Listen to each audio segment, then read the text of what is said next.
Chapter 1. The Search for Birth Parents. On the second day of the 12th lunar month, a gentle snowfall had just graced the land, melting upon contact and rendering the air increasingly damp and chilly. In the most secluded courtyard of the governor's mansion, a series of urgent knocks echoed through the early morning light. Knock, knock, knock. Startled awake, Su Ruojin hastily donned her garments, hastily tying her hair before opening the door. As the door swung open, a gust of cold wind swept in, causing her to instinctively squint.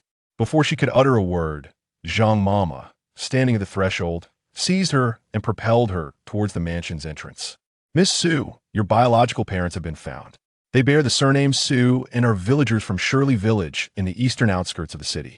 From this moment forth, you are no longer the young lady of our governor's mansion. The madam, with her kind heart, has prepared some travel funds for you. Take them and depart quickly from this day forward.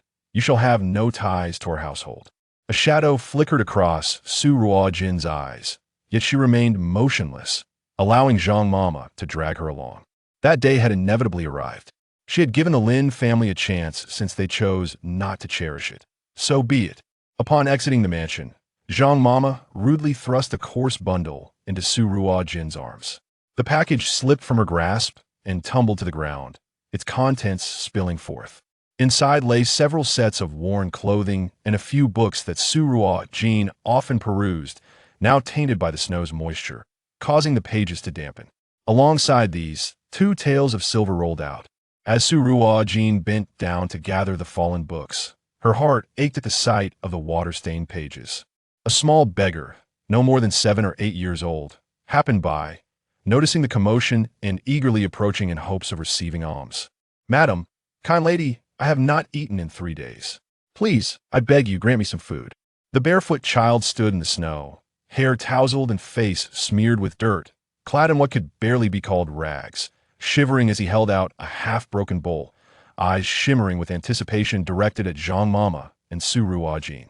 In a moment of compassion, Su Ruojin picked up the 2 taels of silver from the ground and gently placed them into the beggar's bowl. The child's eyes widened in astonishment, and he immediately knelt, repeatedly bowing his head in gratitude. "Thank you, miss. Thank you. I wish you a long life, a harmonious marriage, early blessings, endless fortune, longevity surpassing the southern mountains, and happiness like the eastern sea. May your family be joyful and all your wishes come true." Having never received an education, the young beggar could only recite the blessings he had overheard from others. "Rise," Su Ruojin said, helping the boy to his feet before turning away from the Lin mansion, her silhouette standing tall like a pine. Zhang Mama spat contemptuously at Su Ruojin's retreating figure. "Pa, what pretense of nobility? Not taking a single coin back home, just wait to be cast out by your impoverished parents. Close the door. Remember this. If she ever returns, throw her out without hesitation.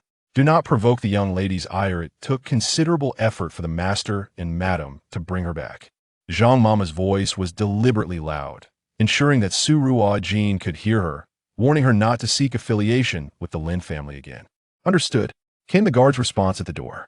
The small beggar listened intently to the exchange. He timidly glanced at the enchanting maiden before him and nervously spoke. "Miss, you should take this money back. I have already obtained half a bond, so I'm not in want." He picked up the broken silver, intending to offer it to Su Ruojin, but upon seeing his grimy hands, he dared only to hold the coins in his palm, awaiting her to take them.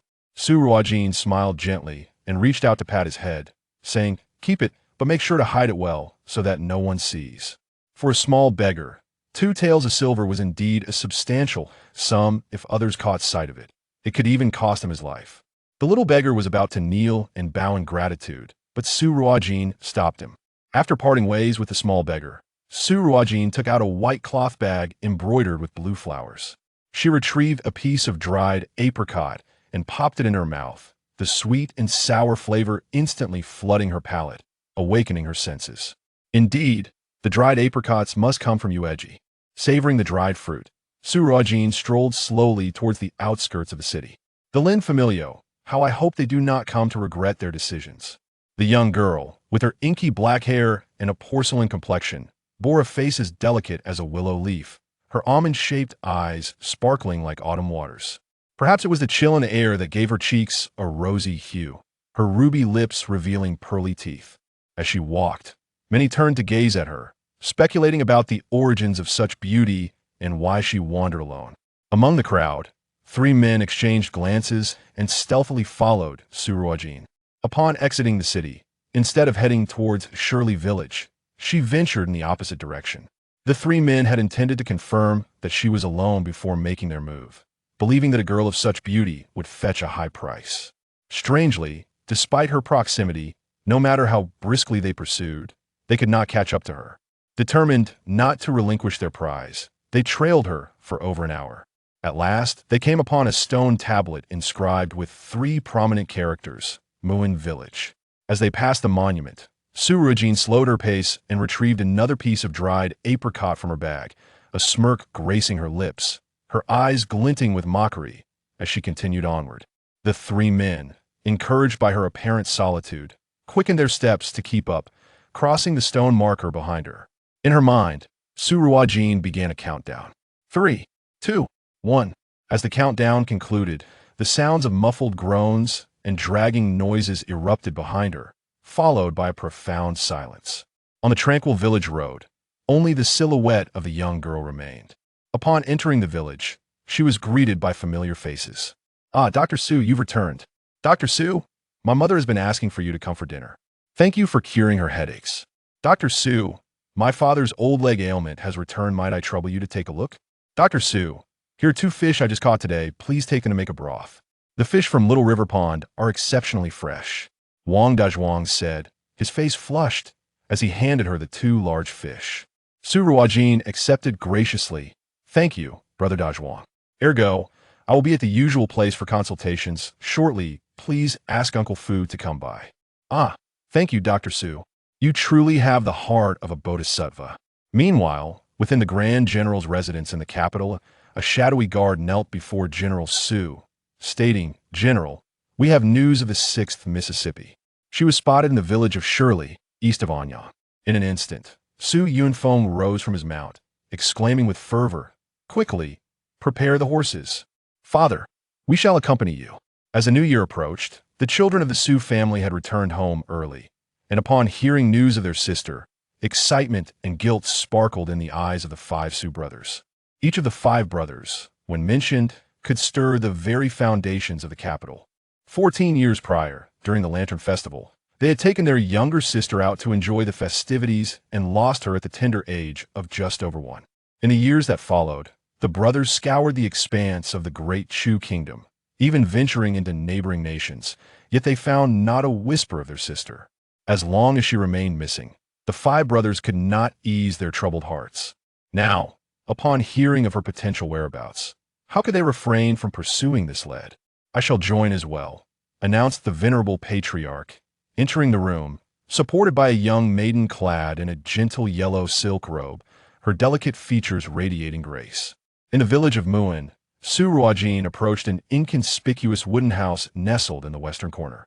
Gently pushing the door open, she had barely crossed the threshold when she sensed something hurtling toward her face.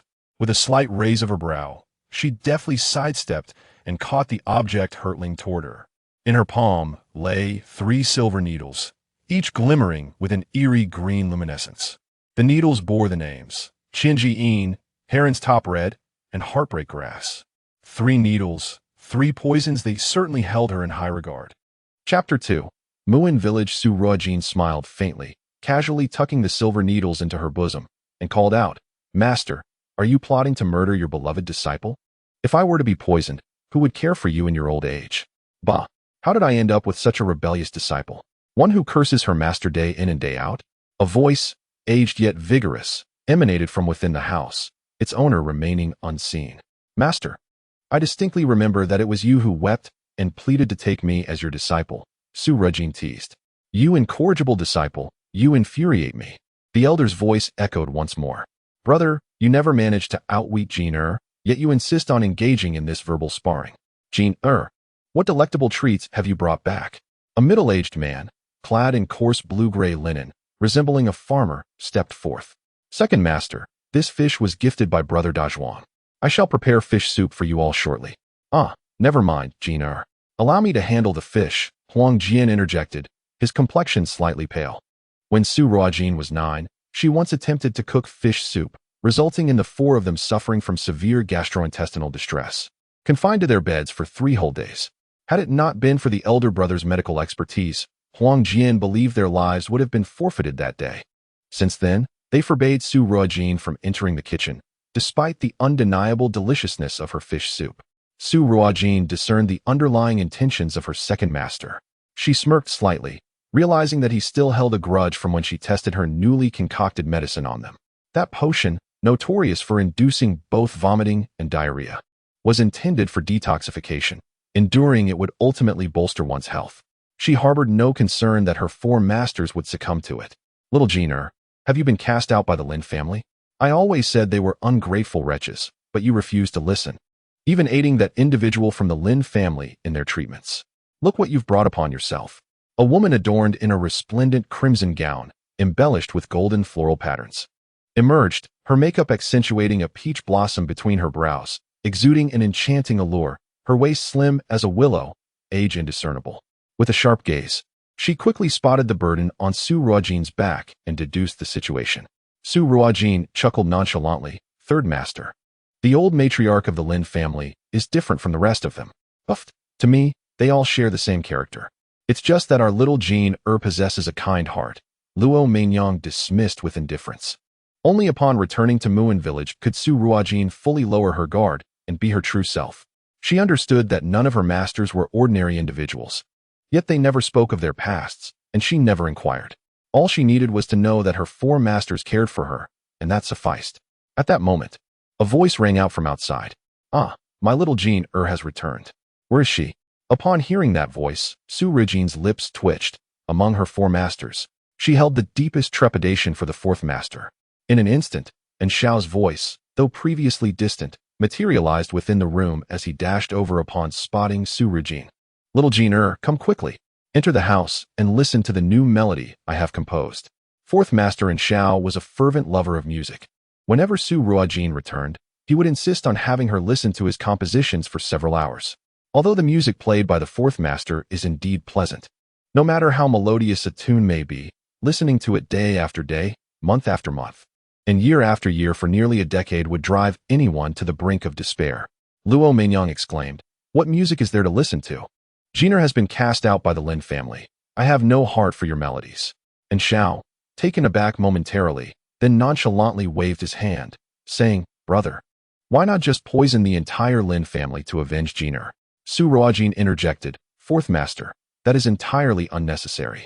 After enjoying a hearty meal, Su Ruojin greeted her masters and, as per tradition, proceeded to a gnarled old tree at the edge of the village to consult with the villagers. "Uncle Fu, did I not advise you against going into the water? If you continue to ignore my words, you can forget about your old cold leg. I shall administer a few needles shortly." Guzi chimed in, "Father, I warned you about the cold. You should not have gone into the water. Now, will you listen to what Su Shaoshani says?" Uncle Fu's face reddened slightly as he nodded vigorously. Yes, I shall remember. I will not go into the water again. Aunt Zhang, your little grandson has merely caught a chill. I shall prescribe 2 doses of medicine, and he will be well. Do not fret.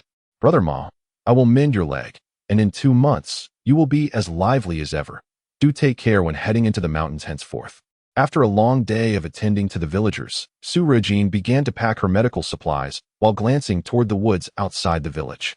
All these years, those individuals have remained. 7 years prior, a band of robbers had passed through Muin village, intending to raid it. However, as they crossed the village's stone tablet, they were swiftly eradicated by the shadowy figures in the woods, their bodies removed without alarming the villagers. At just 8 years of age, Su Ruojin had witnessed this unfolding from the roadside while searching for her master. When she recounted the incident to her masters, the Grand Master assured her that those figures were protectors of the village, not villains, prompting her to dismiss the matter. Once her belongings were in order, Su Ruojin made her way to the back mountain of the village, where an old and dilapidated earth deity temple stood. Upon entering the temple, she pressed upon the round belly of the earth deity, causing it to slide aside, revealing an underground passage. Descending into the passage, she found several stone chambers filled with the potent aroma of medicinal herbs. Entering one of the chambers, She noticed numerous bookshelves laden with various texts. She placed the few books from her bundle onto one of the shelves. The water stains on the corners now dried, leaving faint marks. Moving to another row of shelves, she selected a book and tucked it into her robe before proceeding into another stone chamber. This chamber was filled with an array of weapons, and in the center stood a massive wooden bird, its belly hollowed out to accommodate 2 individuals. Su Ruojin approached the weapon rack and chose a dagger before exiting the chamber. At that moment, a white dove flew in and landed atop the earth deity's head. Cooing softly, Su Ruojin removed the note tied to the dove's leg and read it. In delicate, flowing script, it conveyed, "The Duke Su seeks the long-lost 6th miss from Yanyang. On the 3rd day of the 12th month, the regent will hold a consultation for the heir at the Juxian building, with a consultation fee of 5,000 taels of gold." Oh, how unexpectedly lively Yanyang has become, with such prominent figures arriving. The general's residence of Su sought out the 6th miss, a matter of little concern to him. However, the princely sum of 5,000 taels in diagnostic fees was indeed quite appealing. The 3rd day of the 12th lunar month? Why, that is but tomorrow. After feeding the pigeons a handful of wheat, Su Ruojin clapped her hands and returned to the wooden cottage. In the courtyard, an elderly man, over 60 years of age, was carrying a water bucket, tending to the medicinal herbs planted there. Su Ruojin approached him, took the bucket from his hands, and gently watered the herbs. 1 scoop at a time. "Master, tomorrow the regent will hold a consultation at the Juxian pavilion. Those who can cure the young master shall receive a diagnostic fee of 5,000 taels. What do you think? Are you interested?" Yi Xuanji looked at his little apprentice with keen interest. Chapter 3. Can you decipher it? That was indeed a staggering sum. One could hardly turn down such wealth. It was said that the Imperial Medical Institution had been unable to diagnose the young master's ailment. As Su Ruojin spoke of rare and difficult diseases, her almond-shaped eyes sparkled with excitement. Challenging such maladies was among her greatest passions. What skill could that bunch from the Imperial Medical Institution possess? If I am not mistaken, the regent is surely seeking the expertise of the medical sage, Yi Xuanji remarked, a faint smirk playing on his lips as he gazed at Su Ruojin. Do you truly believe anyone would take a mere girl for the medical sage? Whether they believe it or not, it matters little, as long as I can provide a cure. There is no need for grand titles, Su Ruojin replied nonchalantly. The title of medical sage was merely a moniker she had inadvertently acquired during her travels while treating others. Do as you wish. Just do not bring shame upon my name. Master, have you discovered the antidote for the poison I concocted last time? Su Ruojin continued watering the plants, her tone light and playful. Why the rush? I am almost there, just a step away from creating the antidote. Wait for me. I shall produce it forthwith. Yi Xuanji's expression turned rigid, irritation flaring as he flung his hand in dismissal and retreated to the apothecary to resume his research. A smile played on Su Ruojin's lips. 10 years had passed. She had been in this world for a decade now, and since returning was not an option, she had resolved to remain at ease in this era that had never known her, the Great Chu. In her previous life, as the head of an ancient medical family in the 28th century, she had been on a rescue mission in space when a meteor struck her vessel. Upon awakening, she found herself transformed into a 5-year-old girl. After exhausting all means to determine her return was impossible, Su Ruojin resigned herself to living in this unfamiliar historical dynasty. At the age of 5, she had sneaked out of the Lin family home in search of medicinal herbs, only to encounter Yi Xuanji, who was bent over, searching for something. She boldly approached him and asked, "Are you here to relieve yourself?" Infuriated, Yi Xuanji was about to retaliate. But upon glimpsing the rare herbs in the little girl's basket, he was utterly astonished. It was already peculiar for a 5-year-old to be wandering the wilds. Yet her ability to locate such rare herbs was nothing short of miraculous. Once he confirmed that she had indeed foraged those herbs herself, Yi Xuanji immediately took her under his wing as his apprentice. The renowned poison doctor Yi Xuanji was famed throughout the Great Chu for his miraculous healing abilities, said to bring the dead back to life and restore the deceased to flesh.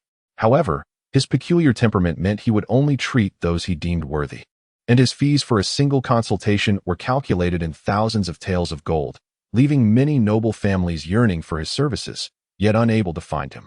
Countless individuals aspired to become his disciples, yet they could not even ascertain his whereabouts. Yi Sun believed that upon learning his name, the young girl would be overwhelmed with excitement and kneel to call him master. However, the girl merely cast him a disdainful glance and remarked, You cannot even cure the poison from the decayed leaf flower you've been afflicted with. What qualification do you have to take me as your disciple? Yi Sun was momentarily taken aback. The decayed leaf flower is a rare blossom that flourishes in frigid lands, blooming once every 50 years. Its petals possess medicinal properties that can remedy heart ailments. Yet, its pollen is toxic, causing no immediate pain upon contact, but resulting in a lifetime of infertility. Despite his careful harvesting, Yi Sun had inadvertently come into contact with the pollen scattered on the leaves. Approaching the twilight of his years, having never taken a wife, this poison posed little threat to him. Nevertheless, driven by the curiosity of a healer, he had attempted to unravel the toxin's mysteries, but to no avail. He could hardly fathom that such a subtle poison could be discerned by a mere 5-year-old girl. In disbelief, he inquired, "Can you cure it? What difficulty is there?" She replied curtly before turning to leave. The notion that someone could solve a dilemma he could not gnawed at Yi Sun's heart like a persistent kitten, without answers. He feared he might lose his appetite. He pursued the girl with questions until, exasperated, she offered a remedy. "Take this medicine for 7 days, and you shall be cured." 7 days later, Yi Sun discovered that indeed, the poison had been remedied. He began to frequent the mountains, waiting for the girl's return. After a month of anticipation, he finally encountered her and, at the cost of a staggering 10,000 taels of gold, secured her agreement to become his apprentice. For Su Ruojin, who had only recently awakened in this world, having a master to elucidate the origins of her medical skills was compelling enough to accept. However, rather than Yi Sun imparting knowledge to Su Ruojin, it became a daily affair of Yi Sun pestering her for various peculiar toxins as he sought to investigate antidotes. As a poison doctor, the creation and resolution of toxins were his true passions. The following day, Su Ruojin set out early and fortuitously encountered Brother Zhang from the village, who was driving an ox cart to the city and kindly offered her a ride. Brother Zhang deposited her not far from the Jushin building, stating, "Su, little divine doctor, I cannot take you further as the cart cannot pass. This is where I must leave you." Su Ruojin jumped down from the cart, smiling, "Thank you, Brother Zhang. No need for thanks. I will return to the village by the 5th hour. If the little divine doctor wishes to return, you can find me at the nearby Yuan. Understood." After bidding farewell to Brother Zhang, Su Ruojin made her way toward the Jushin building. The regent's search for a divine doctor in Yanyang had stirred the entire town, with rumors swirling that his visit was prompted by the rumored appearance of the medical sage. However, the sage was known for his elusive nature, and the veracity of his presence remained uncertain. Lin Zhizhou, eager to accommodate the regent, was bustling about, hardly pausing for breath. The area outside the Jushin building was now surrounded by guards, with checkpoints established, permitting entry only to those possessing medical credentials. As Su Ruojin approached, a waiter promptly shooed her away, saying, "Begone. Today, the Jushin building is not receiving outsiders. I have come to attend the consultation conference." Su Ruojin spoke in a calm tone. The innkeeper paused momentarily, appraising Su Ruojin from head to toe, and then burst into hearty laughter. "Little girl, I never imagined that at such a tender age, you would already have mastered the art of deceit. You, aspiring to join the consultation conference? Begone, begone. If you happen to offend a noble, do not blame me for not warning you." The innkeeper's eyes were filled with disdain, while the girl possessed a fair appearance. Her intentions seemed misguided. He had already observed her alight from a bullock cart, and what doctor would be so impoverished as to be unable to afford a proper carriage? He surmised that upon hearing of the regent's arrival, she sought to leverage her beauty to ascend to his favor. If he were to allow such a young girl entry, it would be his own life at stake. "Leave at once, lest I be compelled to take action against you." Upon hearing the innkeeper's words, Su Ruojin withdrew her hand, which had been poised to produce her medical certificate. In the Great Chu Kingdom, regardless of age or gender, anyone who passed the basic examination of the medical office would be issued a medical certificate, which was essential for practicing medicine. This decree had been enacted by the regent to prevent quacks from deceiving and harming the populace. Su Ruojin had obtained her medical certificate at the tender age of 10. Had she not feared that her youth might provoke undue astonishment, she would have aspired to take the examination at the age of 5, upon awakening in this world. Since the innkeeper had dismissed her offer to heal, she saw no reason to argue further and turned to leave. At that moment, a lavish carriage came to a halt, and a middle-aged man in his 40s alighted, followed by a girl of similar age to Su Ruojin. Chapter 4. The dull illness. The innkeeper's eyes lit up upon seeing the man, and he hurried forward, Dr. Kai, you have arrived. This way, please. Kai Fanzhou acknowledged him with a faint hum, never once casting a direct glance at the innkeeper. The innkeeper was unfazed. After all, this was Dr. Kai, renowned throughout Yanyang. To be in his presence was a stroke of rare fortune. Rumors circulated that Dr. Kai was the legendary sage of medicine, and some had boldly inquired whether he was indeed that esteemed figure. Kai Fanzhou replied, "A physician should hold the welfare of the world in their heart. Why concern oneself with mere superficial titles?"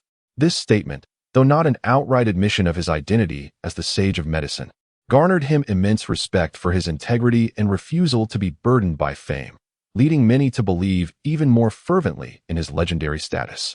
His virtuous deeds in healing and rescuing the populace from suffering, all while shunning recognition, truly marked him as a sage. Dr. Kai's reputation soared, and even high-ranking officials would traverse great distances to seek his care. The young woman trailing behind Kai Fanzhou, upon noticing Su Ruojin standing aside, exhibited a momentary look of surprise. "What is she doing here?" Kai Fanzhou, noticing Lin Wanqing's unease, inquired, "Qing'er, what troubles you?" Lin Wanqing regained her composure, donning a polite smile and gently shaking her head. "Master, it is nothing." "Very well, when we enter to meet the regent, ensure you conduct yourself with propriety and do not neglect your manners." "Understood, Master," Lin Wanqing replied obediently, lowering her head in acknowledgement. The regent, Xiao Yanchu, the war god of the Great Chu Kingdom, was a mere 21 years of age. Yet he commanded the 3 armies of the Great Chu and assisted in the governance of the state. The legendary regent, handsome and radiant, resembles a celestial being descended from the heavens. To this day, he remains unmarried, and his household is devoid of even a single concubine, save for the child of his deceased elder brother, Prince Yu, who has suffered from a peculiar ailment since childhood. This medical conference is convened to seek a remedy for the child's affliction. If she could capture the regent's favor, what significance would a mere governor's estate hold? Contemplating this, Lin Wanqing's gaze shimmered, a faint blush gracing her cheeks, her heart racing with anticipation. Seeing this scene unfold, Su Ruojin scoffed and departed. Having come voluntarily to attend to the young heiress' ailments, she saw no reason to subject herself to further humiliation given the apparent disdain for her presence. Su Ruojin had always practiced medicine based on her mood. She charged nothing to the impoverished, yet resolutely refused to treat the wealthy and influential whom she found unpalatable, regardless of the riches they offered. Having arrived early in the morning without a morsel to eat, Su Ruojin now felt a pang of hunger and entered Wangyue Tower. Many had flocked to Juxian Tower to revel in the spectacle, leaving Wangyue Tower rather desolate. The waiter, noticing her arrival, hurried to greet her. "Miss, just one. Would you prefer the main hall or a private room?" "One, in a private room. I'll have a roasted duck and a bowl of chicken porridge, please. I'm alone, and I cannot consume much." "Ah, this young lady truly has discerning taste. Our roasted duck is a signature dish." "Right this way, please." The waiter led Su Ruojin to her seat, calling out, "A private room for one on the upper floor." The dishes arrived promptly. One could not deny that the roasted duck at Wangyue Tower deserved its renowned reputation. The skin was roasted to a golden crisp, glistening with a delicate sheen of oil. Fresh from the oven, the duck emanated a cloud of steam. As Su Ruojin tore off a piece of the duck, the skin separated effortlessly, the exterior crisp while the inside remained tender. Paired with Wangyue Tower's secret sweet sauce, the savory richness of the duck harmonized beautifully with the sweetness of the sauce, creating a delectable experience that was rich yet not heavy, leaving one yearning for more. As she savored a bite of duck, Su Ruojin's gaze inadvertently drifted toward the curtain of the private room. The curtain stirred slightly, and upon glimpsing a pair of small feet beneath it, she smiled playfully. "If you don't come out soon, I might finish this duck." At her words, the curtain fell still. Su Ruojin stood and gracefully approached the curtain, pulling it aside. The figure behind appeared startled, wide-eyed with surprise at being discovered. Before her stood a pale-faced boy of about 4 years, adorned in lavish attire that suggested noble lineage. Suddenly, the child's eyes rolled back, and he collapsed to the floor, convulsing. "Oh no, I've frightened him," Su Ruojin exclaimed, quickly opening her travel case to retrieve a cloth pouch. Inside, neatly arranged were several razor-thin blades and various silver needles. With swift precision, Su Ruojin selected a silver needle and deftly inserted it into the child's Feng Qi, Neiguan, and Taichung acupoints. As the needles entered his body, she gently flicked each one, causing them to vibrate at varying intensities. 3 minutes later, she withdrew the needles. The child slowly opened his eyes, and Su Ruojin hurriedly cradled him in her arms. Whispering soothingly, "Do not be afraid, I am not a bad person." The boy remained silent, staring vacantly at her, devoid of any emotion, resembling a marionette in a world devoid of warmth. Upon observing the child's condition, Su Ruojin furrowed her brow, realizing that the child was afflicted with a form of lethargy. After taking his pulse, her concern deepened. The child exhibited signs of significant weakness in his spleen and stomach. Those suffering from such ailments typically possess little appetite and require exceptionally delicate nourishment. Any slight misstep could result in immediate regurgitation. Cradling the child in her arms, Su Ruojin noted his weightlessness, stirring a pang of compassion within her. She gently caressed his small face and softly inquired, "Sister is a doctor. Shall I assist you in recovering?" The child remained unresponsive, allowing her to tend to him without protest. Placing him upon the nearby daybed, she unfastened his garments and proceeded to administer acupuncture at various points, including the spleen, stomach, and gallbladder meridians. Unlike previous attempts, this time she meticulously inserted 16 needles of varying depths into the child's body. Following this, she began to knead and manipulate each needle in succession, persisting in this rhythmic motion until a quarter of an hour had elapsed. The child, perhaps lulled by comfort or fatigue, succumbed to a deep slumber. After an interval of tea brewing, Su Ruojin carefully withdrew the silver needles and dressed the child anew. As she completed the task, the child stirred awake, sitting up with a newfound focus. His gaze, no longer filled with trepidation, now sparkled with curiosity. "You must be hungry. Come, let us have some porridge," she said with a warm smile, ladling out a bowl of chicken congee and meticulously extracting the larger pieces of meat, aware that they could cause digestive distress. Fortunately, the congee had been stored in a clay pot and covered, allowing it to attain the perfect temperature after a brief rest. Noticing the child's stillness, Su Ruojin approached, offering a spoonful of the warm porridge to his lips. The child, eyes wide with concentration, gradually opened his mouth and accepted the nourishment. "Such a good boy," she praised, wiping away the remnants that clung to the corners of his mouth. After feeding him half a bowl, she ceased to prevent overwhelming his delicate stomach. "Could you share your name with me?" Su Ruojin inquired gently, yet the child merely gazed at her in silence. Many children afflicted with lethargy often refrained from speech, yet she remained patient, softly proposing, "Shall I call you little treasure from now on?" This time, the child responded with a subtle nod. Suddenly, a commotion erupted from upstairs, a voice calling out urgently, "Help! Someone has fainted. Please, someone come quickly." Hearing the disturbance, Su Ruojin turned to the child, saying, "Little treasure, stay here and be patient. I shall return shortly." With that, she exited the elegant chamber, gently closing the door behind her as she descended the stairs. Upon reaching the hall below, she found a crowd gathered, encircling a young man who was anxiously cradling an elderly gentleman, his voice quivering with desperation. "Grandfather, what has happened to you?" "Young man, that is Dr. Ma from Ji Rentang. You should plead with him to assist your grandfather," someone in the crowd advised. The young man glanced in the indicated direction, spotting a man of approximately 30, clad in a blue robe, leisurely gnawing on a duck leg, seemingly oblivious to the crisis unfolding nearby. The young man gently laid the elder down and hurried towards the doctor, bowing deeply. "Dr. Ma, I implore you to save my grandfather." Dr. Ma, gnawing on a duck leg, smeared in grease, cast a casual sideways glance at the young man. "Very well, 10 taels of silver." The young man's eyes widened in disbelief. In the Great Chu Kingdom, a single tael of silver sufficed for an ordinary family's monthly sustenance. And now Dr. Ma demanded 10 taels outright. Clad in a coarse cotton robe, patched in several places, the young man hardly appeared capable of affording such a sum. He knelt before Dr. Ma, pleading, "Doctor, I beseech you, please save my grandfather first. I assure you, I will earn the fees to repay you later." Dr. Ma regarded him with disdain. "No money, no discussion. If everyone were like you, seeking free treatment, I would be left to drink the wind.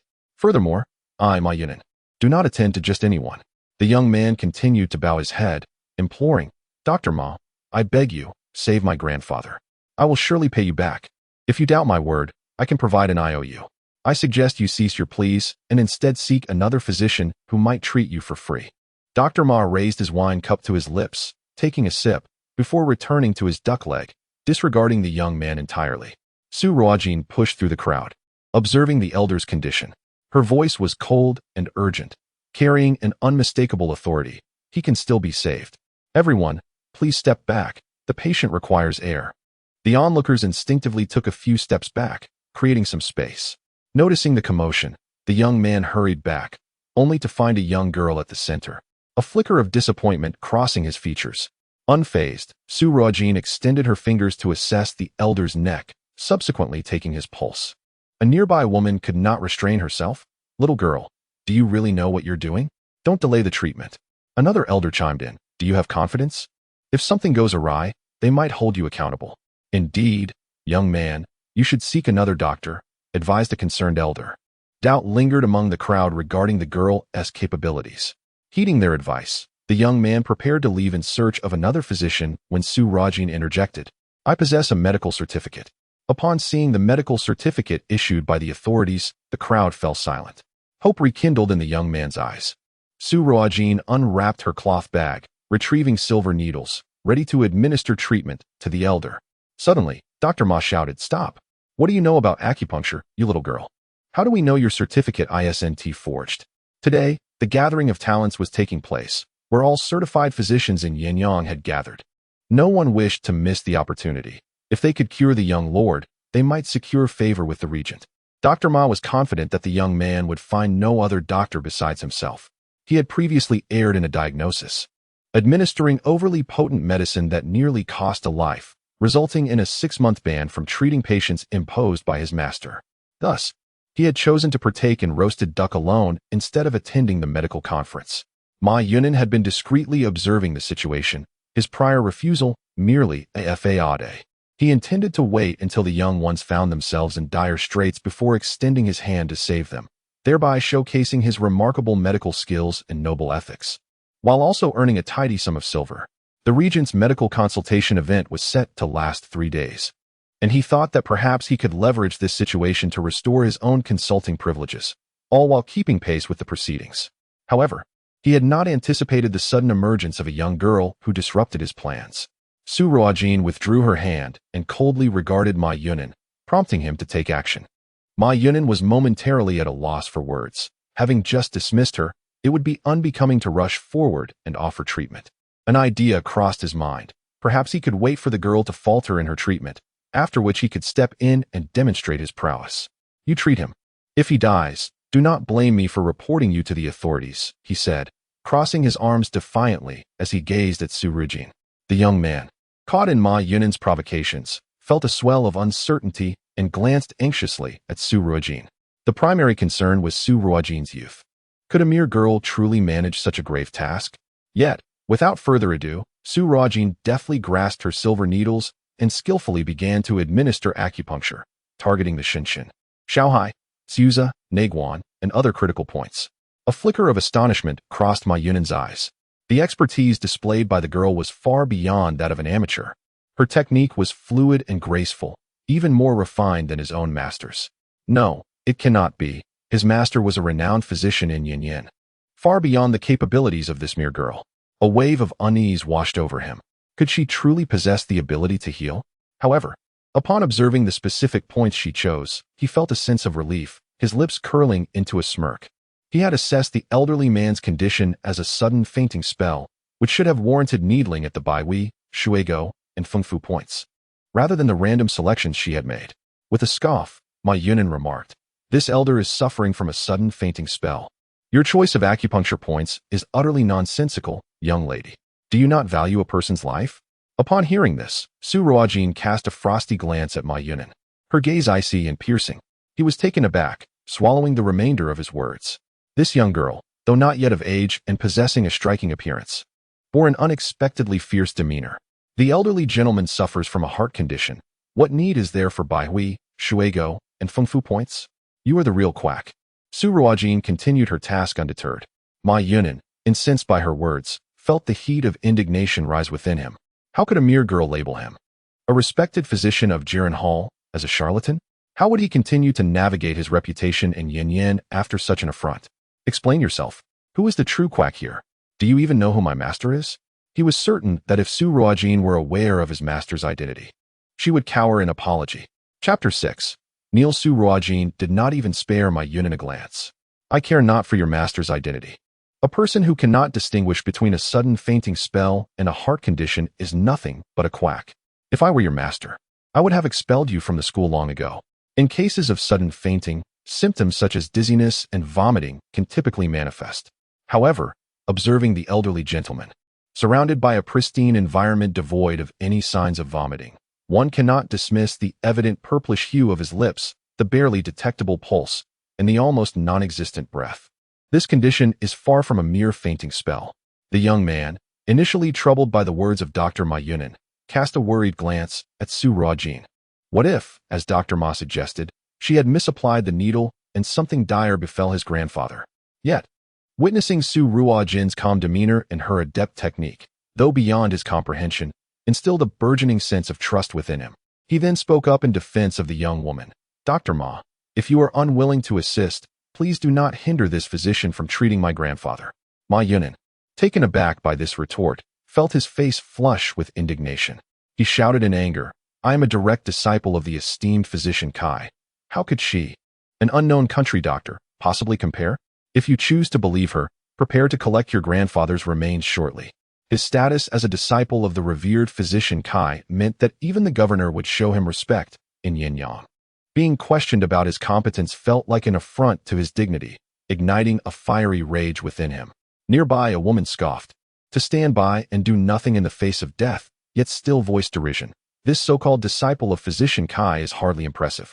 Indeed, the previously respectful demeanor of the crowd had shifted to one of disdain, their voices tinged with irritation.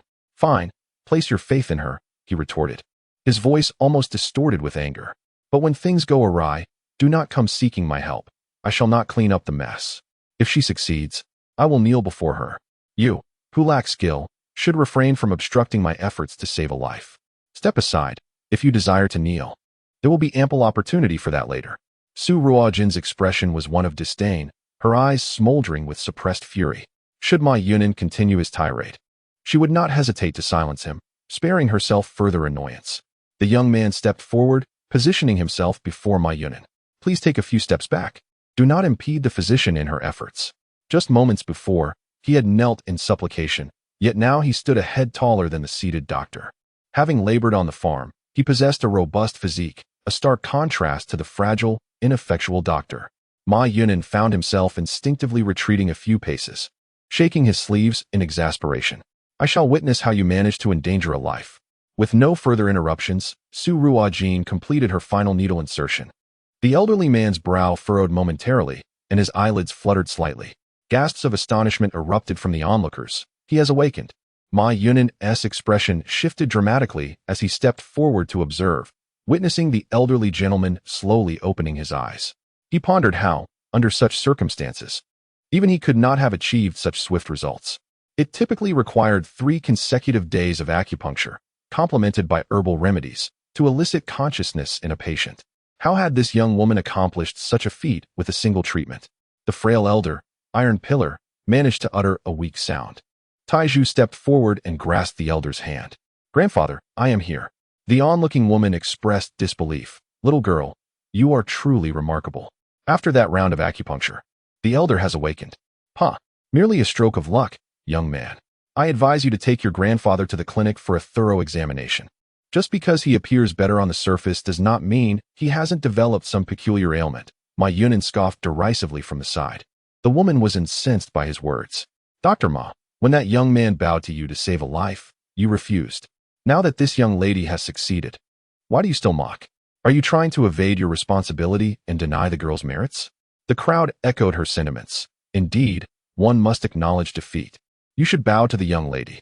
Ma Yunin's expression shifted between anger and embarrassment as he pointed at the crowd, shouting, you all must be in cahoots, scheming to swindle money. I shall report you to the authorities and have you all arrested. With that, he turned to leave. Stop. Su Ruojin's cold voice pierced the air. Ma Yunin halted and turned back, a smug look on his face. What? Are you afraid now that I have seen through your ruse? Very well, given your youth. If you kneel and admit to your deceit, I might consider sparing you. Ma Yunin had no intention of letting Su Ruojin off easily. Once she bowed and confessed, he would demand 100 taels of silver as compensation. Kneel. Ma Yunin was momentarily taken aback. I said kneel, Su Ruojin replied coolly, her gaze unwavering. Do you comprehend what you are saying? What gives you the audacity to demand my submission? Ma Yunin's anger flared as he pointed at the onlookers. Look at you beggars. What qualifications do you have to make me kneel? I would not even let you clean my shoes. In the next instant, a sharp sound sliced through the air. Ma Yunin felt something brush past his ear. A sharp pain followed, and instinctively he raised his hand to touch it, finding blood in his palm. Turning around, he saw a silver needle embedded in the nearby pillar, glinting ominously. At that moment, his legs felt weak. Had that needle struck his head or chest, although the young girl wore a smile, it sent chills racing down Ma Yunin's spine. He forced himself to lash out. You, a mere child, resorting to violence. How cruel. Su Ruojin repeated, kneel and bow. Standing there with an air of effortless dignity, she emanated a sense of innate pride that demanded respect. Ma Yunin raised his chin, attempting to maintain composure. The bow I would give is beyond your worth. And how can you prove you have cured this elder? Perhaps it is merely a fleeting moment of recovery. The woman beside him could no longer contain herself. Her voice laced with mockery. Oh dear, and you claim to be a disciple of the revered Dr. Kai? With such conduct, it appears your reputation is not as esteemed as one might think. Indeed, you clearly lost yet refused to accept it. Hurry, bow to the young lady. Kneel, bow quickly. The crowd rallied in support, recalling how Ma Yunin had insulted them all moments before. They are merely common folk, certainly not as affluent as Ma Yunin. Yet what of it? They toil with their own hands, neither thieving nor plundering. On what grounds should they be looked down upon? With one hand clasped over his ear and the other pointing at the crowd, Ma Yunin declared, You, unruly commoners, I have taken note of your faces. Do not forget that in a few days, our Jiren Hall will be holding a free clinic. I am the attending physician, and should you continue this uproar, I will ensure you cannot even enter Jiren Hall. Chapter 7. Truly shameless. Every 15th of the month, Jiren Hall conducts a charitable clinic, offering free medical services to the impoverished in the vicinity, garnering significant goodwill for the establishment. Upon hearing this, many in the crowd fell silent, their heads bowed. Humanity partakes of grain, and no one can guarantee immunity from illness. Jiren Hall stands as the finest medical establishment in Anyang. To offend it could lead to dire consequences should one or their family fall ill and find themselves without care. Seeing the crowd's reaction, Ma Yunin swelled with pride. These unruly folk possessed neither riches nor power. What could they use to contend with him? A mere hint of intimidation silenced them. He, a physician of Jiren Hall and disciple of the esteemed Kai Shini, held the common populace in contempt, entirely oblivious to the deepening smile on Su Ruojin's face. Yet this smile did not reach her eyes, which betrayed a glint of ruthlessness. From her bag, she produced a pill, idly toying with it before flicking it with her fingertip. In an instant, the smug expression on Ma Yunin's face froze. Before he could utter a word, he collapsed heavily to the ground. The sudden impact of his knees against the floor sent a jolt of pain through his face. Instinctively, he attempted to rise, only to find his legs utterly powerless. He had been acupointed. How could this be? Not even his master, Kai Shini, possessed such skills. How could this young girl possibly do so? He refused to believe it. You, what have you done to me? Ma Yunin was certain that this young girl was the source of his predicament.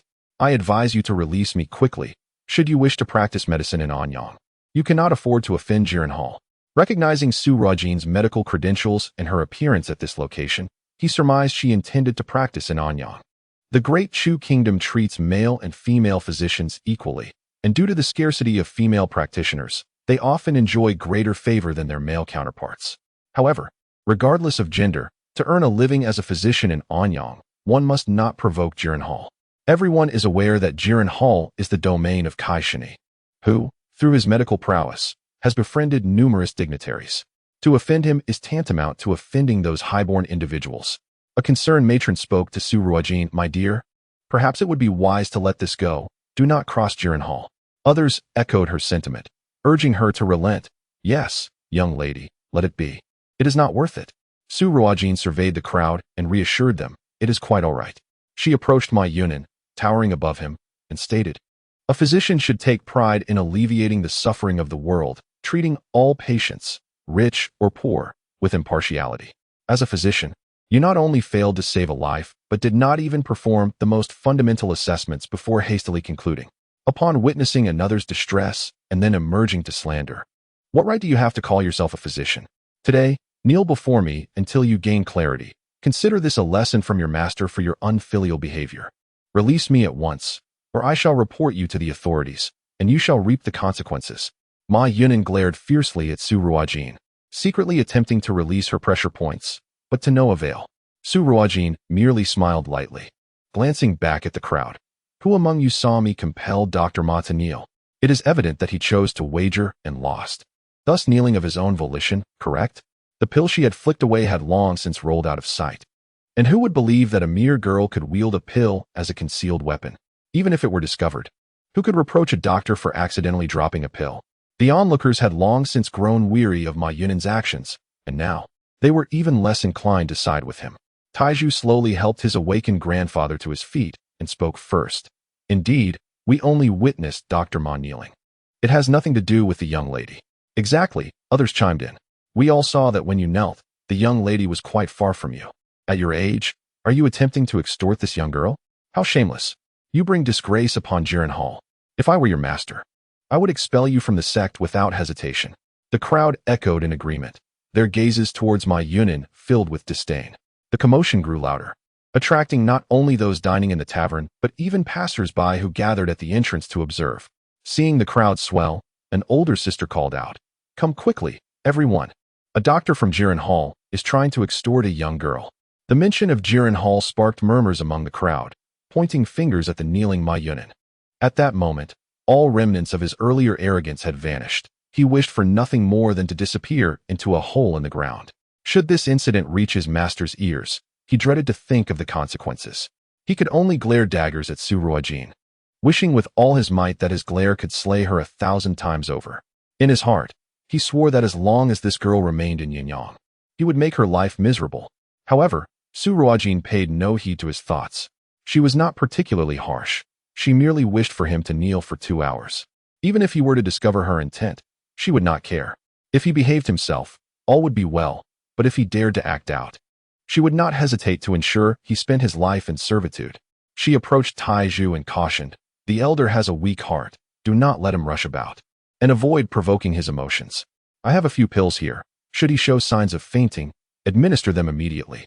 Taiju expressed his gratitude repeatedly, accepting the pills, and awkwardly fished out a couple of pieces of silver and 10 copper coins from his pocket, his face betraying his embarrassment. "Miss? Oh no, doctor. I currently have only this much money, but rest assured, I will earn more and deliver it to you monthly." Su Ruojin smiled and shook her head. "No need for payment. Just remember not to overexert the elder." With that, she prepared to turn and ascend the stairs when she was halted by the older sister who had spoken up for her earlier. The elder sister grasped her arm and smiled. "Little girl, you are quite remarkable. Which clinic do you practice at? I shall seek your services for my ailments in the future." The surrounding crowd echoed her sentiment. "Indeed, we will all come to you for treatment." Sorrowfully, Su Ruojin replied, "Sister, my clinic has yet to open."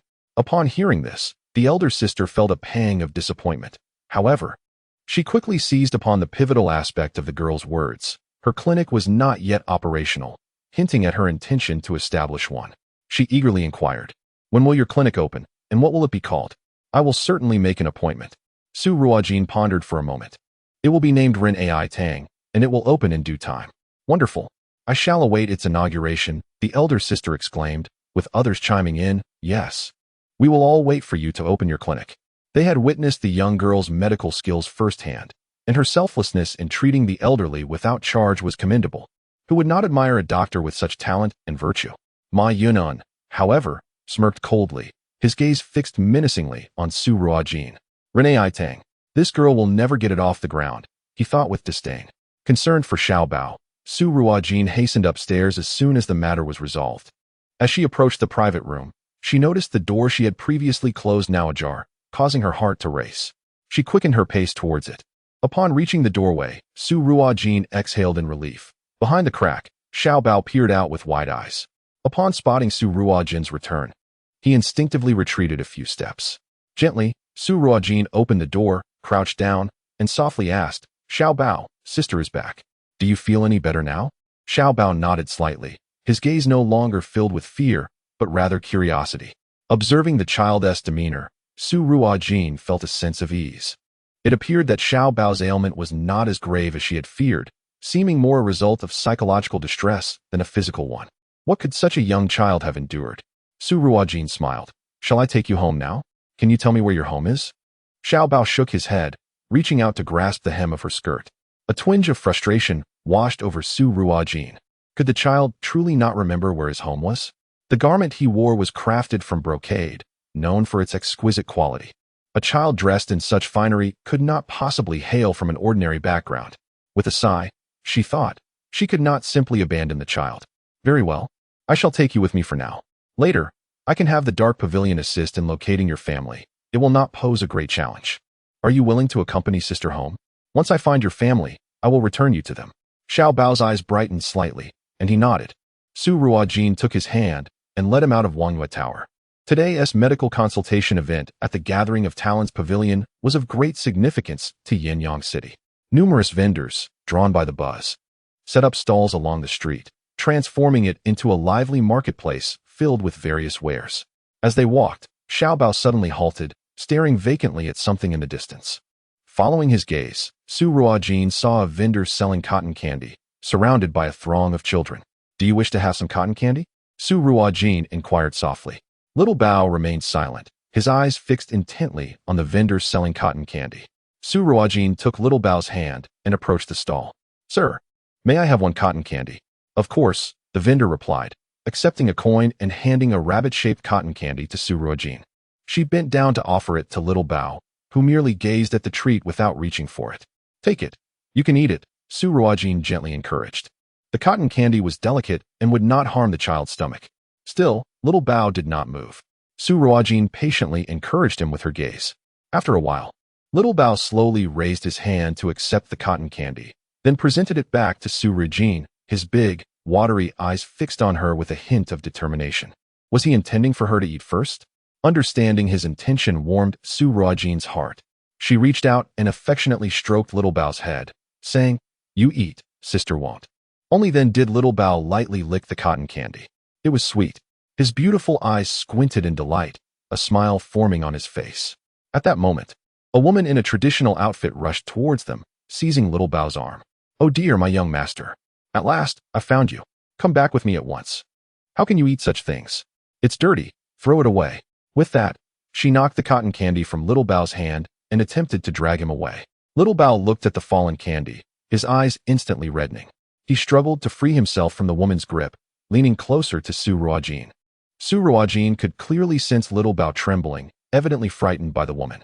She gently squeezed his hand, signaling him not to be anxious.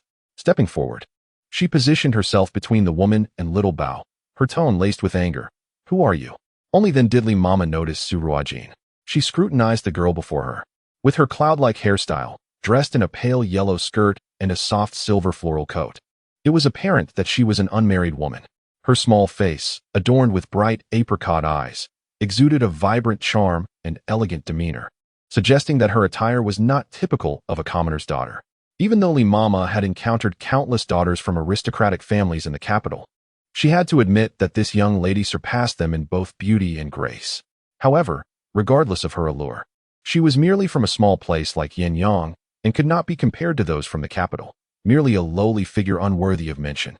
Blocked by Su Ruojin, Li Mama could not reach Little Bao, her displeasure evident as she glared. Miss, this is our young master. Please hand him over to me, or I will report you to the authorities for abduction. You will not escape the consequences. Su Ruojin coldly regarded Li Mama, her eyes icy. Do as you wish. She took Little Bao's hand and attempted to bypass Li Mama. In the capital, even ordinary officials, let alone princes, would show her some respect. She had never endured such indignity. At that moment, a firm grip seized Su Ruojin's hand, exerting considerable force.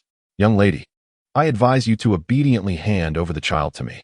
Do not provoke me, for if my master takes action, your entire family shall suffer the consequences. Do not say I did not warn you. If it were not for her master's orders to keep the young master's identity a secret, Li Momo felt she would not have to endure such humiliation. Surely, if she invoked her master's name, this young girl would be driven to tears, immediately kneeling to apologize. How will you prove your relation to the child? What is his name? Where does he reside? Su Ruojin had long recognized the child's extraordinary lineage. and it was evident that the other party was reluctant to disclose the child's identity. Limomo was momentarily at a loss for words. Revealing the young master's identity in public would likely result in her expulsion from the estate. The name of our young master is not something a lowly person like you can know. Hand over the child to me. Limomo tightened her grip. Su Ruojin looked at her arm, trapped in Limomo's grasp, a chill settling in her eyes. Let go. Rather than releasing her, Limomo clutched her tighter with the other hand, secretly pinching Su Ruojin's arm cruelly. Seeking death, Su Ruojin suddenly recalled the bruises she had noticed on the child during acupuncture. At the time, she had thought they were mere accidents. But now, under Limomo's harsh grip, she realized those marks resembled the result of being pinched. The child, afflicted with a cognitive impairment, was unable to speak and was quite young. It was not impossible for him to be secretly bullied by cruel servants. The thought sent a deeper chill through Su Ruojin's eyes as she reached for a small porcelain vial. The contents would not claim a life, but would ensure one spent 7 days in the lavatory. Let her go? A middle-aged man's voice rang out. Su Ruojin turned to see a steward hurrying towards them. Limomo, release her at once. Steward Zhang commanded, clearly intimidated by Steward Zhang. Limomo reluctantly relinquished her grip, her face betraying resentment as she pointed at Su Ruojin. Steward Zhang, I found the young master first. This girl intends to abduct him. You must have her apprehended at once. The master has proclaimed that whoever finds the young master will be rewarded with 5,000 taels of silver. I cannot let her steal this credit. Steward Zhang swiftly approached Su Ruojin, bowing respectfully. Miss, I am the steward of this estate. I thank you for caring for our young master. May we take him back? Before Su Ruojin could respond, Steward Zhang hurriedly produced a stack of banknotes from his pocket and presented them to her. This is a small token from our estate. I hope you will not find it lacking. Being the steward required a unique talent for discerning people. Since the young master had come to the Wang residence, he had been afflicted with a cognitive impairment, and apart from Limomo and the master, no one else could approach him, let alone hold his hand. Given the current situation, it was unlikely that this young lady intended to abduct the young master. Rather, it seemed she had inadvertently found him and had taken excellent care of him. As Limomo watched the silver notes slip away, a sense of bitterness welled within her. Just as she was about to voice her discontent, a cold glare from Steward Zhang silenced her. She dared not utter another word, instead casting a venomous glare at Su Ruojin. How audacious was this girl to seize her money? Suddenly, a sharp pain twisted in Limomo's abdomen. With an unpleasant sound, a foul odor emanated from her, spreading through the vicinity. Even the composed Steward Zhang could not endure the stench, raising a hand to cover his nose as he looked at Limomo with disdain. Overwhelmed by her abdominal agony, Limomo disregarded her dignity and rushed into a nearby tavern in search of a lavatory. Su Ruojin glanced at the silver notes, estimating them to be around 5,000 taels. It appeared that Xiao Bao hailed from an extraordinary background. Even Lin Jingshan would not casually offer such a sum to a stranger. Su Ruojin did not accept the silver notes. Instead, she gently leaned closer to Xiao Bao and inquired softly, Xiao Bao, do you recognize him? Xiao Bao remained silent, neither affirming nor denying, but gripping Su Ruojin's hand tighter. Turning to Steward Zhang, Su Ruojin remarked, Steward Zhang, it seems the child is reluctant to return with you. Steward Zhang's expression turned anxious. Oh dear, my little ancestor. If you do not return soon, young Master Wang will be in quite the uproar. Come now, be obedient. We must return together. You need to take your medicine. Xiao Bao's face was devoid of expression, seemingly oblivious to the conversation, yet his grip on Su Ruojin's hand tightened further. Steward Zhang, recognizing the delicacy of the situation, pleaded with Su Ruojin, Miss, he truly is my young master. He wears a crescent-shaped jade pendant at his waist, inscribed with the character E. Might you kindly verify this? Su Ruojin had previously seen the jade pendant on Xiao Bao, clearly marked with the character E. She crouched down to meet Xiao Bao's gaze and asked earnestly, Xiao Bao, please tell me, do you know him? This time, Xiao Bao's eyes sparkled with clarity as he looked at Su Ruojin and nodded gently. Seeing Xiao Bao's affirmation, Steward Zhang breathed a sigh of relief. His apprehension was not of Su Ruojin, but of forcibly retrieving Xiao Bao, which could potentially provoke a distressing episode for the young master. When he had first arrived at the Wang residence, any sudden noise or disturbance would send him into a state of terror, resulting in nightmares and persistent fevers. Had it not been for the expertise of Physician Mo, it was likely that the young master would not have survived. Miss, could you possibly persuade the young master to return with me? His health has always been frail, necessitating daily medication. If he does not return soon, I fear for his well-being, Steward Zhang implored, his face a mask of anxiety. Su Ruojin understood the gravity of Steward Zhang's words. Xiao Bao's fragile health had been sustained solely by precious medicinal herbs, without which he might have perished long ago. Xiao Bao, will you return with Uncle Steward? Upon hearing this, Xiao Bao's eyes immediately brimmed with tears as he shook his head, unwilling to comply. With a sigh of resignation, Su Ruojin reflected that, although she was still unaware of Xiao Bao's true lineage, it was undoubtedly not that of an ordinary family. She was reluctant to entangle herself further with the powerful and noble families. Little Bao, be good and listen to your sister. Return with Uncle Butler. Your illness requires medication. I promise to visit you whenever I can. All right? Su Ruojin patiently persuaded. Little Bao blinked his large eyes, tears streaming down his cheeks, evoking an involuntary sense of heartache. Su Ruojin took his hand and led him back to the cotton candy stall, purchasing a bunny-shaped cotton candy for him once more. Little Bao, don't cry. We should smile like this little bunny. I promise to visit you whenever I have time. Let us make a pinky swear. With that, Su Ruojin raised her hand, curling her pinky. After a moment of hesitation, Little Bao lifted his hand and intertwined his pinky with hers. Su Ruojin smiled, gently ruffling his hair, and placed his hand into Butler Zhang's. Butler Zhang did not forget to slip some silver notes to Su Ruojin before leading Little Bao away, fearful that a moment's delay might cause the little ancestor to change his mind.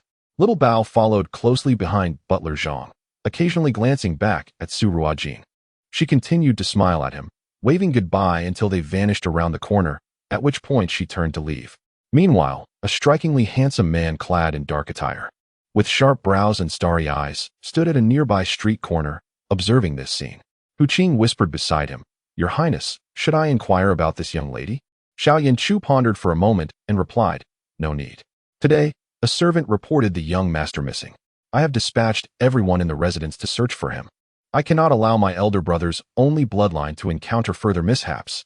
Seeing Yi and Butler Zhang together, Xiao Yanchu felt a wave of relief. As for the young girl, since she had accepted Butler Zhang's silver notes, their accounts were settled. Upon returning to his temporary residence in Yanyang, Xiao Yanchu entered Little Bao's room, where Granny Du was trying to feed the child a bowl of sea cucumber porridge. No matter how Granny Li coaxed, the spoon remained at the child's lips, yet he refused to open his mouth, simply sitting there in a daze. Upon noticing Xiao Yanchu's entrance, Granny Du set down the bowl and bowed. Your Highness, the young master refuses to eat. Perhaps he was frightened today. Why are you the one feeding him? Where is Granny Li?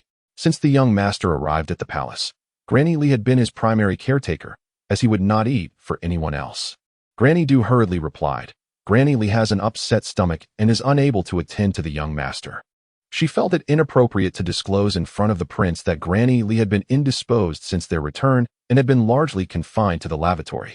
Earlier, as she passed the lavatory, she happened to see Granny Li emerging, her lips pale and appearing utterly exhausted, reeking of the lavatory's odor.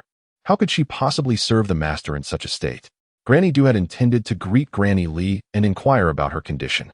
But upon seeing Granny Li's sudden change in color, she quickly turned and re-entered the lavatory. Later, it was learned that Granny Li's daughter, Cui Ping, had fetched a remedy from the physician, allowing her to rest in bed rather than remain confined to the lavatory. Xiao Yanchu did not pursue the matter further. Lifting the bowl, Yi, I will feed you.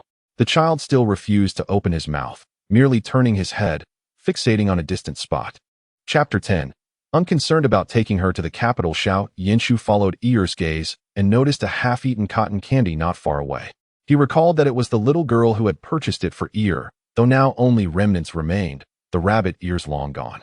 Do you wish to have some cotton candy? Xiao Yanchu inquired patiently. Yi nodded gently. Very well, finish your porridge, and then you may have the cotton candy, all right? Xiao Yanchu softly suggested, bringing a spoonful of porridge to the child's lips. This time, Yi slowly opened her mouth and swallowed the porridge. As Xiao Yanchu fed her, Yi obediently consumed the meal until the small bowl of sea cucumber porridge was entirely empty. A flicker of surprise crossed Xiao Yanchu's eyes. Previously, Yi had only taken a few bites of anything offered to her, yet today she had managed to finish an entire bowl. Could it be that the chef had prepared something particularly suited to Yi's palate today? Who prepared this porridge? Xiao Yanchu asked. Duke Du lowered her head. Your Highness. It is the chef who has been attending to the young master's dietary needs since we arrived from the royal residence. The young master's appetite is quite delicate, so a dedicated chef has always been assigned to him, even during our visit to Yanyang. If the chef had not changed, why was Ear's appetite so robust today? Regardless, seeing Ear finish the small bowl brought a sense of joy to Xiao Yanshu. What good fortune has led the prince to bestow a reward? Just as Xiao Yanshu's words fell, a male voice echoed from the doorway. A young man dressed in a pale blue brocade robe, with a strikingly handsome visage, entered. Without needing to glance back, Xiao Yanshu recognized that Mu Jingshan had returned. What transpired over there? With their meager medical skills, they are hardly worthy of even carrying the shoes of a medical sage, Mu Jingshan expressed disdainfully. Upon hearing that the young master had been located, Mu Jingshan had hurried back from the consultation conference. Upon entering the room, he spotted the empty bowl in Xiao Yanshu's hand, a small jade bowl specifically for Ear, and raised an eyebrow in surprise. Ear finished the porridge? Before Xiao Yanshu could respond, Mu Jingshan stepped forward to take Ear's pulse, alternating hands as he gradually furrowed his brow. Seeing his serious demeanor, Xiao Yanshu's heart sank. Mu Jingshan had always been attentive to Ear's health. Previously, taking her pulse had been a brief task, unlike the careful scrutiny he exhibited today. What is wrong with Ear? Xiao Yanshu inquired, voice tense. Mu Jingshan stood up, ignoring Xiao Yanshu as he walked toward the exit, muttering to himself, strange, this shouldn't be. Something is amiss. Mu Jingshan, halt. Xiao Yanshu shouted in anger, feeling disregarded. Upon turning, Mu Jingshan saw the dark expression on Xiao Yanshu's face and quickly realized he had offended the formidable figure again. He forced a smile, Your Highness. It's nothing to worry about. The young master is well, and for some unknown reason, his health seems markedly improved. I was merely pondering the situation. By the way, Your Highness, has the young master consumed anything unusual today? His sudden recovery is perplexing. Ear's health improvement? Upon hearing these words, Xiao Yan's heart leapt with joy. If one were to inquire about any peculiar food that Ear had consumed today, it would only lead to Mu Jingshan, who followed Xiao Yan's gaze and beheld the half-eaten cotton candy. Cotton candy? Such a trivial treat from street vendors. How could it possibly find its way into the royal palace? Have you discovered the divine physician? Is this confection crafted by the divine physician? Mu Jingshan's imagination soared. The child, averse to taking medicine, might accept it if the divine physician had ingeniously concealed it within the cotton candy, demonstrating the brilliance of the healer. Xiao Yan cast him a disdainful glance, too disinterested to engage in conversation with one so foolish. Unperturbed by Xiao Yan's scorn, Mu Jingshan approached the cotton candy, reaching out to grasp it, bringing it to his nose for a whiff. The sweet aroma of sugar wafted forth, devoid of any medicinal scent. Just as Mu Jingshan was about to pluck a piece to sample for himself, he felt a tug at his hem. Looking down, he discovered the young heir clutching his garment, glaring at him with a fierce intensity, as though he had snatched away a cherished possession. Taken aback by the young heir's furious countenance, Mu Jingshan excitedly pointed at Ear, his voice tinged with exhilaration. Heir is angry. It was noteworthy that in the more than a year since the young heir had entered the manor, his expression had perpetually been one of stoic indifference, devoid of joy or sorrow, more akin to a puppet than a living child. Yet today, he exhibited a spark of life. Xiao Yan also noticed Ear's unusual behavior and swiftly snatched the cotton candy from Mu Jingshan's hand, presenting it to Ear. Do not touch Ear's belongings. Ear accepted the cotton candy, his fury dissipating as he slowly retreated to the bedside, expressionless as he began to consume the confection. My lord, what is the meaning of this? What has transpired with Ear today? Where did he acquire this cotton candy? You must tell me. Mu Jingshan questioned with impatience. A fleeting image of a young girl from the marketplace crossed Xiao Yan's mind. He had not paid her much heed, yet her visage lingered vividly in his memory. The girl was graceful and refined, with brows like willow leaves, skin as smooth as cream, cherry-red lips, and a nose like a jade. Her almond-shaped eyes sparkled like the moon, radiant as spring blossoms. Though she appeared to be an innocent girl, Xiao Yan sensed an uncharacteristic poise and confidence beyond her years. I bought it casually from a stall at the market. Casually bought. Can a mere cotton candy cure the young heir's affliction? I shall procure some immediately. Mu Jingshan dashed out of the room. It is often said that true mastery resides among the common folk. Perhaps the cotton candy from Yanyang contained some unique essence. He was determined to uncover the truth. Observing Ear, who was engrossed in his cotton candy, Xiao Yan pondered for a moment before declaring, investigate this matter. Yes, my lord. Hu Qing received his orders and departed the manor. Should Yi harbor feelings for this young girl, he would not hesitate to bring her back to the capital to care for him closely. Su Ruojin, unaware that the regent intended to send someone to investigate her, first visited a pastry shop to purchase some treats after parting ways with Little Bao. Subsequently, she made her way to Jing Shui Alley, knocking on the door of a residence. "Jean, sister, you have come." A boy of around 10 years opened the door. The boy had fair skin, and upon closer inspection, one would notice that his eyes were different colors, one blue and the other brown. Su Ruojin extended the pastries she held to Yuan Hong, saying, "Here, your favorite osmanthus cake." Yuan Hong joyfully accepted the cake, exclaiming, "Sister Jean is always so kind to me," before turning and dashing towards the inner room, shouting, "Grandmother, Sister Jean has come."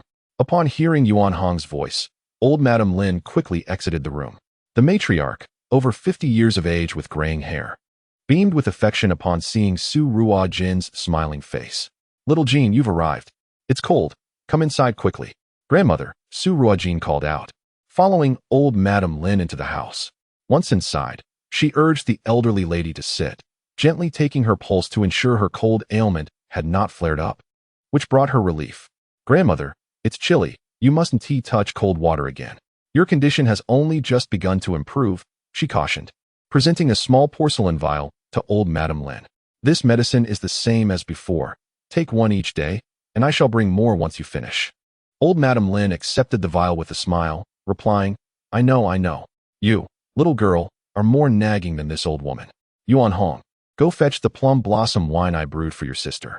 Little Jean, take this wine as a token of respect for your master, and ensure the Lin family does not discover it. I owe your master my gratitude for helping me manage this cold ailment over the years." At this moment, old Madame Lin remained unaware that Su Ruojin had been cast out by the Lin family. Yuan Hong was about to speak up when a mere glance from Su Ruojin silenced him. "Understood, grandmother." Su Ruojin took the wine jar. Old Madame Lin's plum blossom wine was truly exquisite, and her master often praised it. Among the Lin family, only old Madame Lin had genuinely cared for her. From a young age, Su Ruojin had discreetly assisted old Madame Lin in her health regimen, attributing the help to her master to prevent any suspicion from the elderly matriarch. Old Madame Lin was the legitimate wife of old Master Lin. On their wedding night, he vowed never to take a concubine, promising a lifelong partnership. The couple shared a deep love after their marriage, but unexpectedly, during one of old Master Lin's travels, he brought back a woman from a brothel. At that time, old Madame Lin was pregnant and was so enraged that she miscarried, injuring herself and becoming unable to bear children thereafter. From that day forward, old Madame Lin forbade old Master Lin from stepping foot into her courtyard, deeming it unclean. Later, the concubine bore a son, but when the boy was 5, old Master Lin took the concubine to pay respects at a shrine, only to encounter bandits on their way home, resulting in their demise. Old Madame Lin, believing the innocent child was blameless, raised Lin Zhongshan alone, assisting him through the imperial examinations and his marriage, ultimately seeing him appointed as the governor of Yanyang.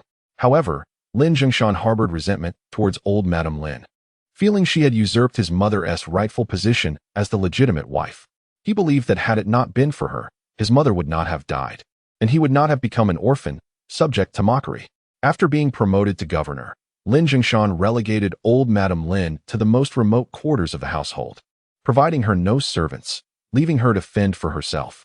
After marrying, Lin Zhongshan and his wife had a daughter, Lin Wanqing, who went missing at just 1 year old. Lady Lin was devastated, as she had suffered during childbirth and might find it difficult to conceive again. To console her, Lin Zhongshan brought home a girl of the same age as Lin Wanqing for his wife to raise, thus creating the new Lin family heiress. Unexpectedly, in the second year after bringing the girl home, Madame Lin surprisingly became pregnant again and gave birth to a son. Once the cherished young lady of the Lin family, she had fallen from grace, becoming a target for everyone's scorn, and was no longer regarded by anyone in the household, enduring days of intermittent hunger. Little Ruojin, at the tender age of 5, once went 2 days without food. Overcome by hunger, she ventured out alone in search of something to eat. In the bitter cold, she stumbled to the doorway of the old Madame Lin's courtyard and collapsed, losing consciousness. The old Madame Lin carried her back inside, and when little Ruojin awoke, her essence had transformed into that of Su Ruojin, the head of an ancient medical family. From that day forth, The old Madame Lin raised little Ruojin in her courtyard, while the others in the Lin residence turned a blind eye, relishing their ease. Fortunately, growing up in the old Madame's courtyard allowed Su Ruojin the opportunity to venture out frequently without arousing suspicion from the Lin family. Sister Jean, tea. Yuan Hong said sweetly, presenting a cup of tea to Su Ruojin, interrupting her reverie. His mismatched brown and blue eyes sparkled with anticipation, as if he had something to say but hesitated. The old Madame Lin, perceptive as ever, gently patted Yuan Hong's head and playfully chided. Always thinking about that knife of yours. Su Ruojin lifted the teacup leisurely, taking a sip while meeting Yuan Hong's eager gaze. How has your training been of late? I practice every day. If you don't believe me, you can ask the old madam, Yuan Hong replied hurriedly. The child was diligent, rising at the crack of dawn to train without fail, and the old Madame Lin looked on with warmth. Oh, really? Su Ruojin set down her cup, her eyes suddenly icy. With a swift motion, she drew a dagger from her cloak and lunged at Yuan Hong. He reacted with remarkable speed, retreating just in time to evade the dagger aimed at his face. Su Ruojin leaped again, attempting to strike, while Yuan Hong raised his hands to block. The two engaged in a spirited skirmish within the confines of the old madame's modest chamber, eventually spilling out into the courtyard, the old madame watching with amusement, having long been accustomed to such antics. 5 years prior, little Jean had returned from her travels with a frail 5-year-old child. During her journeys, she had encountered Yuan Hong, bound atop a pile of firewood in a border village, where the villagers were preparing to burn him alive. Due to his unusual eyes and the recent, tragic demise of his parents, his father perishing in an accident while hunting and his mother succumbing to sudden illness, the villagers branded him a demon, believing he had cursed his parents and would bring calamity upon them if spared. The boy, ragged and bound, had a cloth stuffed in his mouth.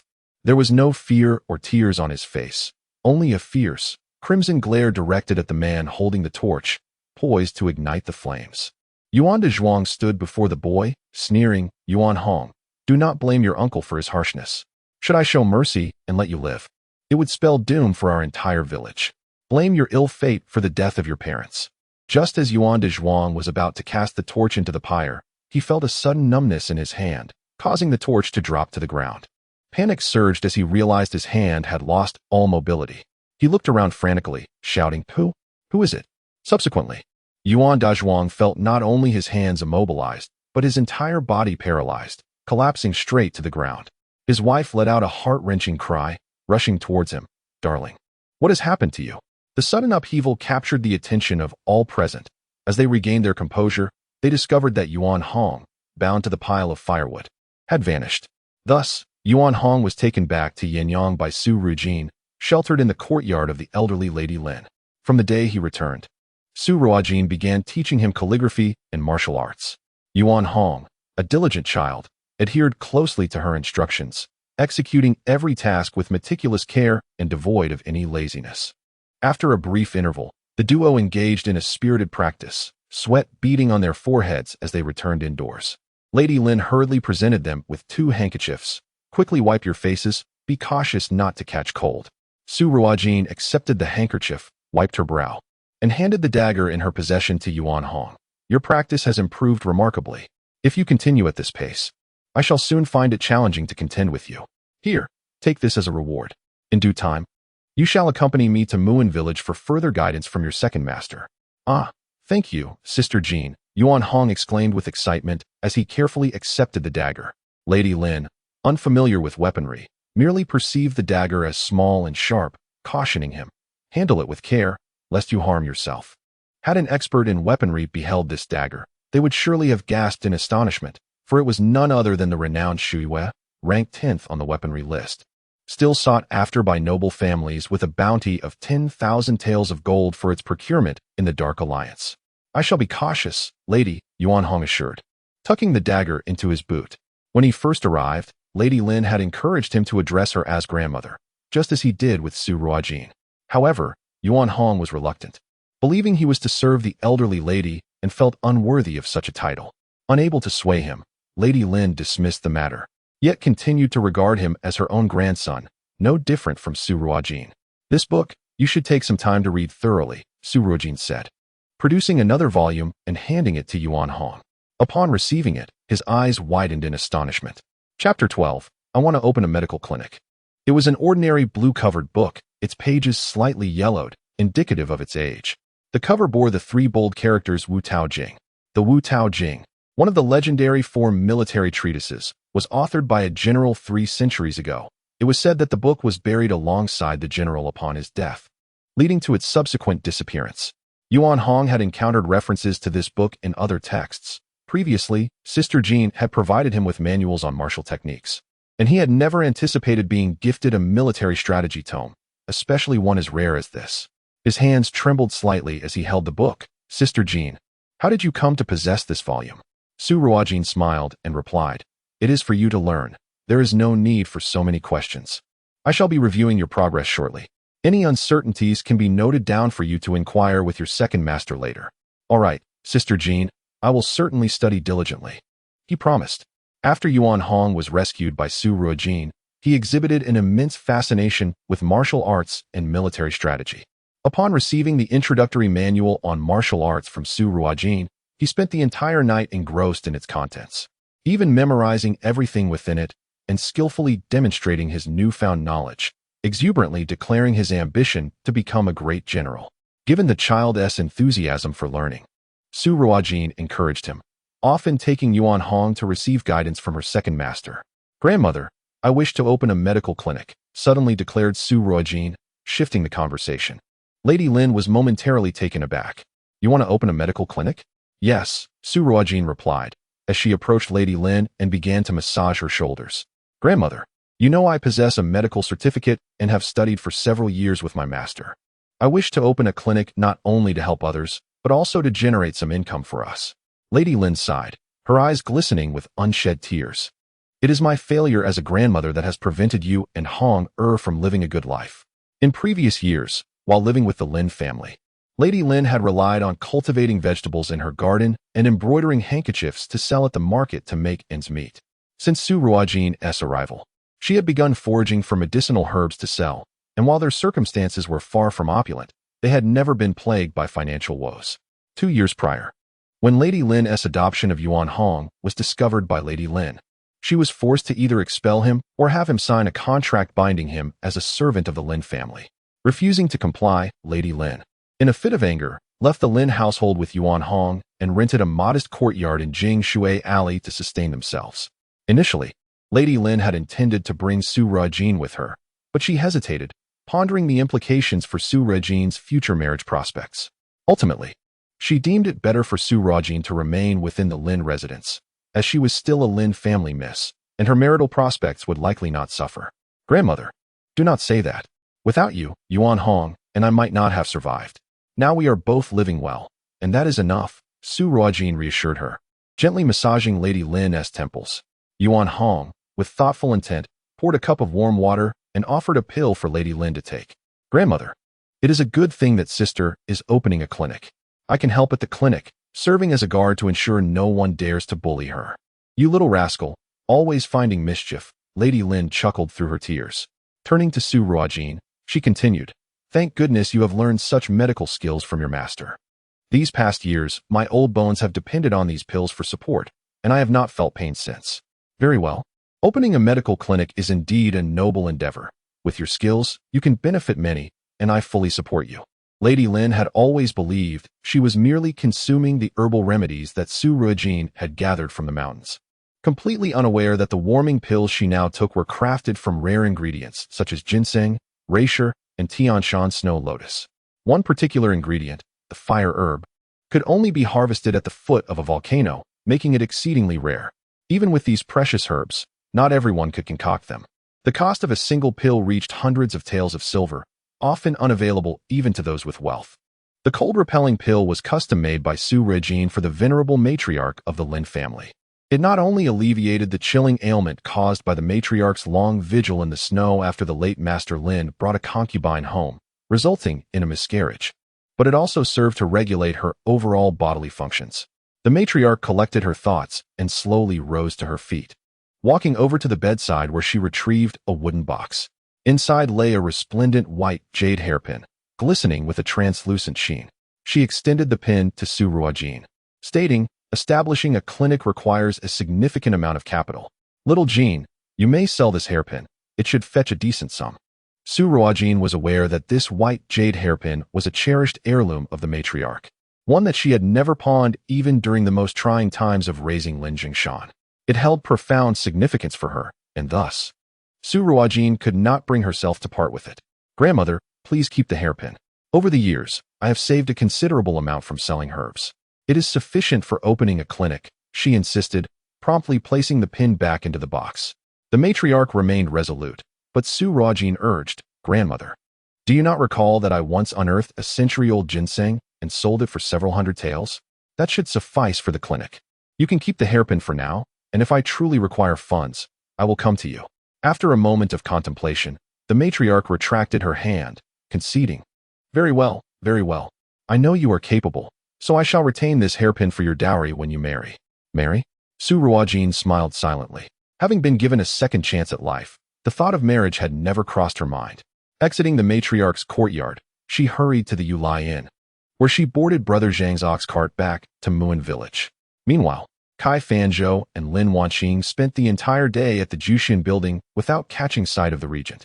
The medical conference followed a strict procedure, allowing registered physicians to diagnose various patients, with only those who accurately diagnosed being permitted to advance to the next round. Given Kai Fanzhou's renowned reputation, he was exempt from the initial screening.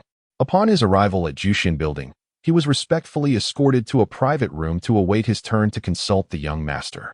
However, after a long day of waiting, he had yet to see the regent or even Mu Jingshan, the ghost doctor's disciple. Mu Jingshan had indeed been present, having come to oversee the selection process for Xiao Yanchu, but after briefly assessing the situation and learning of the young master's disappearance, he departed. Lin Wanqing, growing increasingly impatient, struggled to conceal her frustration. She sat quietly beside Kai Fanzhou, occasionally refilling his tea. Having just been summoned back to the Lin household, Lin Wanqing was at the age of coming of age. It was evidently too late for her to embark on a renewed journey of mastering the arts of music, chess, calligraphy, and painting, and no amount of effort could allow her to compete with other noble young ladies who had trained from childhood. Contemplating her daughter's future, Madame Lin devised an alternative path, proposing that she apprentice under the esteemed physician Kai to learn the art of healing. In the Great Chu Kingdom, female physicians were a rarity, and if her daughter possessed exceptional medical skills, it would surely elevate her status in the eyes of the aristocracy. Thus, even if Wanqing lacked proficiency in the traditional arts, she could assert that her time had been devoted to mastering medicine, and no one would dare to criticize her. Moreover, being a direct disciple of the renowned physician would naturally garner her respect wherever she went. Regarding the arrangement made by Mrs. Lin, Lin Wanqing naturally would not refuse. As a nurse of the 21st century, even lacking the title of a doctor, she possessed medical knowledge that eclipsed all physicians of the Great Chu. Learning the medical practices of this era was merely child's play. Lin Wanqing had no doubt that after a period of study under Kai Fanzhou, her medical proficiency would compel him to address her as master. Chapter 13. The most troublesome matter in her previous life. Lin Wanqing was a nurse in the intensive care unit.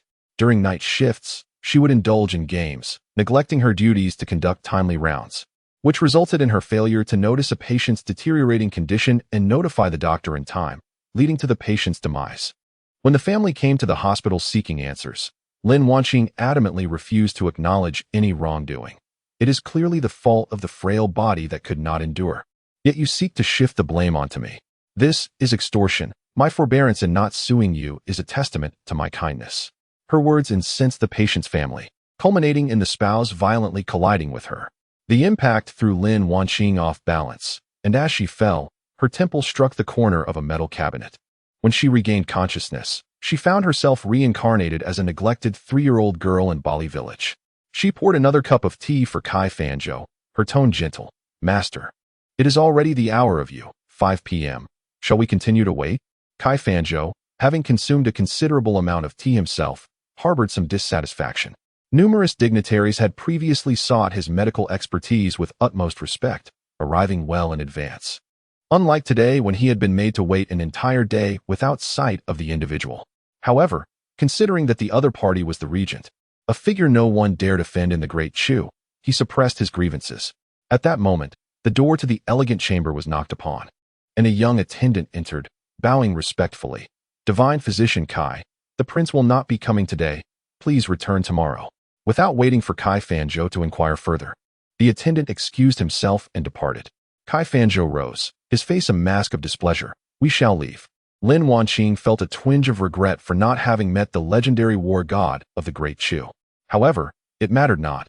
She could return the following day.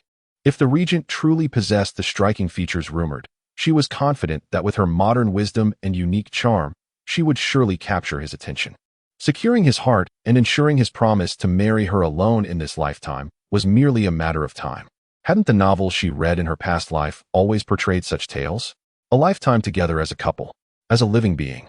How could she not surpass the characters in those stories in this new life?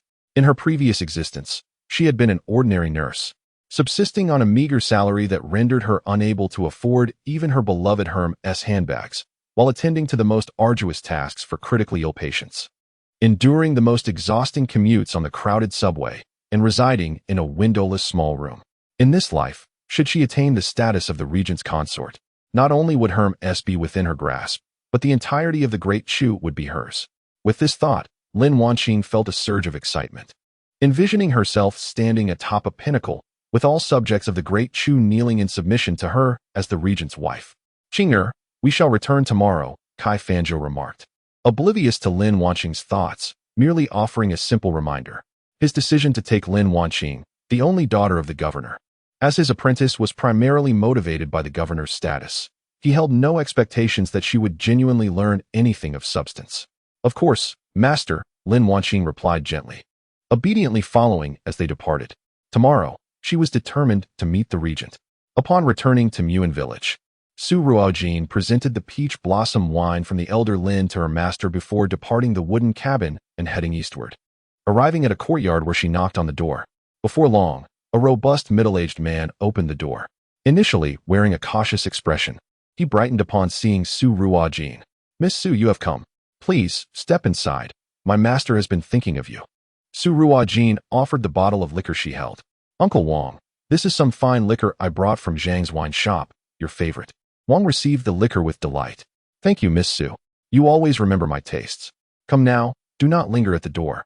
A voice, aged yet commanding, rang from within the house. Exchanging a smile with Wang, Su Ruojin replied, "Grandfather Shao, I have arrived." With that, she made her way inside. Inside, an elderly man, over 60 with graying hair, was writing with a brush. Su Ruojin approached and scrutinized the characters, nodding appreciatively. "Grandfather Shao, your calligraphy flows like a dragon and snake, exuding a magnificent spirit. I would readily believe you are the head of Ruyin Academy based solely on your writing." "Huh, how could that be? But wait, Jean girl, you come empty-handed to see me?"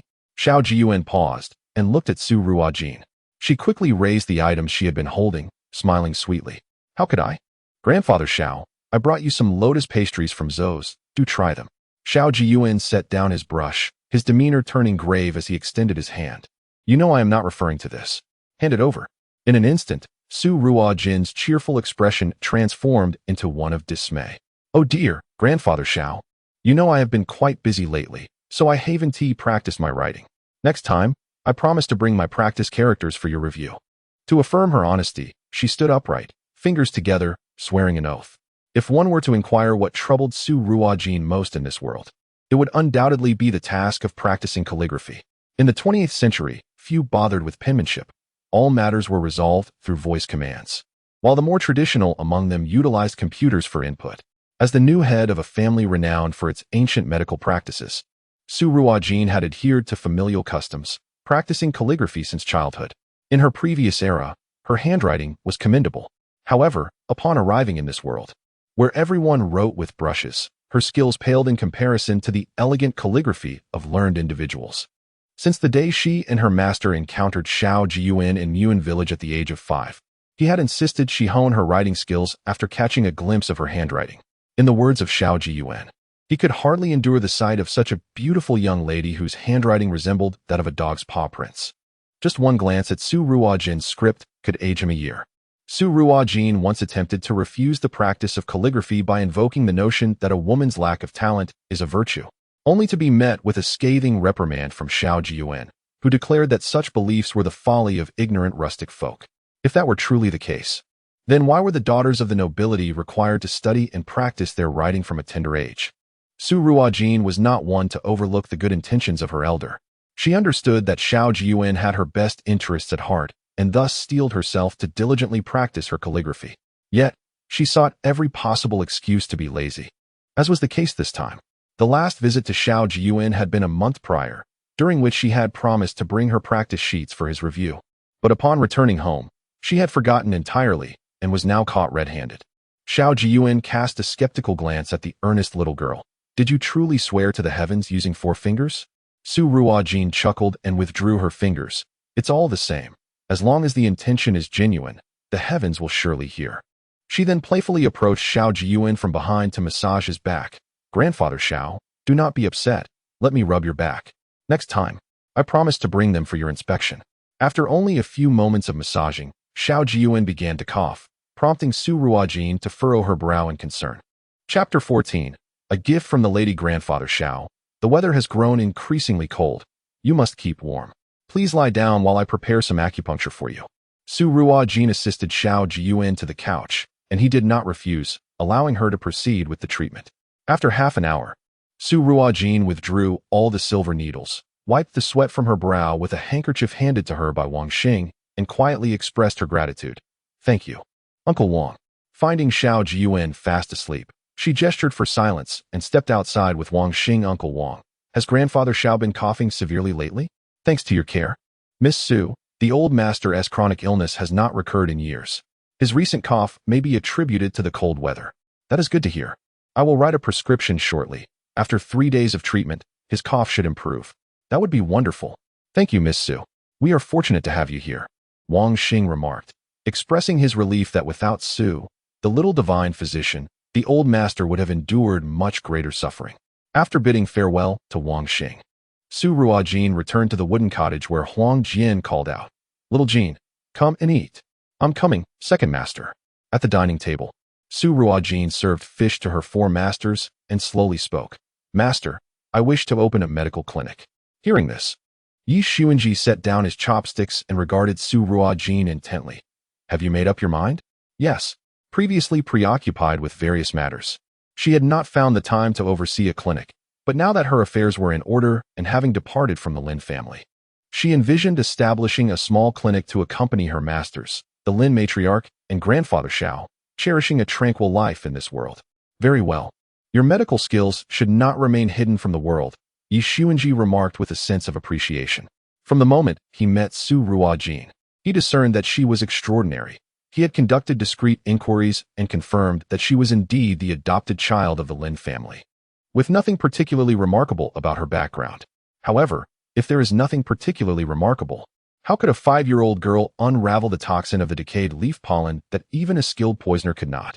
Yet, just as Su Ruojin never inquired about their pasts, Yi Sunch also refrained from posing his questions to Su Ruojin. Each individual harbors their own secrets. All he needed to know was that little Jean held genuine affection for them. Yi Sunch was solely interested in the art of poison crafting and antidote creation, with healing merely a convenient endeavor. He had no desire to save the world, but was equally unwilling to let a medical prodigy like Su Ruojin go unrecognized. Had his master still been alive, upon encountering little Jean he would likely have preferred to expel all his disciples rather than miss the opportunity to take her as an apprentice. Little Jean pursue whatever you wish without hesitation. I, your second master, will always have your back, Huang Jian remarked. Thank you, second master, replied Su Ruojin. Third master, how about lending a hand to little Jean Luo Mingyang winked at Su Ruojin. Third master, perhaps it would be best if you refrained. I would be unable to discern whether the patients visiting the clinic are genuinely ill or merely pretending. Su Ruojin promptly declined. Come now, with your beauty, figure, and those captivating eyes. If you were to visit the clinic, how many male patients would vie for your attention? Oh dear, you ungrateful child. Now you dare to disdain your master, Luo Mingyang exclaimed, producing a handkerchief to dab at her non-existent tears. Su Ruojin hurriedly consoled her. Third master, the clinic is filled with rough tasks that could harm your delicate hands. Upon hearing this, Luo Mingyang lifted her fair hand to examine it. Indeed, the earnings from your clinic may not suffice to maintain my hands. Little Jean will you still visit to listen to me play the guqin after you open the clinic? Fourth Master and Zhao gazed at Su Ruojin with a hint of melancholy. Rest assured, Fourth Master, I will return to listen to your melodies whenever I have the chance, Su Ruojin promised earnestly. When the time comes.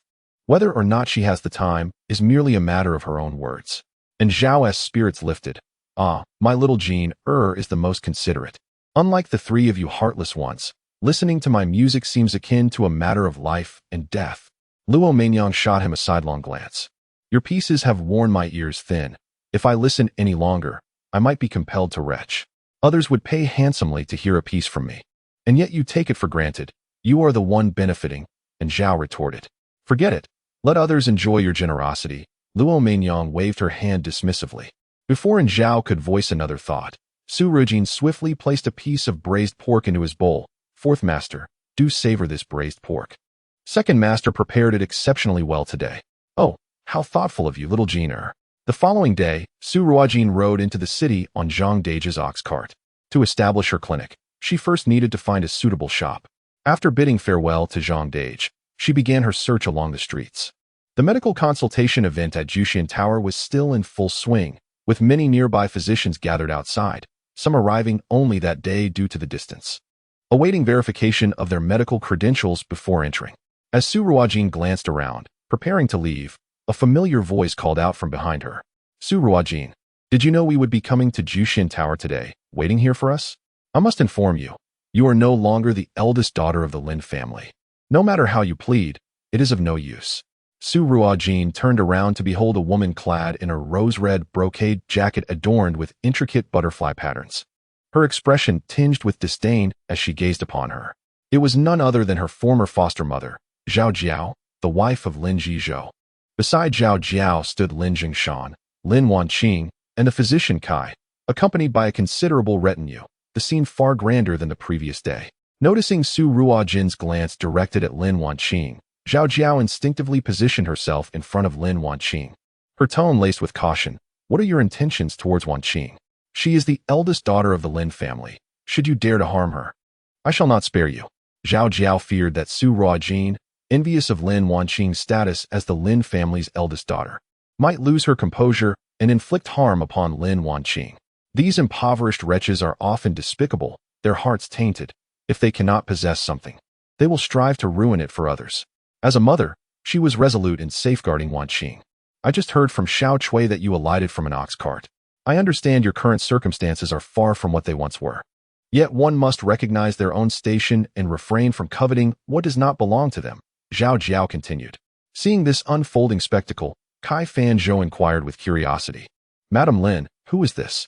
Dr. Kai, she is merely a distant impoverished relative who comes to our door daily begging for money, no matter how much we give. She remains unsatisfied, Zhao Jiao hastily explained. Just as Zhao Jiao was about to instruct someone to expel Su Ruojin, Lin Wanqing stepped forward and grasped her hand. Mother, she is also a pitiful soul. Please grant her some silver. Zhao Jiao gently patted Lin Wanqing's hand, lamenting. Qing your kindness is excessive. Some ingrates will never be content, regardless of the generosity shown to them. Alas, since you have spoken, let Zhang Mama give her 5 taels of silver. Now, take the money and depart quickly. Yes, madam, Zhang Mama responded, hastening forward to present a small pouch of coins to Su Ruojin, her face expressing disdain. Here, take this, it is what our madam has bestowed upon you. Previously, she had given Su Ruojin 2 taels at the gates of the Lin residence, yet this ungrateful girl had refused, turning to give it to a little beggar instead. Now, she appeared eager to solicit funds, evidently dissatisfied with the previous amount. How shameless. Chapter 15. The little beggar Kai Fanzhou stroked his beard, expressing admiration. Indeed, indeed. Qing possesses a heart of gold. A true healer must first cultivate compassion. This is the essence of a physician's benevolence. Qing has a bright future ahead. Lin Zhongshan, overhearing the praises bestowed upon his daughter by Dr. Kai, felt an overwhelming sense of joy. With Dr. Kai's esteemed reputation among the populace, such public commendation would surely enhance Qing's standing. When they later presented themselves before the regent, it would undoubtedly capture the regent's attention favorably. Lin Zhongshan understood well that, given his family's status, it was improbable for Qing to become the regent's primary consort. However, even as a secondary wife, it would elevate the Lin family to great heights. Lin Wanqing's cheeks flushed with modesty. It is all thanks to my master's guidance. Ha ha ha, Lin Jizhou. You have raised a remarkable daughter, well-versed and courteous. She is destined for great accomplishments. Kai Fanzhou laughed heartily. Meanwhile, Su Ruojin found herself entirely overlooked, reduced to a mere backdrop in Lin Wanqing's narrative. Zhao Jiao no longer found Su Ruojin to be so bothersome. She offered her 5 taels of silver in exchange for Qing Heir's good reputation, deeming the silver well spent, her tone softening slightly. Hurry and take the money. With this, your parents will surely be pleased, and life will be a bit easier. Su Ruojin cast a cold glance at the pouch of silver that Zhang Momo extended, but made no move to accept it. Lin Zhengshan, perceiving the situation, interjected. Why don't you thank the lady and take the money? Do not let this affect the medical consultation. You cannot bear the consequences. Upon hearing her master speak, Zhang Momo quickly pressed the pouch into Su Ruojin's hands, murmuring, just take it, you little beggar. The term little beggar made Su Ruojin lift her eyelids slightly to glance at Zhang Momo, her eyes devoid of emotion, as tranquil as a millennia-old cold spring. Yet, that single glance filled Zhang Momo with an inexplicable dread, causing her scalp to tingle and compelling her to retreat hastily to the side. How could this young girl instill such fear in her? Just then, a crowd had gathered, and some bystanders, unaware of the circumstances, deemed 5 taels of silver a considerable sum. Many praised the kindness of the governor's wife. The governor's wife has a truly good heart. I have a similarly burdensome poor relative who is a constant nuisance. The governor's daughter is beautiful and kind-hearted. She is indeed a medical practitioner. I heard the governor's daughter was lost in her youth and has only recently been found. A family that accumulates virtue will surely receive blessings. This must be heaven's assistance. Why hasn't this young lady taken the money and left? Is she dissatisfied with the amount? Such greed for one so young. Zhao Jiao was desperately trying to distance herself from Su Ruojin, seeking to enhance Lin Wanqing's reputation. Su Ruojin slowly tightened her grip on the pouch of money. Seeing this, Zhao Jiao breathed a sigh of relief.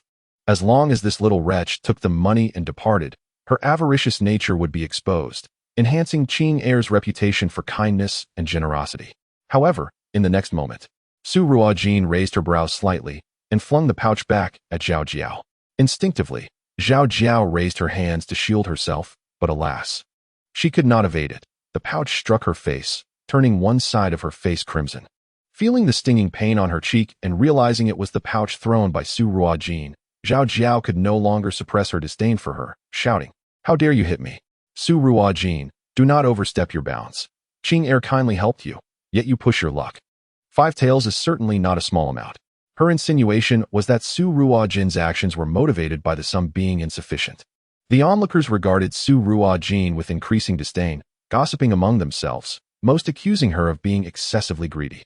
Su Ruojin brushed her hands off as if she had touched something unclean and coldly remarked, "Help me? Madame Lin, I have no interest in your Lin family. Spare yourself the self-aggrandizement. I merely happened to pass by and was bitten by a rabid dog. How unfortunate. Oh no, it is a pack of rabid dogs." Her gaze swept contemptuously over the entire Lin family, her disdain unmistakable. Kai Fanzhou stood alongside the Lin family, and Su Ruojin's glance included him as well. Kai Fanzhou had never endured such humiliation before, yet this was ultimately a matter within the Lin family. If he were to speak out, he would only become the mad dog in Su Ruojin's eyes. For a moment, he felt a surge of indignation, yet could not express it. Lin Zhengshan, infuriated, contemplated striking Su Ruojin, but constrained by his status and the watchful eyes of the public, he could only clench his fists in frustration. Observing that the situation was deteriorating without benefit to the Lin family, Lin Wanqing stepped forward and grasped Lin Zhengshan's hand. "Father, Master, the regent is still waiting for us. We should proceed inside."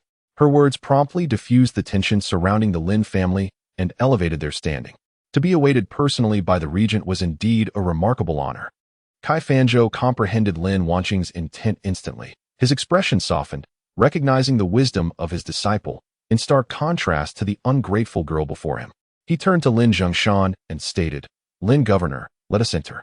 We must not allow unrelated matters to hinder significant affairs." "Indeed, let us depart," replied Kai Fanzhou. Lin Zhengshan and Zhao Jiao were aware that Lin Wanqing and Kai Fanzhou had waited an entire day without seeing the regent yesterday, which had caused them some concern. Today, they had come together to support Lin Wanqing. After all, he was a local official, and the regent's presence would afford him some measure of respect. In this day and age, it truly was a case of a dog biting Lu Dongbin, failing to recognize a benefactor's heart. Good intentions often went unrewarded. Zhao Jiao glared furiously at Su Ruojin, turning away with the assistance of Granny Zhang as they proceeded toward the Juxian building. Lin Wanqing, supporting Kai Fanzhou, followed suit, casting a seemingly casual glance at Su Ruojin without uttering a word. In her previous life, Lin Wanqing had stood at a mere 155 centimeters and weighed the same, often feeling inferior because of it. However, after her rebirth, she grew into a stunning young woman, a fact that filled her with delight, something she had never dared to dream of in her past life. With such beauty and figure, combined with her status as the legitimate daughter of a governor and the wisdom of the 21st century, she felt confident that she could secure a life of splendor. Yet, upon encountering Su Ruojin, she realized that there were always greater heights to aspire to. This girl, who had occupied the position of the Lin family's legitimate daughter for many years, surpassed her slightly in both appearance and stature. But what of it? Lin Wanqing understood that in this alternate dynasty, besides beauty and figure, lineage and knowledge held greater importance. No matter how lovely a rural girl like Su Ruojin might be, she could never compare to Lin Wanqing, a legitimate daughter of a governor. Lin Wanqing shone like the resplendent moon in the sky, while Su Ruojin, devoid of the Lin family's protection, was merely a wildflower by the roadside, easily crushed into the mud, reduced to a puddle of mire, unworthy of comparison. Su Ruojin certainly noticed the glance Lin Wanqing cast her way, one filled with a sense of superiority that deemed her as mere dust. The coldness in Su Ruojin's eyes deepened. Lin Wanqing was indeed a woman of profound thoughts.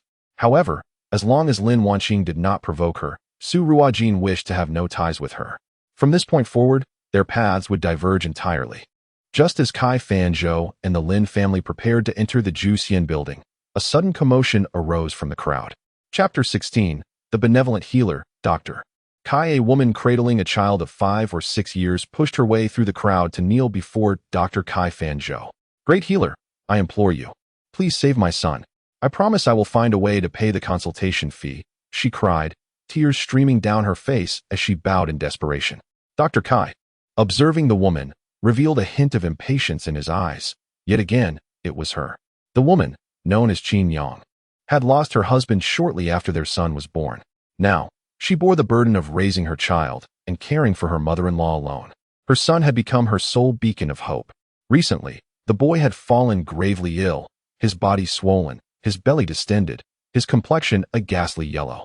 And he constantly complained of abdominal pain, visibly weakening by the day. In her desperation, Qin Yang sought the village doctor, who prescribed some medication for indigestion. But after several days, there was no sign of improvement. Driven to despair, she brought her son to Ji Rintang, hoping to consult Dr. Kai. However, she was taken aback when she learned that his consultation fee was a staggering 50 taels of silver, an amount far beyond her means. Left with no choice, she resorted to the ordinary physicians at the clinic. After a brief examination, they too prescribed similar remedies, yet the boy's condition continued to deteriorate. After days of fruitless efforts, her child was now on the brink of death. Qin Yang had approached the clinic multiple times, pleading for Dr. Kai to examine her son, only to be turned away for lack of funds. Yesterday, she overheard villagers speaking of Dr. Kai attending a consultation event at Juxian Lu and, with a flicker of hope, hurried there with her son, yearning for a stroke of luck that might bring her to the great healer. Everyone spoke of Dr. Kai's benevolent heart. Surely, upon seeing her son's plight, he would extend his hand in aid. In the presence of many witnesses, Dr. Kai could not openly dismiss her, for he valued his reputation. He discreetly signaled to Lin Wanqing. Understanding the cue, she quickly approached Qin Yang, helping her to her feet and gently dabbing her tears with a handkerchief. Dear lady, please rise. Your child is unwell, and my master will not remain indifferent. Shall we step aside to discuss this? Lin Wanqing spoke softly. Taken by her gentle demeanor, Qin Yang momentarily fell silent, allowing herself to be led aside. She anticipated that Dr. Kai would come to tend to her son, but to her dismay, he made no move toward them and instead proceeded directly into Juxian Lu. Anxiety surged within her as she clutched her son, attempting to rush forward, only to be restrained by 2 of the Lin family's maidservants. Please, dear lady. Lin Wanqing reassured her, my master has important patients to attend to today. Do remain calm and wait for a moment. He will see to your son as soon as he is free." These words only heightened Qin Yang's urgency, for she had heard the same promises countless times at Ji Rintang. Initially, she had trusted them, waiting patiently in the clinic's corner. But as the day wore on and darkness fell, she had left empty-handed, learning that Dr. Kai had not yet returned from his rounds. Eventually, her frustration boiled over, leading to her ejection from the clinic, a harsh lesson learned. Without money, she would never gain access to Dr. Kai. Witnessing her son's increasingly swollen abdomen, Qin Yin found herself in a desperate situation, compelling her to recklessly confront Kai Fanzhou at the Jushin Pavilion. At this moment, she had lost all faith in Lin Wanqing's assurances and began to cry out in anguish. "Kai, esteemed physician, I implore you to save my son. If you refuse to examine him today, I shall take my life right here." With that, Qin Yin broke free from her servant's grasp and hurled herself towards a nearby tree. "Quick, stop her!" Lin Wanqing exclaimed in alarm. A nearby maid rushed forward to restrain Qin Yin, who was still clutching her child, hindering her speed. Once again, she was firmly held back, rendering her unable to move, and she succumbed to a fit of heart-wrenching sobs. The commotion drew an increasing number of onlookers, who began to murmur among themselves. "This woman appears so pitiful. Why won't the esteemed physician assist her? Indeed, look at the child she holds. His belly is so distended, it's clearly abnormal. I have heard that the esteemed physician possesses a kind heart and cannot bear to see the impoverished suffer. Surely he would help. What do you know? The regent is waiting inside Jushin Pavilion. How could the physician dare to be late? Surely examining the child wouldn't take much time.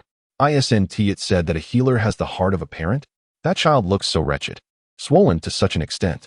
As the chatter intensified, Kai Fanzhou's pace slowed, and a shadow of displeasure crossed his face. If he chose to disregard the child's plight and entered the pavilion, how would the common folk of Yanyang perceive him? His long-cherished reputation would undoubtedly suffer. Yet, he was equally unwilling to extend his expertise to this commoner. His skills were reserved solely for the elite, and these commoners were unworthy of his attention. At that moment, his gaze fell upon an individual amidst the crowd. With a flicker of inspiration, a smile adorned his face as he approached Qin Yin. Upon seeing Kai Fanzhou advance, Qin Yin's eyes sparkled with hope, and she eagerly approached him, cradling her child. "Kai, esteemed physician, please, I beseech you to examine my son." His abdomen. Kai Fanzhou raised a hand, interrupting her, and glanced at the child, concealing his disdain remarkably well. He sighed and said, "Madam, it is not that I refuse to treat your child, but the regent is awaiting my presence. Should I delay, I would be unable to justify my tardiness. How about this? I will have my esteemed disciple attend to your son. His examination will be as thorough as mine, and I shall not charge you a single coin for this service. What do you think?" Upon hearing this, Qin Yin was momentarily taken aback. Deep down, she yearned for the esteemed physician to personally attend to her son, yet she recognized the importance of the regent's affairs. The regent, such a lofty position that she scarcely dared to contemplate. The crowd erupted in astonishment at Kai Fanzhou's words. The esteemed physician truly embodies the heart of a healer. He not only offers to have his disciple examine the child, but does so without any fee. Truly, he is deserving of our admiration. What a noble man the esteemed physician is. Before Qin Yin could respond, Kai Fanzhou turned to the crowd, calling out, "Yunin, come forth." A man stepped out from the throng, and Su Ruojin smirked upon recognizing him, exclaiming, "Oh, isn't this an old acquaintance, my Yunin, Dr. Ma?" After Su Ruojin had departed the previous day, Ma Yunin had exhausted every means to rise from the ground, but to no avail. To avoid embarrassment, he had no choice but to pay the tavern keeper to carry him to a room, providing a cushion beneath his knees for a modicum of comfort while kneeling. He remained in that position for a full 2 hours before his legs began to feel somewhat pliable, and even now, a dull ache lingered in his knees.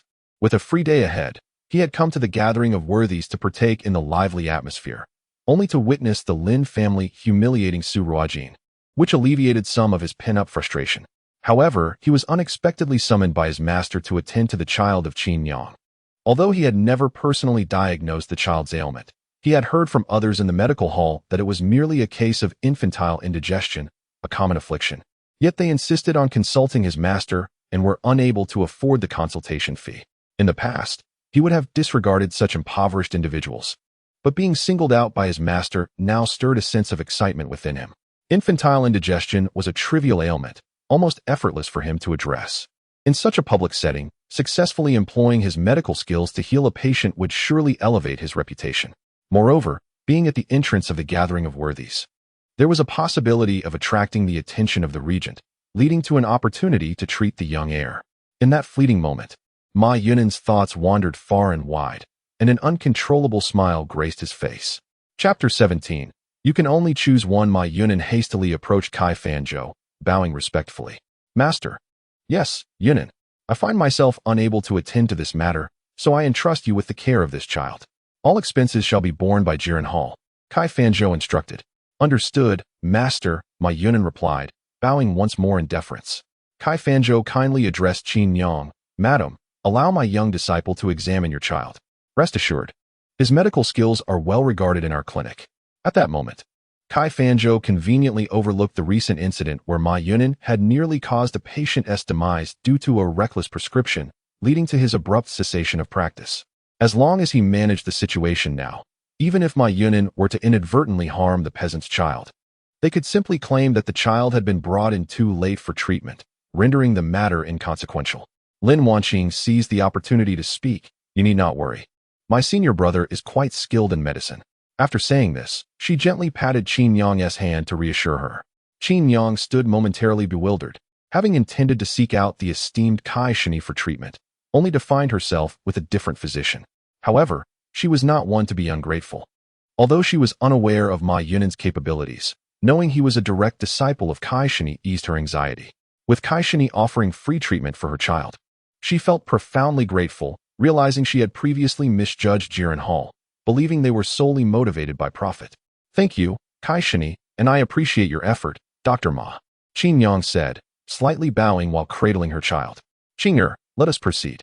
Yes, master. Lin Wanqing obediently followed behind Kai Fanzhou as the group entered the gathering of worthies. Zhao Jiao cast a disdainful glance at Qin Yang and her child, whispering to Zhang Momo, when we enter, you must fetch a basin of water for the young lady to wash her hands. She is not so fastidious as to avoid touching such commoners. Who knows what ailments they may carry? That child appears to be suffering from a rather peculiar illness. What if it infects the young lady? Yes, madam, responded Zhang Momo. But do not blame the young lady. She possesses a kind heart. Alas, it is merely that Qing'er possesses a kind heart. A benevolent soul is sure to be rewarded. And our dear Qing'er's blessings are yet to come. Upon hearing Zhang Mama's words, Zhao Jiao felt a measure of comfort in her heart. When Kai Fanzhou entered the Juxian building, Ma Yunin approached Qin Yang. He could have taken the mother and child to Jiren Hall for treatment, as the clinic's conditions would surely be superior to the chilly street. However, Ma Yunin was reluctant to forego such a splendid opportunity to demonstrate his medical skills in front of a crowd. If he were to save this child, the citizens of Yanyang would surely commend him as an extraordinary physician. I shall take the child's pulse, Ma Yunin declared, retrieving a handkerchief to cover the child's wrist, placing 2 fingers gently upon it, and closing his eyes in deep concentration. After a lengthy moment, he slowly opened his eyes and spoke. Madam, the child is indeed suffering from excessive accumulation of food. I shall prescribe a remedy to alleviate the gastrointestinal distress. Qin Yang was taken aback by Ma Yunin's diagnosis, as yet another physician had attributed her son's ailment to food accumulation. She had administered numerous digestive medications to no avail. Though unversed in medicine, she felt instinctively that her son's affliction was not merely due to indigestion, but lacked the means to refute the physician's claim. With trepidation, she ventured, Doctor, might you reconsider? Several physicians have declared my son's condition to be due to food accumulation, and despite numerous remedies, he has shown no improvement. Is it possible there could be another underlying ailment? Ma Yunin's expression darkened at her challenge, his tone sharp. Am I the physician, or are you? If you doubt my expertise, why then seek my master's counsel? I have studied under my master for many years, and I assure you, I would not misdiagnose such a common ailment as childhood indigestion. At that moment, he completely disregarded his own recent misdiagnosis of another patient. Qin Yang, now agitated, her eyes glistening with tears, implored, Doctor, that is not my intention. Yet if it is indeed childhood indigestion, why has he not improved after all this time? Would you not be so kind as to examine him once more? Her repeated inquiries struck a blow to Ma Yunin's pride. He dramatically flung his sleeves, feigning a desire to leave. I offer you my services free of charge, yet if you do not believe in my abilities, then so be it. There is no need to fetch medicine from Jiren Hall, Seek another physician whom you trust. Though Ma Yunan turned his back on Qin Yang, he did not leave, waiting for her to plead with him. His master had instructed him to treat the child, and he felt compelled to fulfill that obligation. Tears streamed down Qin Yang's face in desperation. What was she to do? At that moment, a woman's voice rang out. Dr. Ma, did you not misdiagnose an elder just yesterday? How do you dare to treat others today? Are you not afraid of the consequences? Upon hearing this voice, Ma Yunan trembled. He had completely forgotten about Su Ruojin, the little harbinger of misfortune. With her presence, he was never met with good fortune. Yet in such circumstances, he could neither flee nor concede, but had to maintain his composure. Moreover, he had indeed taken the child's pulse with utmost seriousness and was certain that the child was suffering from indigestion. Turning to Su Ruojin, he shouted in anger. What do you, a mere girl, know? Such an uncomplicated ailment as childhood indigestion. Do you think I could misinterpret? Speak carelessly again, and I shall report you to the authorities for causing a disturbance. Su Ruojin stepped out from the crowd and approached the Qin nurse, disregarding Ma Yuan, and instead gazed at the child in the nurse's arms. May I take a look at the child? The Qin nurse, taken aback by the sight of this enchanting girl who resembled a fairy, instinctively inquired, Are you also a doctor? Yes, I possess a medical certificate. Su Ruojin produced her credentials for the Qin nurse to see. At that moment, someone in the crowd recognized Su Ruojin and exclaimed, Madam, you should allow this young divine physician to examine your child. She saved an elderly man from a sudden heart ailment just yesterday. Yes, indeed, it was her. I was at Wangyue Tower yesterday as well. Do not be deceived by her youth. Her medical skills are remarkable. The elder sister who had previously inquired about Su Ruojin's clinic also recognized her and chimed in. This Dr. Ma made a mistake yesterday. Upon hearing this, Ma Yuan's complexion shifted between shades of green and white, for the events of the previous day were something he wished never to revisit. In a fit of rage and embarrassment, he bellowed at the Qin nurse, I shall make this clear. You must choose between her and me. Should you allow her to treat your child, do not expect to procure medicine from Jiren Hall today, and from this point forward. You are forbidden from stepping foot in Jiren Hall again. Consider wisely, will you choose her or us? A nameless little girl, emerging from nowhere, was no match for the esteemed Jiren Hall in the eyes of any sensible person. The Qin nurse found herself in a dilemma. Her heart yearned for the young physician to examine her son, for an additional doctor might uncover a new treatment method. Yet, Jiren Hall was the finest medical establishment in the entire Yanyang. If she chose the young girl, and was indeed barred from Jiren Hall, what would she do if her child fell ill in the future? Chapter 18. Redworm disease. Su Ruojin did not press for an answer, merely observing the Qin nurse as she contemplated her choice. Should the Qin nurse decide in favor of Jiren Hall and refuse her assistance, Su Ruojin would respect her decision. After all, one's fate is often determined by their own choices, beyond the interference of others.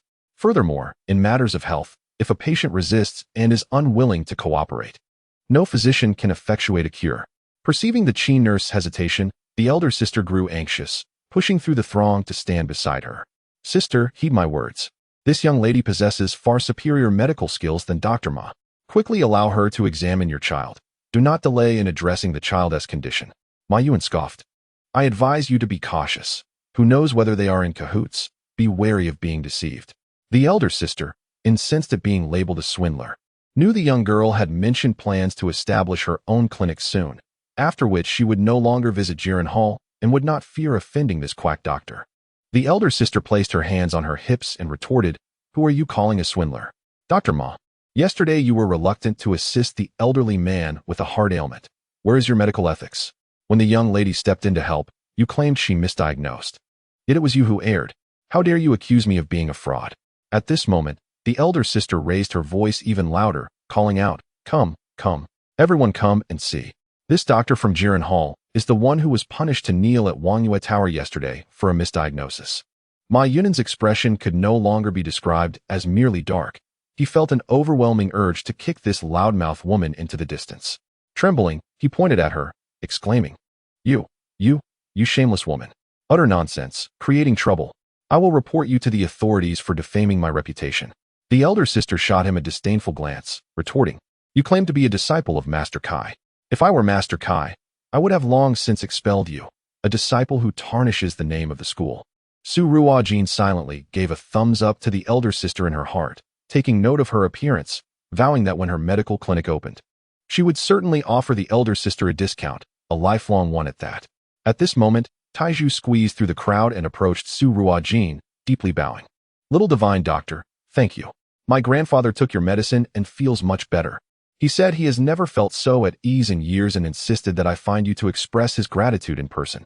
Having searched the streets for quite some time to find Su Ruojin, Taiju finally located her. He then handed her a piece of cured meat he had been carrying, a hint of embarrassment on his face. Little divine doctor, I am truly sorry. We don't have much money at home, and this is homemade cured meat. I hope you won't think poorly of it. In this era, common folk rarely enjoyed meat. And while such a piece of cured meat might be insignificant to the wealthy, it was among the most valuable possessions for a family like Taiju's. Su Ruojin understood the situation and resolutely refused to accept it, but the young man insisted on shoving it into her hands and ran away, his face tinged with a hint of crimson. Looking at the cured meat in her hands, Su Ruojin smiled, feeling a warmth in her heart. The common people of this era are remarkably sincere. Any kindness shown to them is remembered 100-fold, and they offer their most cherished possessions in return. It was precisely this sincerity that strengthened Su Ruojin's resolve to open a clinic in Yanyang, where everyone could afford medical care. Having been distracted by this commotion, Qin Yang regained her composure and glanced at her son, whose abdomen was swollen and who was too weak to speak. Gritting her teeth, she knelt before Su Ruojin, pleading, "Doctor, I beg you to save my son." Su Ruojin quickly helped her to her feet, refraining from further words, and directly took the child's pulse.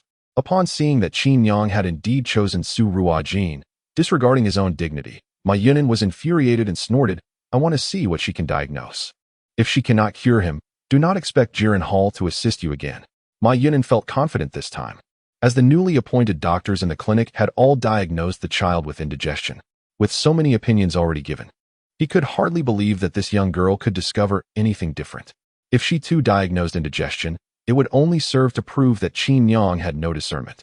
Su Ruojin attentively felt the pulse, her brow slightly furrowed. After a moment, she inquired, "Has the child consumed any raw food from river water or ponds?" Qin Yang momentarily found herself at a loss. Regardless of whether it was from the mountains or the rivers, anything edible was quickly consumed by the village children.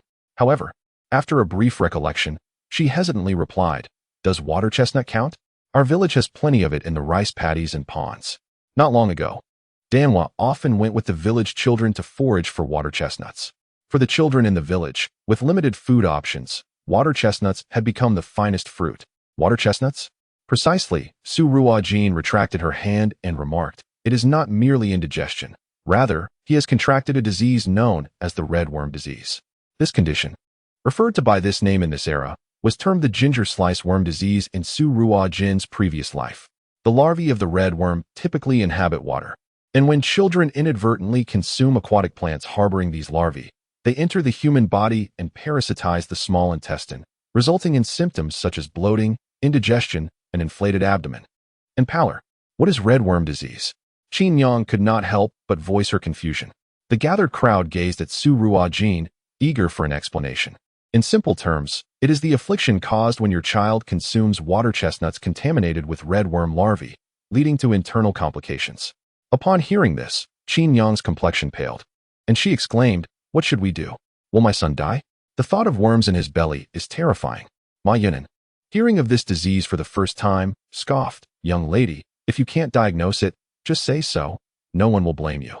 But spreading such baseless fears can be fatal. In truth, the human body possesses immune capabilities. If the child is older and has a stronger resistance, and if the quantity of water chestnuts consumed is minimal, even a small number of red worm larvae would not manifest significant symptoms and could resolve over time." However, Qin Yang's child was young, with an unstable digestive system, and likely consumed a considerable amount, leading to a severe condition. Su Ruojin cast a sidelong glance at Ma Yunin and coolly remarked, "If you lack medical knowledge, it would be prudent to keep your mouth shut, you quack." This was the second time she had labeled Ma Yunin a quack. The first was at Wangyue Tower when there were fewer onlookers. But now the crowd was several times larger. Ma Yunin's face flushed with embarrassment, and in anger, he raised his hand as if to strike Su Ruojin, only to be halted by the elder sister, who challenged, "What? Do you wish to hit someone? Come on, let us see." Though she was a woman, she towered over Ma Yunin, her robust stature intimidating him into retracting his hand with a muttered curse. Only women and petty men are difficult to deal with. Chapter 19. Peaceful waters and clear rivers. Seeing Qin Yang's anxious demeanor, Su Ruojin reassured her, "Do not worry. I will administer a few acupuncture treatments and prescribe some medicine for a few days, and he will be well again. He may feel somewhat weak afterward, but with proper rest, he will recover." With that, she borrowed 2 long benches from a nearby tavern, laid the child upon them, unfurled her acupuncture kit, and began to administer needles. Observing the young woman's deft technique, Qin Yang felt a sense of calm wash over her. This was the first time a physician had articulated the distinct nature of her child's ailment.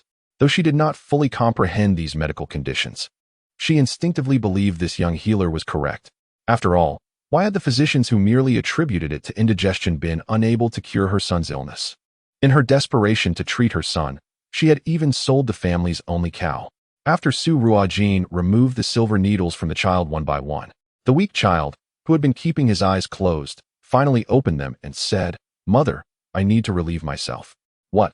Oh dear, yes. Yes, yes. I will take you to the restroom," Qin Yang exclaimed, her heart racing with excitement. The child had not eaten or relieved himself during this time, and she feared he might fall ill from holding it in. Just then, the child passed gas, causing those around to scatter, waving their hands to dispel the unpleasant odor. Qin Yang's face turned slightly red. I apologize. My child hasn't relieved himself in days. I will take him to the restroom immediately." With that, she quickly carried the child away in search of a lavatory.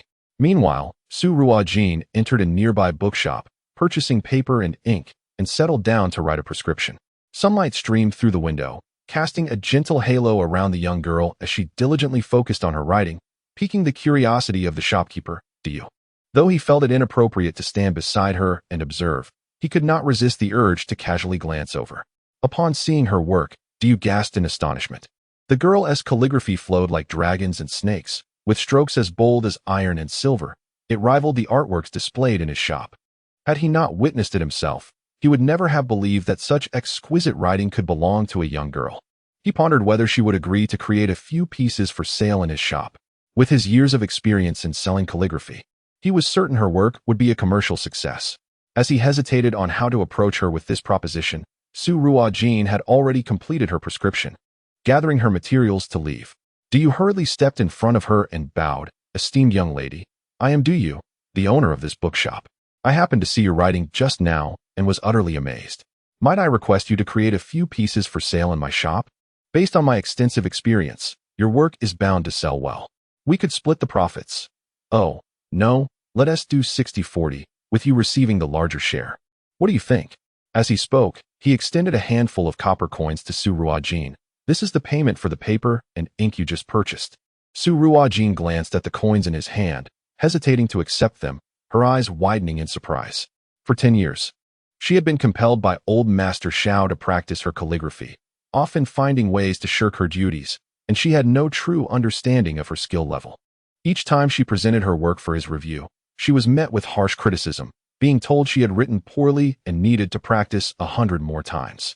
She had always thought her writing had merely improved compared to her past life, but she never imagined that her progress could be significant enough to attract the interest of a bookstore owner. "You wish to sell my writing?" Su Ruojin asked, still in disbelief. "Indeed, my lady.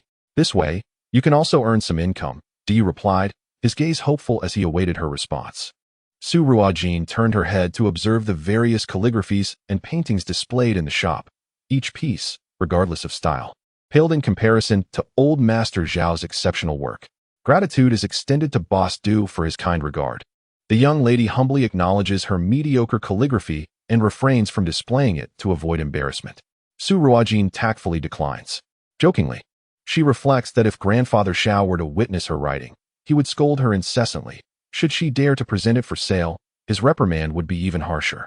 Yu's eyes reveal a hint of disappointment, yet he remains courteous. "In that case, I shall not impose. However, I have a modest request. Might I ask the young lady to inscribe a piece for my establishment? Rest assured, it shall be for my personal collection and never for sale. Please name your price." "I shall not haggle." Du, a man who cherishes the art of calligraphy, opened this bookstore in Yanyang City to sustain his livelihood. After witnessing Su Ruojin's handwriting, he feels that failing to acquire a piece for his collection would be a lifelong regret. Noticing the sincerity and eagerness in Du Yu's gaze, Su Ruojin ponders briefly. Very well, just one piece. Ah, splendid. One piece is sufficient, Du Yu exclaims, eagerly retrieving the finest materials from his store. Assuming the role of an apprentice to assist Su Ruojin in her writing endeavor. Standing before the desk, she contemplates and, picking up the brush, inscribes the 4 characters, Hai Yin He Qing. These characters are not typically suited for a study, yet as she writes, Su Ruojin inadvertently recalls that Grandfather Zhao's study is adorned with this very phrase. Throughout her childhood, she practiced calligraphy using Grandfather Zhao's writings as her model, occasionally exploring the works of other renowned calligraphers. Thus, when the time came for her to write, she instinctively emulated Grandfather Zhao. Du Yu observes the 4 characters Su Ruojin has penned, deep in thought. He had anticipated that the young lady would inscribe phrases such as Ho De Zai Wu or Tian Dao Chou Qin, but he is pleasantly surprised by her choice of Hai Yin He Qing. Remarkable. I did not expect such grand aspirations from one so young. I am truly impressed. He exclaims, if you do not mind, I hope you will visit my bookstore more frequently. You are too kind, Boss Du, Su Ruojin replies politely. Du Yu carefully sets aside the inscription. At this moment, he remains unaware of the significance this inscription will hold for him. Nor does he foresee that it will become a treasured heirloom of the Du family, passed down through generations. It is not merely a piece of writing. It encapsulates a legend, though that is a tale for another time. After securing the piece, Du Yu produces a silver pouch and presents it to her. Young lady, here are 100 taels of silver, a token for your ink fees. I hope you will not find it unworthy. May I ask how you wish to be addressed? Su Ruojin. As for the ink fees, Boss Du, there's no need. Let us simply be friends. However, I do have a matter I wish to inquire about. Su Ruojin states. Ruojin, a lovely name. What is it that you wish to know? I shall share all that I can, Du Yu responds promptly. I presume that having operated your bookstore for many years, you are quite familiar with the local situation. I am looking for a shop to open a medical clinic. Do you happen to know of any suitable properties available for rent or sale? As chapter 20 unfolds, Su Ruojin considers that Du Yu, having established his bookstore for many years, likely possesses valuable connections. If he could introduce her to a suitable property, it would certainly be more advantageous than aimlessly wandering in search of one. Upon hearing this, Du Yu's eyes brightened. Miss Su, how fortuitous. My ancestors left behind 2 shops. One I have transformed into the current bookstore, while the other is a 3-story storefront that is conveniently vacant. However, the location of that shop is not as prime as my bookstore, and it is slightly off the beaten path. I wonder if this would be a concern for you. Su Ruojin was equally delighted. A 3-story shop would be perfectly suited for a clinic. The 3rd floor could serve as a storage for medicinal herbs. The 2nd floor could be converted into an acupuncture room, and the ground floor could accommodate patient consultations, an impeccable arrangement. A less favorable location was of no consequence. As long as the medical skills were exceptional, patients would seek treatment regardless of distance. That sounds wonderful. Thank you, Mr. Du. However, I have a few matters to attend to at the moment. Would it be possible for you to accompany me to view the shop later? Of course. No problem at all. Miss Su, once you have finished your tasks, feel free to come over, and I shall take you to see the shop whenever you are ready. The bookstore had few patrons, and with a young apprentice to assist, Du Yu was free to leave at any time. Exiting the bookstore, Su Ruojin made her way back to the previous location, intending to hand over the prescription to Qin Yang. From a distance, she noticed Qin Yang, holding her son, gazing eagerly in her direction. Upon seeing Su Ruojin approach, Qin Yang quickly pulled her son close. Hurry, kneel before the little divine doctor. She is the one who saved your life. The little boy, confused yet obedient to his mother, immediately knelt before Su Ruojin. She quickly helped him to his feet, noticing that his stomach had visibly deflated, and took his pulse, which had stabilized considerably. Su Ruojin handed the freshly written prescription to Qin Yang. His pulse has stabilized. Prepare 3 doses of medicine according to this prescription, boiling 3 bowls of water down to 1. Administer it 3 times a day, and after the 3 doses, he will be cured. Ah, thank you, divine doctor. If it weren't for you, my son might not have. Qin Yang's voice trembled as she accepted the prescription. Her son's illness had already sparked gossip in the village, with whispers suggesting she had caused her husband's death and was now doomed to lose her son as well. Even her mother-in-law, who had always been supportive, began to cast her suspicious glances. Qin Yang had even contemplated the unthinkable. Should her son truly be beyond saving, she would follow him into the afterlife. Earlier, When she had taken him to the toilet, she was horrified to discover numerous worms expelled from his body. With such parasites within him, it was no wonder his belly had been so distended. Witnessing the remarkable transformation of Qin Yang's son, who had been on the brink of death, the villagers were now thoroughly convinced of Su Ruojin's medical prowess. This young lady possesses remarkable skills, one villager remarked. With just a few acupuncture needles, she brought the child back to life. She is far superior to that doctor from Jiren Hall. At that moment, an older woman approached, inquiring, "Little divine doctor, when will your clinic open? You must hurry. I will be the first to patronize it." Su Ruojin chuckled lightly. "My dear lady, a clinic is not a place one should frequent often. I sincerely hope you will never need to visit one in your lifetime." The older woman waved her hand dismissively. "Everyone consumes grains and vegetables. There will inevitably be minor ailments. If not, I can always buy some supplements. Rest assured, I will certainly come when the time comes." "All right, I shall do my best. When you arrive, I will provide you with free acupuncture to help adjust your body," Su Ruojin remarked with a smile. "Ah, that sounds splendid. I shall eagerly await it," the elder sister responded joyfully. Around them, others chimed in, "Little divine doctor, we shall come as well." "Indeed, everyone is welcome," Su Ruojin replied. Meanwhile, Ma Yunan had witnessed Qin Yang returning with her son, and it was evident that the child was already showing signs of improvement. Upon hearing Qin Yang mention that her son had expelled numerous worms and that his stomach was no longer distended, he realized that this time the girl had indeed made an accurate diagnosis. Not daring to linger, he seized the opportunity to slip away while Su Ruojin was occupied with writing a prescription, fearing he might unwittingly find himself kneeling for several hours. In public, such an act would be utterly humiliating, and his master would undoubtedly expel him from the apprenticeship. Su Ruojin soon noticed Ma Yunan's absence. She chuckled. Such a petty individual was hardly worth her attention, though she hoped never to encounter him again in a position to misdiagnose and cause harm. Qin Yang, suddenly recalling something, lowered her head in slight embarrassment and softly inquired, "Little divine doctor, what is the consultation fee? I currently possess only a tael of silver, which is certainly insufficient.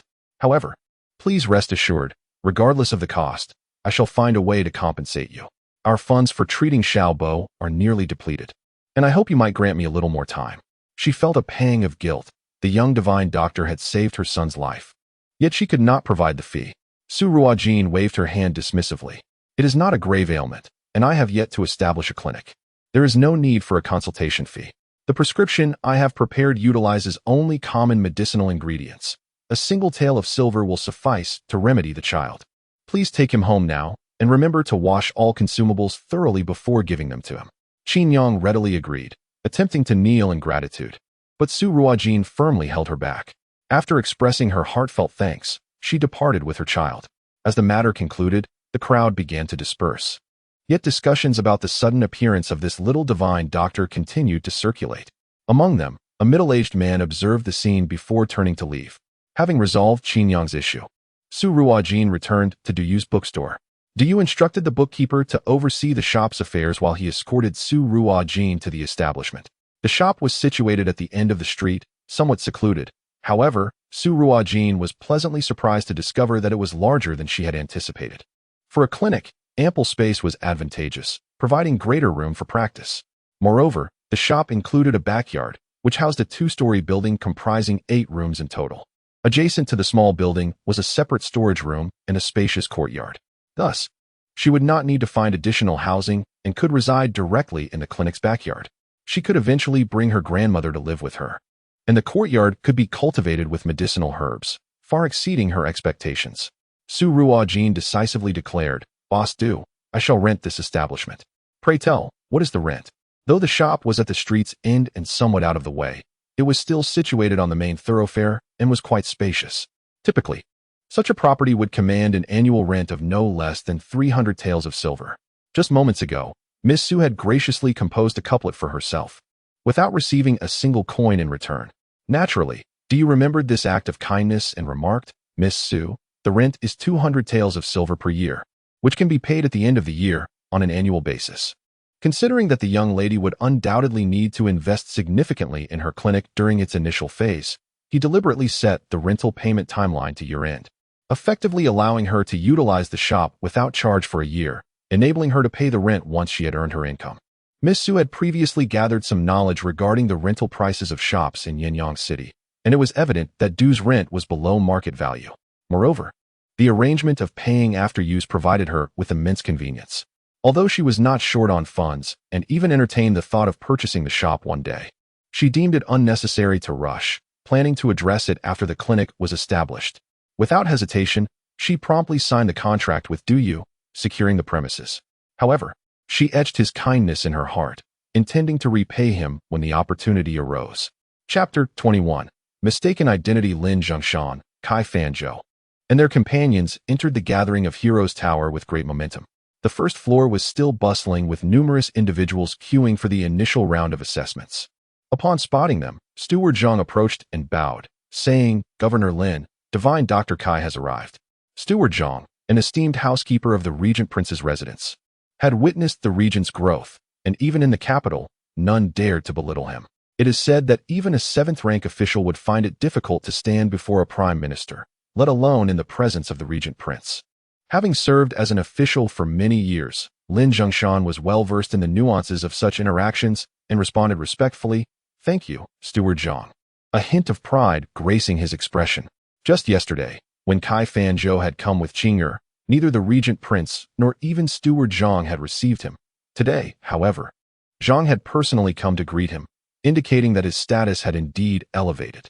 Kai Fanzhou offered a slight nod in return, his expression serene, revealing neither joy nor sorrow, embodying the demeanor of a reclusive sage, indifferent to fame and fortune.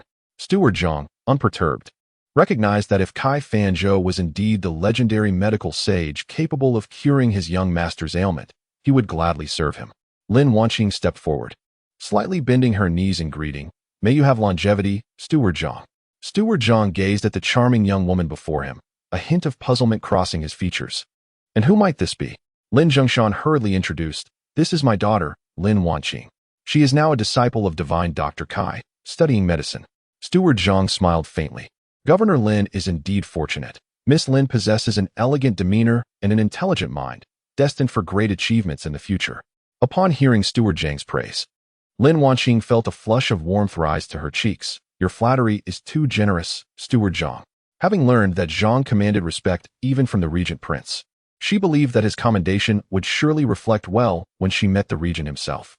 With this thought, Lin Wanqing looked forward to her encounter with the legendary warrior of the Great Chu Kingdom even more eagerly. "Please, this way. Young Master Mu is already awaiting Divine Dr. Kai." Su Ruojin gestured invitingly. At this, Lin Zhongshan felt a moment of surprise. Shouldn't the Regent Prince be the one awaiting them? However, he concealed his astonishment, following Su Ruojin upstairs. At the entrance of the elegant room, Su Ruojin pushed the door open. Just as Lin Zhongshan was about to enter, he was halted. "Lin Governor, the prince has decreed that only physicians may enter this chamber. It would be better for you to escort Madame Lin to the adjacent room for a brief respite, where tea and refreshments have already been prepared." Lin Zhongshan felt a twinge of displeasure. As the governor of Anyang, it was disconcerting to find there were places he was barred from entering. Yet, facing the regent, he dared not voice his grievances. Thus, Lin Zhongshan and Zhao Jiao retreated to the neighboring room, while Kai Fanzhou and Lin Wanqing stepped into the elegant chamber. Upon entering, Kai Fanzhou and Lin Wanqing were taken aback by the scene that unfolded before them, one they could scarcely have imagined. The room was filled with an array of cotton candy, and a young man was crouched before a 5- or 6-year-old boy, holding a rabbit-shaped cotton candy. Beside him stood an elderly gentleman with nearly white hair, his eyes betraying a sense of anxiety as he observed the situation. The young man seemed intent on amusing the boy, yet the child merely stared blankly ahead, unresponsive. Mu Jingshan appeared somewhat disheartened, mumbling to himself, "It seems ineffective. Is my approach flawed?" He then tore off a piece of cotton candy and popped it into his mouth, chewing thoughtfully. "It has no peculiar taste.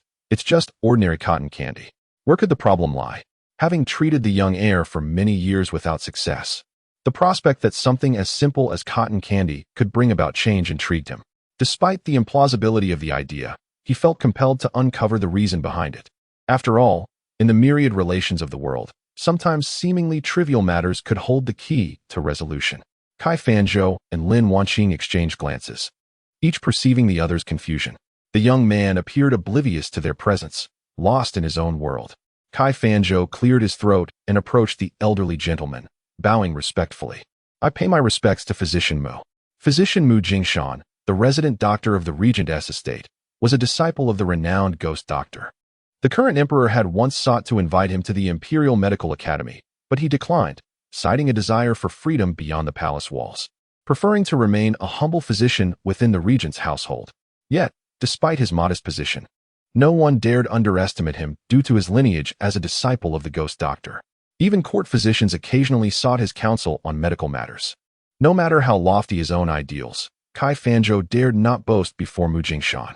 Not only did he have the regent's backing, but as a disciple of the ghost doctor, he would have to address even the physician's students as master uncle in the martial arts hierarchy, let alone the fact that Mu Jingshan was significantly older than him. However, the thought that the regent's estate employed Mu Jingshan and sought his expertise for the young heir filled Kai Fanzhou with a sense of pride. Age and rank mattered little. After all, he believed himself superior in skill. The elderly gentleman, taken aback by Kai Fanzhou's salute, stepped aside hastily, gesturing towards the young man. No. You have mistaken me. He is the true Physician Mu. Now it was Kai Fanzhou and Lin Wanqing's turn to be astonished. While it was well known that Physician Mu possessed remarkable medical skills, no one had mentioned that he was so youthful. In the minds of the public, those who possess exceptional medical skills are often envisioned as venerable elders with flowing white hair. Yet, before them stood a youth, seemingly still in the throes of youth, hardly possessing a full set of facial hair, raising questions about his medical prowess. Mu Jingshan appeared oblivious to the astonishment reflected in the eyes of Kai Fanzhou and Lin Wanqing, and beckoned them over. Come and take a look at this cotton candy. What makes it so special? Upon hearing this, Kai Fanzhou and Lin Wanqing were even more perplexed, yet they approached the mound of cotton candy to scrutinize it closely. However, no matter how they examined it, they could only discern that it was merely the ordinary cotton candy sold in the marketplace, devoid of any extraordinary qualities. If one were to pinpoint something noteworthy, it would be that one ear of the rabbit-shaped cotton candy was blue while the other was red, which was indeed rather charming. Just as Kai Fanzhou was about to speak, he was interrupted by Mu Jingshan. Do not call me a divine physician. I cannot even discern what is special about this cotton candy, so I hardly merit such a title. Kai Fanzhou paused momentarily before addressing him differently. Young Master Mu. While this cotton candy may appear quite ordinary on the surface, it is known to the aged that many medicinal powders are colorless and tasteless, often blended into sugar to create cotton candy, making them difficult to detect. This cotton candy may indeed contain such medicinal powders. A physician is well versed in the 4 diagnostic methods: observation, listening, inquiry, and palpation, with the skill of observation being particularly refined in Kai Fanzhou. He was adept at interpreting the tone and expressions of others, allowing him to convey his insights effectively and strike at the heart of their concerns. It could be said that his reputation as a divine physician was largely derived from this talent for observation. Kai Fanzhou reasoned that if Mu Jingshan was so meticulously examining this cotton candy, it could not possibly be an ordinary item. It must possess some unique characteristics. Yet, he could not concede that he was unable to discern its qualities, as that would imply a deficiency in his medical expertise. Thus, he resorted to this line of reasoning to uphold his credibility, for after all, medicinal powders are imperceptible to the naked eye, leaving no room for contradiction. I see. Mu Jingshan mused, resting his chin on his left hand as if deep in thought. He then rose, clapped his hands, and turned to Lin Wanqing. Miss Lin, what is your perspective? Previously, Mu Jingshan had been crouched with his back to the two, but now he stood upright, facing Lin Wanqing. In that instant, her gaze locked onto his strikingly handsome face, causing a faint blush to bloom upon her cheeks. The physician of the regent's estate could possess such remarkable good looks, rivaling those of the celebrities she had once admired in her past life. One could only wonder how extraordinarily handsome the regent himself must be. Miss Lin? Noticing that Lin Wanqing had fallen silent while gazing at him, Mu Jingshan gently prompted her. Startled, Lin Wanqing quickly averted her eyes and softly replied, I am but an unworthy novice and share the same opinion as my master. Having only recently become an apprentice under Kai Fanzhou, and in an era devoid of testing instruments, should any exist, she would not know how to utilize them. She was merely a nurse, unable to discern any peculiarities in the cotton candy. Yet, given her master's esteemed reputation, she felt confident in aligning her views with his. Since both divine physician Kai and Miss Lin share this perspective, it may indeed be that my own understanding is limited. I truly cannot perceive the mysteries within this cotton candy. Might I kindly request that Divine Physician Kai and Miss Lin take a piece of cotton candy back for further examination and kindly inform me of the medicinal powder it contains? Mu Jingshan inquired with a smile. Kai Fanzhou's expression subtly shifted. He had merely been speaking off the cuff. Yet who could have anticipated that Mu Jingshan was someone who delved into the depths of matters? At this juncture, he found himself in a precarious position, compelled to respond with feigned confidence. Of course, I am equally curious about the nature of the medicinal powder. Regardless, it would not be long before Mu Jingshan returned to the capital with the regent. By then, who would still remember this conversation? Even if he did recall it, he could easily dismiss it with some vague reference to an odorless and tasteless powder. With this thought, Kai Fanzhou's heart began to ease. Then I must trouble you, Dr. Kai, Mu Jingshan remarked, shifting the topic as he gestured towards a boy sitting quietly nearby. Dr. Kai, this is my distant nephew, who has suffered from a peculiar ailment since childhood, remaining indifferent to joy or anger, much like a wooden puppet. I have treated him for quite some time with little improvement and wish to seek your help.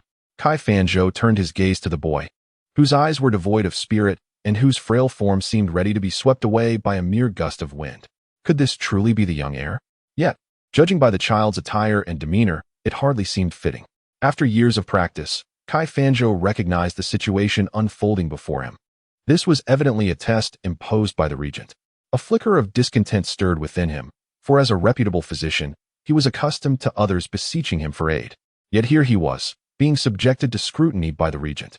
What distinguished him from the ordinary practitioners on the first floor? However, the present circumstances left him no room for refusal. It was clear that Mu Jingshan represented the regent in this matter. To rebuff Mu Jingshan would equate to severing any potential alliance with the regent. It would be prudent to showcase his medical prowess, perhaps even to instill a sense of awe in the young, brash man, reminding him that there are always greater talents beyond one's own. Kai Fanzhou approached the boy, took his pulse, and examined his eyelids thoughtfully before speaking. This child suffers from a condition of apathy, which has led to a weakened spleen and stomach. A treatment of Qixin decoction combined with Qixin Jiwei decoction should suffice. He had encountered several children with similar afflictions, and the treatment was rather standard. Ultimately, the child's recovery hinged on fortune, which explained Mu Jingshan's prolonged struggles. Mu Jingshan gestured for a nearby attendant to accompany Kai Fanzhou in writing the prescription. I kindly request you to draft the prescription, Dr. Kai. Without hesitation, Kai Fanzhou approached the writing desk and began to inscribe the remedy. Such a prescription was childish play for him. Lin Wanqing, observing from the sidelines, sensed an underlying issue. Before her tenure in the intensive care unit, she had spent time in the pediatric ward, encountering children with autism.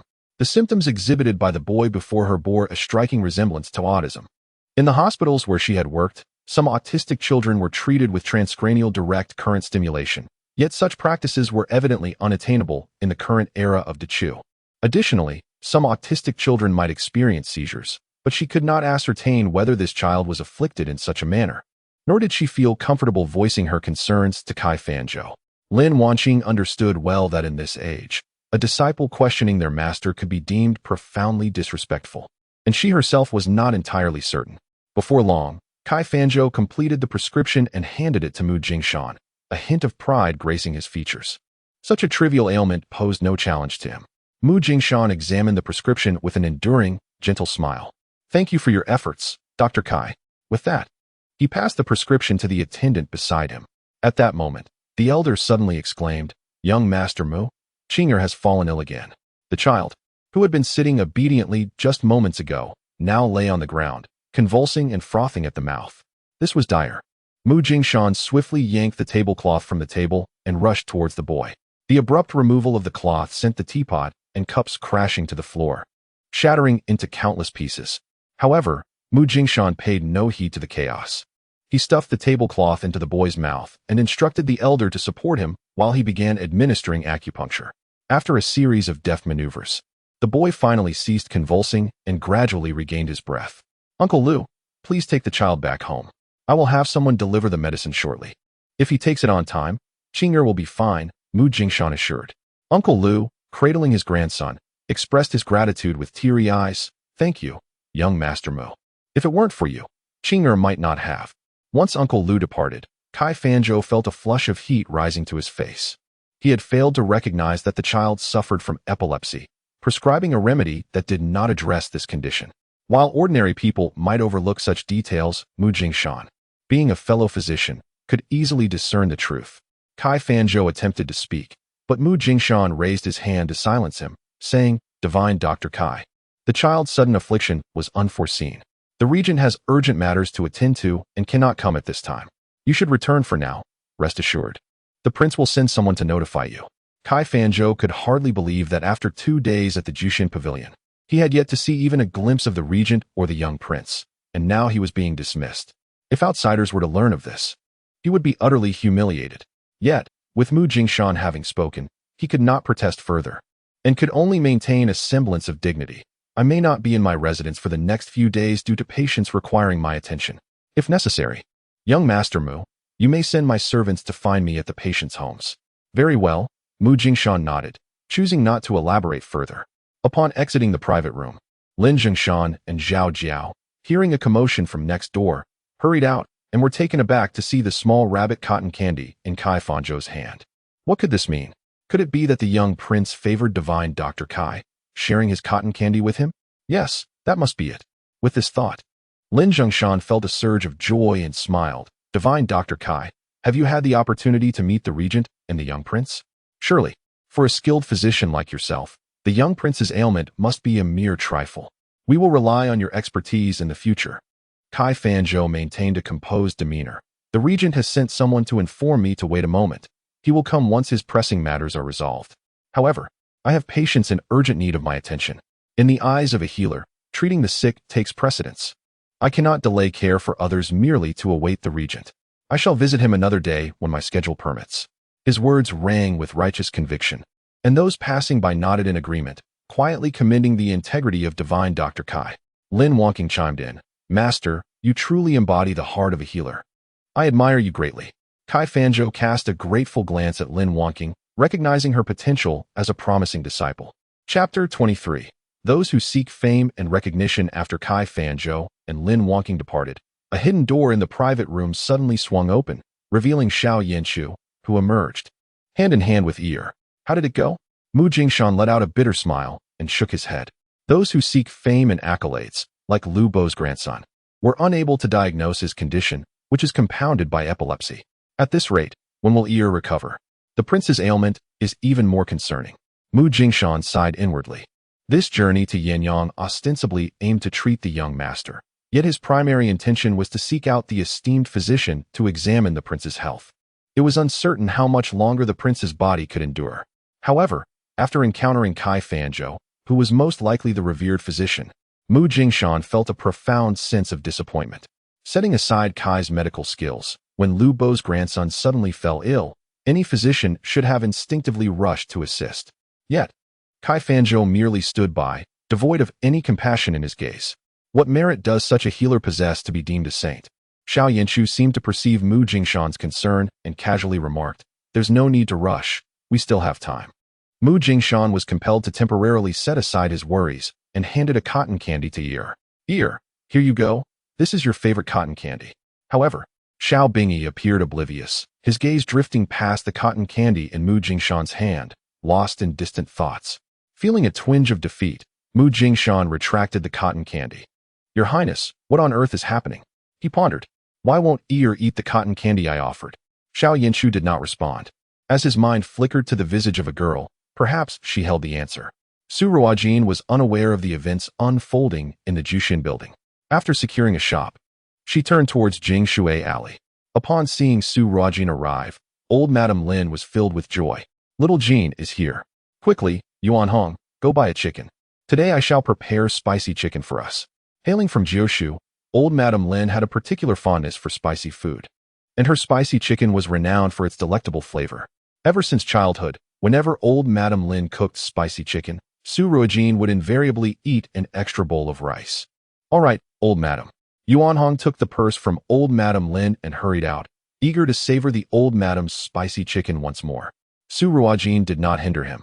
Instead, she remained inside and engaged old Madame Lin in conversation. "Grandmother, I have something important to discuss with you."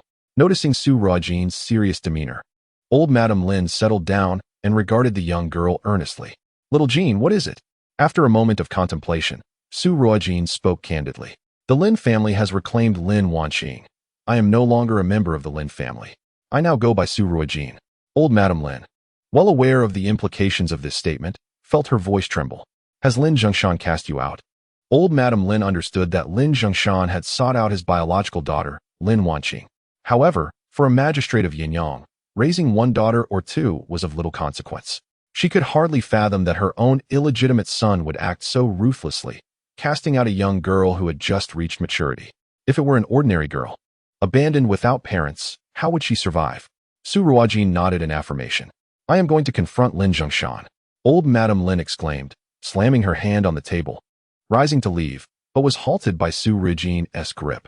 "Grandmother, I had no intention of remaining with the Lin family. Now I have fortuitously severed ties with them. Even if I were to return to the Lin family, with Lin Wanqing present, how do you think Lin Zhongshan would treat me?" The matriarch paused in her steps. Indeed, Lin Zhongshan regarded even his biological mother, who had raised him since childhood, as insignificant, let alone a foster daughter with no blood ties to him. Even if she were to threaten Lin Zhongshan with her official influence to retrieve Su Ruojin, it is easy to imagine how arduous her life would be in the Lin residence. With tears welling in her eyes, the matriarch lamented, "Su Ruojin, it is your grandmother who has wronged you, unable to provide you with a better life. Come live with me, as long as I have food to eat. You shall never go hungry." Su Ruojin gently assisted the matriarch to sit once more and softly spoke, "Grandmother, have you forgotten that I intend to open a medical clinic? With my skills, it is impossible for me to starve. Once I become Su the divine physician, Lin Zhongshan will be the one begging me to return to the Lin residence, and I may not even consent." Observing her granddaughter's confident demeanor, the matriarch's tears transformed into a smile. Yes, my little Jean is the most capable." Her anxieties eased slightly. Yet she pondered the future of a girl who would be exposed in society. What would become of her prospects for marriage? Su Ruojin tenderly grasped the matriarch's hand. "Grandmother, trust me, leaving the Lin family will lead us to a better life. I have already rented a clinic at the end of Jingda Street. It is a 3-story shop front with a courtyard behind it. I came to inquire if you and Yuan Hong would be willing to move in with me to assist with managing the clinic." Before the matriarch could respond, Yuan Hong's voice chimed in exuberantly. I am willing. Grandmother, please agree to sister's request. We shall never be separated from her again." He hurriedly entered, carrying a chicken, his breath heavy and his nose slightly red from the cold, and upon hearing Sister Jin's desire for them to live together, he could hardly contain his excitement. The matriarch was taken aback. "Have you truly rented the clinic so swiftly?" "Yes, it depends on whether you are willing to help me." "Grandmother, can you bear the thought of me, a frail girl, managing an entire clinic alone? What if someone comes to bully me, and there is no one to protect me?" Su Ruojin feigned weakness. Indeed, grandmother. Once we move, if anyone dares to bully sister, I will be the first to confront them. Please agree to sister's request." Yuan Hong interjected, fearing the matriarch's potential refusal, his hopeful gaze fixed upon her. The matriarch regarded the 2 children before her. Despite their lack of blood relation, the years they had spent together made them akin to her own grandchildren. Since Su Ruojin had been cast out, the 3 of them would form a family. What harm could there be in living together? She could not bear to let a young girl manage a clinic alone, and her presence could provide some support. Thus, the matriarch found no reason to refuse. "Very well. Let us move together. From now on, we shall all reside together." Wonderful. Yuan Hong exclaimed joyfully, spinning around with the chicken in his hands, causing it to flap its wings and create a gust of wind. The matriarch playfully scolded, "Stop spinning. I will go prepare the chicken." Yuan Hong quickly replied, "Grandmother, you rest. I will take care of it. Once everything is ready, I will call you to guide the cooking." With that, he dashed off to the kitchen, still clutching the chicken. Although Yuan Hong is merely 10 years of age, having lived alongside the old lady for some time, he has become quite adept at slaughtering chickens and fish. Soon, a dish of spicy chicken, rich in color, aroma, and flavor, is served at the table. Su Ruojin indulges in another bowl of rice and confirms her plans to escort old lady Lin the following day before departing from Jingshui Alley. Upon reaching the bustling street, Su Ruojin is met with a cacophony of cries. Lifting her gaze, she notices a gathering in front of a medical hall. The sign prominently displaying the name Ji Rentang. Chapter 24, A Life in Turmoil. Is Ji Rentang, not the clinic of physician Kai? As Su Ruojin approaches, she sees a woman strenuously supporting a young girl amidst the crowd. The young woman's abdomen is visibly swollen, indicating her pregnancy. Bent over, clutching her belly, her face contorted in anguish. Beads of sweat cascade down her forehead despite the chill in the air, and her lips, tightly clenched, are on the verge of bleeding. Any onlooker would recognize the immense suffering she endures. Tears streaming down her face, Aunt Tang cries out, "Doctor, please. I implore you to save my daughter-in-law. If anything were to happen to her, or my unborn grandchild, I could not bear to live." A few attendants from the clinic surround Aunt Tang and the young woman, one of whom, with a look of disdain, speaks up, "Aunt, Dr. Ma has already stated that your daughter-in-law is experiencing a miscarriage. He has prescribed medication to support the pregnancy. If you find it too expensive, what more can we do? Each prescription costs 10 taels of silver, and you need 10 prescriptions. How can an old woman like me afford such a sum?" A glimmer of despair flickers in Aunt Tang's eyes. Her husband passed away early, leaving her to rely solely on her son and daughter-in-law. Who could have anticipated such misfortune? During a hunting trip, her son tragically fell from a cliff and perished. With the loss of the family's pillar, Aunt Tang and her daughter-in-law are left to survive on the meager earnings from selling embroidery, making only 200 or 300 copper coins a month, far from enough to purchase such expensive medication. "Mother, we must leave." Xiao Chui grips her mother-in-law's hand tightly, summoning all her strength to utter these words. "Xiao Chui, we cannot leave. If we do, what will happen to you and the child?" Aunt Tang weeps, kneeling at the entrance of Ji Rin Tang, repeatedly bowing her head. "Doctor, I beseech you, save my daughter-in-law and grandchild. I bow before you, and in my next life, I shall repay your kindness with my servitude." Witnessing this scene, the onlookers murmur among themselves. It is truly pitiful. A widow and an orphan, her son is gone. If she cannot save her daughter-in-law and grandchild, I too would find it unbearable to live. Isn't it said that the doctors at Ji Rin Tang are benevolent? How can they stand by and do nothing? They have not done nothing. They have prescribed medication. But at 10 taels of silver per prescription, who can afford it? We are all victims of fate. Aunt Tang continues to bow fervently, while Xiao Chui, without support, struggles to stand, her steps faltering as she nearly falls. A young woman from the crowd steps forward to steady her. Xiao Chui looks up at Su Ruojin and breathes a soft, "Thank you." Su Ruojin retrieves a pill and offers it to Xiao Chui. "Take this, it may provide you some relief." Xiao Chui gazed at Su Ruojin. The young girl's demeanor was calm, yet her eyes possessed a reassuring and trustworthy strength. Without a hint of doubt, Xiao Chui accepted the pill and swallowed it whole. Whether it was merely a psychological effect or the actual efficacy of the pill, after a short while, she genuinely felt her pain subsiding, a flicker of astonishment blossoming within her. Su Ruojin supported her as they stood at the edge of the crowd. Madame Tang, having bowed with excessive fervor, had already begun to bleed from her forehead. Someone in the crowd, unable to bear the sight, shouted, "Help her." The others, stirred by a wave of sympathy, echoed the cry, "Help her!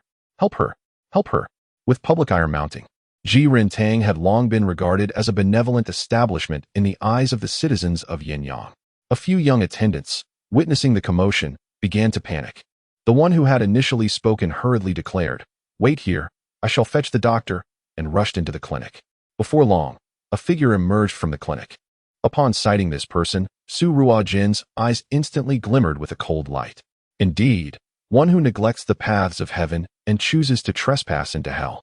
Ma Yunan stepped out, wearing an expression of impatience as he regarded the kneeling Madame Tang. He spoke curtly, "Madam, did I not tell you that your daughter-in-law is experiencing a miscarriage and needs to rest? I provided you with a prescription. If you cannot afford the medicine, do not blame me."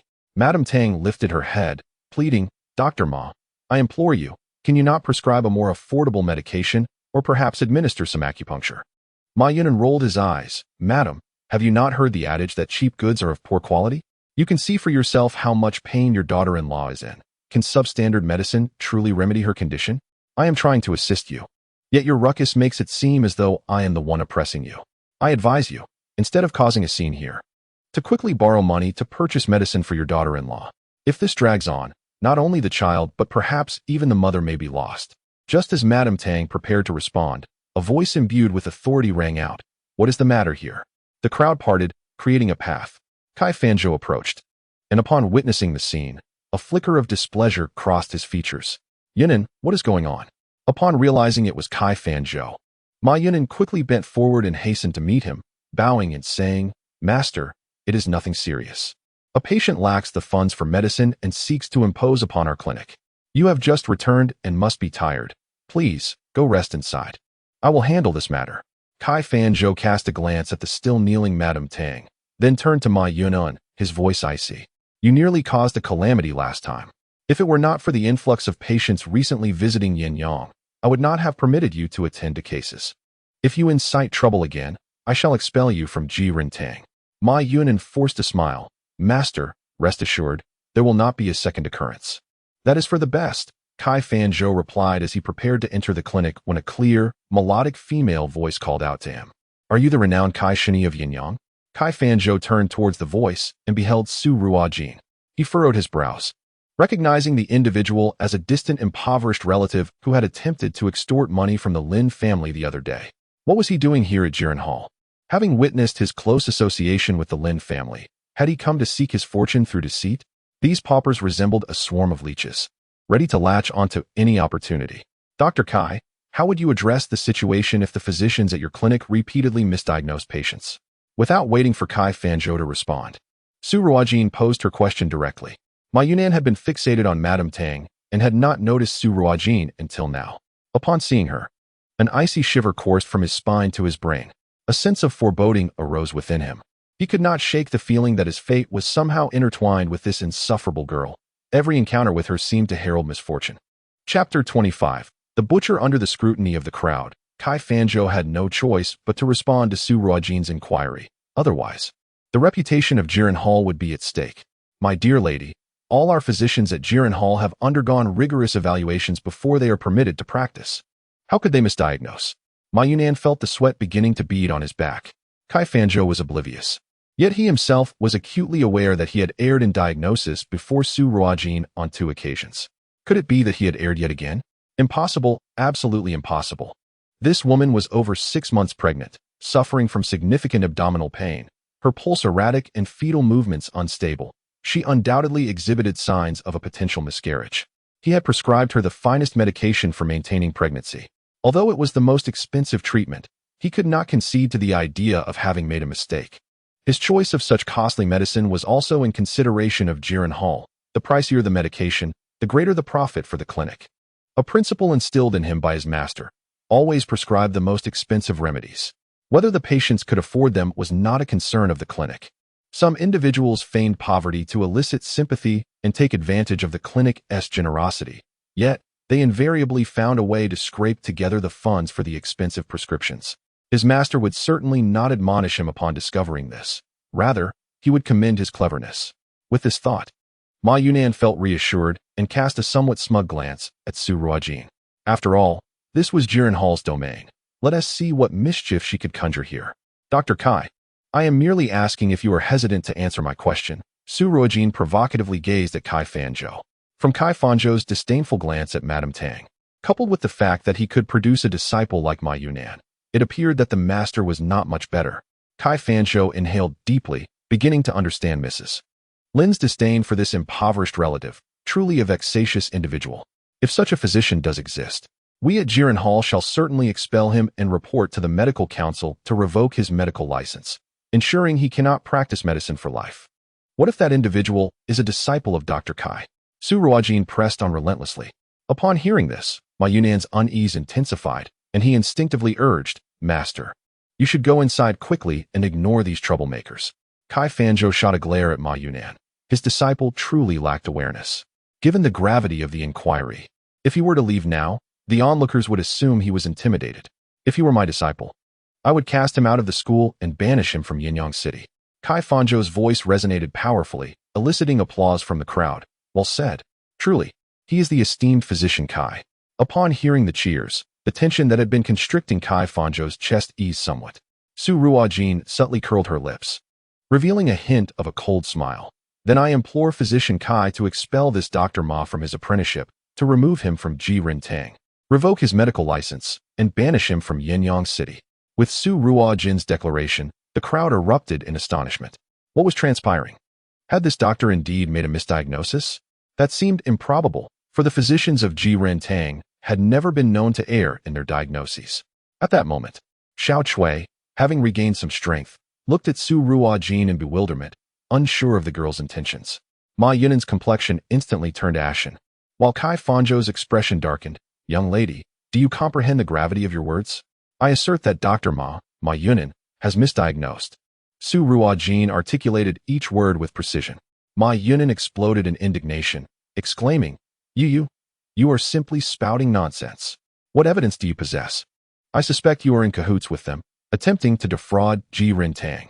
Kai Fanzhou, though more composed than Ma Yunan, countered, If you cannot provide evidence, I shall report you to the authorities for slander. According to the laws of Dechu, those guilty of slander face the punishment of having their tongues severed. Upon hearing this, Xiao Chui felt a pang of anxiety and tightly grasped Su Ruojin's hand, shaking her head, whispering, Miss, please cease your words. I cannot bear to see you suffer for my sake. Su Ruojin gently patted her hand. Fear not. At that moment, old Madame Tang noticed her daughter-in-law seemed to be feeling somewhat better, hastily rising from the ground to approach Xiao Chui. Chuier, how do you feel now? Xiao Chui nodded. Mother, this young lady has given me a pill. I feel much improved. Thank you, young lady, thank you. Old Madame Tang expressed her gratitude, assisting Xiao Chui in standing. Su Ruojin stepped forward. He indeed misdiagnosed. This lady's abdominal pain is not due to any instability of the fetus, but rather a case of enteritis. Enteritis, which in her previous life was known as appendicitis, had been assessed when she had taken Xiao Chui's pulse. Fortunately, Xiao Chui was suffering from chronic appendicitis, which could be treated with acupuncture and herbal medicine. Were it an acute case of appendicitis in this era devoid of sterile operating rooms, coupled with her being a pregnant woman, Su Ruojin realized that performing surgery would be exceedingly challenging. As Ma Yunan prepared to speak, Su Ruojin interjected. The prolonged abdominal pain caused by enteritis has led to instability in the fetal condition. The two pulse signals have become intertwined, making it easy for a half-trained physician to misdiagnose. This was a direct insinuation that Ma Yunan was but a half-trained doctor. You speak nonsense. Master, do not heed her fabrications. She is intentionally provoking us. Quickly, have them expelled. Ma Yunan urged frantically. Upon hearing Su Ruojin's assertion, Ma Yunan recalled that when he had taken the pulse of this young woman, he had indeed sensed a discrepancy from the typical signals of fetal instability. However, since she was a pregnant woman, he had been disinclined to probe further, hastily attributing her ailment to the instability of the fetus. After all, the price of prenatal medications varies dramatically due to the differing medicinal ingredients, making it a lucrative business. Ma Yunan, how can you still have the audacity to consider yourself a physician? You have misdiagnosed 3 times in 3 consultations, for the sake of profit. You prescribe exorbitantly priced medications that do not correspond with the patient's ailments. This is not saving lives, it is endangering them. Su Ruojin exclaimed in anger. She can accept that physicians possess varying levels of skill. One's capacity determines the gravitas of the cases they handle. It is not shameful to seek counsel from more experienced doctors when uncertain. However, individuals like Ma Yunan, who feign knowledge and disregard human life for monetary gain, do not deserve the title of physician. They are nothing but butchers. A true physician, regardless of a patient's wealth or poverty, should prescribe the most appropriate treatments and must never resort to unnecessary, overpriced prescriptions for profit. Many patients have already exhausted their entire savings seeking treatment. Encountering unscrupulous doctors like Ma Yunan, who fail to provide proper care, often leads to a tragic outcome where all resources are spent and life is lost. Even if Kai Fanzhou does not take action against Ma Yunan today, Su Ruojin will ensure that this quack will not continue to practice medicine and harm others. Ma Yunan began to tremble slightly, unable to formulate a rebuttal, and could only repeat, You're talking nonsense. You're talking nonsense. The next moment, Su Ruojin's words caused him to tremble even more violently. Chapter 26. I hope you will not regret it, Su Ruojin scoffed. Am I speaking nonsense? At Wanghua Tower, an elderly man clearly suffered from a heart condition, yet you insisted it was a sudden fainting spell. At the entrance of Jushin Tower, a child afflicted with hookworm disease was misdiagnosed by you as having a simple case of indigestion. Today, this lady is experiencing instability in her pregnancy due to intestinal abscesses, and you misleadingly suggested signs of a miscarriage. Is this not harming others? Su Ruojin's arguments were logical and well-founded, and the crowd began to regard Ma Yunan with newfound skepticism. Is there truly such a doctor at Jiren Hall? I heard that this doctor, Ma, previously prescribed heavy medications that nearly resulted in a fatality. Oh my, Jiren Hall is the finest clinic in Anyang. If such a doctor exists there, I would hesitate to seek treatment there in the future. Forget it. I shall go elsewhere for my medical care. Now that I think about it, the medications at Jiren Hall are indeed expensive, costing 20 to 30% more than other clinics. I used to think that the expertise of Jiren Hall's doctors justified the prices, but given this situation, I will also seek other clinics. I cannot afford to spend money without seeing any improvement in my health. If that is the case, how can Jiren Hall retain such a doctor? I still believe Jiren Hall is good. They provide free consultations every month. Let us not allow one rotten apple to spoil the whole barrel. Kai Fanzhou naturally overheard the murmurs of the common people, his expression growing increasingly grim. Su Ruojin maintained a calm smile. Though her amusement did not reach her eyes, Divine Physician Kai, you are the esteemed healer recognized by the people of Anyang.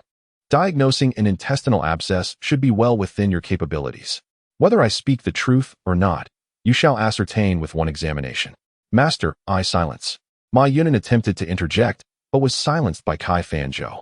At this juncture, even if Kai Fanzhou was reluctant to treat the common folk, for the sake of Jiren Hall's reputation, he felt compelled to approach and examine Xiao Chui's pulse. Madame Tang felt a significant weight lift from her heart upon hearing Su Ruojin assert that her daughter-in-law's abdominal pain was not due to an unstable fetal condition. Now, witnessing the esteemed Dr. Kai personally examining her daughter-in-law, her eyes brimmed with hope. Kai Fanzhou, revered by the common folk of Yanyang as a miraculous healer, undoubtedly possessed medical skills far superior to those of Ma Yunan. After a brief examination, he realized that Su Ruojin's claims were indeed valid. Ma Yunan had made an error in his diagnosis. As a physician at Ji Rentang, and more importantly, as Kai Fanzhou's apprentice, Ma Yunan's acknowledgement of this mistake would tarnish the reputation of their clinic. Deep in thought, Kai Fanzhou contemplated a strategy when he heard Su Ruojin raise her voice, addressing the crowd, to prevent any malicious accusations of my fabricating claims. If there are other doctors present, they may join in the examination to confirm my diagnosis. I trust this lady will have no objections. Ji Rentang held a dominant position in Yanyang, naturally attracting some doctors who disapproved of their practices, be it out of curiosity, vengeance, or mere entertainment. For men stepped forward from the crowd. We are doctors from nearby clinics, willing to examine this lady. Previously, it was the young girl who had spoken on her behalf. Now, with her request for additional doctors to participate, the accuracy of the diagnosis would surely increase. Little Chui had no reason to refuse.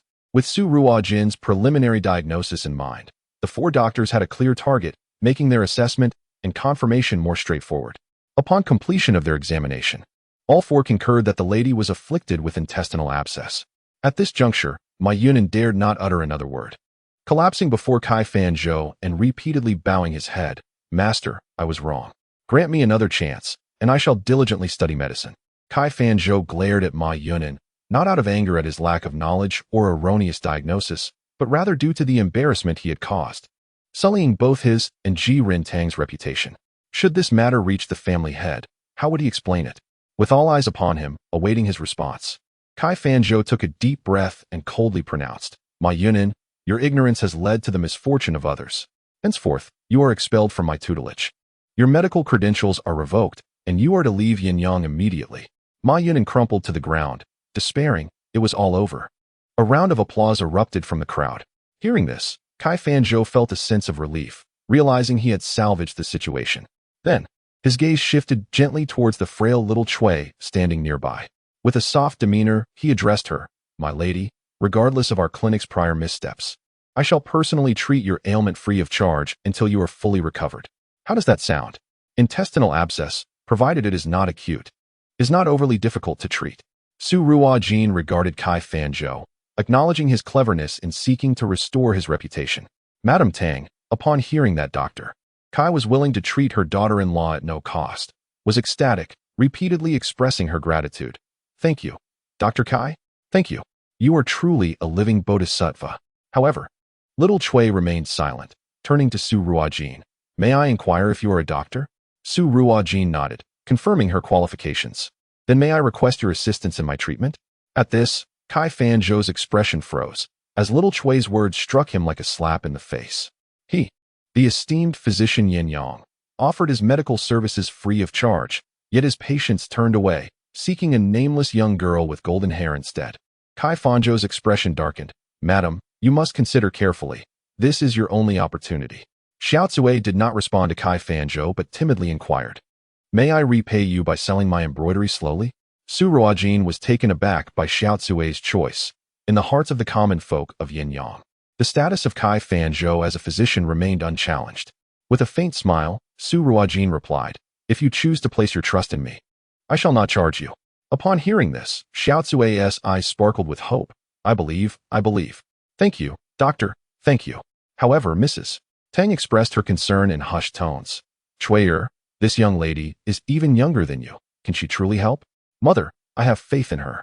Do not forget that she just gave me a pill, and my pain has already subsided. Hearing this, Mrs. Tang fell silent.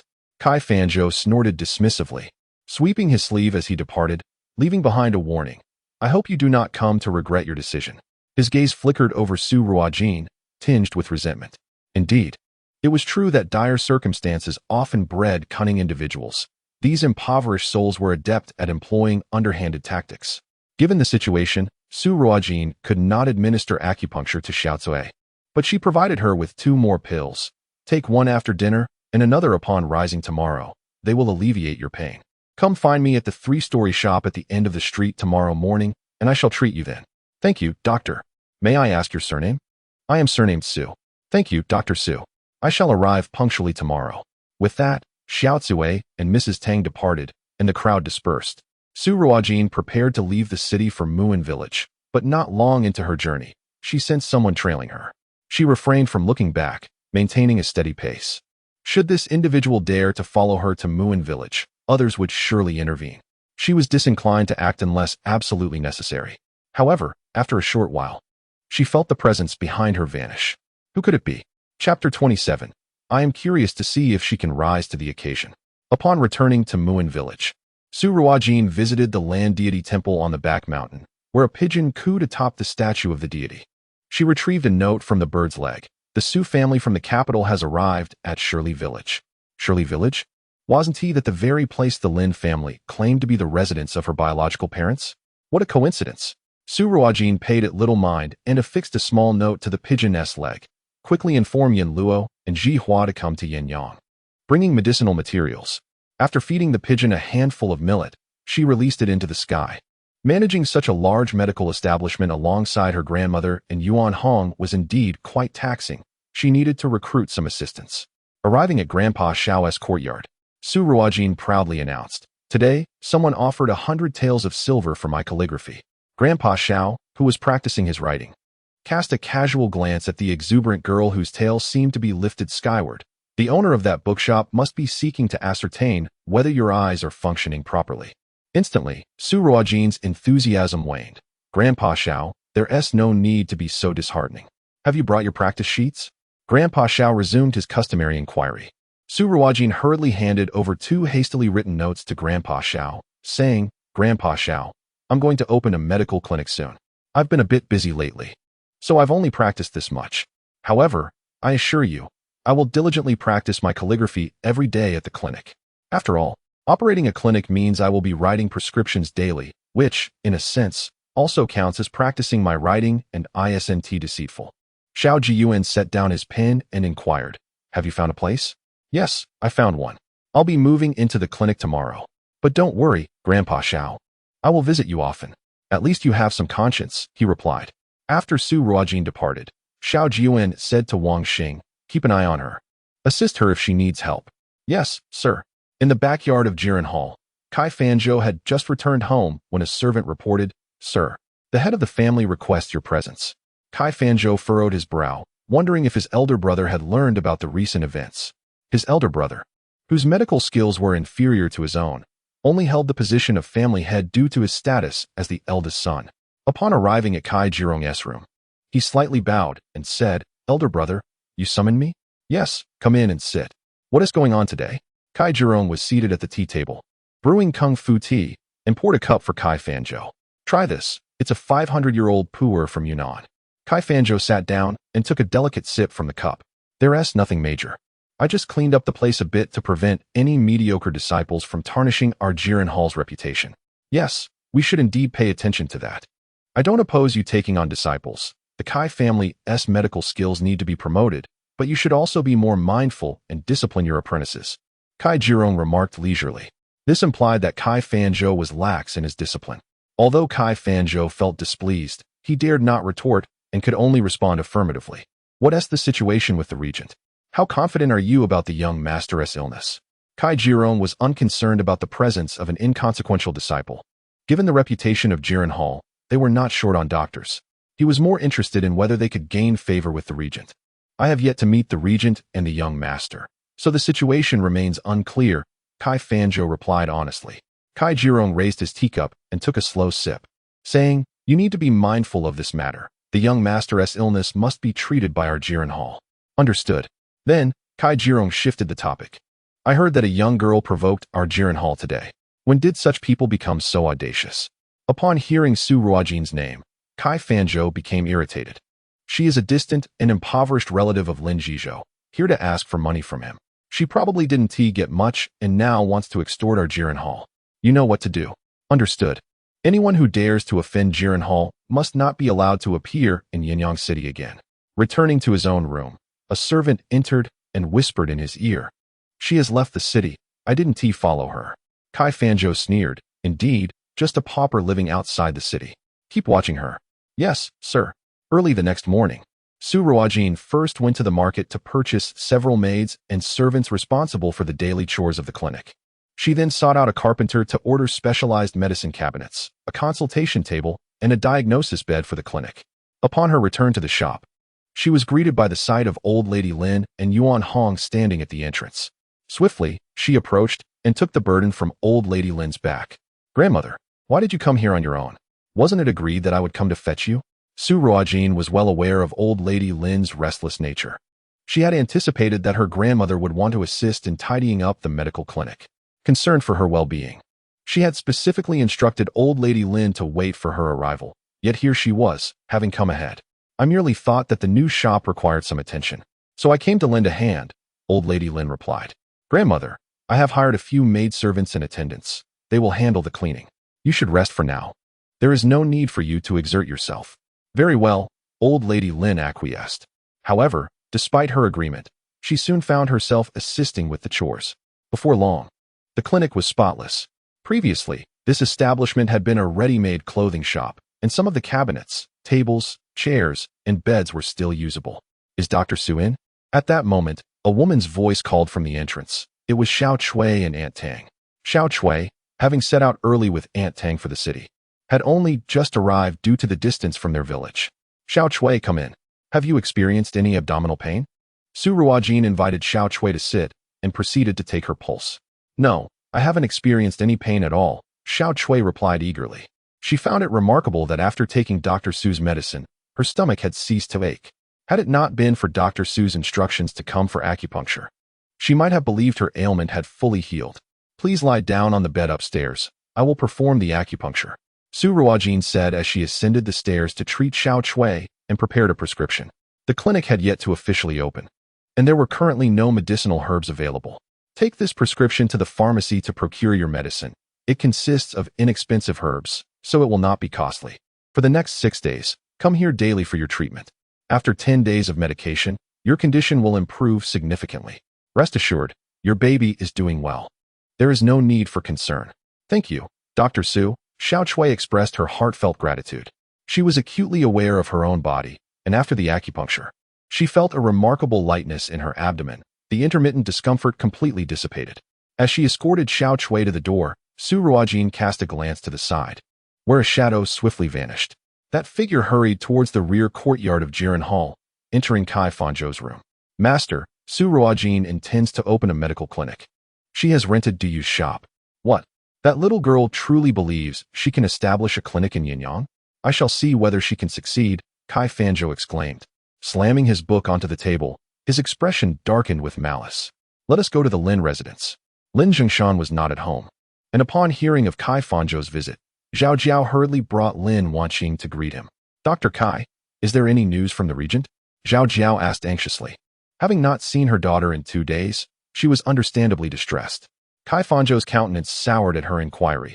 There had been no news from the regent, and he was hesitant to send anyone to inquire further. Zhao Jiao's question struck a nerve. He suppressed his displeasure, stating, I have heard that the relative of yours whom you encountered at Jushinlu intends to open a medical clinic in Yanyang. I wonder if Lady Lin is aware of this matter? Zhao Jiao's eyes widened in shock as she sprang to her feet, slapping the table. What did you say? The little wretch intends to open a medical clinic? When has she ever acquired medical skills? Chapter 28. What qualifications does she have to establish a clinic? Although Lin Zhengshan brought Su Ruojin to the Lin residence years ago to alleviate his wife's longing for her own daughter, in Zhao Jiao's eyes, Su Ruojin was never her biological child and could not be regarded as such. Moreover, a year after Su Ruojin arrived, Zhao Jiao gave birth to a son, which further diminished her affection for Su Ruojin, relegating her to the status of a servant. How could she possibly know when Su Ruojin learned medicine? Dr. Kai, are you certain? Is it really her? Zhao Jiao still found it hard to believe. What qualifications does that little hussy possess to study medicine? There can be no mistake. She is indeed Su Ruojin, came the reply. But how could she possibly know medical skills? Zhao Jiao was utterly perplexed. Lin Wanqing's eyes flickered. Mother, why don't we go see for ourselves? Perhaps after sister left the Lin residence, she had nowhere to go and whimsically sought a partner to open a clinic. We must be cautious not to be deceived. Moreover, sister has never studied medicine. If something were to go awry, it could tarnish father's reputation. In the great Chu kingdom, few women were capable of studying medicine. Once accomplished, they would undoubtedly attract attention. Lin Wanqing could not allow a wild girl, who had once usurped her place, to learn medicine like herself. Qing'er is right. Let us go see. Perhaps she merely saw you walking with Dr. Kai one day and decided to imitate you, opening some sort of clinic. What could she possibly know about medicine? Zhao Jiao's thoughts aligned with Lin Wanqing's. She could not believe that Su Ruojin possessed any medical expertise, and it was likely that she was merely partnering with someone else. Su Ruojin was acting out of spite. The Lin family no longer wanted her, and seeing Wanqing study medicine, she was determined to do the same. She ought to take a good look at herself. How could she possibly compare to Wanqing? If an incompetent doctor were to cause harm, it would certainly affect her husband's reputation, given his role as the governor of Yanyang. No, Zhao Jiao would absolutely not permit such a situation to unfold. She must not be allowed to establish her clinic. Yet, where would a young girl like Su Ruojin find the funds to partner with someone to open a clinic? Zhao Jiao's mind turned to the old matriarch of the Lin family. Surely that old woman had given her own savings to this little wretch. She had always known that the old woman's heart was misguided, neglecting her own son and granddaughter while aiding an illegitimate child. With a surge of indignation, Zhao Jiao instructed the steward to prepare a carriage, taking her household servants with her as they hastened towards Su Ruojin's establishment. Su Ruojin had just received the high-priced custom plaque she ordered, supported by the old matriarch of the Lin family, with Yuan Hong standing beside them as they watched a young servant hang the sign. A little to the left, not so much, to the right, yes, perfect. Now a bit higher. Yuan Hong joyfully directed the placement. The plaque, adorned with golden characters on a black background, gleamed brightly with the words Ren Ai Tang. This was a sign that Su Ruojin had specifically requested from Xiaoji Yuan. Initially, she had intended to write it herself, but when a superior option presented itself, she seized the opportunity. At worst, she would bring Xiao grandfather some delectable treats, be more obedient, practice her calligraphy diligently, and keep him pleased. Hurry and take down that sign. What qualifications do you have to open a clinic? An angry female voice suddenly pierced the air. As Su Ruojin and her two companions turned around, they beheld 3 palanquins halted before them. Zhao Jiao was the first to descend, demanding answers in a sharp tone. Su Ruojin raised an eyebrow, sensing trouble was afoot. Zhao Jiao brushed aside the helping hand of Zhang Mama and swiftly approached Su Ruojin, raising her hand as if to strike, only to have her arm firmly grasped by Su Ruojin, rendering her unable to proceed. Madame Lin, I am unaware of any law in the Great Chu that permits the wife of a governor to assault her subjects at will. Zhao Jiao felt as though her arm were ensnared in an iron vice, unable to move, and cried out in pain, Su Ruojin, have you lost your mind? Let me go? Lin Wanqing followed closely, her face awash with grievance. Sister, let us speak amicably. Mother is only acting in your best interest. Please release her. Su Ruojin relinquished her grip, and Zhao Jiao quickly retreated a few steps, shielding her sore arm, wary of another outburst. For reasons unknown, Zhao Jiao found the Su Ruojin before her to be a stranger. The timid little girl who once cowered in corners, calling her mother and weeping at a scolding, had vanished. Instead, The gaze of Su Ruojin now held a tempestuous calm, a fade concealing a raging storm that rendered Zhao Jiao hesitant to meet her eyes. Observing Zhao Jiao's retreat, Su Ruojin clapped her hands and scoffed. My surname is Su, not Lin, thus she is not my mother. Furthermore, I have no sister, Miss Lin. Do not miscall me. The governor's residence is beyond my humble reach. Su Ruojin was oblivious to the names of her biological parents, but it mattered little to her. A name was merely a label. She harbored no belief in the Lin family's claims that her true parents resided in Shirley Village, and even if they did, she would not acknowledge them. Others might be unaware. But she knew well the grim realities of Shirley Village. The fate of female infants there often ended in drowning or burial if no one came to claim them, leaving no possibility for her to have survived long enough to be taken by the Lin family. Zhao Jiao, increasingly aware of the pain in her arm, recognized the wild strength in Su Ruojin. She pointed an accusatory finger, exclaiming, "You ungrateful wretch! How dare you repay the kindness of the Lin family after all these years?" Su Ruojin cast a sidelong glance at her, retorting, "The Lin family supported me? What exactly did they provide? Those scraps of food even dogs would refuse? Without my grandmother, I would have starved to death at the Lin residence at the age of 5. In truth, the original owner had indeed perished from starvation, allowing this foreign soul a second chance at life. Although their shop was at the end of the street, it was still on a main thoroughfare, and Zhao Jiao's commotion had drawn a gathering crowd. Lin Wangqing, noticing the increasing number of onlookers, quickly supported Zhao Jiao and gestured discreetly, "Mother, we have come to dissuade sister from opening a clinic that could harm others." Zhao Jiao regained her composure, surveying the mounting crowd, and adopted a haughty demeanor. "Miss Su, not everyone is suited to run a medical establishment. To my knowledge, you have never studied medicine. Are you attempting to endanger lives for profit? I come with good intentions, urging you to cease before any calamity arises. Oh, how swiftly you seek to tarnish my reputation." Su Ruojin spoke calmly, "Madame Lin, to my knowledge, in the Great Chu Kingdom, anyone possessing a medical certificate is permitted to establish a clinic. What authority do you have to prevent me from doing so? Is it merely because you are the wife of the prefect?" Zhao Jiao, somewhat incredulous, replied, "You possess a medical certificate? Opening a clinic without one is a grave offense. I have no desire to gamble with my life. As for my medical skills, perhaps you should inquire with physician Kai." Su Ruojin cast a knowing glance at Kai Fanzhou, who appeared somewhat ill at ease. Originally, the presence of a young woman opening a clinic in Yanyang did not concern him. Many had done so over the years, and none could rival the status of Jiren Hall. However, following recent events, an instinct within him urged that Su Ruojin must not be allowed to establish her clinic in Yanyang. Lin Wangqing, sensing the tension, softly interjected, "Sister." Su Ruojin raised her hand to interrupt. "Miss Lin, do you not comprehend human speech? I have stated that I do not have a sister. And if memory serves me correctly, you are 3 months my senior." Lin Wangqing, caught off guard by this retort, paled, her eyes welling with tears. "Sister Su, I mean no offense. Mother only wishes to advise you for your own good. We have yet to see your medical certificate. Even if you possess one, you have never treated anyone. To recklessly open a clinic raises our concerns for your welfare." Lin Wangqing's argument was meticulously crafted, suggesting that Su Ruojin likely lacked a medical certificate, and even if she had one, she was an inexperienced novice unfit to treat patients, certainly a recipe for calamity. Such a heavy accusation reflected Lin Wangqing's cunning. Yet, in the face of undeniable prowess, her efforts seemed trivial. Before Su Ruojin could respond, someone leaped to her defense. Upon recognizing the newcomer, Su Ruojin smiled. It was the very woman who had inquired about when she would establish her clinic. "Nonsense.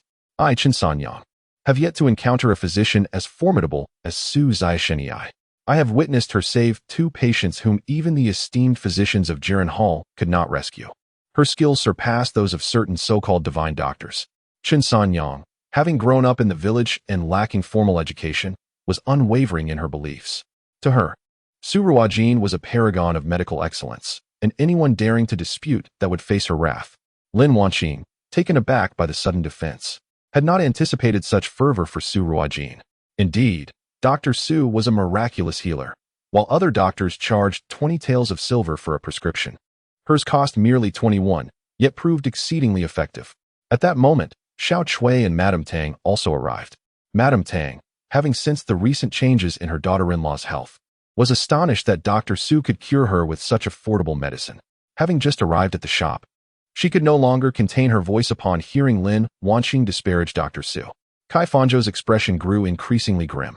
Regardless of whether it was Chun Sanyang mentioning Su Ruojin saving a patient or Tang Danyang referring to the matter of 20 taels of silver for a prescription, all of it was attributed to their Jiren Tang.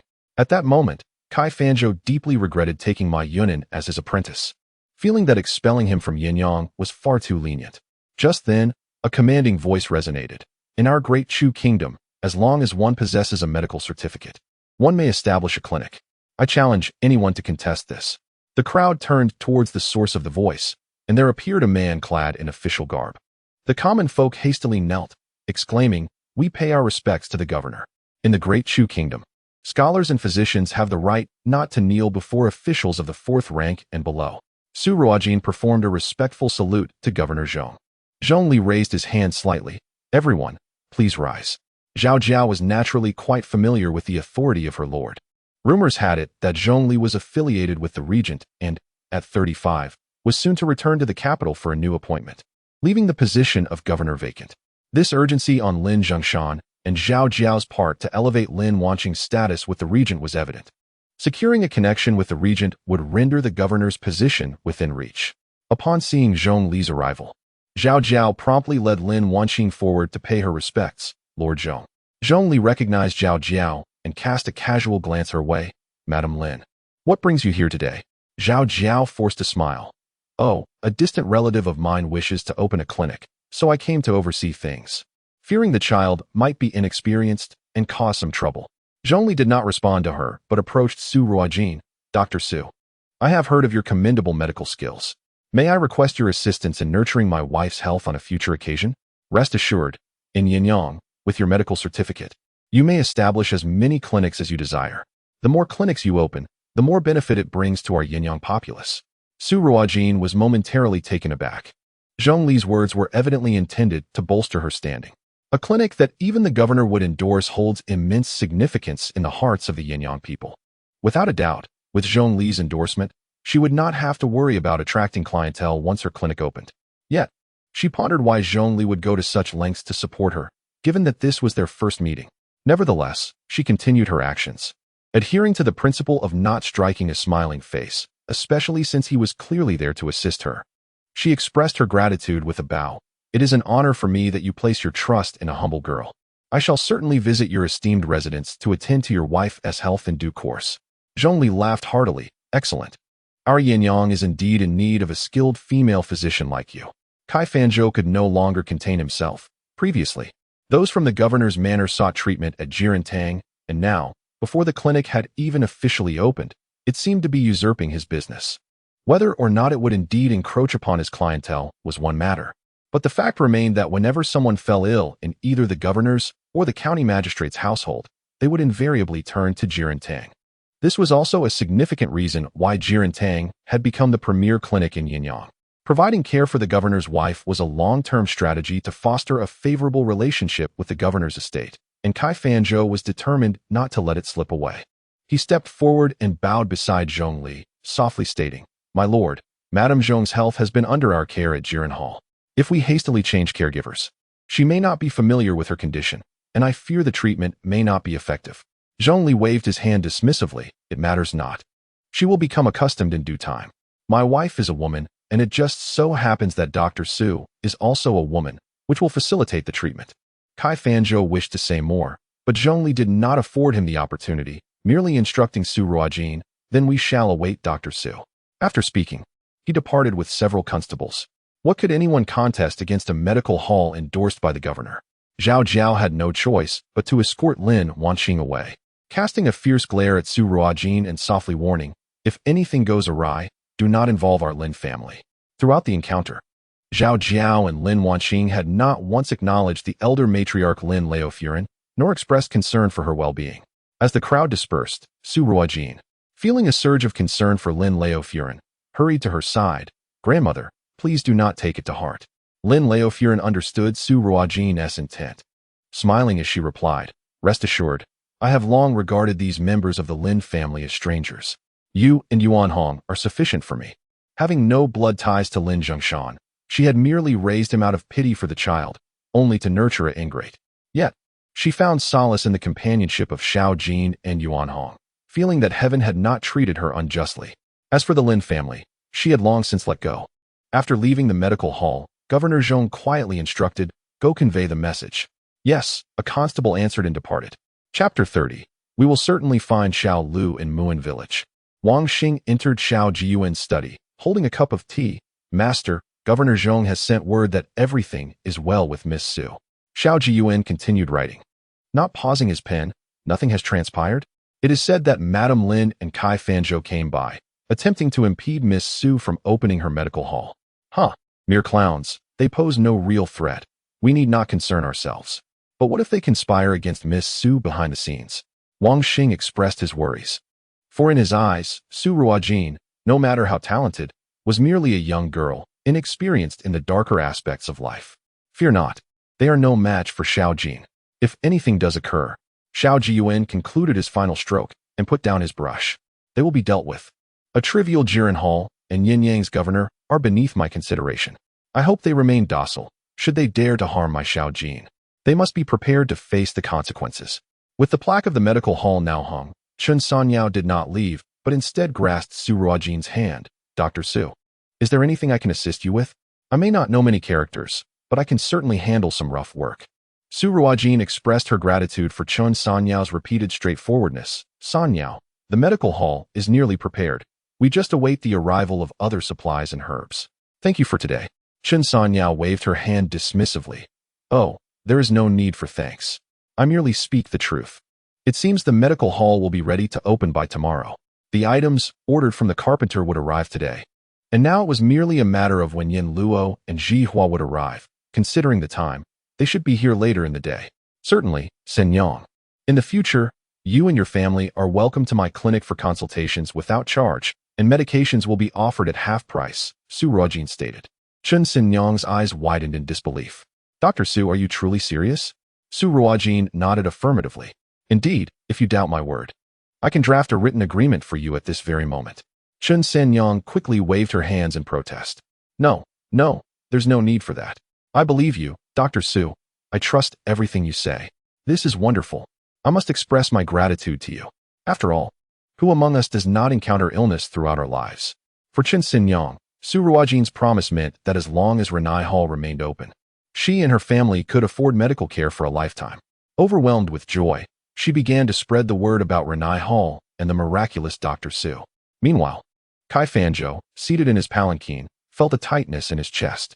If his elder brother were to learn of today's events, he would undoubtedly be reprimanded. He needed to devise a plan to reclaim the task of treating the governor's wife for Jiren Hall. Wasn't the governor merely complaining about their clinic's lack of female physicians? He could simply find a female doctor. Wanqing. An idea sparked in Kai Fanzhou's mind. It would be most fitting for Wanqing to attend to the governor's wife. Though she had only recently begun her medical studies under him, he had observed that she possessed a foundational knowledge of medicine, having nurtured a passion for the healing arts since childhood. Previously, Kai Fanzhou had taken the governor's wife's pulse. She had suffered a miscarriage in the snowy weather, leaving her constitution weak and susceptible to wind and cold. Regular nourishment would suffice for her recovery. With Wanqing's current abilities, treating the governor's wife posed no challenge, especially since he could provide guidance from behind the scenes. With this thought, Kai Fanzhou felt a sense of relief wash over him as he pondered how to persuade Wanqing to convince the governor's wife to accept her in place of Su Ruojin. At that moment, a voice from outside the palanquin interrupted his thoughts. "Sir, a patient in urgent need has arrived at the clinic, and the other doctors are unable to assist. They request your attention." "What kind of patient?" Kai Fanzhou was indifferent to the urgency. Typically, the cases that required his expertise were those of the affluent. The servant replied, "I am unsure, sir." "Very well, let us return to the clinic," Kai Fanzhou decided. Upon his return, he did not immediately attend to the patient, but instead stood at the doorway, peering inside. There lay an elderly man of around 60, dressed in coarse cotton garments. His complexion appeared abnormally flushed, his lips pale, and his eyes were tightly shut. Beside him stood 3 other men, similarly clad in rough cotton. One slightly older, in his 40s, and 2 younger, approximately in their 20s. They bore a striking resemblance to one another, likely representing 3 generations of the same family. All 3 appeared anxious as they gazed intently at the ailing elder, oblivious to Kai Fanzhou's presence. Observing their attire, a wave of disdain washed over Kai Fanzhou. Yet another group of impoverished individuals. He retracted his intention to enter the room and headed straight for the back courtyard. The servant hurried to keep pace, whispering, "Sir, are you not going to take a look? That patient seems to be on the brink of death." Still agitated by previous matters, Kai Fanzhou retorted curtly, "What is the rush? Can't you see I've just returned from outside and haven't even caught my breath? Allow me a moment to enjoy some tea in the courtyard before I proceed. There is no need to hurry." The young attendant wished to express something further. Yet upon noticing Kai Fanzhou's grim countenance, he swallowed his words. Where did they come from? Kai Fanzhou inquired languidly as he settled down and sipped his tea. "I am not certain of the specifics, but I heard they arrived from Shirley Village." Shirley Village? Kai Fanzhou's pace of drinking tea slowed even more. Could a decrepit little village afford his consultation fees? Wang, inform them that I am feeling rather fatigued and unwell today, and shall not be making any house calls. Have the other doctors in the establishment attend to them instead. I wish to rest, and do not wish to be disturbed. Master, the doctors who are on duty today have already assessed the situation and found no solutions, which is why they sought your assistance, the young attendant hastily replied. Kai Fanzhou slammed his teacup down on the table with force. What? Is my word now ineffectual? If those on duty have seen them, have the house-called doctors been consulted? If not, summon them back for an examination. If all else fails, advise them to seek help elsewhere. Wang, however, was somewhat anxious. The elderly gentleman's condition was indeed dire, and it was uncertain whether the house-called doctors could return in time. In Yanyang, which other clinic could rival the medical expertise of Jirentang? If they were turned away, where else could they seek aid? With a heavy heart, Wang sought to persuade his master once more. Enough of this prattle, leave. I require rest, Kai Fanzhou stated as he strode towards the inner chamber, disregarding Wang further. Wang could only nod in acquiescence and exit. He hastened towards the room where the elderly man lay. The elder was reclined upon the bed, his complexion an alarming shade of crimson, clearly suffering from a high fever, and was in a semi-comatose state. A middle-aged man tirelessly replaced the damp cloth on the elder's forehead, attempting to alleviate his suffering. The elder opened his eyes. His voice barely a whisper, Yunfeng must find Xiao Lu. Su Yunfeng's eyes glistened with unshed tears. Father, focus on your recovery. We will surely find Xiao Lu. Chapter 31. To Juxian Lu after General Su and his family arrived in Yanyang. They took precautions to ensure Xiao Lu's safety and to prevent any unscrupulous individuals from claiming kinship and causing unnecessary trouble.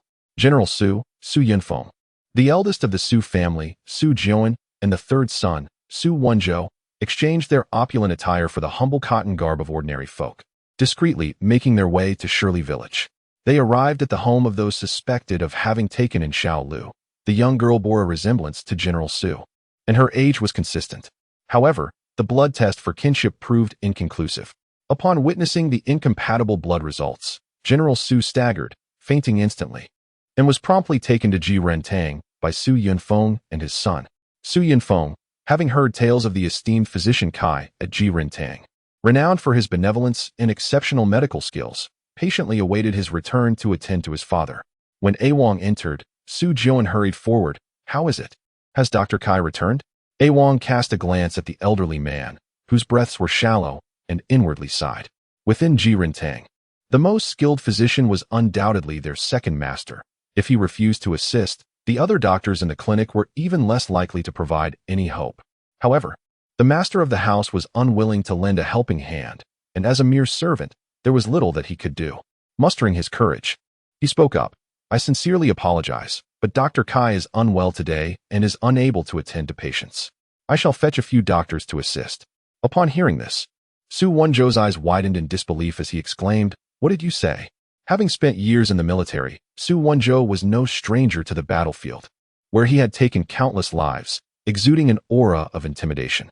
Although he usually restrained this imposing presence, in this moment of desperation, it erupted forth uncontrollably. Wang felt a prickling sensation at the back of his neck, his legs trembling involuntarily, and his voice quivering with emotion. I truly apologize, doctor. Kai has fallen ill and cannot attend to the patients. The doctors from the clinic will return shortly to assist the elderly gentleman, or perhaps you could seek another clinic. As Wang spoke, his voice dwindled to a whisper, and he found it hard to believe his own words. If the ailments could not be treated at Yanyang or Jirentang, where else could they seek help? Enraged, Su Ruojin seized Wang by the collar, lifting him off the ground. Repeat that. Where is Dr. Kai? Bring him to me at once. Do you have any idea who we are? We are the Ruojin family. Su Yunfeng interjected sharply, silencing Su Ruojin's impending outburst. The Su family had left the capital discreetly, wishing to avoid drawing the attention of local authorities, and moreover, their family motto explicitly forbade any member from abusing their power over others. Father, what about grandfather? Su Ruojin suppressed the words on the tip of his tongue, releasing Wang and casting a concerned glance at the ailing General Su, who lay on the bed. The Su family traditionally had a court physician, yet this journey was undertaken to find Xiao Lu, resulting in a light travel load with no guards, let alone a physician. Returning from Yanyang to the capital would take no less than 12 hours, a full day and night, compounded by the current cold weather. If they attempted to rush back, General Su's frail health would surely falter. Wang, feeling a pang of sympathy, suggested quietly, "Brave sirs. The regent recently held a consultation at the Juxian building, where doctors from Yanyang and nearby areas are attending. Perhaps you might consider going there? The regent has come to Yanyang." This revelation astonished the Su family. They had heard of the regent's departure with the young heir in search of a physician, but they had not anticipated his arrival in Yanyang as well. Let us proceed to the Juxian building, Su Yunfeng decided without hesitation. Having heard of the esteemed physician Mu Jingshan from the regent's court, whose medical skills rivaled those of the palace physicians, Su Ruojin carried General Su and hurried towards the Juxian building. Upon arrival at the entrance, they were intercepted by a figure who commanded, "Halt! Who goes there?" Su Ruojin stepped forward and bowed respectfully. "My grandfather is gravely ill, and we seek a physician's assistance at the Juxian building." The individual blocking their way was clad in the attire of a steward from the Juxian building, evidently tasked with maintaining order. Had Su Ruojin been present, she would have recognized him as the very steward who had previously obstructed her passage. The steward scrutinized the group with disdain, dismissively waving his hand. "Leave, leave. Seek a physician elsewhere. This is no place for you." Upon hearing this, Su Ruojin's anger flared, and he was about to retaliate verbally when Su Yunfeng raised his hand to restrain him. Su Yunfeng stepped forward and addressed the young man, "Esteemed sir, we are old acquaintances of the regent and wish to have a brief audience with him. I kindly request that you convey our message." Upon hearing this, the innkeeper let out a derisive laugh, his disdain palpable. "You? Old acquaintances of the regent? I might as well claim to be a relative of his. Be on your way, or I shall have to be rather ungracious." He had encountered numerous individuals like them in recent days, those who, with even the slightest knowledge of medicine or mere recognition of a few herbs, would meander around the gathering of heroes in, hoping for a fortuitous encounter with the regent, yearning for favor. People must have dreams, after all. Who knows when they might inadvertently come to fruition? Having spent several days at the inn, he had yet to catch even a glimpse of the regent. The ragged appearance of this group, coupled with their audacity to seek an audience, was nothing short of fanciful delusion. Had it not been for the weight of the esteemed General Su on his back, Su Ruojin would have lost his temper and reprimanded the insolent innkeeper for his narrow-mindedness.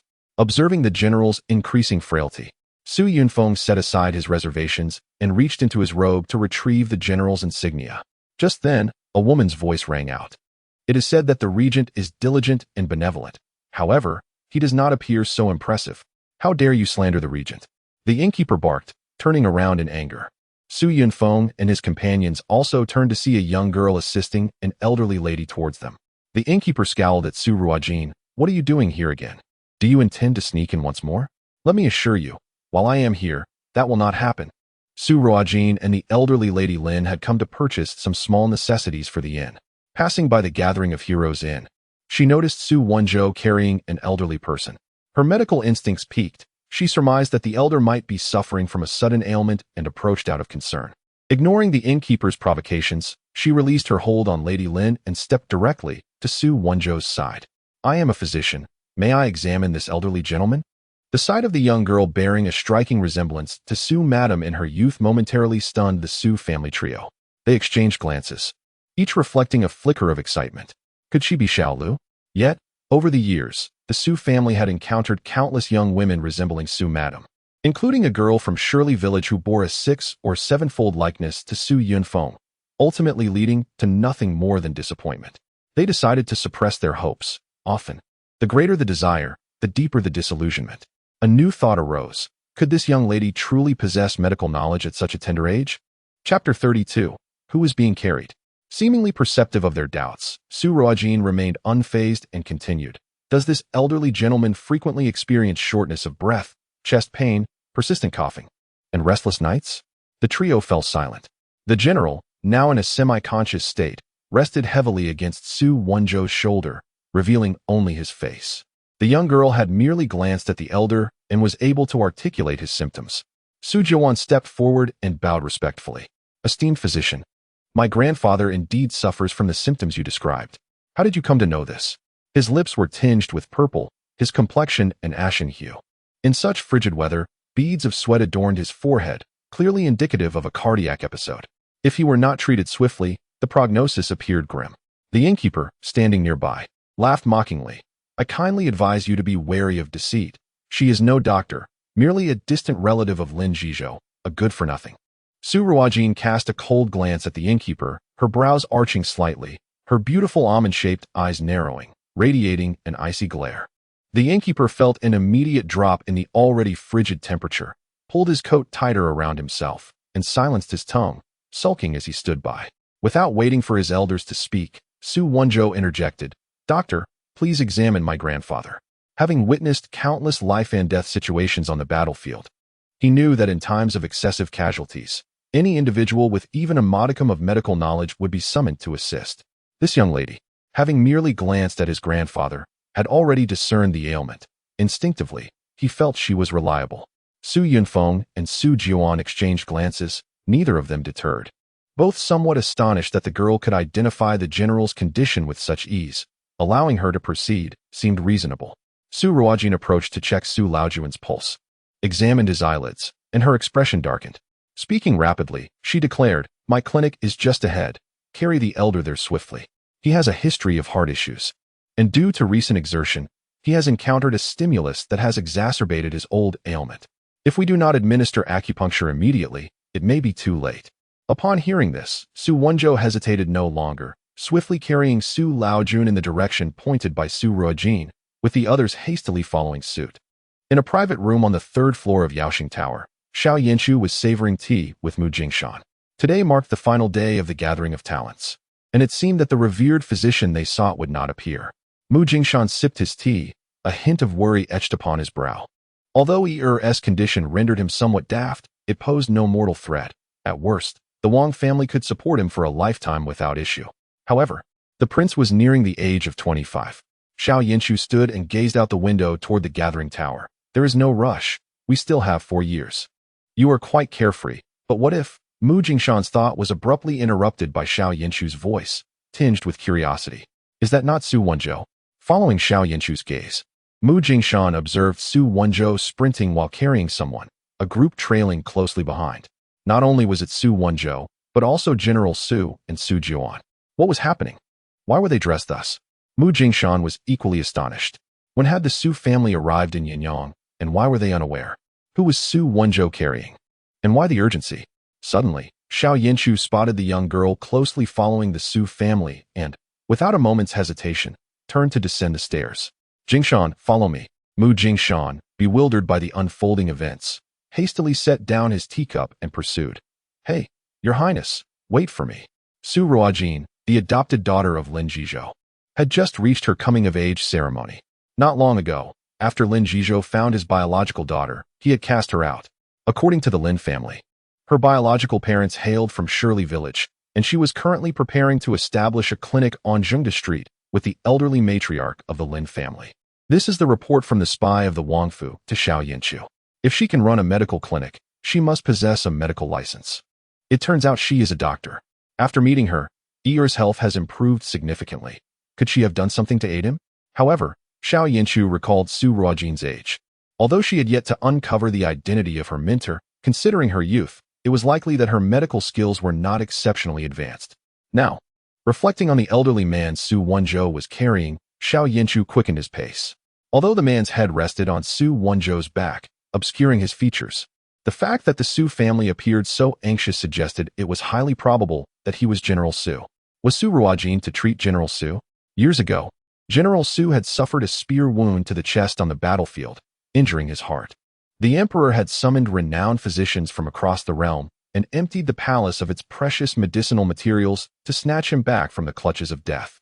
If his condition were to relapse, the young girl would be utterly incapable of providing the necessary care. Should General Su perish under her watch, no amount of lives would suffice to save her own. She needed to act swiftly. Upon arriving at the clinic, Su Ruojin instructed Su Ruojin to place the elderly man on the examination bed and ordered a maid to bring in 2 basins of water to ensure the room remained warm. She quickly unfastened General Su's clothing and unrolled her medical bag, revealing a row of gleaming silver needles of varying thickness. Su Ruojin commanded, "Leave 1 person inside. Everyone else must step outside. No one is to enter before I emerge." Initially, she intended to send everyone away, yet she understood that under the current circumstances, the patient's family would not rest easy without someone present, which could lead to unnecessary complications and delay the treatment. Eventually, Su Ruojin decided to stay.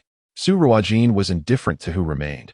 She swiftly retrieved her silver needles and instructed, "You must not speak while I administer the needles."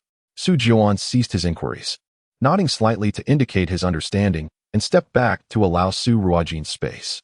Su Ruojin began her needlework, inserting the first needle into the Shenmen point at a depth of 3 fun, followed by the Shaohai point at 4 fun, and then sequentially puncturing the Tsuza and Neguan points, each at varying depths.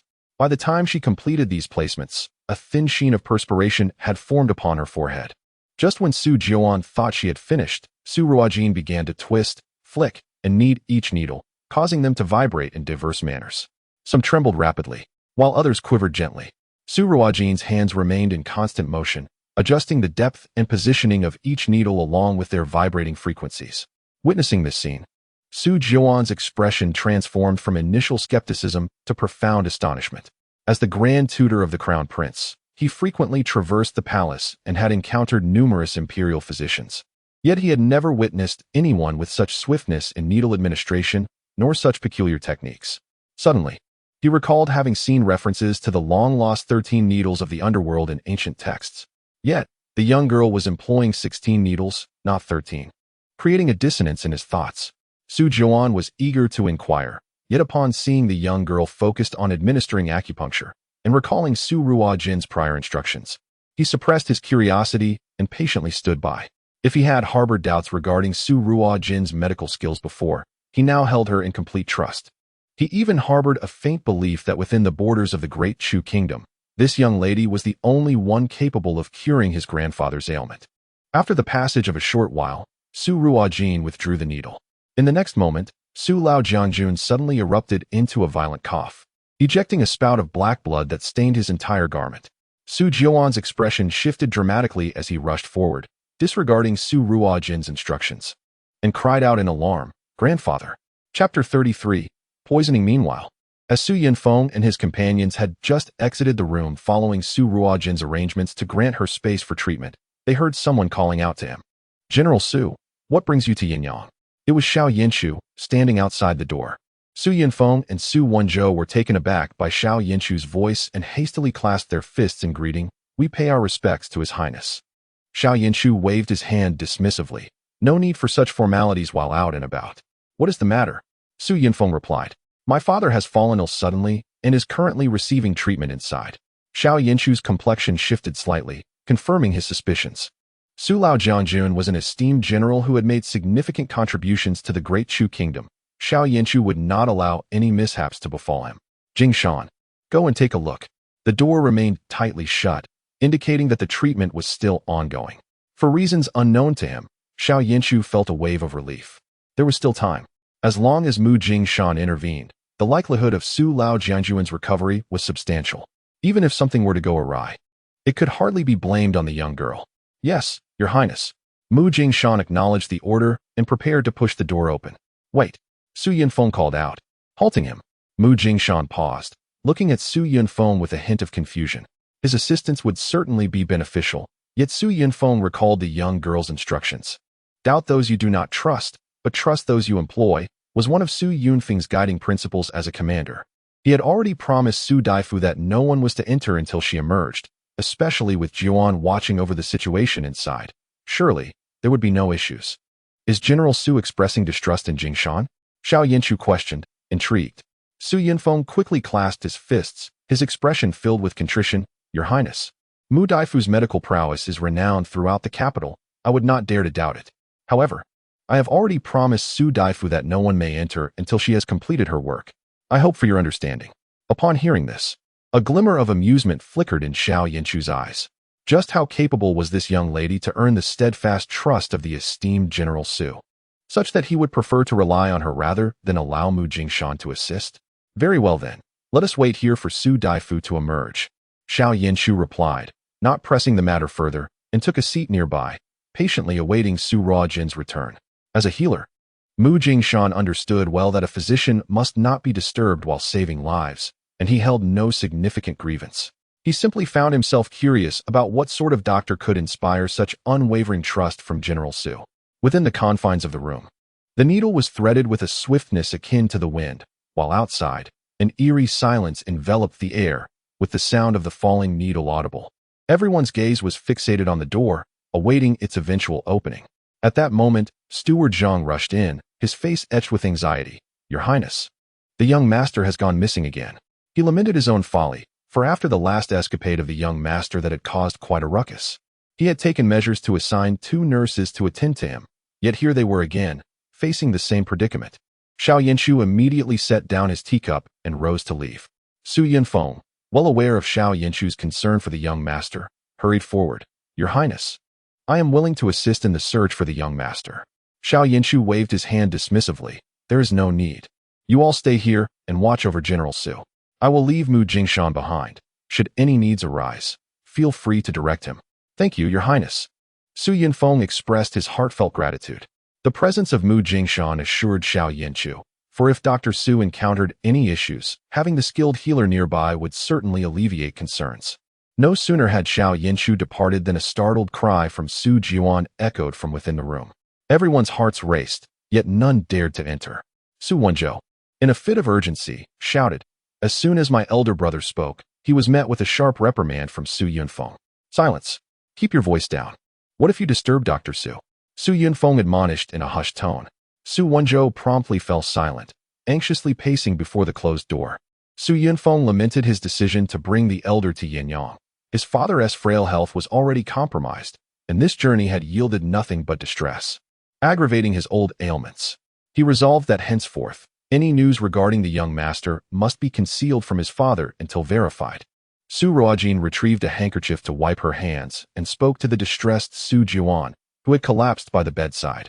This is toxic blood, stagnating within the heart. Its expulsion signifies that all is well. Su Jiuan glanced toward the visage of General Su, who, though still unconscious, appeared less pallid than before, and his breathing was markedly more stable. He understood Su Ruojin's words to be true. Thank you, Dr. Su. Might I inquire when my grandfather will awaken? In a moment. I shall draft a prescription for you. Have someone prepare the medicine for him to consume, and he should regain consciousness by evening. However, I would advise against moving him at this time. If you do not mind the simplicity of my clinic, the patient may remain here until his condition improves. Su Jiuan recognized the wisdom in Su Ruojin's counsel. His grandfather was still unconscious, and with the chill outside, it was indeed unwise to move him hastily. Then I shall trouble you, Dr. Su. Might we also stay in the clinic? I cannot bear to leave my grandfather alone. We have a spare room in the back of the clinic that can accommodate one. Su Ruojin tossed the handkerchief into a basin. Then I shall remain to care for my grandfather. As you wish, but at present, my clinic lacks medicinal supplies. You will need to procure the ingredients for the prescription elsewhere. That is not an issue, Su Jiuan replied promptly. Upon his arrival, he had discerned that Su Ruojin's clinic was not yet fully operational and that the absence of medicines was entirely understandable. By the way, the residual toxins in the elder have not yet been entirely purged. Once he awakens, he will require a medicinal bath daily to eliminate the remaining toxins. Toxins? My grandfather has been poisoned? Who would dare to administer such poison? Su Jiuan was engulfed in shock and fury. How dare someone attempt to poison his grandfather? Who could it be? The Su family had maintained a low profile in the capital to prevent the emperor from suspecting them of being too powerful. General Su had refused any official titles or promotions, relinquishing his military authority early on.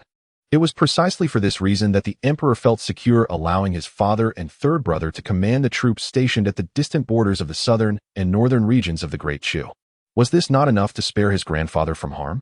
Su Ruojin clenched his fists tightly. Su Ruojin, perceiving Su Ruojin's indignation, understood his feelings.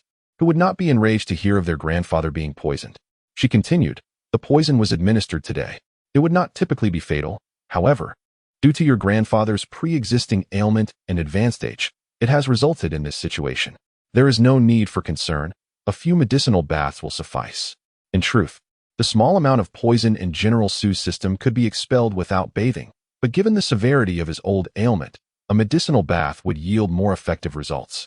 Su Ruojin was not merely a physician who treated symptoms superficially. Whenever a patient sought her care, she endeavored to restore their overall health as best as she could. Su Ruojin, momentarily taken aback, quickly inquired, "May I ask, Dr. Su, what kind of poison is this?" "It is nothing particularly sinister, merely a common type known as soft powder. For an ordinary person, it would only induce a general weakness, even without an antidote. One could recover in 3 to 4 days." Suddenly, an idea struck Su Ruojin, and he asked urgently, "Dr. Su, could you please check my pulse to see if I have been affected by the soft powder?" Su Ruojin extended her hand to examine Su Ruojin's pulse, looking up at him with a knowing expression. "Do you practice martial arts regularly?" The Su family was a lineage of military leaders, and boys began martial training at the tender age of 3. Even those who did not pursue a military career would benefit from enhanced physical strength. "Yes, my father insisted we begin training at 3, Su Ruojin replied earnestly. "That explains it. You too have been affected by the soft powder. However, due to your robust constitution and the small dosage, it will have minimal impact on you."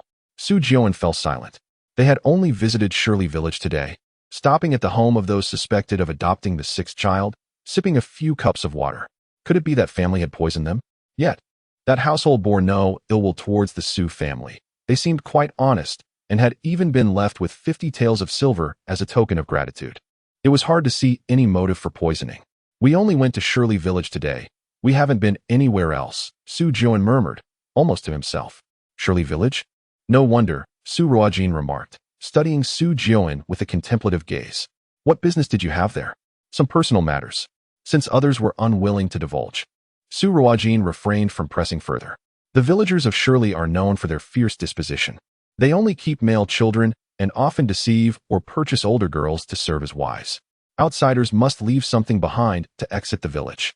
At this point, Su Ruojin paused. "Your father and brother must have also been affected by the soft powder, but like you, their constitution is strong and it will barely affect them." Infuriated, Su Ruojin questioned how Governor Yanyang could possibly permit the existence of such a village. He slammed his hand on the table, firmly convinced that they had fallen victim to the trap set in Shirley Village. The family in question appeared amiable, and the Su family, eager to verify their connection with the young girl, had let down their guard, unwittingly succumbing to the ruse. Su Ruojin felt a pang of guilt, recognizing that his negligence had endangered his grandfather. In truth, he could not bear the brunt of the blame. When the family had offered them water, Su Ruojin had discreetly tested it with a silver needle. However, the softening powder was not lethal, and its minimal dosage rendered the silver needle's testing ineffective. Su Ruojin remained silent. In this era, medical knowledge was rudimentary, and childbirth was fraught with peril. It was not uncommon for newborns to die young. The family must have disposed of their own female infant, leaving no evidence for anyone to uncover. Presumably, they had administered the softening powder to the Su family merely to extort money while they were vulnerable. Yet, to their astonishment, the Su family members were all robust, and the drug had only affected the elderly General Su, leaving the others unscathed. After General Su fainted, Su Ruojin carried him, and the group hastened to the city in search of a physician, thwarting the family's opportunity to commit extortion and inadvertently saving themselves from disaster. "I shall ensure that the governor eradicates Shirley Village." Su Ruojin could hardly contain his indignation. At his words, Su Ruojin raised an eyebrow, glancing at him. Realizing he had perhaps spoken out of turn, Su Ruojin quickly cleared his throat. "Ahem, I meant to say that I will report this to the authorities," urging the governor to act on behalf of the people. Su Ruojin smiled faintly. "Let them in." As the door opened, Su Yunfeng and Su Ruojin entered, approaching General Su's side. "Dr. Su, how is my father?" "Nothing serious," Su Ruojin reassured them, reiterating the situation. Hearing that General Su was fine, the 3 men from the Su family let out a sigh of relief. "Thank you, Dr. Su." Suddenly, Su Yunfeng remembered something and hurriedly produced a banknote. offering it to Su Ruojin. Dr. Su, I hope this is sufficient to cover the medical fees. If not, I can send someone with more. Su Ruojin glanced at the banknote, 500 taels, and politely declined. The consultation fee is 1 tael, and you may procure your own medicinal materials. I shall not charge for that. A medicinal bath costs 1 tael per session, and 3 days suffice. The lodging in the rear courtyard is 1 tael, making a total of 5 taels. 5 taels. That is exceedingly reasonable. Su Yunfeng exclaimed, promptly pressing the banknote into Su Ruojin's hands. Dr. Su, your efforts have saved my father's life. This is but a token of our gratitude. Please accept it. Su Ruojin did not hesitate to accept, replying, Then I thank you, Mr. Su. In her practice of medicine, she adhered to her own pricing standards. Should patients possess wealth and wish to offer more, she would not refuse, as these funds could assist those impoverished individuals who could not afford treatment. From the outset of her decision to establish a clinic, Su Ruojin had set clear rules. She would charge nothing to the impoverished populace. As for the affluent, they could pay what they deemed appropriate. And if they chose to give generously, it was entirely their prerogative. After arranging everything, Su Ruojin returned to the rear courtyard, where Yuan Hong eagerly handed her a cup of water. Sister Jean, please have a sip. Old Madame Lin looked on with concern. You appear exhausted and are sweating. Quickly wipe your brow. Be mindful not to catch a chill. Su Ruojin was attending to the wounded in the front courtyard of the medical hall. She and Yuan Hong could offer no assistance, so they quietly remained in the back courtyard, careful not to trouble Xiao Jin. Only Yuan Hong, unable to contain his curiosity, stealthily ventured out for a glimpse. At that moment, he observed Su Ruojin with a demeanor that suggested he wished to speak but hesitated, displaying signs of restlessness. Su Ruojin, noticing his fidgeting, found it amusing and said, All right, if you have any questions, feel free to ask. Yuan Hong's eyes brightened, and he eagerly inquired, Sister, who are these people? I noticed that their intentions are as transparent as mine, yet they handed over a silver note. How much is it worth? Yuan Hong had only caught a glimpse of the Su family's transaction involving a silver note from a distance, leaving him curious about its precise amount. Is that what you're referring to? Su Ruojin retrieved the silver note and placed it on the table. Upon seeing the denomination, Lady Lin gasped in shock, exclaiming, Why is it so much? Yuan Hong picked up the note, examining it with excitement. Sister Jean, the medical hall hasn't even opened yet, and we've already earned 500 taels. Does this mean we'll soon be wealthy? Wealthy? Su Ruojin chuckled softly. What is so difficult about becoming affluent? However, in this world, one must conceal their riches. Money can be a double-edged sword, often bringing along greater troubles. A tranquil life is far more precious. Thus, over the years, despite Lady Lin and Yuan Hong residing in an ordinary courtyard in Yanyang City, dressed in simple attire, they dined exclusively on the meticulously crafted medicinal pills by Su Ruojin, which were worth their weight in gold elsewhere. Xiao Jin, who are these individuals? Could they bring any trouble? Lady Lin gazed at the unexpected windfall, her heart filled with unease, fearing it might bring complications for Xiao Jin. Grandmother, there's no need for concern. The Su general's family upholds integrity. Nothing will go awry, Su Ruojin reassured her, taking a sip of tea. Which Su general? Lady Lin momentarily failed to grasp the situation. Su Yunfeng, the esteemed general of the Great Chu Kingdom, Su Ruojin disclosed, not wishing to conceal the truth from Lady Lin, especially as there was nothing to hide. Although the Su family appeared modestly attired, Su Wenzhou's swift movements while carrying the elderly general had already hinted at something amiss. One could not achieve such swiftness without being a practiced martial artist. The calluses on Su Wenzhou's hands were indicative of a seasoned spear wielder. Additionally, given Su Jian's remarks about their return from Shirley Village and his tone, coupled with the intelligence previously relayed by the Dark Alliance, Su Ruojin had no difficulty deducing their true identities. The Su general's family in the Great Chu Kingdom was devoted to the nation, renowned for their loyalty and bravery, having fought valiantly for generations to safeguard the safety of its citizens. Su Ruojin held profound respect for such a valiant lineage. Without these generals battling at the borders, shedding blood for their country, the populace of the Great Chu Kingdom would not enjoy peace and prosperity. Later, she would prepare several longevity pills to help the old general restore his health. The longevity pill frequently graced the Dark Alliance's list of rare medicinal rewards, valued at 1,000 taels of gold each. The ingredients were not only precious, but the formula had been lost to time, leaving humanity uncertain if anyone could still concoct such a pill.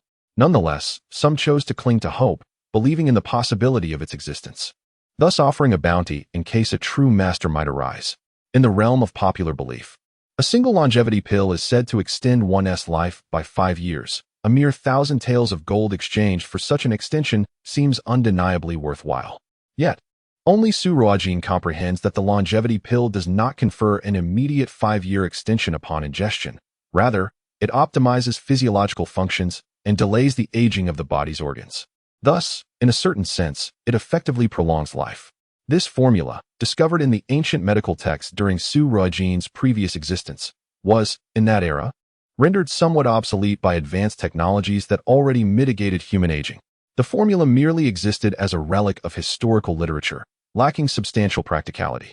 To her astonishment, upon awakening in the Great Chu Kingdom, she found herself with idle time and decided to attempt concocting some of the ancient prescriptions she had once perused, and remarkably, she succeeded, including the creation of the longevity pill.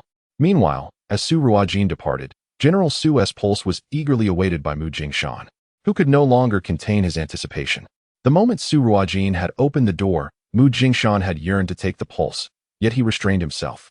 After all, it was Su Ruojin who was diagnosing. To approach immediately after her treatment, albeit without malice, might evoke a sense of distrust.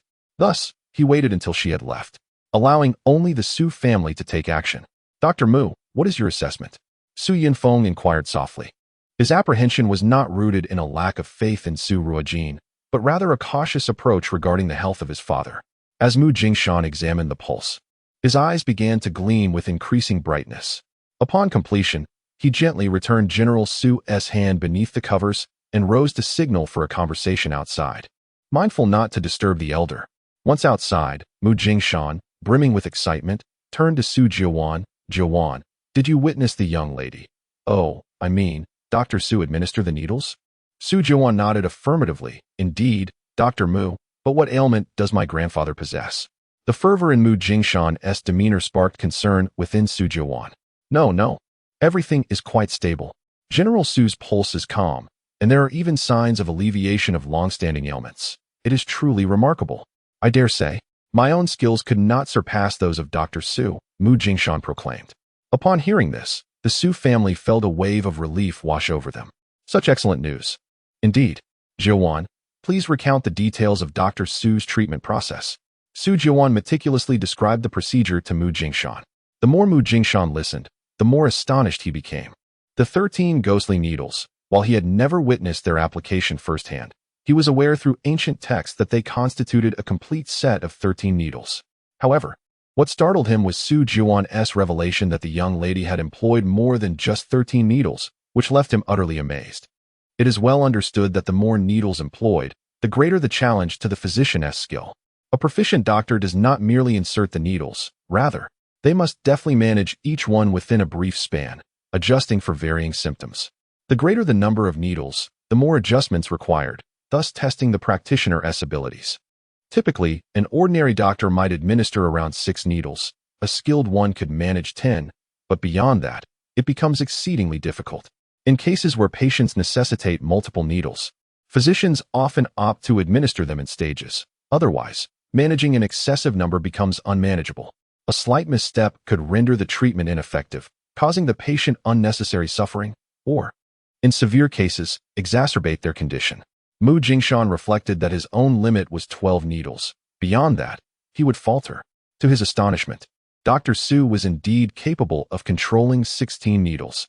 Had this assertion not been uttered by Su Ruojin, Mu Jingshan would have found it utterly unbelievable, suspecting it to be a mere optical illusion.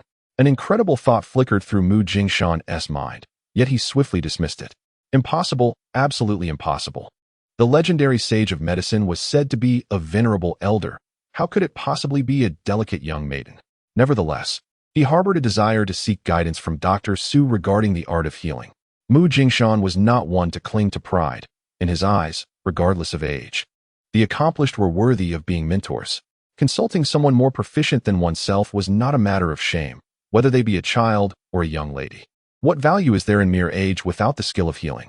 At that moment, a guard hastily entered the room.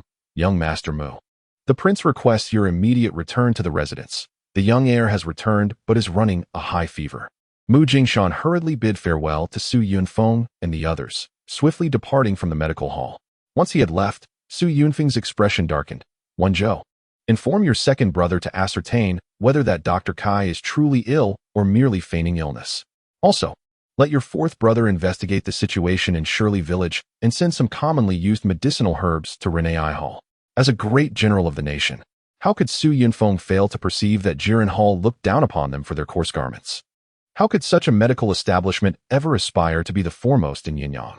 The Su family would not resort to bullying others, yet they would not permit anyone to underestimate them, especially not to the point of poisoning the venerable General Su. Yes, father. Su Wenzhou departed from the medical hall. Inside, Kai Fanzhou leisurely sipped his tea, pondering the situation before summoning a Wang. Where have they gone? A Wang hesitated for a moment before realizing that his master was referring to the elderly gentleman who had just fallen ill. He had previously reported to Kai Fanzhou that the old man had left, but had not dared mention that he had suggested they seek a physician at Jushin Building. Now, sensing his master's inquiry, a Wang felt a twinge of fear. Master, I do not know. Kai Fanzhou paid no heed. With so many matters to attend to at the medical hall, who would bother to track the whereabouts of others? He waved his hand, dismissing a Wang. No sooner had a Wang departed than another young servant rushed in with urgency. Master, the head of the family requests your immediate presence at the entrance. The governor has arrived. The governor had come? Kai Fanzhou did not dare to be negligent, hastily rising to adjust his attire before going out to greet him. Kai Jirong stood beside Governor Zhong, wearing a broad smile. Governor Zhong, what brings you to the medical hall today? If you have any matters to discuss, simply give us a word, and we shall come to your residence. Or perhaps we could sit in the back courtyard for a while. I have some excellent Longjing tea. Zhongli replied nonchalantly. No need. I have heard that Dr. Kai is unwell, and I came to inquire about his condition. Kai Jirong was taken aback. His second brother was ill? How had he not been informed? Just moments ago, he had sent a servant to fetch his brother. In the next instant, Kai Fanzhou, with a beaming smile, stepped forward to greet the governor. Your Excellency, it is an honor to receive you. My apologies for not welcoming you sooner. Zhongli cast a fleeting glance at Kai Fanzhou. I see that Dr. Kai's voice is as robust as ever. You hardly seem unwell. Very well, indeed. With that, Zhongli turned and exited the medical hall, leaving the Kai brothers exchanging puzzled glances. Chapter 36. The removal of the sign elder brother. What has happened to Sir Zhong? Kai Fanzhou gazed at Kai Jirong in bewilderment. Kai Jirong, not one to be easily fooled, immediately sensed that Sir Zhong was displeased. However, he had treated Sir Zhong with utmost courtesy since his arrival at the clinic, and could not fathom what offense had been committed. Are you unwell? Kai Jirong inquired with a hint of irritation, eyeing Kai Fanzhou. Kai Fanzhou shook his head. No, not at all. How could he dare fall ill in the presence of Sir Zhong? Even if he were sick, he would have to endure. He was intent on fostering a closer relationship with Sir Zhong, hoping that Wanqing could replace Su Ruojin in attending to the health of the magistrate's wife. Then why did the gentleman claim you were ill? As Kai Fanzhou was about to shake his head in confusion, his expression suddenly shifted dramatically. Kai Jirong noticed and pressed for clarity. What on earth is going on? Speak clearly, lest we unwittingly offend Sir Zhong. Kai Fanzhou pondered for a moment. Although it seemed implausible, he recounted the incident of several villagers bringing a gravely ill elderly man to seek his assistance at the clinic. Kai Jirong stroked his beard thoughtfully. If it was indeed as Kai Fanzhou said, there would be no issue if he chose not to treat them. Yet, why was Sir Zhong reacting in such a manner? Perplexed, Kai Jirong concluded, forget it. I shall take a century-old ginseng and pay a visit to Magistrate Lin. After witnessing Sir Zhong's demeanor today, I cannot shake off an uneasy feeling. I must clarify this matter for my peace of mind. As Kai Jirong stepped out of the clinic, he was met by several constables positioned at the entrance. The lead constable declared, by the command of the magistrate, we are to remove the sign of Jiren Hall, the first medical clinic of Anyang. With a wave of his hand, the other constables moved forward, preparing to detach the small plaque inscribed with First Medical Clinic of Anyang that hung beside the Jiren Hall sign. This plaque had been inscribed by Magistrate Zhong himself. Kai Jirong, alarmed, rushed forward to intervene. Gentlemen, let us discuss this matter amicably. What is the reason for the removal of our clinic sign? The lead constable pushed Kai Jirong aside, stating, we are merely carrying out orders. If you have any grievances, take them up with the magistrate. He then urged his companions. What are you all waiting for? Hurry and remove it. We must return to report back. Yes. The constables proceeded without hesitation, while the attendants within the clinic dared not intervene, merely watching helplessly as the constables set up a ladder to take down the sign. A crowd gathered at the clinic's entrance, whispering and speculating. What has happened to Jiren Hall? Have they offended the magistrate? Surely they must have. Otherwise, why would the sign be removed? Could it be a misunderstanding? I believe Jiren Hall is quite reputable. Wasn't there a quack doctor involved recently? I suspect this is the reason. What quack? Do tell. Isn't it that Ma Yunin? A group of people clustered around a speaker, eager to hear the tale. Meanwhile, the lead constable, holding the removed sign aloft, proclaimed loudly, Jiren Hall, having failed in its duty of compassion, stood idle as patients faced life-threatening conditions. It is unworthy of the title First Medical Clinic of Yanyang, and thus, we hereby remove this sign. Let this serve as a warning to all clinics, should such negligence occur again. Severe punishment will follow. With that, the constables departed, the sign in hand, without a backward glance. Kai Jirong and Kai Fanzhou, upon hearing the words of the constable, turned pale, for those words were akin to sealing the fate of Jiren Hall. What did it mean to witness a patient in mortal peril yet remain indifferent? Suddenly, Kai Jirong recalled the villagers and the elder that Kai Fanzhou had mentioned. The situation was undoubtedly more complex than it appeared. He pointed an accusatory finger at Kai Fanzhou and exclaimed, "You wait here. If this turmoil indeed stems from your actions, I shall not spare you." After uttering these words, he boarded the sedan and urged the bearers to hasten. Upon arriving at the Lin residence, Kai Jirong was informed that Governor Lin had yet to return, and both the lady and the young miss had gone out to pay their respects. Thus, he was obliged to wait in the main hall. Fortunately, it was not long before Lin Jingshan made his return. Upon seeing Kai Jirong, Lin Jingshan was filled with fury.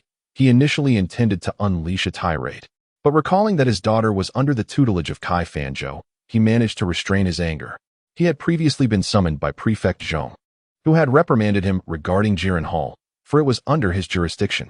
Lin Jingshan had learned that Jiren Hall had offended General Su's household, one of the most prestigious noble families in the entirety of the Great Chu Kingdom. Even the emperor would show deference to General Su. How could a mere Jiren Hall dare to refuse treatment to the venerable old general? The more Lin Jingshan pondered, the angrier he became, and he even found himself regretting allowing his daughter to study under Kai Fanzhou. Yet, alas, there was no one in the entire Yanyang capable of surpassing Kai Fanzhou's medical skills. Kai family head, how is it that you provoke the very patients you are meant to save? Of all individuals, you dare to neglect even the ailing General Su. Truly, how audacious! At that moment, Kai Jirong was rendered utterly speechless. The venerable General Su was revered throughout the Great Chu Kingdom. How could they possibly refuse him treatment? How could it be that the general had visited their clinic without their knowledge? Panic surged within him as he recalled the elder mentioned by Kai Fanzhou. Governor Lin, we truly had no inkling of General Su's visit to our clinic. Otherwise, we would never have dared to deny him treatment. This is a grave misunderstanding. Lin Jingshan lifted his teacup and took a sip, disregarding his decorum as he wiped his mouth with his sleeve. I know not the specifics of the situation. I only know that General Su sought treatment at Jiren Hall, and that Kai Shini claimed he was unable to attend to him, forcing the ailing general to seek help elsewhere. Alas, you have squandered a splendid opportunity and incurred the ire of the Su family. Pray tell, what shall you do now? By this point, Kai Jirong had come to the realization that the elder his brother spoke of was indeed General Su. His voice trembled as he asked, Governor Lin, what shall we do? Where is General Su? I shall immediately bring my brother to apologize and have him personally attend to the general's care. Lin Jingshan waved his hand dismissively as he took a seat.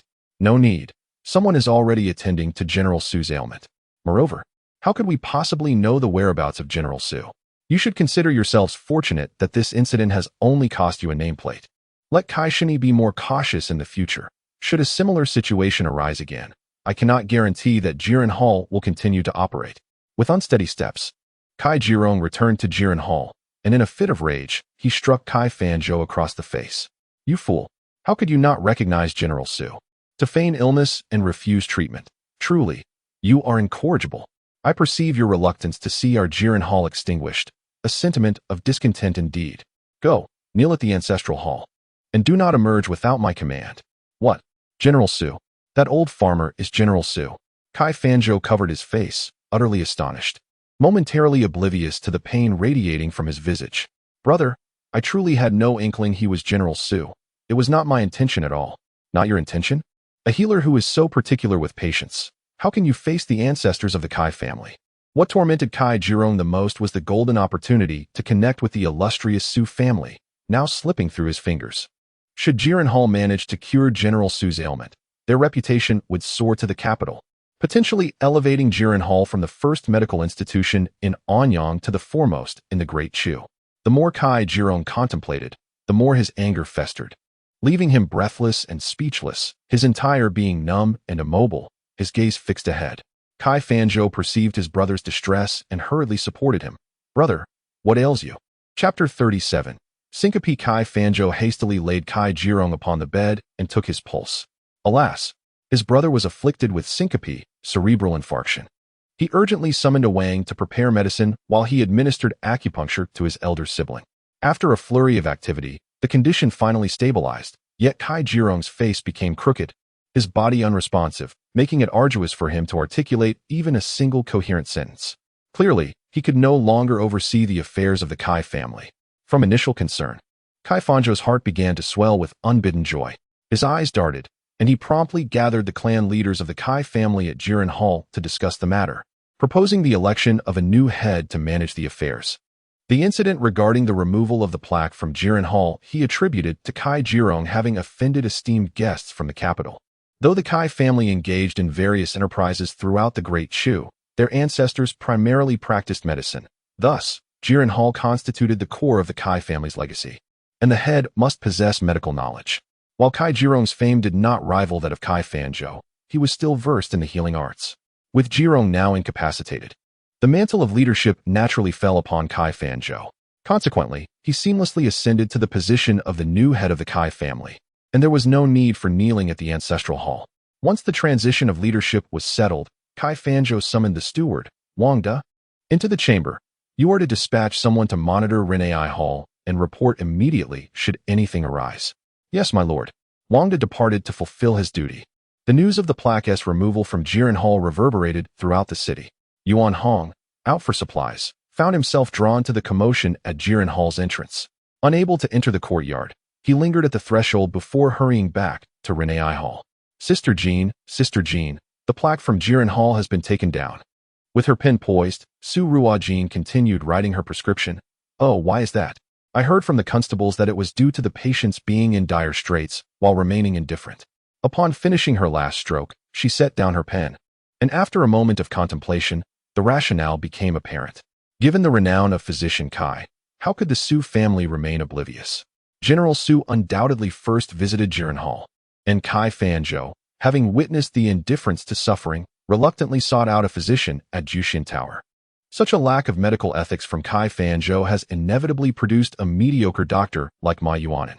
Indeed, as the upper beam is crooked, so too is the lower beam. Contemplating this, Su Ruojin wrote a note and handed it to Yuan Hong. "Send this by carrier pigeon." "Very well." Yuan Hong swiftly took the note and dashed out. Given the medical ethics at Jirenhal, they are unworthy of the herbs and prescriptions from Tianyi Pavilion. Tianyi Pavilion, the premier herbal merchant of the Great Chu Kingdom, can procure any herb, however rare or precious, as long as it exists in this world, the only variable being the amount of silver involved. Furthermore, any clinic recognized by Tianyi Pavilion can seek assistance for difficult cases during treatment, with Tianyi Pavilion providing appropriate prescriptions based on the circumstances. Kai Fanzhou gained his notoriety by treating several challenging ailments, with his prescriptions sourced from Tianyi Pavilion. One wonders how he would feel upon learning that Jirenhal has been excluded from further collaboration with Tianyi Pavilion. At the temporary residence of Regent Yanyang. "How is it?" Xiaoyan looked at the flushed face of Ear, who had already drifted into slumber, with a worried expression. Mu Jingshan removed the silver needle and tucked the little one in. "It is of no concern. He has merely caught a chill. After taking the medicine and resting, he will be fine. Children of this age can develop fevers even while staying indoors, sometimes simply due to growth spurts." Xiaoyan breathed a sigh of relief. "That is reassuring." Ear was found at Wangyue Tower. "What do you think he was doing there?" Mu Jingshan put away the needle. Wangyue Tower is the tavern where Butler Zhang previously encountered Ear. Could it be that Ear went in search of that little girl? By the way, that Dr. Su, despite her youth, has shown signs of improvement in General Su's chronic ailment. One must not judge by appearances. Oh, Xiaoyan's curiosity was piqued. Nearly every physician in the capital, including those from the Imperial Medical Bureau, had treated General Su's old illness, employing precious herbs to bolster his health. Yet no better solution had been found. Perhaps you should take Ear to see her. There may be a novel treatment method, Mu Jingshan suggested. Having treated the young lord for many years, he found that Ear remained mute throughout. Despite poring over countless medical texts, he had yet to discover a superior remedy. Perhaps allowing this young lady a chance might yield a miracle. Even if it does not, it cannot be worse than the current state. Xiaoyan gazed at Ear, noncommittal. At that moment, Hu Qing entered quietly and reported, "Your Highness, I have investigated. It appears that Dr. Su had also attempted to attend the consultation event at Jushin Tower, but was turned away by the attendant responsible for maintaining order." Xiaoyan's gaze turned cold. Did I not state that anyone with a medical certificate, regardless of age or gender, may participate in the consultation event? It appears that my words carry no weight in Yanyang. You shall address this matter. Understood. Hu Qing promptly departed. Having served the prince for many years, he was well aware of the prince's displeasure. The young innkeeper who had obstructed Su Ruojin was now lamenting within the confines of the tavern, having spent several days without even catching a glimpse of the regent. During these days, he had relished the fleeting taste of authority, basking in the sense of superiority it afforded him. Whether it was the physicians from distant lands attending the medical conference, or the officials and affluent merchants eager to meet the regent, all had to pass through his scrutiny. Each visitor was compelled to wear a smile in his presence, with some even discreetly offering him delicacies or small silver coins. Such experiences were beyond what he, a mere innkeeper, had ever known, and he longed for the conference to continue indefinitely. Alas, fate had other plans. The medical conference was destined to conclude, and the innkeeper soon fell from his lofty perch, returning to the role of a servant whom anyone could command. This stark contrast left him in a rather discontented mood. "Who is Li Wankai?" A voice called from the entrance. Instinctively, the innkeeper adopted an air of superiority, retorting, "Who is it? The conference has ended. You have arrived too late." Truly, one should consider their own station before seeking to curry favor with the regent. "Take him away," commanded Hu Qing, and several constables promptly seized Li Wankai. Unaccustomed to such an intimidating display, Li Wankai panicked. "Your Honor, what is the meaning of this? I am a law-abiding citizen. I even assisted the regent in maintaining order during the conference. Surely, you must be mistaken. You obstructed certified physicians from attending the conference and defied the regent's orders. You are the one we seek. Take him away." "Your Honor, this is an injustice. I am devoted to the regent. Please, investigate." Li Wankai was taken away amidst his cries of despair. Ultimately, he was sentenced to 30 lashes and, upon completion, was cast back into the tavern.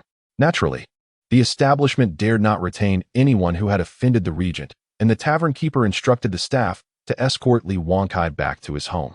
Unbeknownst to Su Ruojin, Li Wankai had been punished for stopping her.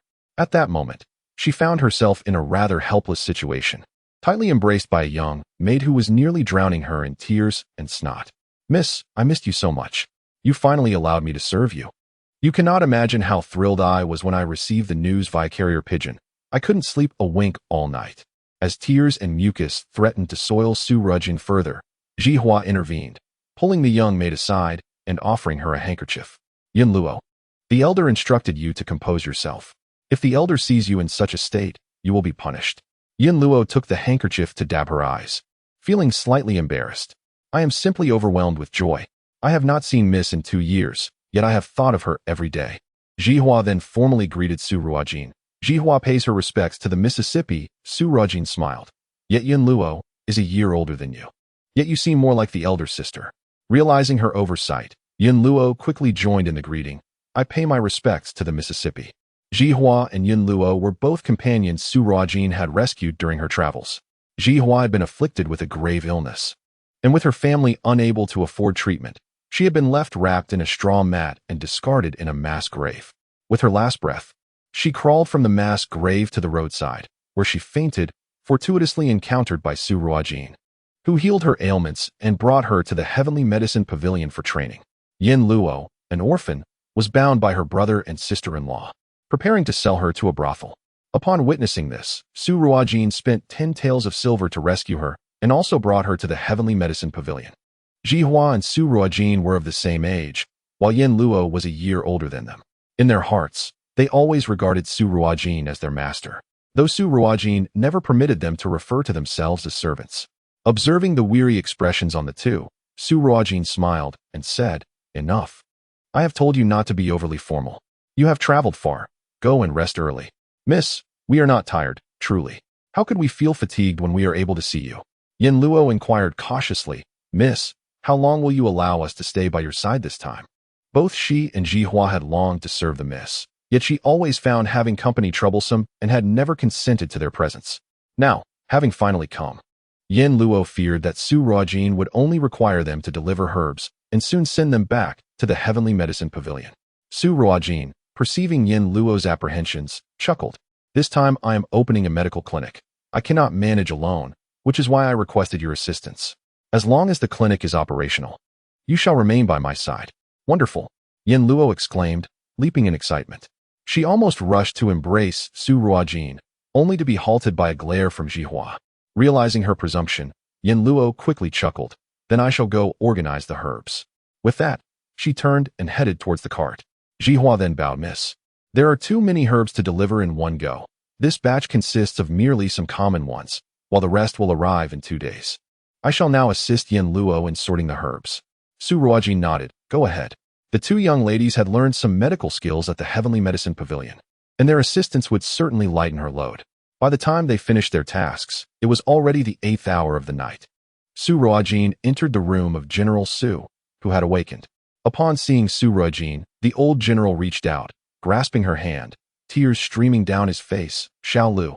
Xiao Lu, I have finally found you, my dear Xiao Lu." Beside him, Su Jian watched the scene with an awkward expression. "Dr. Su, I apologize. My grandfather has just awakened and is still in a daze." Su Ruojin, understanding the old man's emotional state, did not withdraw her hand, allowing General Su to hold it as she gently spoke. "Old sir, your vision may be somewhat blurred upon waking, and you may feel weak. This is entirely normal. I have arranged a medicinal bath for you, which will bring you much comfort."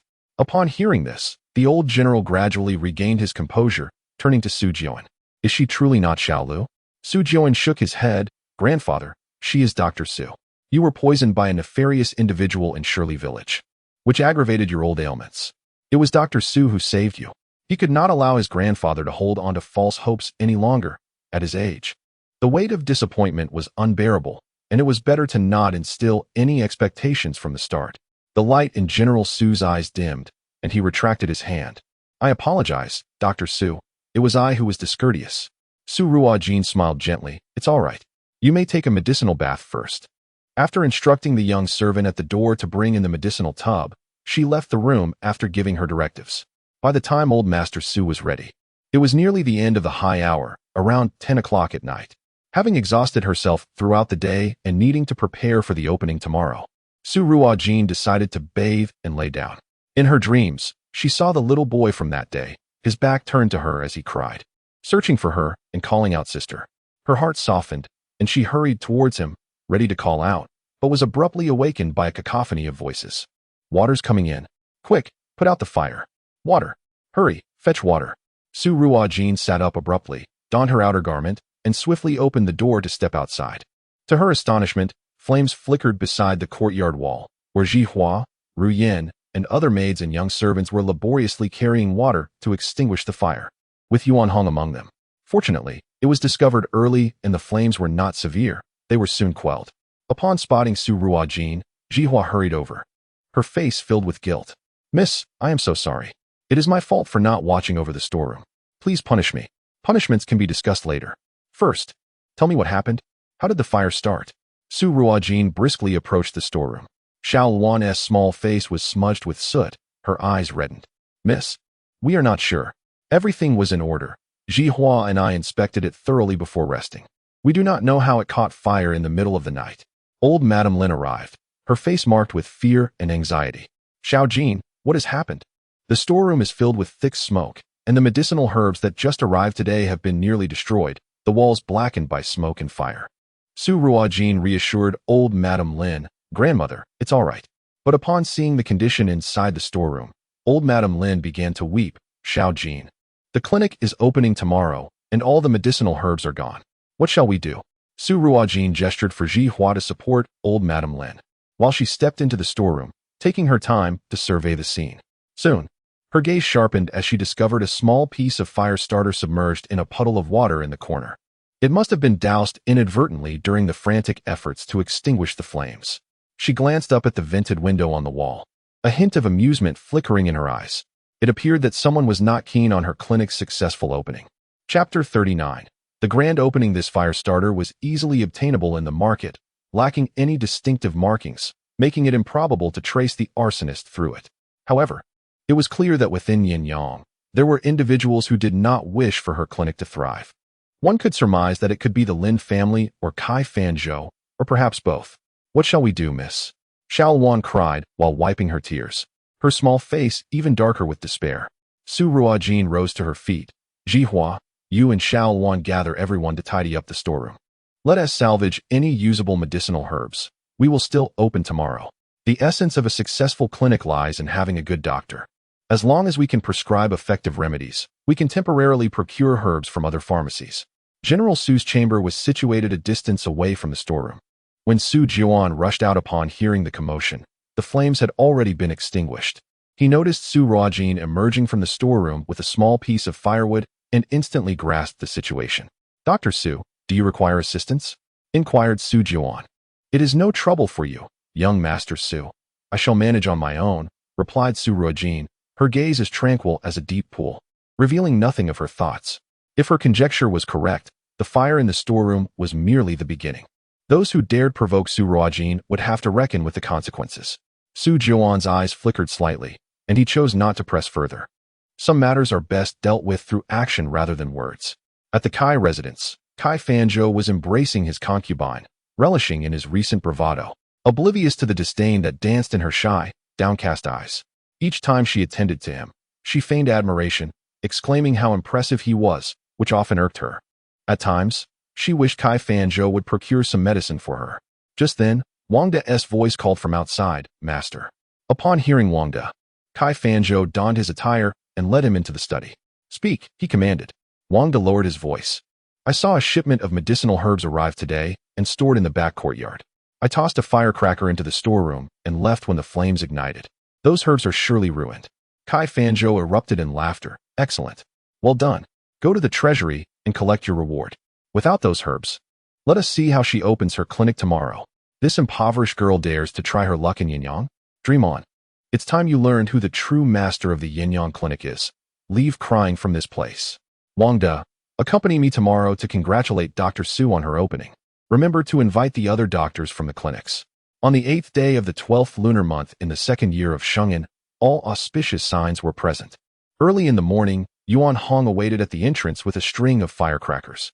Old Madame Lin chided playfully, "You little rascal, what is your hurry? The hour has yet to arrive." "Old Madam, I merely wish to ensure we do not miss the auspicious moment," Yuan Hong replied. "Please stand back. Be cautious of the firecrackers." Jihua had risen early to attend to Su Ruojin. Su Ruojin had long been accustomed to managing everything herself, yet she yielded to Jihua's insistence. Yin Luo had chosen a splendid purple gown adorned with gold and butterflies for her, striking a balance between grandeur and elegance, and also selected a golden headdress for her to wear. Su Ruojin found it cumbersome and expressed her reluctance, saying, "Yin Luo, today is merely the opening of the clinic. I am a doctor, not a contestant for a beauty pageant." Yin Luo, albeit reluctantly, set aside the headdress and ultimately selected a white jade hairpin paired with gold and emerald tassels. As the hour approached, the group arrived at the front entrance, where they encountered Chun Sen-yang and several villagers already waiting in front of the clinic. Among them, besides Chun Sen-yang, were several familiar faces. Upon seeing Su Ruojin, Chun Sen-yang hurried forward. "Dr. Su, we do not have much to offer from our village, but here are some eggs from my home to congratulate you on your clinic's opening. I hope you will accept them." Madame Tang and Xiao Chui also arrived, presenting vegetables they had grown themselves. Tai Zhu brought a chicken as a gift. Qin Yang presented a hand-embroidered screen, crafted tirelessly upon hearing of the impending opening of Su Ruojin's medical clinic. Du Yu, accompanied by Madame Du, arrived bearing a plaque inscribed with the words "Miraculous Healing." Witnessing the heartfelt blessings and smiles from those around her, Su Ruojin felt a surge of warmth within. Perhaps this was the essence of her rebirth in this world. The sincere faces before her were the very reason she willingly chose to establish a modest clinic in Yanyang, to accompany old Madame Lin and Yuan Hong through a life of quietude. Thank you, everyone. Jihua, Yin Luo, Su Ruojin called out. The two immediately understood, with Jihua directing the other maids and servants to receive the congratulatory gifts. Yin Luo produced prepared red envelopes to distribute among the guests, while another young maid presented a small basket filled with candies for the children present. As the appointed hour approached, a young servant announced, "It is time." Yuan Hong promptly took out a fire stick to ignite the firecrackers. Amidst the crackling sounds of fireworks, applause, and laughter, the red cloth covering the Ren Ai Tang plaque fell away. The Ren Ai Tang clinic was officially opened. Congratulations to Dr. Su on a prosperous opening. A voice rang out from the crowd. Upon recognizing the speaker, gasps echoed through the assembly. "Why is Dr. Kai here?" murmured some. "And Dr. Zhang from Miaoren Tang, Dr. Li from Shun Tang, and Dr. Yang from Fuyuan Tang, what brings them here?" As fellow practitioners, it was customary for them to come and extend their congratulations. Kai Fanzhou not only attended himself, but was accompanied by several middle-aged men. After conveying his well wishes, Dr. Zhang of Miaoren Tang added, "Dr. Su truly exemplifies the strength of women. You are the first female physician to open a clinic in Yanyang. I commend you. Henceforth, we can refer female patients to you, as it would be a form of assistance. Indeed, it also serves to support Dr. Su," Dr. Li chimed in. Dr. Yang, smiling, remarked, "Dr. Su, we understand that running a clinic is distinct from other professions. The stakes involve human lives. Should you encounter any ailments beyond your expertise, do not hesitate to seek our assistance. We will gladly help you, even if you come to us daily, right, gentlemen?" The other physicians readily agreed. Kai Fanzhou merely smiled, observing the unfolding drama. At first glance, their words seemed harmless, yet upon closer inspection, each sentence subtly belittled Su Ruojin, portraying her merely as a physician for women's ailments, as if they were doing her a favor by sending patients her way. Dr. Yang's remarks nearly implied that Su Ruojin lacked the skills to treat any other conditions, thus necessitating their help. Diu quietly reminded Su Ruojin of the identities of those present. Each one was a proprietor of a clinic in Yanyang, and they themselves were physicians. Given the events of the previous night, Su Ruojin understood that Kai Fanzhou's gathering of such company was anything but benevolent, and it was no surprise that they would utter such remarks. Yin Luo also discerned the inappropriateness of their words and was about to retort when someone else beat her to it.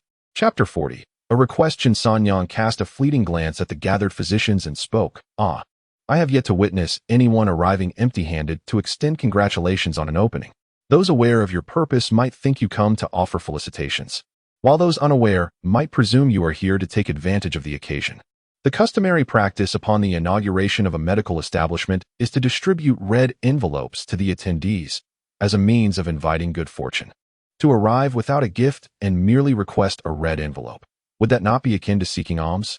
Upon hearing Chen Sanyang's words, Yin Luo silently resolved to bestow a few extra red envelopes upon Chen Sanyang's youngest son and pack a generous bag of sweets for the child to take home and enjoy.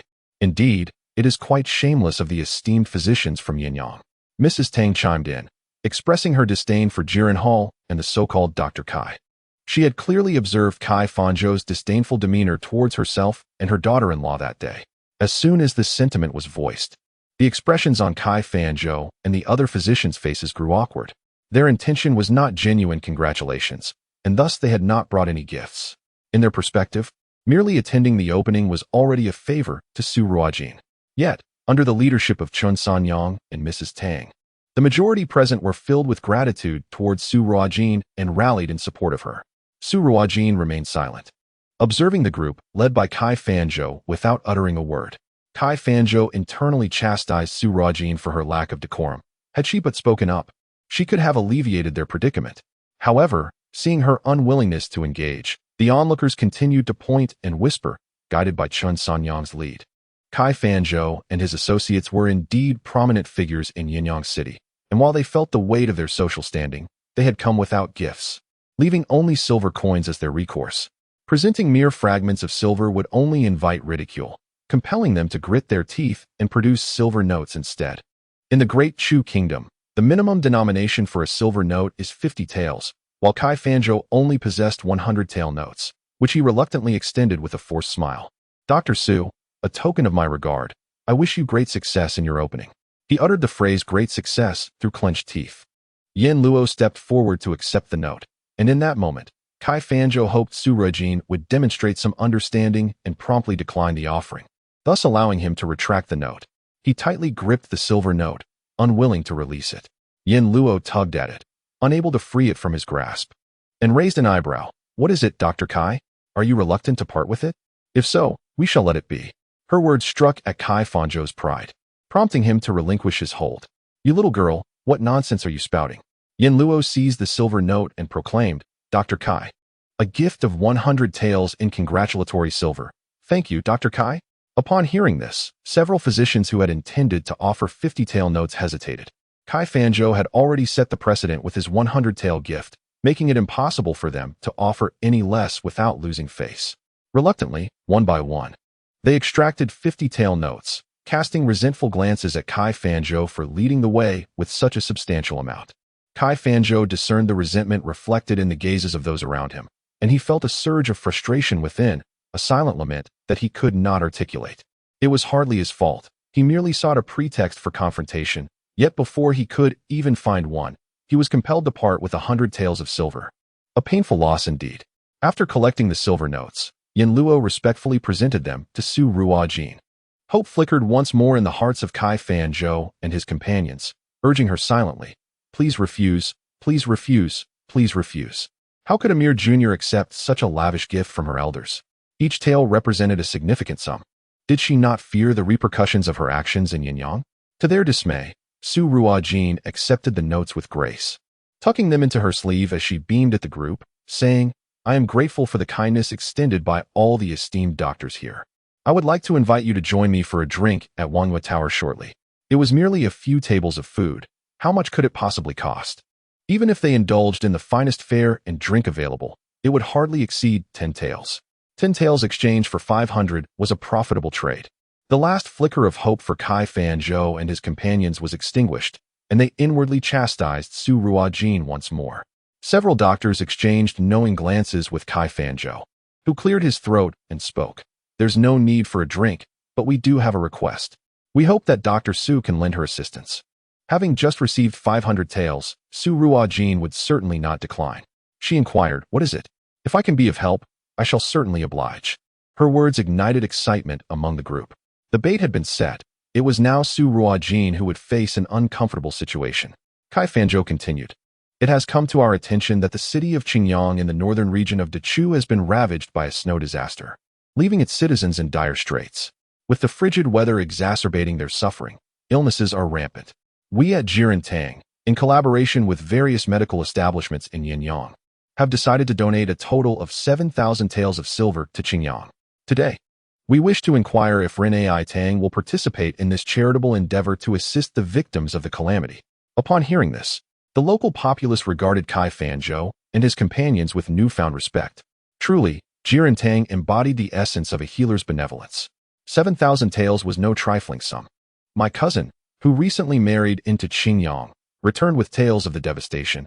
Entire homes had collapsed under the weight of the snow, leaving many without shelter, forced to seek refuge in dilapidated temples, where countless souls perished from the cold. It was indeed a tragic plight. Who could argue otherwise? Yanyang was not a large city, containing no more than 10 medical establishments. 7,000 taels meant an average contribution of 700 taels per establishment.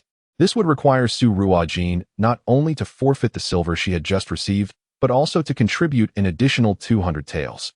For an ordinary clinic just commencing its operations, parting with such a sum was no small feat. Kai Fanzhou's insistence on raising this matter in front of a crowd was a calculated move, aimed at leveraging public opinion to compel Su Ruojin into compliance. He was convinced that, as a young woman, her financial resources were limited, having likely exhausted her savings to establish her clinic. Forcing her to donate would reveal her struggle to procure such funds. Kai Fanzhou had resolved to ensure that Su Ruojin would be compelled to produce either silver or medicinal supplies before the assembly. Once she fails to produce it, it would signify a lack of compassion. How can a healer devoid of benevolence be deemed worthy of the title? What face would Su Ruojin have to show in Yanyang City? Before Su Ruojin could speak, Kai Fanzhou, appearing to be well-meaning, interjected, Dr. Su, your clinic has just opened. and perhaps you lack sufficient funds. You could simply donate medicinal materials directly. I believe your new clinic must have an ample supply of herbs. Observing Kai Fanzhou's expression of amusement, Su Ruojin was convinced that the fire incident in the storeroom yesterday was intricately linked to him. If he thought to force her into submission through coercion and to witness her humiliation, she would see just how capable Kai Fanzhou truly was. A faint smile graced Su Ruojin's lips as she began to speak.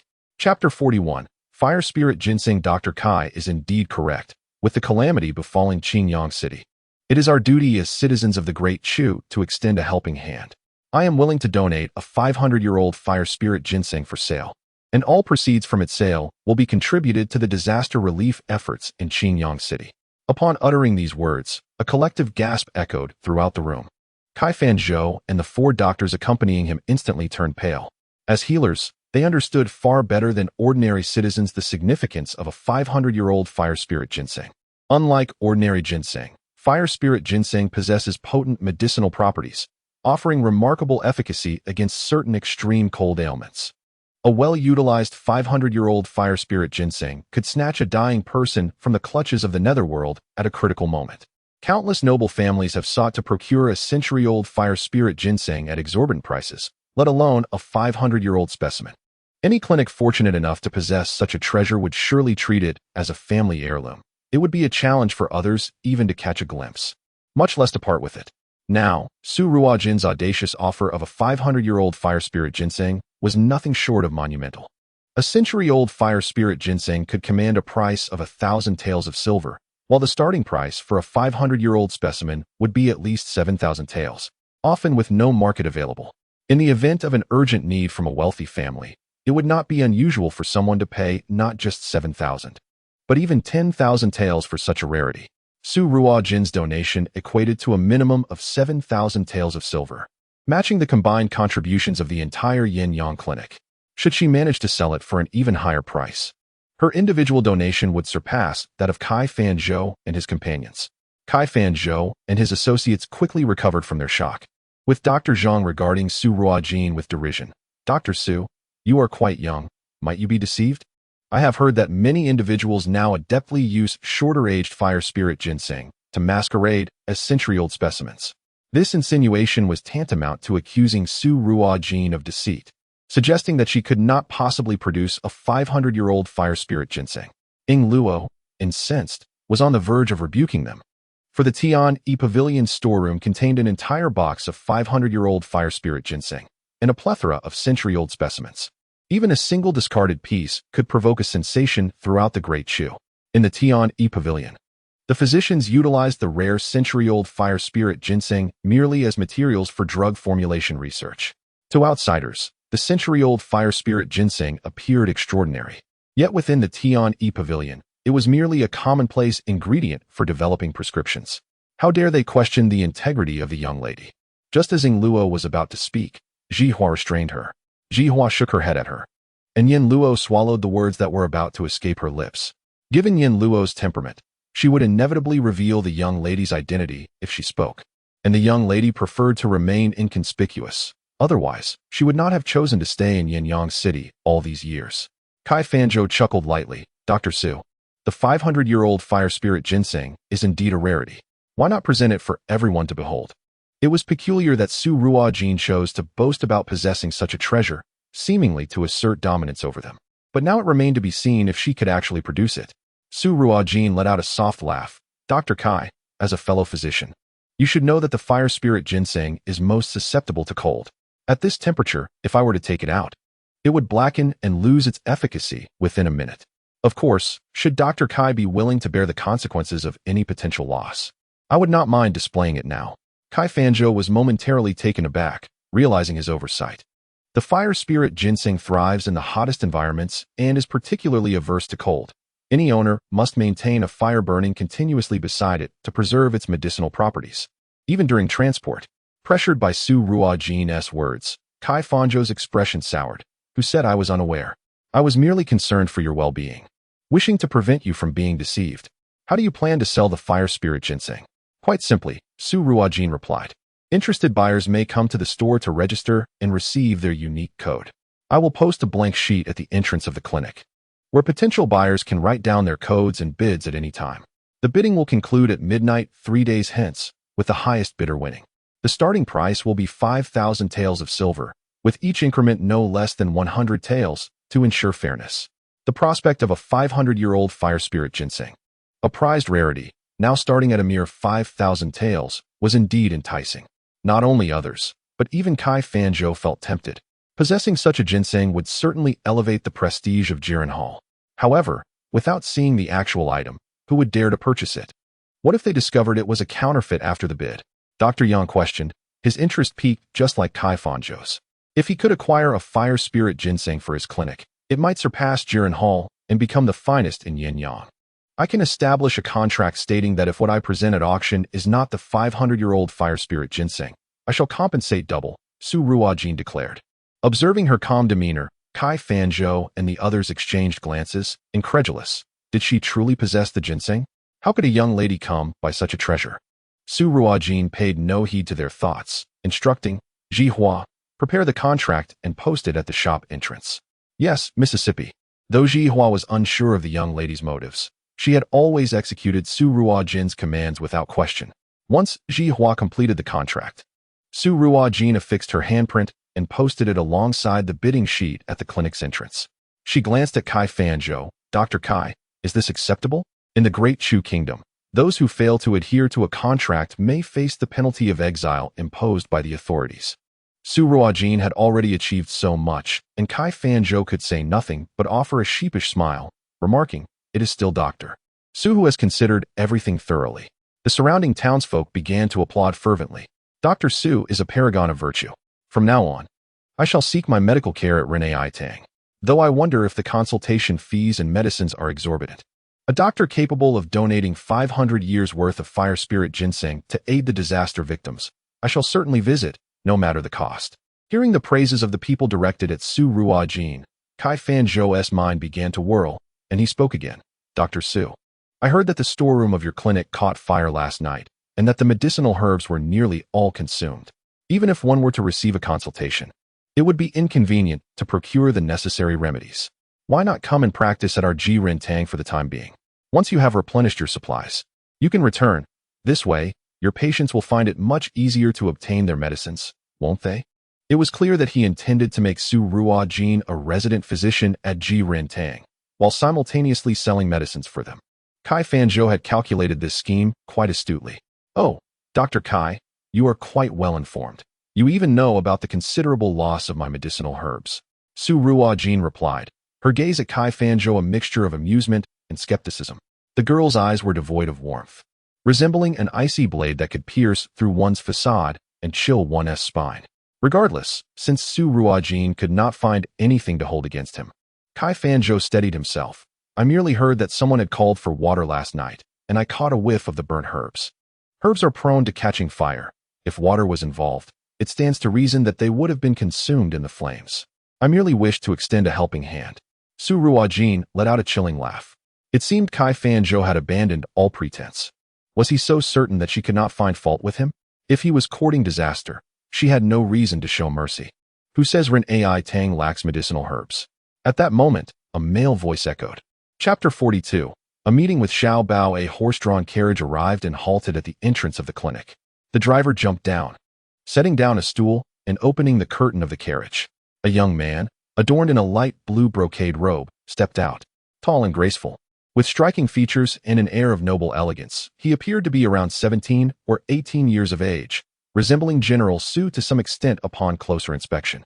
Upon seeing Su Ruojin, the young man's eyes flickered momentarily, and he respectfully bowed, asking, might you be Dr. Su of Renai Tang? Greetings, young master. Su Ruojin replied, also performing a courteous greeting in return. This is a congratulatory gift from the Su family for the opening of your clinic, he continued, presenting a list for her to verify. The Su family? Upon observing the young man's countenance, Su Ruojin realized that this was a delivery from General Su. May I inquire your name, young master? I am Su Yiting, the fifth son in my family. These are merely some ordinary medicinal herbs. We thought they might be of use to Dr. Su, and I hope you do not find them lacking. Upon discovering the nature of the gift, Su Ruojin glanced over the list and found it filled with common yet essential herbs, in quantities sufficient to support the normal operations of an average clinic. The medicinal supplies sent by Su Ting alleviated the clinic's urgent need, and she graciously accepted them. In that case, it would be remiss of me not to comply. Please convey my thanks to Lord Su, Su Ruojin said, passing the list to Jihua, instructing her to coordinate with Yan Luo to have the herbs unloaded from the carriage. Young Master Su, would you care to join me inside the clinic? Su Ruojin invited warmly. Su Yiting clasped his hands and remarked, the medical hall opens today, and I am certain that Dr. Su has numerous matters to attend to. I shall not impose further and will visit another day. Su Yiting's observation was indeed accurate. With the inauguration of the medical hall, Su Ruojin undoubtedly had a multitude of tasks to manage and could not extend her full hospitality to him. Thus he did not press the issue. Previously, Su Yiting had not accompanied his father and elder brother, nor the third brother, to Shirley Village. Instead, he had parted ways with the second and fourth brothers to explore other locations for any clues regarding Xiao Lu. Upon his return, he was met with news of his grandfather's poisoning incident and learned that this doctor, resembling their late mother, had remarkably saved his grandfather's life. As the foremost commercial prodigy of the Dechu kingdom, with business interests spanning Dechu and its neighboring nations, it was a trivial matter for Su Yuanfeng to procure medicinal herbs for Renei Aitang. Given Su Yiting's stature, there was no need for him to personally deliver the herbs. However, he was intrigued by this Dr. Su and wished to see her for himself. Just a glance stirred his heart, for she bore a striking resemblance to their mother. How splendid it would be if Dr. Su were indeed Xiao Lu. Yet, the incident with his grandfather's mistaken identity had made the Su family more cautious in recognizing kin. One must consider the allure that the title of the sole legitimate daughter of General Su would hold for those with ulterior motives. The world of fame and fortune can corrupt even the purest of hearts. Upon hearing the name Su family, Kai Fanzhou was momentarily taken aback. Which Su family was being referred to? There was no prominent Su clan in Yanyang. Was it the Su general of the capital? Was it possible that the old general was saved by Su Ruojin? Impossible, utterly impossible. How could the esteemed General Su trust a mere girl to treat him? Surely, the old general must have been rescued by Mu Jingshan. Yes, it must be a mere coincidence. Perhaps this was all a ruse orchestrated by Su Ruojin. After bidding farewell to Su Yiting, Su Ruojin smiled and addressed those present. Renei Aitang is officially open today. As friends, I hope you will visit often. However, as a doctor, I would prefer that you come less frequently, ideally not at all. Thank you all for your support today. Bravo. Chun Sanyang led the applause, then inquired, Dr. Su, may we take a look around the medical hall? Of course, Yin Yue, Jihua, please show everyone around, Su Ruojin replied. This way, please. We have prepared some tea and sweets for you to enjoy. Jihua guided the guests, while Kai Fanzhou and his companions chose to leave, their minds preoccupied with a singular thought: how much they would be willing to offer for the coveted fire spirit ginseng. As everyone followed Jihua into the medical hall, Yuan Hong assisted the elderly Lady Lin to the rear courtyard. Just as Su Ruojin turned to enter the medical hall, she was unexpectedly embraced by a small figure around her thigh. Looking down, her face lit up with delight. Little Bao, what brings you here? Who accompanied you? Crouching down, Su Ruojin gently tousled Little Bao's hair, sensing a gaze fixed upon her. Raising her head, she noticed not far from Little Bao stood a young man clad in a white brocade robe, a pale blue sash at his waist, his hair adorned with a jade crown, possessing a handsome countenance, and observing her and Little Bao with a serene demeanor. The young man was tall, his hands clasped behind his back, exuding an elegant aura imbued with an air of scholarly refinement. However, Su Ruojin discerned that the man before her was far from a fragile scholar, for his gaze held a detached indifference that exuded an unmistakable aura of coldness, one that suggested a profound aversion to intimacy. Moreover, there lingered a subtle yet palpable hint of murderous intent, so faint that, had Su Ruojin not encountered countless assassins before, she might not have perceived it at all. This individual was extraordinary. Nevertheless, the affairs of others were of no consequence to her. She merely cast a glance before redirecting her focus to the child before her. Little Bao, have you sneaked out again? She inquired. Little Bao looked up at Su Ruojin, slowly shaking his head to indicate that he had not escaped. Understanding dawned upon Su Ruojin. Then who brought you out? Little Bao turned his head gradually to look at the man. At that moment, Xiao Yinshu approached. Dr. Su, I am Jiang Qian, the uncle of Yi. Thank you for previously locating him. This morning, upon awakening, Yi has been weeping incessantly, unresponsive to any inquiries from either Xiao Yanchu or Mu Jingshan, simply sitting there in silence, which has left them quite distressed. Xiao Yanchu recalled that Heir had ventured out yesterday and suddenly had an epiphany. Could it be that Heir wishes to find that girl from the other day? Upon hearing this, Heir, with tear-stained cheeks, turned to Xiao Yanchu and nodded gently. Your Highness, I also wish to consult Dr. Su. Mu Jingshan exclaimed with fervor. Had it not been for the young master's sudden fever yesterday, he would have certainly stayed to inquire about the miraculous needlework that had alleviated the old general's ailment so swiftly.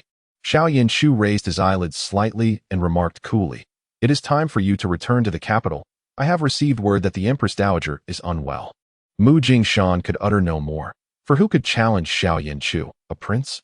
He silently gathered his belongings to depart. Dr. Su, I shall undoubtedly seek you out. As Su Ruojin regarded the man before her, the phrase as graceful as a startled swan, as delicate as a swimming dragon echoed in her mind. In her 2 lifetimes, she had encountered numerous men, yet few could rival the striking appearance and demeanor of the one standing before her. Today marks the opening of Dr. Su's clinic. Please accept this modest token of my appreciation, Xiao Yanchu said, presenting her with a small sandalwood box. Upon receiving and opening the box, Su Ruojin was momentarily taken aback. She had never anticipated that this young Master Jiang would present such a gift. Inside the box lay a translucent, round fruit that emitted a faint blue glow and exuded a delicate fragrance reminiscent of orchids. The blue foam fruit is a renowned remedy for gastrointestinal ailments. Found in the depths of the ocean, and only those that have matured for over a century exhibit this faint luminescence. Its aroma is particularly enticing to fish, which often devour the fruit before it can reach such an age, making those over 100 years old exceedingly rare, rivaling even the 500-year-old fire spirit ginseng in rarity. Su Ruojin returned the box to Xiao Yanchu, saying, Young Master Jiang, the blue foam fruit of such age is far too precious. I cannot accept such a generous gift, and I kindly ask that you retrieve it. A glimmer of amusement flickered in Xiao Yanchu's eyes. The blue dew fruit is a rare medicinal herb that is not easily encountered by the average person, not to mention Yanyang, even in the capital. Apart from the Imperial Medical Bureau, one cannot be certain of its presence in other medical establishments. Most ordinary physicians may have only come across it in medical texts and may never see the actual herb in their lifetime. Yet, this young girl before me can recognize the blue dew fruit at a glance, her expression devoid of any surprise. To her, it appears to be no different from any other medicinal herb, aside from its higher value. This indicates either her unwavering demeanor, capable of concealing emotions, or that she is so accustomed to this herb that she regards it with indifference, displaying no astonishment. It seems that Dr. Su is not as simple as she appears. Xiao Yanchu smiled gently, addressing Dr. Su. This blue dew fruit is a serendipitous acquisition of mine. As a medicinal herb, its greatest purpose is to cure and save lives. Lacking medical expertise, I would only squander its potential. Thus, I would rather gift it to you, Dr. Su, so its true efficacy may be realized. Your benevolent heart is evident, as you are willing to auction a 500-year-old fire spirit ginseng to raise funds for the disaster-stricken people of Qingyang. Therefore, this mere blue dew fruit pales in comparison. Moreover, I have another request, he continued. Should you accept the blue dew fruit, I shall then feel at ease to speak my mind. Dr. Su Ruojin, did not retract her hand. Young Master Jiang, please do not hesitate to express your needs. If it is within my capability, I will certainly not decline. Though she claimed she would certainly comply, she was not foolish enough to agree without knowing what the other party's request entailed. Dr. Su was indeed quite cautious. Xiao Yanchu maintained his smile and refrained from reclaiming the box. A physician must be ever vigilant, he noted. Su Ruojin regarded Xiao Yanchu with a placid expression. In that case, should you indeed seek my assistance, please accept this blue dew fruit. How does that sound?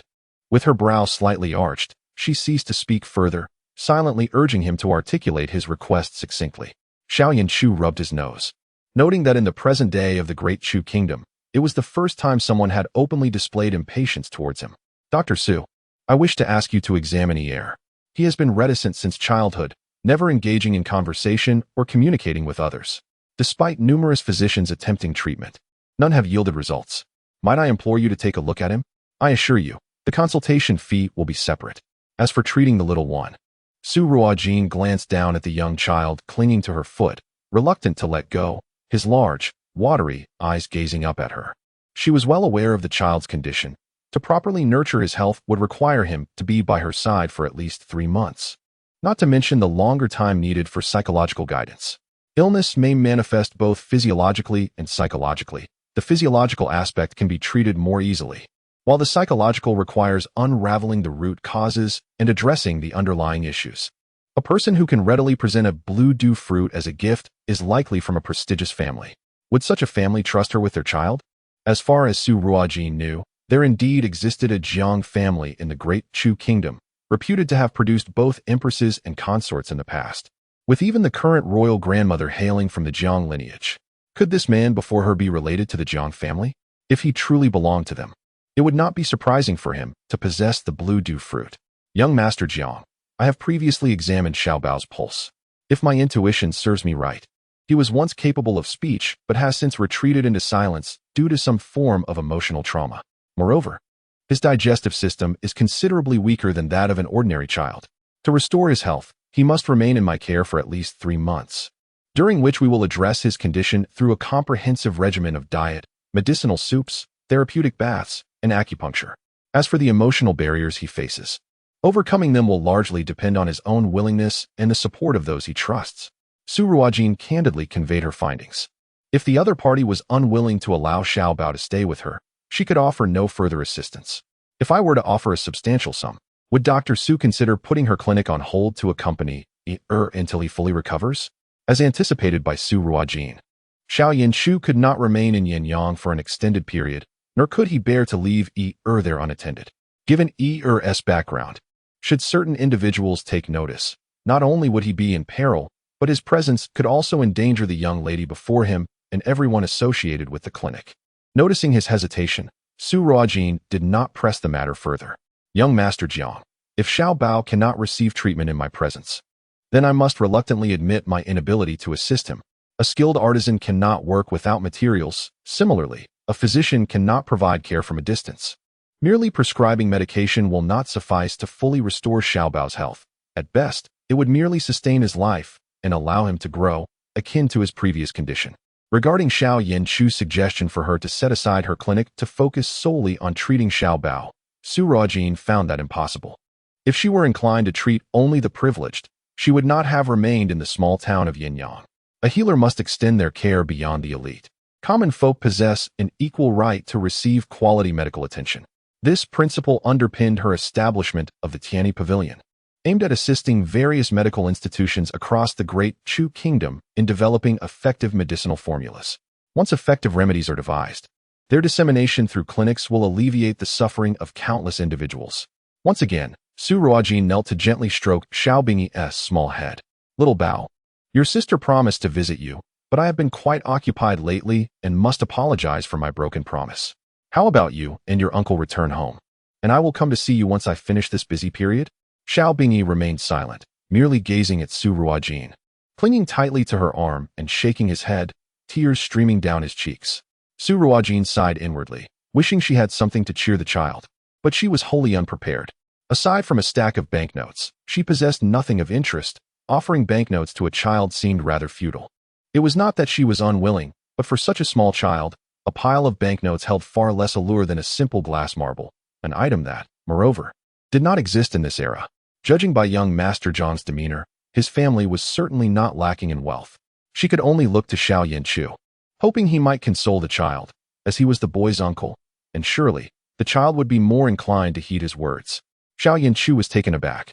Since bringing back to the royal residence, he had never witnessed such dependence from him, not even towards himself. Chapter 44. Concerning offspring, what rendered Xiao Yanchu increasingly hesitant was that other doctors, including Mu Jingshan, had proclaimed that Er's ailment could only be managed with medication, perhaps improving as she matured, thus placing all hope upon the whims of fate. However, the young lady had boldly asserted that improvements could be observed within 3 months, rather than merely suggesting a vague hope for the future. The distinction was profound. In recent days, those sent by Xiao Yanchu had also informed him of the young lady's remarkable ability to treat patients, even those abandoned by the local magistrate. Could it be that such a forsaken daughter had such extraordinary talents? Perhaps it was time for him to place his trust in her, to take a gamble. If fortune favored him, could blossom into a healthy child. If not, she would merely remain as she was. As for her safety, he could simply dispatch more shadow guards to protect her. With this resolve, Xiao Yanchu determined, she shall remain in Yanyang, and I shall return for her in 3 months. A glimmer of surprise flickered in Su Ruojin's eyes. She had not anticipated that the man before her would choose to believe in her. Since the patient had faith in her abilities, she found no reason to withhold treatment, especially since she had grown fond of the little treasure. To allow him to languish would be too cruel. Then I shall accept this lawn mo fruit as a portion of my fee, she declared. This time, Su Ruojin did not refuse, recognizing that the fruit would be beneficial for the little one's digestion. Thank you, young Master Jiang. I have matters to attend to at the clinic, so I shall take my leave, she said, accepting the box and leading the little treasure into the medical establishment. Xiao Yanchu watched their retreating figures until they vanished from sight, then called out, Hu Qing. Hu Qing appeared, kneeling before him. Master, remain in Yanyang with the shadow guards, ensuring the safety of the young master and Dr. Su. There must be no oversight. Yes, master. After entering the clinic, Su Ruojin slowed her pace, recalling a fleeting glimpse of a dark line on Xiao Yanchu's wrist when he had handed her the box. Where had she seen such a thing before? Miss, who is this child? Ji Hua inquired, hastening to greet Su Ruojin and interrupting her thoughts. Su Ruojin gathered her composure. Oh, this is Xiao Bao. He will stay here for treatment for a while. She resolved to disclose as little information about the child as possible to prevent any unforeseen complications. Observing the dazed expression of the little treasure, Ji Hua could immediately discern that something was amiss. The sight of such a young child suffering from illness stirred her heart with pity. Xiao Bao, Sister Su has matters to attend to. Would you accompany me to the backyard to rest? There is a young master there with whom you can play, she suggested, reaching out to take his hand. Yet, Xiao Bao remained unresponsive, clinging tightly to Su Ruojin's hand. Ji Hua hesitated, realizing that she could not force him to comply. Children afflicted with such ailments should not be coerced. Doing so might incite a violent reaction or even lead them to harm themselves in resistance. Fortunately, Xiao Bao was born into a wealthy family. Had he been born to commoners, his condition might have been deemed madness, leading to abandonment. Never mind. I'll take him to the backyard. You attend to the guests for a moment, Su Ruojin instructed. Yes, miss, replied Ji Hua. By the way, miss, there is already a patient waiting. All right, I shall be there shortly. Su Ruojin led the little one to the backyard. Lady Lin was startled to see the child. Upon learning the situation, her heart ached, reminding her of the time Su Ruojin lay unconscious in the snow. This child is indeed pitiable. You go ahead with your tasks. Leave him to me, Lady Lin said. After pondering for a moment, she rummaged through a drawer and retrieved a small wooden sword, a toy once played with by Yuan Hong. Little Bao, would you like to stay with Grandma? Grandma has a small wooden sword for you.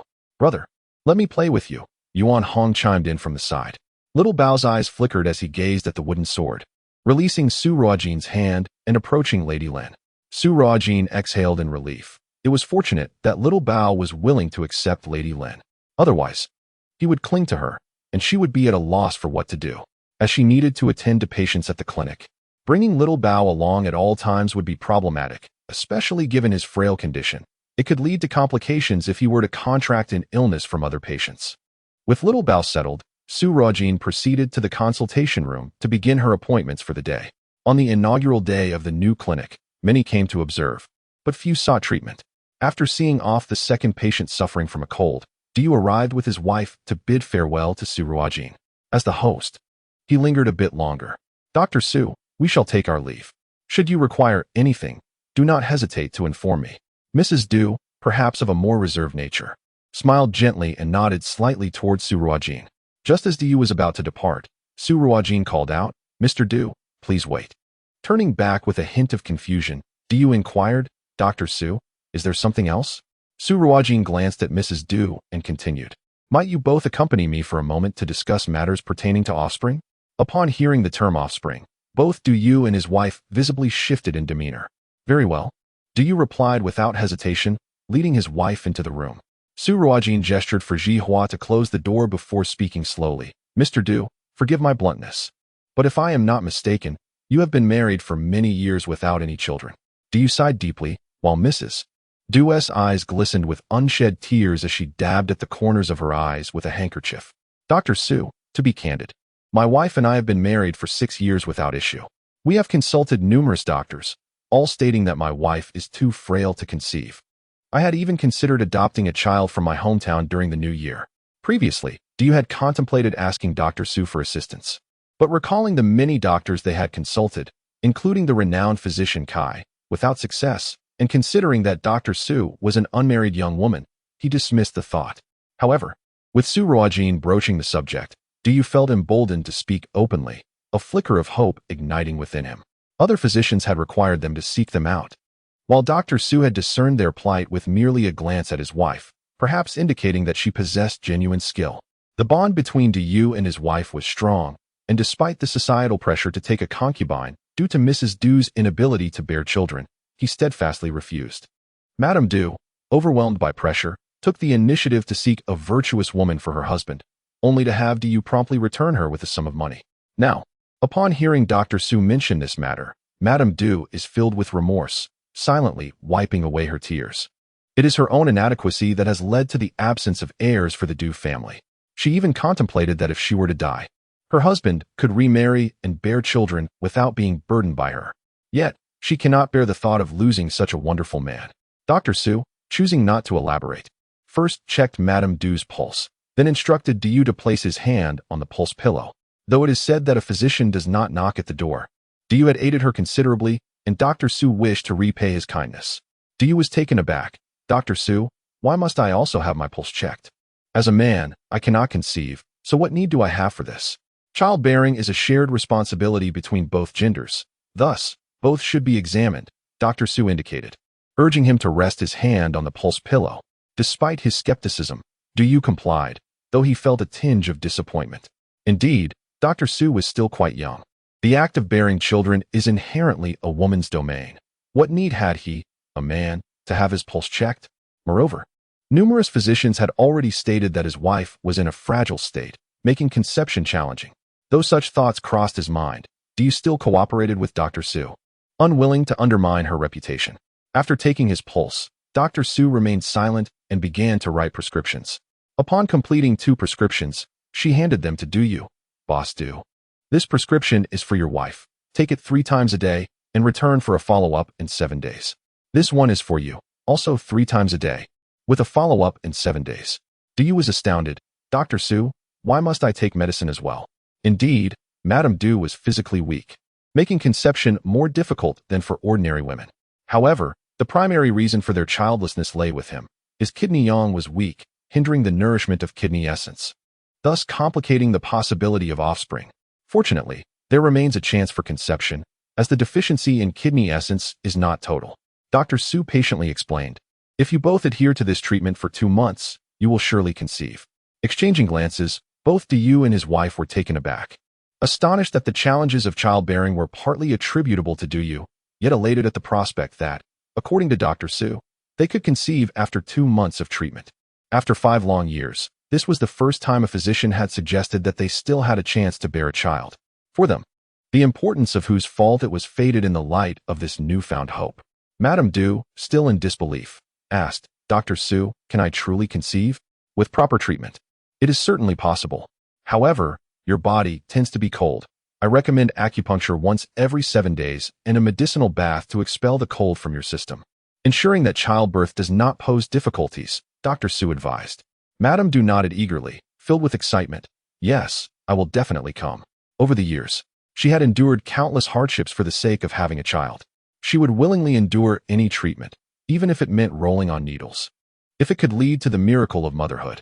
Though they had yet to conceive, the opportunity to try was infinitely better than the despair of hopelessness. After administering the injection to Lady Du and bidding farewell to the Du couple, Yin Luo entered to serve tea to Su Ruojin. Miss, no one has placed a bid for the fire spirit ginseng yet. Why not simply set a price and sell it? It would save so much effort. This question had been on Yin Luo's mind all morning, and she finally found the opportunity to voice it. Su Ruojin took a sip of tea before responding thoughtfully.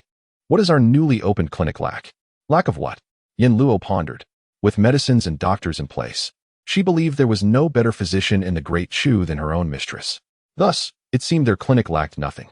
My dear mistress, please don't keep me in suspense. Just tell me. Yin Luo urged playfully. I suspect what we lack is reputation. At that moment, Ji Hua entered, carrying a plate of dried apricots. Miss, these are the dried apricots from Yuji, just bought.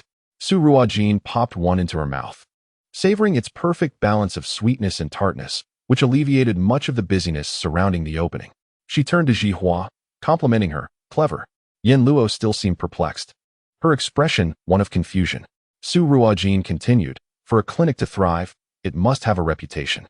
If no one knows about it, how will they come for treatment? Oh, I understand now. If the fire spirit ginseng is publicly auctioned, documented in black and white, it will surely pique curiosity, drawing more visitors and enhancing the clinic's renown. Yin Luo interjected eagerly. Su Ruojin looked at Yin Luo with approval, a promising student indeed. Yin Luo grinned. It's thanks to your excellent teaching, Mississippi Jihua added. The fire spirit ginseng is inherently rare. Starting the bidding at 5,000 taels of silver is already a reasonable price. Not only known clinics, but also merchants will seize this opportunity and send representatives to place bids. The auction leaderboard will be updated continuously, attracting curious onlookers. Moreover, with the use of code names for the bids, no one will know who the bidders are, further stirring curiosity. Once the auction concludes and the disaster relief funds are donated, I believe the people of Yanyang will certainly come to know of our Rene Itang. At this, Yin Luo fully grasped the situation, clapping her hands and exclaiming, Miss, you are truly remarkable. Fire spirit ginseng is a precious herb. Some may prefer to keep their acquisitions private, and using code names protects the buyer's anonymity, while the funds are to be donated. It is advantageous to simultaneously elevate the clinic's reputation. What's not to gain from that? Just then, a servant entered to report, Sister Jihua. Someone has come to register for the auction codes. The three of them exchanged smiles, welcoming the arrival. By the way, Jihua, have the medicines and doctors dispatched to the Qingyang disaster area from Tian-E Pavilion set out yet? Su Ruojin inquired. Miss, they departed before we arrived in Yanyang. Given the time, they should be nearing Qingyang, Jihua replied. That Kai Fanzhou dared to provoke the miss. Unaware that when the snow disaster struck Qingyang, she had already arranged for personnel to assist. How narrow-minded of him. That's good to hear. You and Yin Luo keep an eye on the clinic. I will check on Xiao Bao in the backyard, trusting Jihua with the clinic for the time being. Su Ruojin felt assured that the two could handle ordinary patients. Concerned for Xiao Bao, she made her way to the backyard. Upon arriving in the backyard, Su Ruojin discovered Xiao Bao squatting alone in the corner, wielding a small wooden sword and drawing something on the ground, seemingly indifferent to Yuan Hong's chatter. As she approached gently, she noticed he was sketching little stick figures, each appearing to engage in a mock battle with objects in their hands. Xiao Bao, what are you drawing? Ear looked up upon seeing Su Ruojin, dropped the wooden sword, and extended his arms for a hug. Su Ruojin lifted him into her embrace. Xiao Bao, you've been so well-behaved today. Are you hungry? Ear nestled his head into the crook of her neck and subtly nodded. If he hadn't been so close, she might not have noticed his movement. All right, sister will prepare something for you. She carried Ear inside, instructing him to wait while she headed to the kitchen. The child's digestive system was delicate, requiring a medicinal diet, and this task could only be undertaken by Su Ruojin herself. In the kitchen, she gathered ingredients such as fox nuts, Job's tears, lotus seeds, yam, and fried lentils, washing them thoroughly before placing them in a clay pot with fresh water to simmer for 20 minutes. Afterward, she drained some of the broth, mixing a portion with rice to create a nourishing congee. The remaining broth was sweetened with rock sugar and infused with a few drops of blue mist fruit extract for Xiao Bao to drink throughout the day. Once the congee was ready, Su Ruojin returned to Ear's side.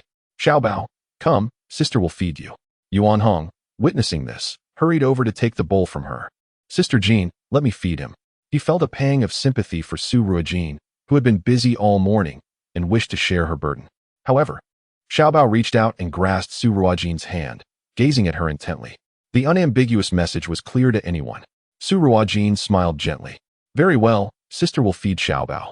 She scooped a spoonful of congee, cooled it slightly, and Xiao Bao obediently opened his mouth to eat, finishing the small bowl in no time.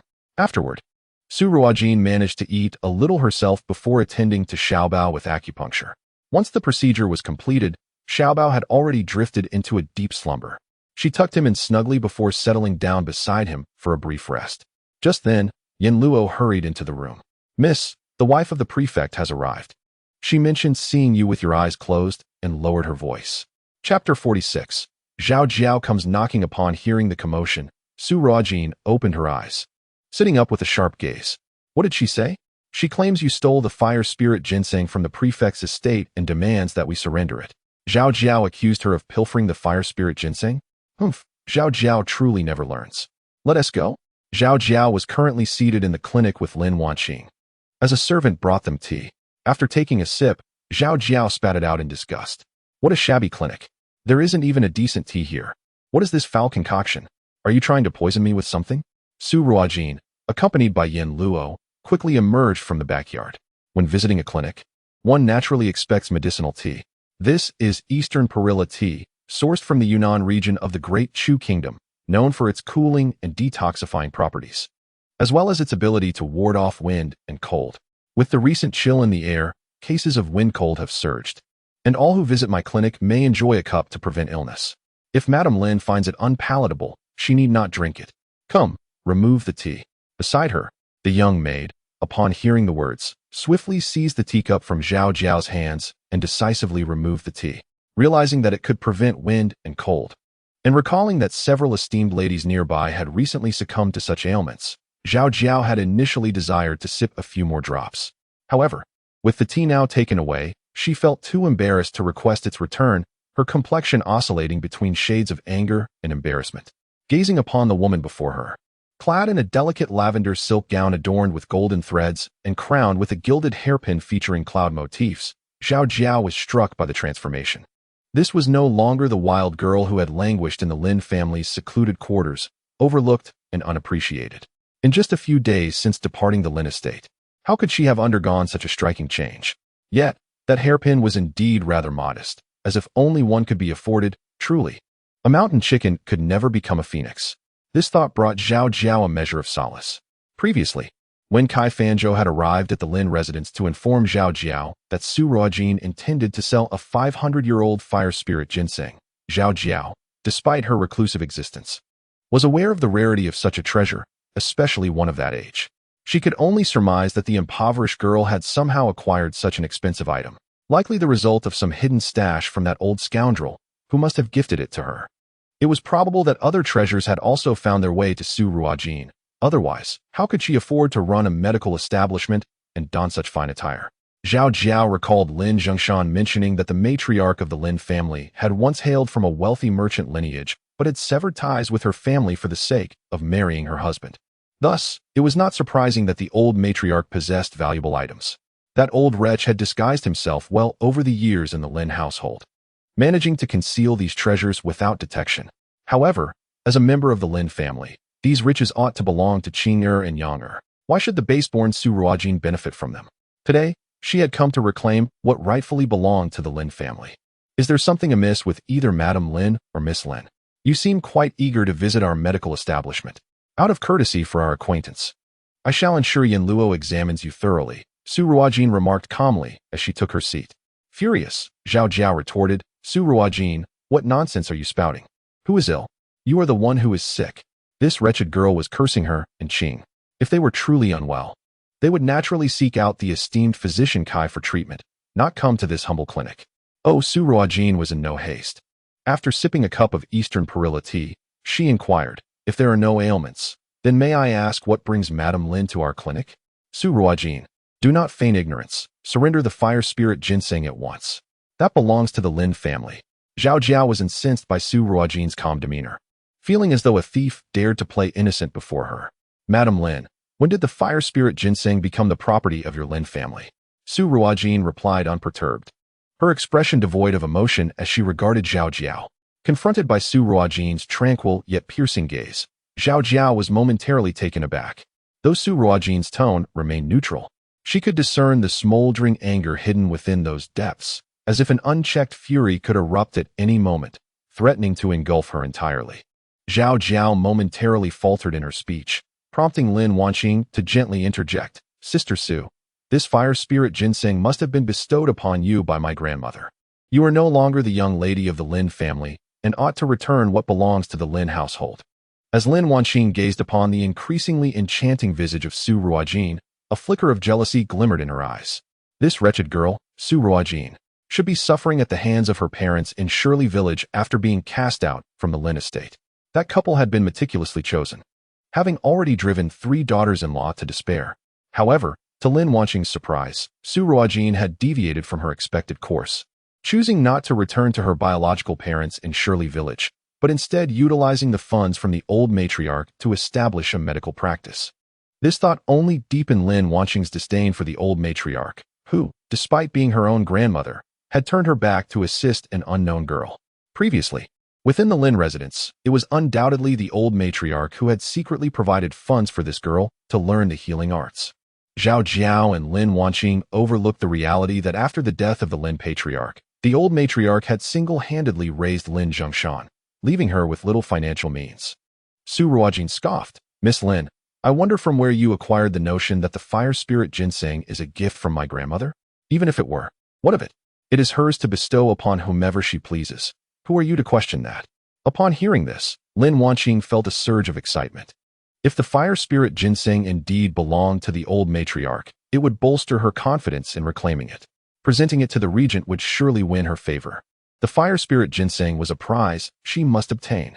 Lin Wanqing declared, "Miss Su, my grandmother is a member of the Lin family, and her possessions rightfully belong to her direct descendants. Given her advanced age, I am merely concerned that she might be deceived by those with ill intentions." Zhao Jiao assumed an air of magnanimity. "Su Ruojin, having lived in the Lin estate for so many years, I offer you a chance. If you surrender the fire spirit ginseng now, I shall overlook this transgression and spare your life. You must understand that deceiving someone for an item worth nearly 10,000 taels of silver is a serious offense." Su Ruojin rose, "Madame Lin, you are welcome to report me to the authorities for deception. I, Su Ruojin, shall be ready to defend myself in court. However, I must kindly remind you that the crime of false accusation is also a grave matter." With that, she turned to leave, unwilling to squander another moment in the presence of this mother-daughter duo, which would only disrupt her peace. Yin Luo, without hesitation, approached Zhao Jiao. "Madame Lin, Miss Lin, please." Zhao Jiao was incensed. As the wife of a governor, she was accustomed to respect and had never before been dismissed so brazenly. Su Ruojin halt. But alas, Su Ruojin paid her no heed, continuing her stride towards the back courtyard. Lin Wanqing clenched the handkerchief in her grasp, casting a venomous glare at the vanishing figure of Su Ruojin. "Mother, let us seek father." I cannot believe that Lin Zhongshan would remain indifferent upon hearing of the fire spirit ginseng, especially if it belongs to the old matriarch. Whether she willingly gave it to Su Ruojin is of no consequence. Chapter 47. Covert Theft. Upon returning to the back courtyard, Su Ruojin pondered briefly before taking up her pen to compose a letter, which she entrusted to Yin Luo. "Deliver this to the Merchant Alliance." "Yes, miss," Yin Luo responded. Taking the letter and exiting, Su Ruojin gazed tenderly at the still sleeping little Bao, gently stroking his hair, a soft warmth gracing her face. Zhao Jiao's swift arrival undoubtedly bore the shadow of Kai Fanzhou. She had recently been preoccupied with matters at the medical clinic, leaving her little time to attend to affairs concerning the Kai family. Since they had taken the initiative to remind her, it would be ungracious to disregard such goodwill. Su Yiting perused the letter in his hand, "Sever all business ties with the Yin Yang Kai family." The signature bore the mark of the Dark Alliance. The Dark Alliance often engaged in business dealings with the Merchant Alliance. A year prior, Su Yiting's convoy had encountered bandits while conducting trade in Xia country, losing all their goods, only for the Dark Alliance to recover them. Naturally, he would not refuse this minor request from the Dark Alliance, especially since it aligned with his own intentions. Upon exiting the clinic, Zhao Jiao and Lin Wanqing were met with a throng gathered around the auction board at the entrance. The novel method of sale piqued everyone's curiosity as they observed the bidding for the fire spirit ginseng, with bids already being placed. Those inscribing on the bidding board were all literate servants, each speculating which code belonged to which noble family, engrossed in their amusement. Zhao Jiao cast an irritated glance. Let us see how long she can bask in her pride. Upon returning to the Lin residence, Lin Zhongshan had just arrived. Zhao Jiao approached him eagerly. "Master, you must speak with mother and persuade her to return the fire spirit ginseng to Wanqing or Xiang. How can she bestow such treasures upon outsiders while neglecting her own legitimate grandchildren?" Having just concluded his official duties, Lin Zhongshan was momentarily puzzled by Zhao Jiao's words. "Madam, what are you referring to? What fire spirit ginseng?" After Zhao Jiao elucidated the situation, Lin Zhongshan remained silent, slowly sipping his tea. Zhao Jiao, anxious, exclaimed, "Oh, master, what shall we do? You must say something." If the 3 days pass and that little girl truly sells the fire spirit ginseng, it will become a difficult predicament. Zhao Jiao was not naive. A family capable of bidding thousands of taels for the ginseng was no ordinary household and might well exceed the capabilities of their provincial government. They needed to act swiftly while the fire spirit ginseng remained unsold, as this was their only opportunity to reclaim it from Su Ruojin. Lin Zhengshan set down his teacup and pondered for a moment. Madam, I have never heard Mother mention possessing any fire spirit ginseng. What if it does not belong to her at all? Before he could finish, Zhao Jiao interrupted. Oh, Master, how can you be so wise in all matters yet muddled at this moment? I recall you mentioning that Mother's family was once wealthy merchants. It is hardly surprising for a merchant family to possess fire spirit ginseng. Moreover, consider Su Ruojin's circumstances. Does anyone truly believe she could possess such a treasure? Lin Zhengshan conceded this reasoning. Indeed, I had not anticipated that Mother could conceal matters so deeply. Very well, I shall speak with her. We cannot allow this issue to escalate to the courts, jeopardizing my reputation. Madame Lin regarded the illegitimate son she had raised with a cold gaze. Her heart long since hardened upon being relegated to the side courtyard. Mother, you are a member of the Lin family. We cannot allow our arms to bend outward. Even if not for my sake, consider Wanqing and Xiang, your own legitimate grandchildren. Surely the fire spirit ginseng should be reserved for them, Lin Zhengshan implored earnestly. Madame Lin scoffed. Lin Zhengshan, I cannot possibly take on the role of your children's grandmother. I have already stated that this old woman is unworthy of such a precious gift as the fire spirit ginseng, which was bestowed upon her by Master Xiaojin. I have no authority to interfere. Lin Zhengshan, undeterred, pressed on. Then could you tell me who Master Zhao's master is? I do not know. You may leave. You are not welcome here. Yuan Hong, please escort our guest out. Yuan Hong promptly brandished a broom, positioning himself in front of Lin Zhengshan. As Lin Zhengshan attempted to speak further, Yuan Hong swung the broom towards him. Startled, Lin Zhengshan hastily retreated, calling out, Mother, please reconsider. We are family after all. From a distance, Su Ruojin observed this scene in silence. Lin Zhengshan had been raised by Madame Lin, and she was uncertain of how much affection Madame Lin still harbored for this nominal son. She was unwilling and unable to intervene. The decision rested solely with Madame Lin. Once Lin Zhengshan departed, Su Ruojin entered Madame Lin's chamber. Grandmother, she greeted. Madame Lin's face brightened upon seeing Su Ruojin.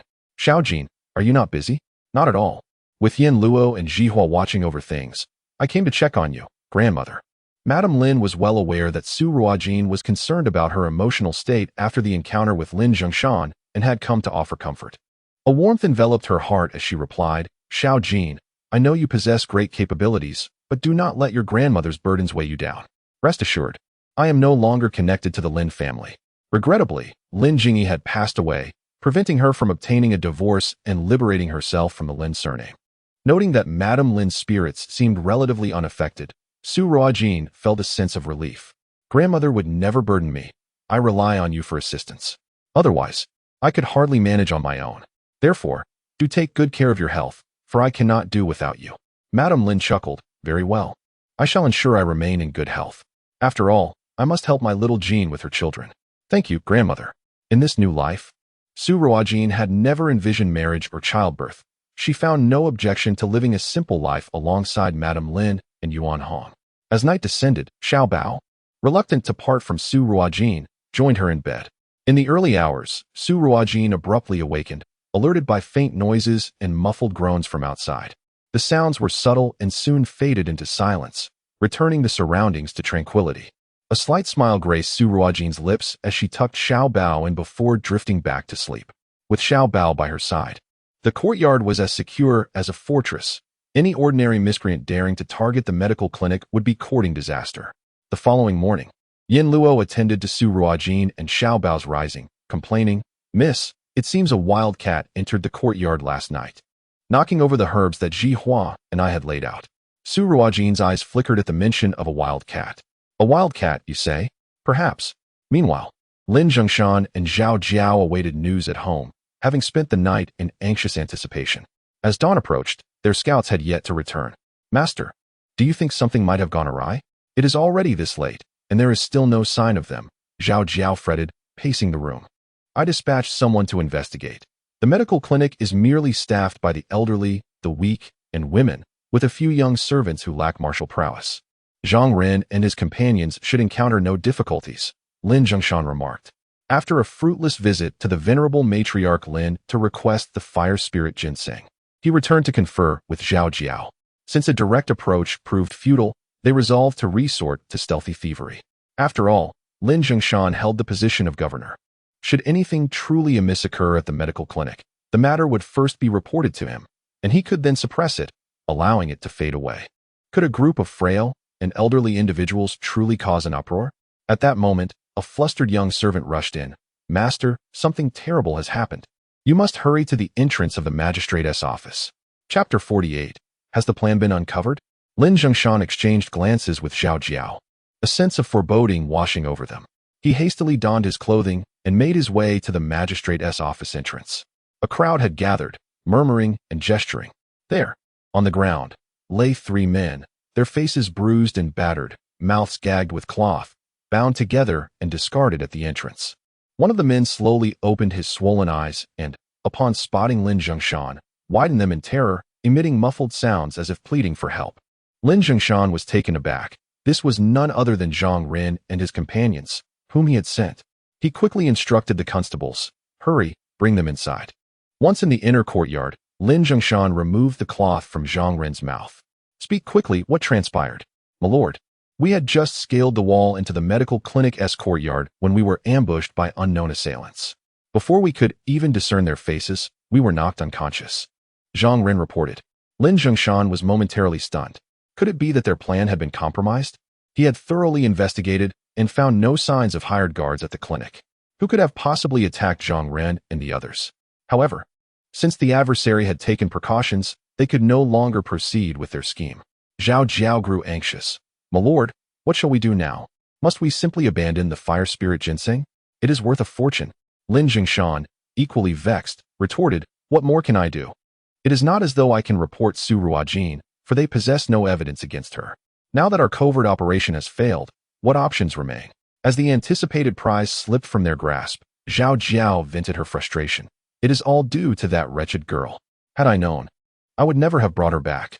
Perhaps I should have dealt with her decisively back then." Meanwhile, Kai Fanzhou, still enveloped in the warmth of slumber beside his concubine, was startled awake by the persistent knocking of a servant.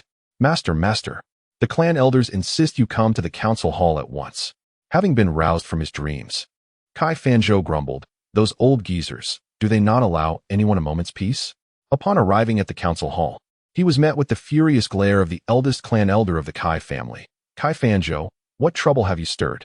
Kai Fanzhou was bewildered. Though he was the head of the family, he remained under the scrutiny and constraint of the clan elders.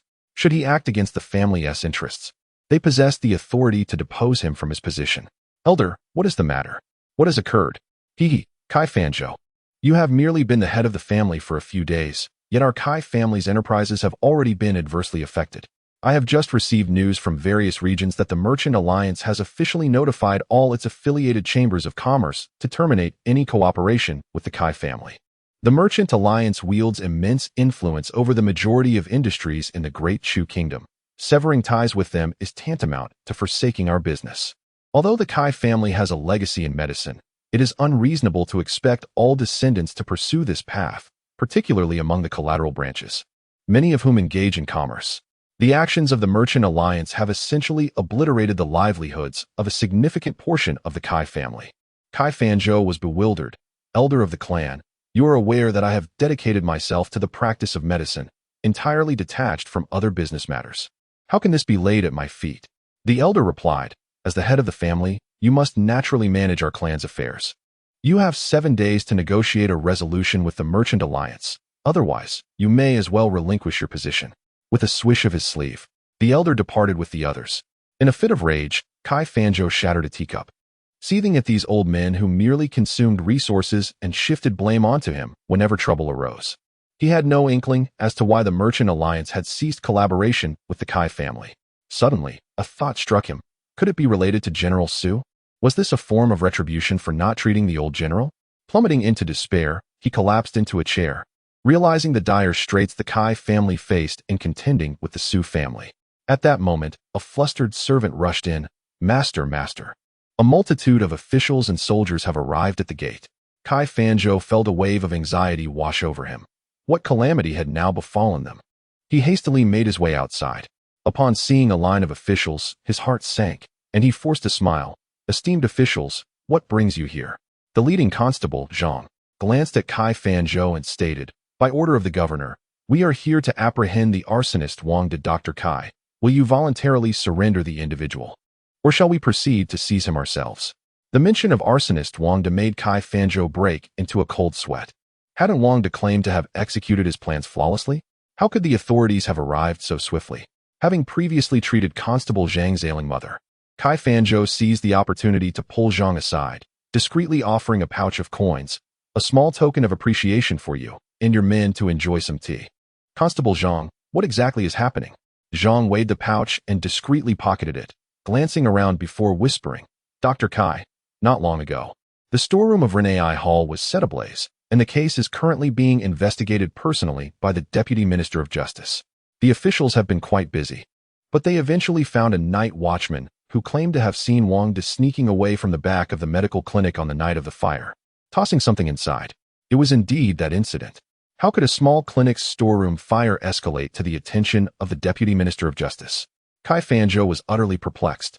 Very well, Dr. Kai, considering our friendship, I implore you to voluntarily hand over the individual. Otherwise, my men will enter and apprehend him, and your medical establishment will suffer the consequences. Zhang the constable's intentions were unmistakable. Kai Fanzhou nodded hastily. Thank you, Constable Zhang. I shall retrieve him at once. Kai Fanzhou hurried into the medical hall, seeking out Wang De, who had concealed himself in the woodshed. Wang De, in a state of desperation, bowed repeatedly before Kai Fanzhou. My lord, you must save me. I have an elderly mother and a wife and children to care for. It was you who instructed me to undertake this task. Silence. Kai Fanzhou urgently interjected. He could not allow himself to be embroiled in this affair. Otherwise, the reputation of Jiren Hall would be irrevocably tarnished. Wang De, if you take responsibility for this matter, I assure you that I will look after your mother, wife, and children. Otherwise, we shall all face ruin. With the power of the Kai family, I can easily extricate myself from this predicament, but without you, your family would be left to fend for themselves.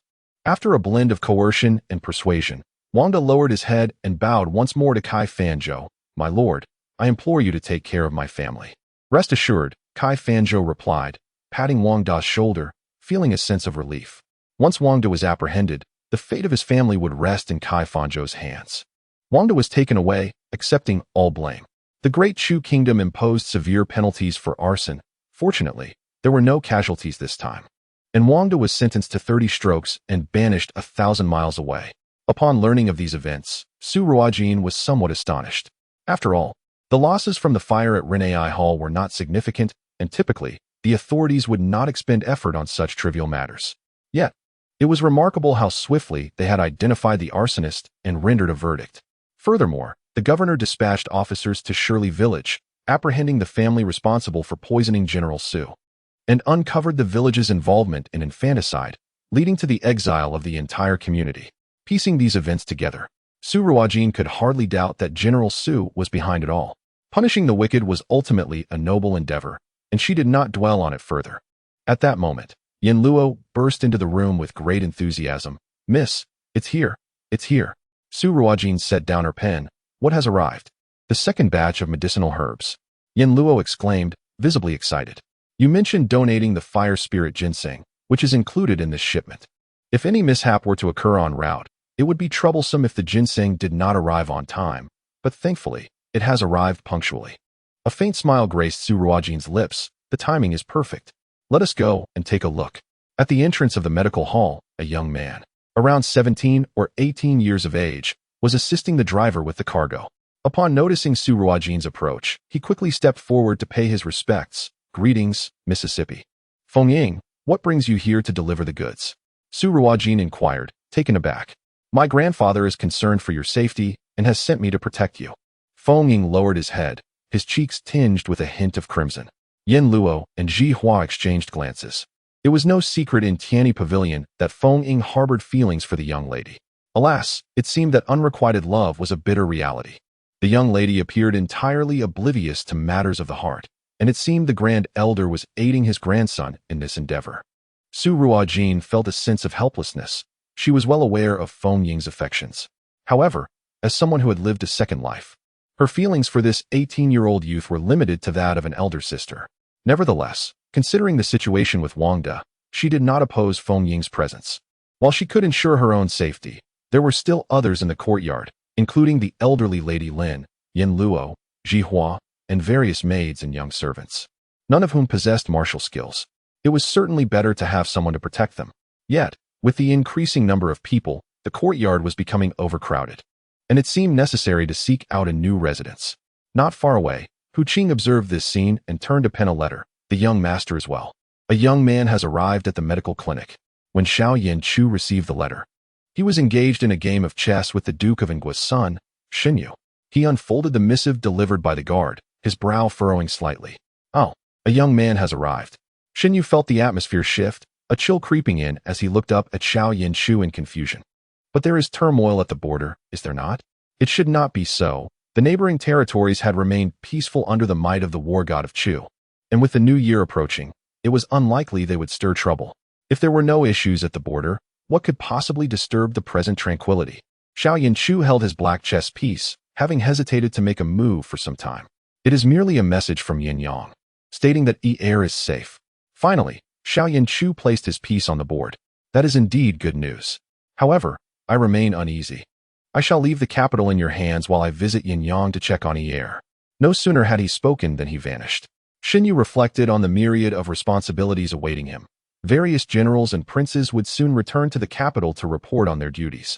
And he had to address the aftermath of the Qingyang snow disaster. Was he to shoulder all this alone? Although Xiao Yanchu had arranged everything, leaving him to merely oversee its execution, he still felt discontent. He had consistently refused official duties to avoid such chaotic matters, yet here he was, burdened with labor by the ungrateful Xiao Yinan. At that moment, Mu Jingshan entered. Young Master Shun, where has the prince gone? Xinyu tossed his white chess piece into the basket. He has gone to Yanyang to see heir. Mu Jingshan inquired. Did he not just return from Yanyang? Meanwhile, after 3 days of treatment, the old General Su finished his final medicinal bath, feeling rejuvenated as he had not in many years. Dr. Su, thank you. With your skills, have you considered opening a clinic in the capital? Should you wish, I would gladly arrange everything for you. The old general extended a heartfelt invitation, promising to assist should Su Ruojin choose to establish a practice in the capital. Grandfather Su, I have grown accustomed to life in Yanyang and do not wish to move to the capital at this time. Su Ruojin gently declined. Very well. Should you ever decide to come to the capital, please do inform me. The old general felt a tinge of regret, but respected Su Ruojin's choice. After all, the capital was merely 12 hours away from Yanyang. He could always make several trips if necessary. All right, Grandfather Su. By the way, do remember to take this bottle of pills, one each day, and your old injuries will no longer trouble you this winter. That is truly wonderful. General Su, a seasoned warrior, bore numerous old wounds from his battles on the sandy fields of war. Each winter or rainy day, these injuries would flare up, causing him considerable discomfort. Recently, while soaking in medicinal baths and receiving acupuncture at Renai Hall, he found relief from the pain of his old injuries. After bidding farewell to Su Ruojin, he sat in the carriage on his way back to the capital, reflecting with a sigh. Ah, Fenger, how wonderful it would be if Dr. Su were Xiao Lu. Su Yunfeng offered comfort. Father, Xiao Lu will surely be found. Xiao Lu bore a butterfly birthmark behind his left ear, a secret that had never been disclosed by the Su family. Previously, a young girl from Shirley Village also had a similar mark, leading the Su family to mistakenly believe they had found Xiao Lu. However, upon careful observation of Su Ruojin, Su Yunfeng noted that she bore no such birthmark. Thus, she could not be Xiao Lu. The old general fell silent, gradually closing his eyes to rest against the carriage, a deep sigh escaping his lips. Xiao Lu, will I see you again in my lifetime? After sending off General Su, Su Ruojin devoted her energies not only to her daily consultations, but also to treating the ailments of Little Bao. Over this period of care, Little Bao's face had begun to regain a rosy hue, and his appetite had significantly improved, allowing him to enjoy small bowls of rich porridge at each meal. Yet, he remained heavily reliant on Su Ruojin. Whenever she appeared, he would follow closely by her side. However, Little Bao seemed to understand that Su Ruojin had her own tasks to attend to, during her consultations at the clinic. He would amuse himself in the room with the Huaran Dao toy she had specially sourced for him, remaining quiet and content. Occasionally, Yuan Hong would come to speak with him. Although Little Bao did not respond to Yuan Hong, he no longer resisted the boy's approach as he had before. The bidding board at the clinic was continuously refreshed with new auction prices, currently standing at 7,600 taels, with a day remaining until the auction's conclusion. Each day, a crowd gathered before the board to observe the prices, and by night, some would stealthily arrive to record the latest bids. As a result, Ren'ai Hall became a frequent topic of conversation among the citizens of Anyang during their leisure hours, with everyone speculating who would ultimately win the coveted fire spirit ginseng. For a clinic to possess such a rare 500-year-old fire spirit ginseng was a testament to its strength. Business at Ren'ai Hall gradually flourished, further enhanced by the fact that its consultation and medicine fees were lower than those of other clinics, attracting an increasing number of patients. The other clinics grew anxious and sought out Kai Fanzhou, expressing their concerns. Dr. Kai, Ren'ai Hall is completely disregarding the rules. This is chaos. Are they attempting to undermine us with their low prices, leaving only them to dominate the market? They urged him to devise a solution, as he was the leader among Anyang's physicians. Indeed, Dr. Kai, perhaps we should find someone to teach that impudent girl a lesson, so she understands the strength of our resolve. I have heard that Ren'ai Hall has the support of the governor, which complicates matters, came the response. What shall we do then? The owners of various clinics exchanged anxious words, while Kai Fanzhou remained silent, seemingly lost in thought. Dr. Kai, please offer your guidance. We cannot possibly be outmaneuvered by a mere girl, Dr. Li implored. Kai Fanzhou took a leisurely sip of tea before responding. What is the rush? Chapter 50. Therapeutic massage. Upon witnessing the situation, Dr. Li's face brightened. Dr. Kai, do you possess a marvelous method? Kai Fanzhou summoned several individuals and whispered a few words. Everyone raised their thumbs in approval. Indeed, Dr. Kai is exceptional. Everything is interconnected. He truly lives up to his reputation. We shall see how she responds. After everyone departed, Kai Fanzhou called for a servant. Go to the governor's office and request Miss Lin to come here. Yes, my lord. Before long, Lin Wanqing arrived at the medical clinic and greeted Kai Fanzhou with a bow. Wanqing pays her respects to master. Wanqing, the governor's wife visits Jinming Temple to offer incense on the 15th of every month. Tomorrow is the 15th. You should also pay a visit to Jinming Temple. Lin Wanqing immediately grasped her master's intention and eagerly nodded in agreement. Master, what should I pay attention to? The governor's daughter, Miss Zhong, has been frail since birth and remains unable to walk. I will now impart to you the ancestral technique of invigorating blood circulation and alleviating stagnation through massage. How you apply it is up to you. Understood, master. A glimmer of excitement sparkled in Lin Wanqing's eyes. Having been under the tutelage of Kai Fanzhou for quite some time, he had only superficially taught her some medical principles and insisted that she memorize medical texts. Lin Wanqing surmised that her master was likely being cautious with her. However, today, he was willing to teach her the time-honored massage techniques of the Kai family, clearly wishing for her to cultivate a closer connection with the governor's wife. It appeared that Su Ruojin had applied considerable pressure on Kai Fanzhou. In that moment, Lin Wanqing felt a modicum of gratitude towards Su Ruojin. Were it not for her, Kai Fanzhou might never have revealed his true teachings. In her previous life as an intensive care nurse, she had acquired some massage techniques, though she was uncertain how they differed from those of Kai Fanzhou. In the following moments, Kai Fanzhou summoned a maid and demonstrated the massage technique. Drawing from her past experiences, Lin Wanqing found it quite effortless to learn, mastering it in no time. This surprised Kai Fanzhou, who had not anticipated that his little apprentice possessed such an aptitude. Excellent. Once you have mastered this, I shall teach you the art of acupuncture, which will optimize the effectiveness of the massage. Thank you, master. By the way, master, isn't tomorrow the time for Jiren Hall's free clinic? Do you not require my assistance at the clinic? Lin Wanqing seemed to recall something. She had initially planned to help at the clinic during the free consultation, showcasing her benevolent nature as the governor's daughter. The free clinic is merely an opportunity for the apprentices at the shop to practice. Your assistance is not needed. Just take care of the governor's wife, Kai Fanzhou replied. As long as Lin Wanqing could dismiss Su Ruojin and win over the governor's wife, it would essentially mean that the governor stood firmly with Jiren Hall, ensuring its bright future. Everyone knew that the governor cherished his wife dearly. Winning her favor was tantamount to winning the governor's support. Yes, master. Lin Wanqing's eyes flickered with determination. She was resolute in her pursuit of the governor's wife. On the 15th day of the 12th lunar month, light snow began to fall in Yanyang. Before dawn, Mrs. Zhong rose from her slumber, and Zhongli expressed his concern. "Madam, it is snowing today and quite cold. The mountain path is slippery. Shall we wait until the weather improves?" Mrs. Zhong smiled gently. "I made a vow before the Bodhisattva. As long as Jiner remains unwell, I shall visit the temple to offer incense on the 1st and 15th of every month, and I cannot go back on my word to the Bodhisattva." Zhongli, recognizing his inability to resist his wife, conceded, "These years have indeed been arduous for you. Thus, you must dress warmly and allow the servants to attend to you diligently." "Understood, you may rest assured," replied Mrs. Zhong. Having organized everything, she was about to board the carriage when concubine Shen approached, extending her hand to assist her. "Madam, the weather is frigid and the road treacherous. Permit me to accompany you on this pilgrimage." Mrs. Zhong cast a fleeting glance at her, deftly evading concubine Shen's outstretched hand. "I would not want to trouble you, concubine Shen." With that, she turned and ascended into the carriage. Concubine Shen clenched the handkerchief tightly, her gaze fixated on the departing carriage, as a maid beside her urged, "Concubine Shen, it is cold. You should return home."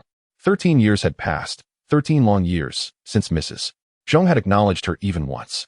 After that fateful night of drunkenness, the master had never set foot in her courtyard again. On the surface, she was the governor's concubine. Yet a neglected concubine could be bullied by anyone within the household. Who could truly fathom her suffering? All blame lay with Yuan Shuqin. Had she not monopolized the master's affections and spoken ill of her in his presence, she would not have endured such neglect for 13 years. Inside the carriage, Mrs. Zhong's personal maid, Ying Chun, regarded her with disdain. "Madam, forgive my impertinence, but it is my belief that your kindness is misplaced." When Song Dong, taking advantage of your postpartum frailty, climbed into the master's bed, you should have administered punishment. Yet, out of compassion, you elevated her to the status of a concubine. Mrs. Zhong smiled faintly. "Song Dong has always been my maid, raised alongside me. Though she has acted unjustly, I cannot bring myself to take her life." Ying Chun placed a steaming hot water bottle into Mrs. Zhong's hands. "It is fortunate for Song Dong to have encountered a mistress like you. Had it been another, even if she were not punished, she would have been sold off long ago. Ultimately, the master has treated you well. He has not visited that seductress's chambers in years. What value is there in being a concubine?" Mrs. Zhong gazed at the prayer beads on her wrist and sighed. "At this point, I seek nothing more. I only wish for Jiner's health to be restored. Both you and the master are truly virtuous individuals. The Bodhisattva will surely perceive your sincerity, and Mrs. Illness will undoubtedly improve." "Let us hope so," Mrs. Zhong replied, lifting the carriage curtain as the gentle snow swirled in with the cold breeze. Ying Chun shivered and quickly lowered the curtain. "Madam, be cautious of catching a chill. The master would be distressed." Jinming Temple lay just outside Yanyang City. A journey of 1 hour by carriage. Today, with the icy roads, the coachman dared not drive swiftly, taking an hour and a half to arrive. With Ying Chuan's assistance, Mrs. Zhong alighted from the carriage, noticing another carriage stationed at the entrance. "Ah, is that not the carriage of the governor's residence?" Ying Chun exclaimed, recognizing it immediately. Seeing Mrs. Zhong disembark, the curtain of the governor's carriage was drawn back, revealing a young woman clad in a pink blouse, who approached Mrs. Zhong and performed a graceful bow. Wanqing pays her respects to Mrs. Zhong. This was the first encounter between Mrs. Zhong and Lin Wanqing, leaving Mrs. Zhong momentarily perplexed. "And you are?" "My father is Lin Zhongshan," Lin Wanqing replied softly. Mrs. Zhong then recalled hearing that the governor had recently reunited with his biological daughter, who had been taken under the wing of physician Kai. Indeed, this was the very young lady before her. "Ah, it is Miss Lin. Your father was a colleague of my husband, so there is no need for excessive formality. Have you come today to pay your respects at the temple?" "I have been separated from my parents for many years, and thanks to the blessings of the Bodhisattva, I am fortunate to be reunited with them. Today is the 15th, and I have come to Jinming Temple to express my gratitude to the Bodhisattva.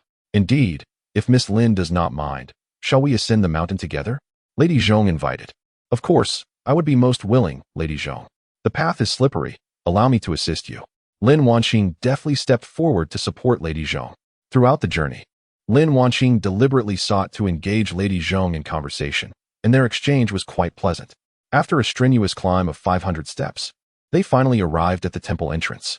Lady Zhong, already frail, was panting heavily after the ascent, clearly fatigued. Chun hurried over to assist Lin Wanqing in supporting Lady Zhong. "Madam, please enter the temple and take a moment to rest." Lady Zhong, aware of her own physical limitations, nodded in agreement as they guided her to a resting chamber within the temple. Upon entering the chamber, Lin Wanqing eagerly approached Lady Zhong, offering to massage her legs. "Lady Zhong, I have studied under Dr. Kai and learned a traditional massage technique from my master. Allow me to relieve some of your discomfort." In Chapter 51, "Would you care to accompany me?" Lin Wanqing meticulously employed Dr. Kai's massage techniques in the presence of Kai Fanzhou, but now she discreetly integrated rehabilitation methods she had learned in her previous life. After a thorough session, Lady Zhong indeed felt a notable alleviation of the soreness in her legs. "I did not expect Miss Lin to possess such remarkable skills," Lin Wanqing graciously replied. "It is all thanks to my master, who taught me well." He mentioned that this technique, when practiced over time, can invigorate blood circulation and enhance leg mobility. Upon hearing the mention of improved leg mobility, Lady Zhong's gaze flickered momentarily, though she refrained from commenting. At that moment, a young monk entered the chamber to inform them that preparations were complete and Lady Zhong could proceed to offer incense. Chun assisted Lady Zhong to her feet, and they made their way to the main hall. Accepting 3 incense sticks from the abbot, Lady Zhong knelt reverently and murmured her wishes. "I humbly pray for my son's health to be restored. Should my wish be granted, I shall return to reconstruct his golden form." Lin Wanqing followed suit, kneeling in prayer beside Lady Zhong. After Lady Zhong made a donation for the incense oil, she settled onto a cushion, listening intently to the abbot's teachings with a look of devotion. Lin Wanqing, after sitting for so long that her legs began to tingle, dared not move, choosing instead to endure the discomfort. Finally, after an hour of discourse, she promptly rose to assist Lady Zhong. "Madam, we must descend the 500 steps once more. The weather is frigid, and your legs may suffer further. Would it be convenient for me to accompany you in the same carriage? On our way back to the city, I could provide a massage to alleviate your soreness." Lady Zhong contemplated this for a moment, recognizing that as fellow women, there was no impropriety in sharing a carriage. She nodded in agreement. "I would be grateful for your assistance, Miss Lin. It is my honor to alleviate your burdens, Lady Zhong," Lin Wanqing graciously responded. In her heart, Lady Zhong silently acknowledged that although Miss Lin had only recently been found, her demeanor was poised and exhibited the grace of a true lady. By the time they returned to Yanyang, Lady Zhong had consented to allow Lin Wanqing to visit their home daily to massage her daughter's legs. Previously, Dr. Kai had visited the residence, yet due to the inherent distinctions between genders, it was not convenient for him to frequently enter the estate to provide massages for Jiner. However, with Lin Wanqing's presence, such concerns were no longer pertinent. After bidding farewell to Madame Zhong, Lin Wanqing proceeded to Jiren Hall to inform Kai Fanzhou of the matter. Kai Fanzhou could not contain his joy. "Excellent, excellent. It is indeed Wanqing's capability that shines through. In the future, do come to me whenever you have the time. I shall impart to you the art of acupuncture." "Thank you, Master," she replied. Upon exiting, Lin Wanqing observed a throng of individuals queuing at the entrance of the clinic. "Master, you are truly a benevolent person. The monthly free consultations have greatly aided the impoverished citizens of Anyang." Kai Fanzhou beamed with pride. A healer's benevolence should indeed contribute to the welfare of Anyang's populace.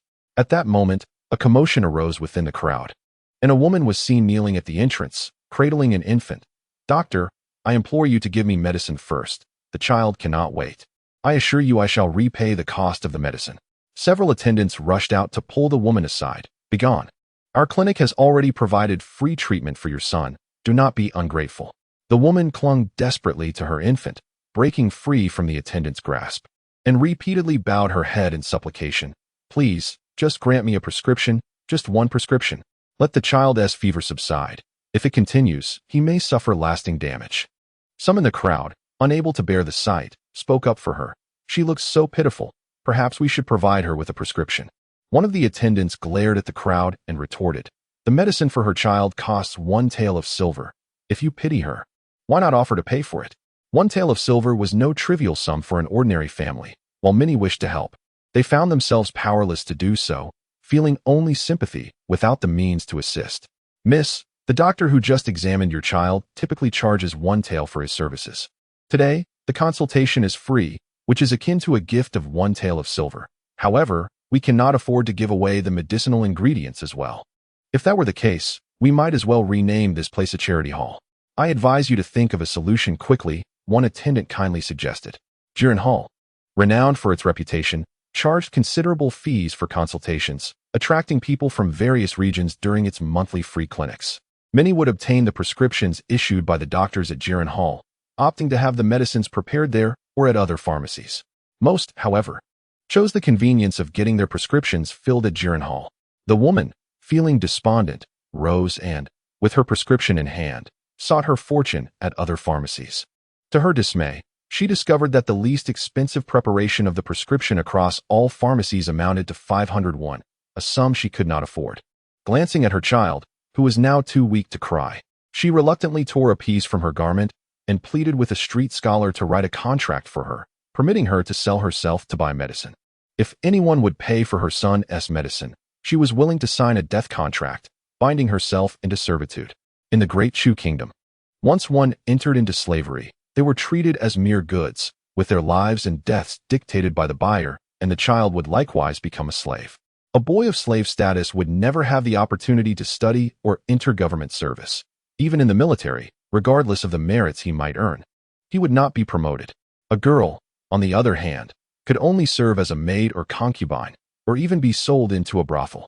Those of ordinary status, even if they began life in hardship, still retain the possibility of rising again. In this world, men may either pursue scholarly endeavors or enlist in the military to achieve success and bring honor to their families.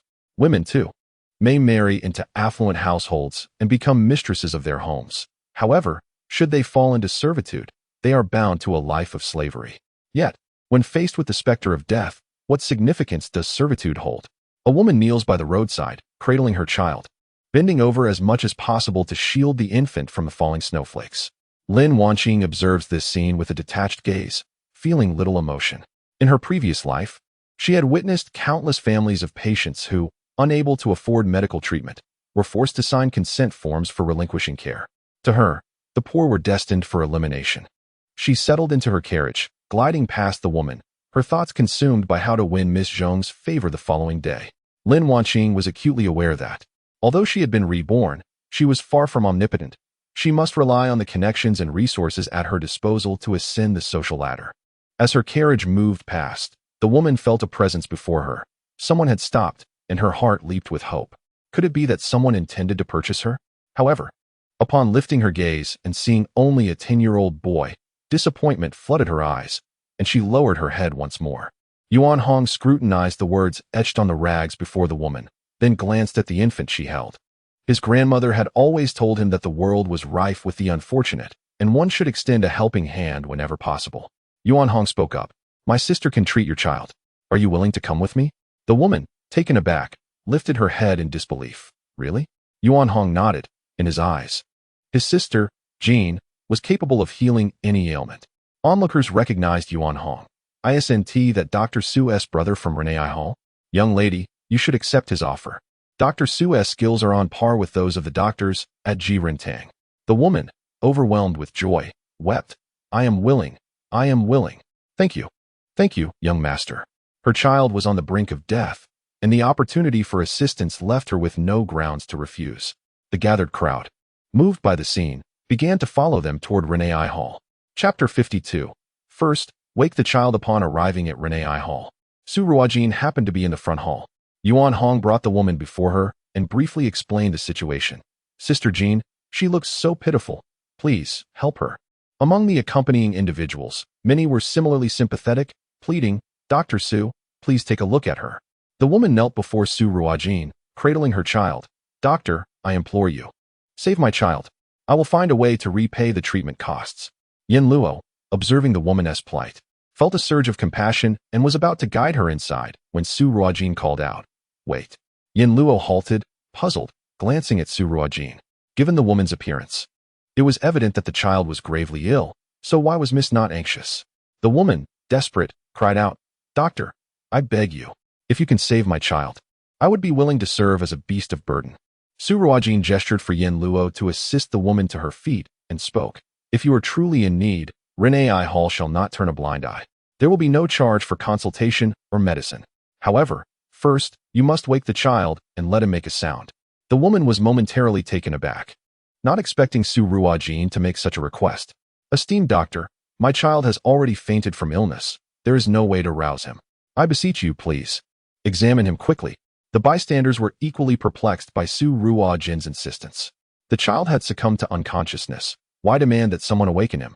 Wouldn't it be more detrimental to have him wake up, crying and fussing, complicating the diagnosis? Perhaps this was simply a ploy to evade treatment. Unthinkable. Dr. Su was not that kind of person. Yet, there were murmurs of doubt, suggesting a deliberate torment of the child.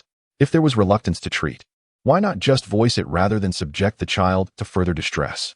Nevertheless, Su Ruojin remained resolute. "If you do not awaken the child, I will not examine him." The woman, in a fit of desperation, began to wail loudly. "He is already in a deep stupor. How can I bring him back to consciousness? Doctor, please, I implore you to treat my child." With that, she lunged forward, cradling her child. Intent on entering the examination room, Jihua stepped forward to block her path. "Madam, if you could elicit even a slight sound from the child, it would greatly aid in assessing his condition, wouldn't it?" Though Jihua could not fathom Su Ruojin's intentions, she trusted her master's judgment. For her mistress had never erred. The woman's expression grew increasingly frantic, and Jihua, standing close, sensed something amiss. The gathered crowd began to murmur in agreement with Jihua's reasoning, urging the woman on. "Madam, just rouse the child for a moment." Indeed, a sound from the child would facilitate diagnosis. "Hurry, I feel anxious just watching her. Dr. Su has graciously offered to treat for free. Why delay any longer?" The woman's countenance darkened as she rolled her eyes and began to wail anew. "Dr. Su, if you do not wish to save him, why must you torment my poor child? Who will come to his aid?" Her cries were heart-wrenching, stirring sympathy among those present, many wiping away tears. "As a mother myself, I cannot bear to witness such suffering. How pitiful! Dr. Su, please, take the child inside for an examination." Yet, Su Ruojin's expression grew increasingly frosty. Her voice, imbued with an undeniable authority, awakened the child. Yin Luo recognized this as a sign of her mistress's rising anger and hurried over to take the child from the woman. "Madam, hand the child to me. I shall rouse him." The woman recoiled sharply, her voice laced with anxiety. "Do not touch my child." Su Ruojin scoffed. "If you do not surrender the child to us, how can we provide care?" The woman clutched her child tightly, whispering, "It is cold outside. I fear he will catch a chill. Once inside, I will naturally hand him over to you." At this juncture, others began to sense the oddity of the situation. Why is she resisting? The doctor merely wishes to hold the child. How can she expect treatment otherwise? "Madam, please, hand the child to the doctor. Something feels off. Perhaps the mother is simply overly anxious about her child." Sweat began to bead on the woman's forehead, yet she persisted. "Doctor, please allow me and my child to enter the examination room. I will hand him over once inside." Su Ruojin let out a cold laugh, weary of continuing the charade with the woman. "If I am not mistaken, you are cradling a lifeless child." The moment her words fell, a stunned silence enveloped the crowd. The woman, momentarily taken aback, soon collapsed to the ground in a fit of wailing. "How can you, a mere girl, be so cruel? How can someone like you be a doctor? Someone come and judge this. The physician at Renai Hall heartlessly refuses to treat my child and curses him to death. Oh, my poor child, without you, I cannot live. Yin Luo, fetch your child. Let us all witness the truth of the matter. If we have wronged you, Renai Hall shall compensate you 1,000 taels," Su Ruojin commanded. "Stay away. I will not let you treat my child in your heartless establishment." The woman panicked, shielding the child from Yin Luo's grasp. Unfazed, Yin Luo seized the child and, before the gathered crowd, unveiled the fabric draped over the infant. Revealed was a baby, pale and mottled, with lips ashen and devoid of breath. Oh my, it truly is a dead infant. Could it have just perished?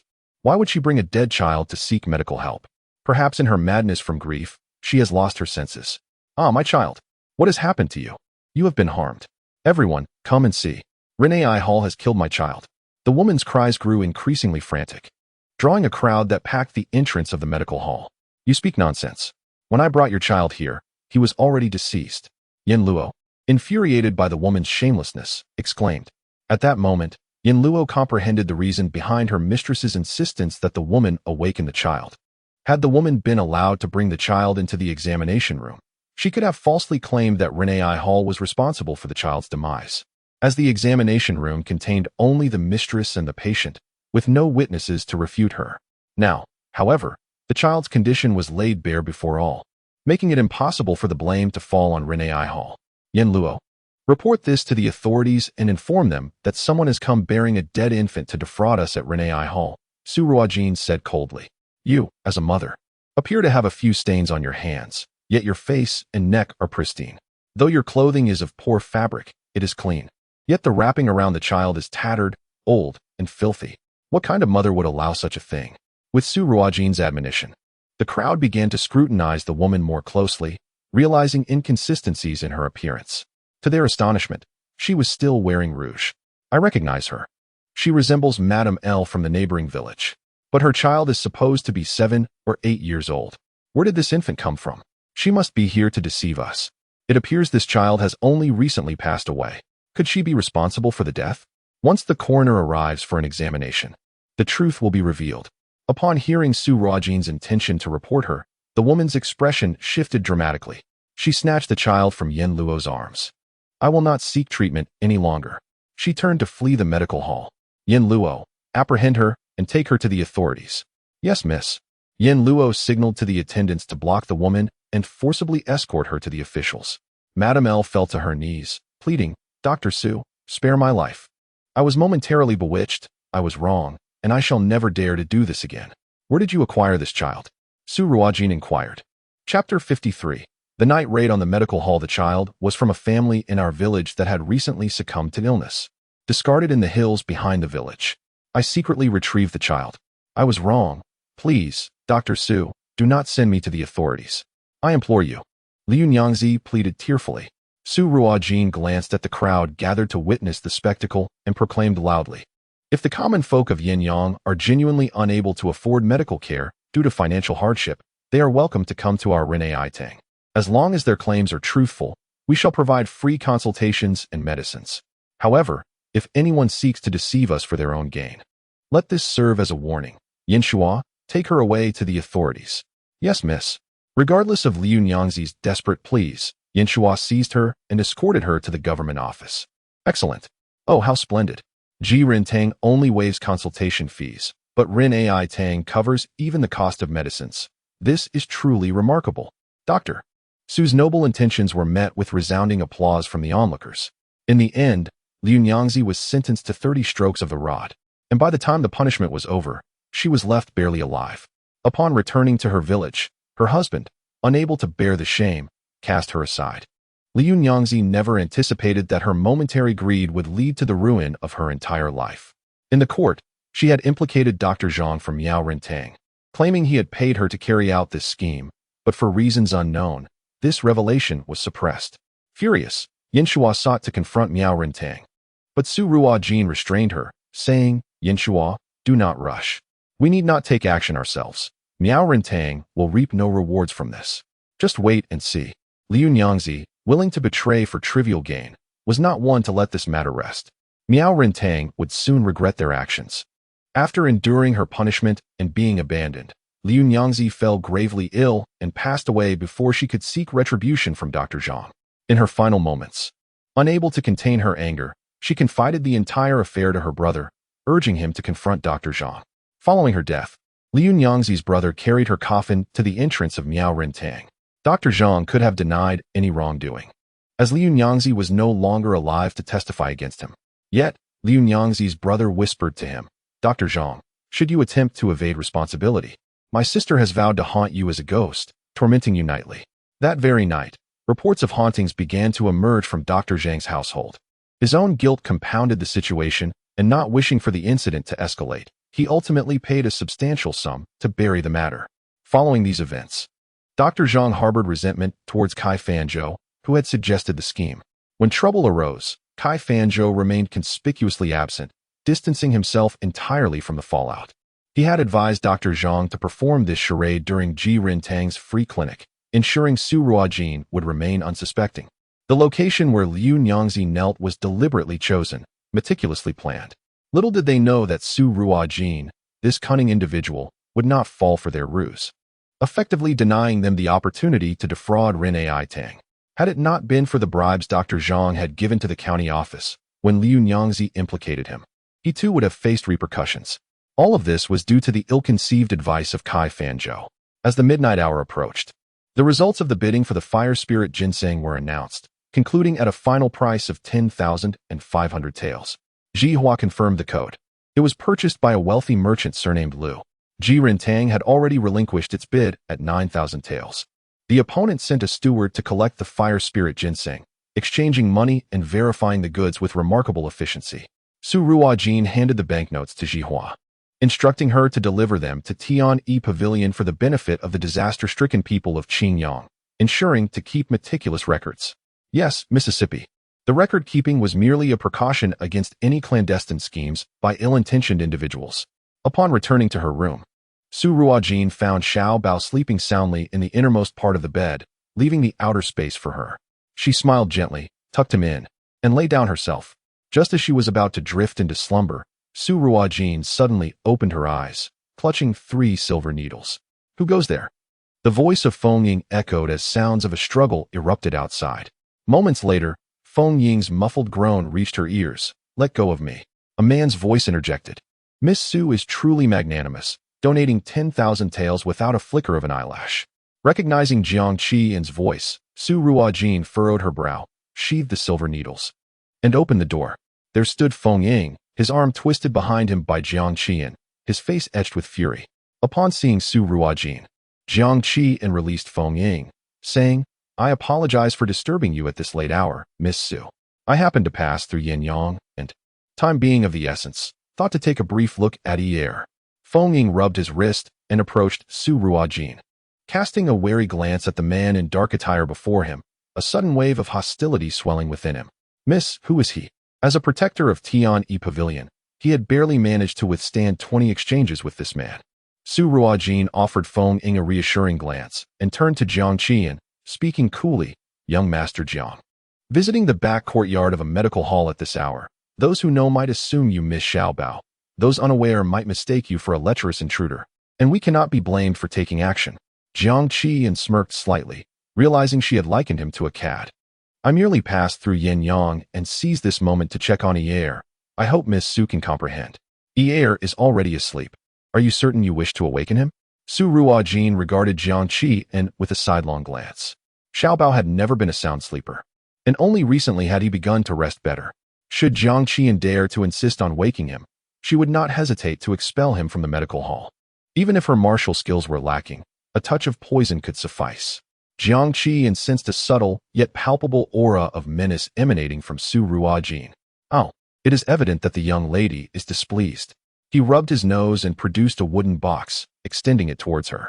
"Since Air is asleep, let it be. This is a token of gratitude for your diligent care of him." Su Ruojin accepted the box and opened it to reveal a ruby-encrusted golden hairpin adorned with twin butterflies. Rubies were rare in this era, and the one set into this pin was flawless and translucent, a treasure worth its weight in gold. Closing the lid, she replied, "Young Master Jiang, this gift is far too extravagant. I am unworthy of such honor.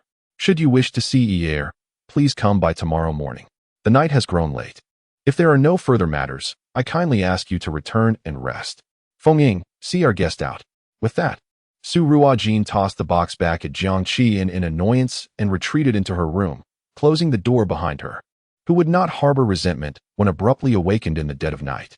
Feng Ying approached Jiang Qian, casting him a disdainful glance. "Young Master Jiang, please take your leave. A rogue who intrudes upon a lady's chamber at such an hour is fortunate indeed that she has not taken lethal action against him." Jiang Qian refrained from further comment, glanced at the firmly shut door, and leaped away. Feng Ying pondered the necessity of discussing with her mistress the prospect of raising the courtyard walls and acquiring 2 guard dogs for their protection. Upon spotting his master emerge, Hu Qing, who had been concealed among the trees, could hardly suppress his laughter. The esteemed war god of the great Chu kingdom had been so unceremoniously expelled. Who could one blame for this? It was none other than the prince himself, who, in the dead of night, dared to invade another's backyard. One could hardly expect the lady to report him to the authorities. Xiaoyan Shu, aware of his own culpability, had received urgent intelligence just before reaching Yanyang regarding a captured spy from the northern Li kingdom, compelling his immediate return for personal interrogation. The object of his desire lay tantalizingly close, yet he felt a disquiet in not stealing a glance, especially when Hu Qing's report had mentioned a certain young man. Now, Someone who could scarcely withstand 20 moves under his command was hardly a concern. Moreover, the young lady regarded that man with eyes devoid of any romantic inclination. Hu Qing. Ensure the safety of the young master and Miss Su, Xiao Yanchu instructed before swiftly mounting his horse and galloping away. The following day, Su Ruojin anticipated Jiang Qianan would visit the medical clinic early to check on Ear. Instead, it was merely Hu Qing who arrived to report that young Master Jiang had urgent matters to attend to and had departed Yanyang late in the night, promising to return when time allowed to visit the young master. It seemed Jiang Qianan was indeed pressed for time, which indicated a genuine concern for Ear. With this realization, Su Ruojin's irritation subsided significantly. The weather was splendid, and the sun shone brightly, prompting Su Ruojin to take the child out for a stroll. It would be beneficial for the ailing boy to experience the outside world, aiding in his recovery. Upon hearing this, Yuan Hong clamored to join them. Ultimately, Su Ruojin decided to have Yen Luo and Ji Hua tend to the shop while she brought along Elder Lin, forming a party of 4 as they left the medical clinic. With the new year approaching, the streets began to brim with festive spirit. Vendors peddled lanterns, couplets, firecrackers, and various New Year goods, while the sounds of haggling filled the air.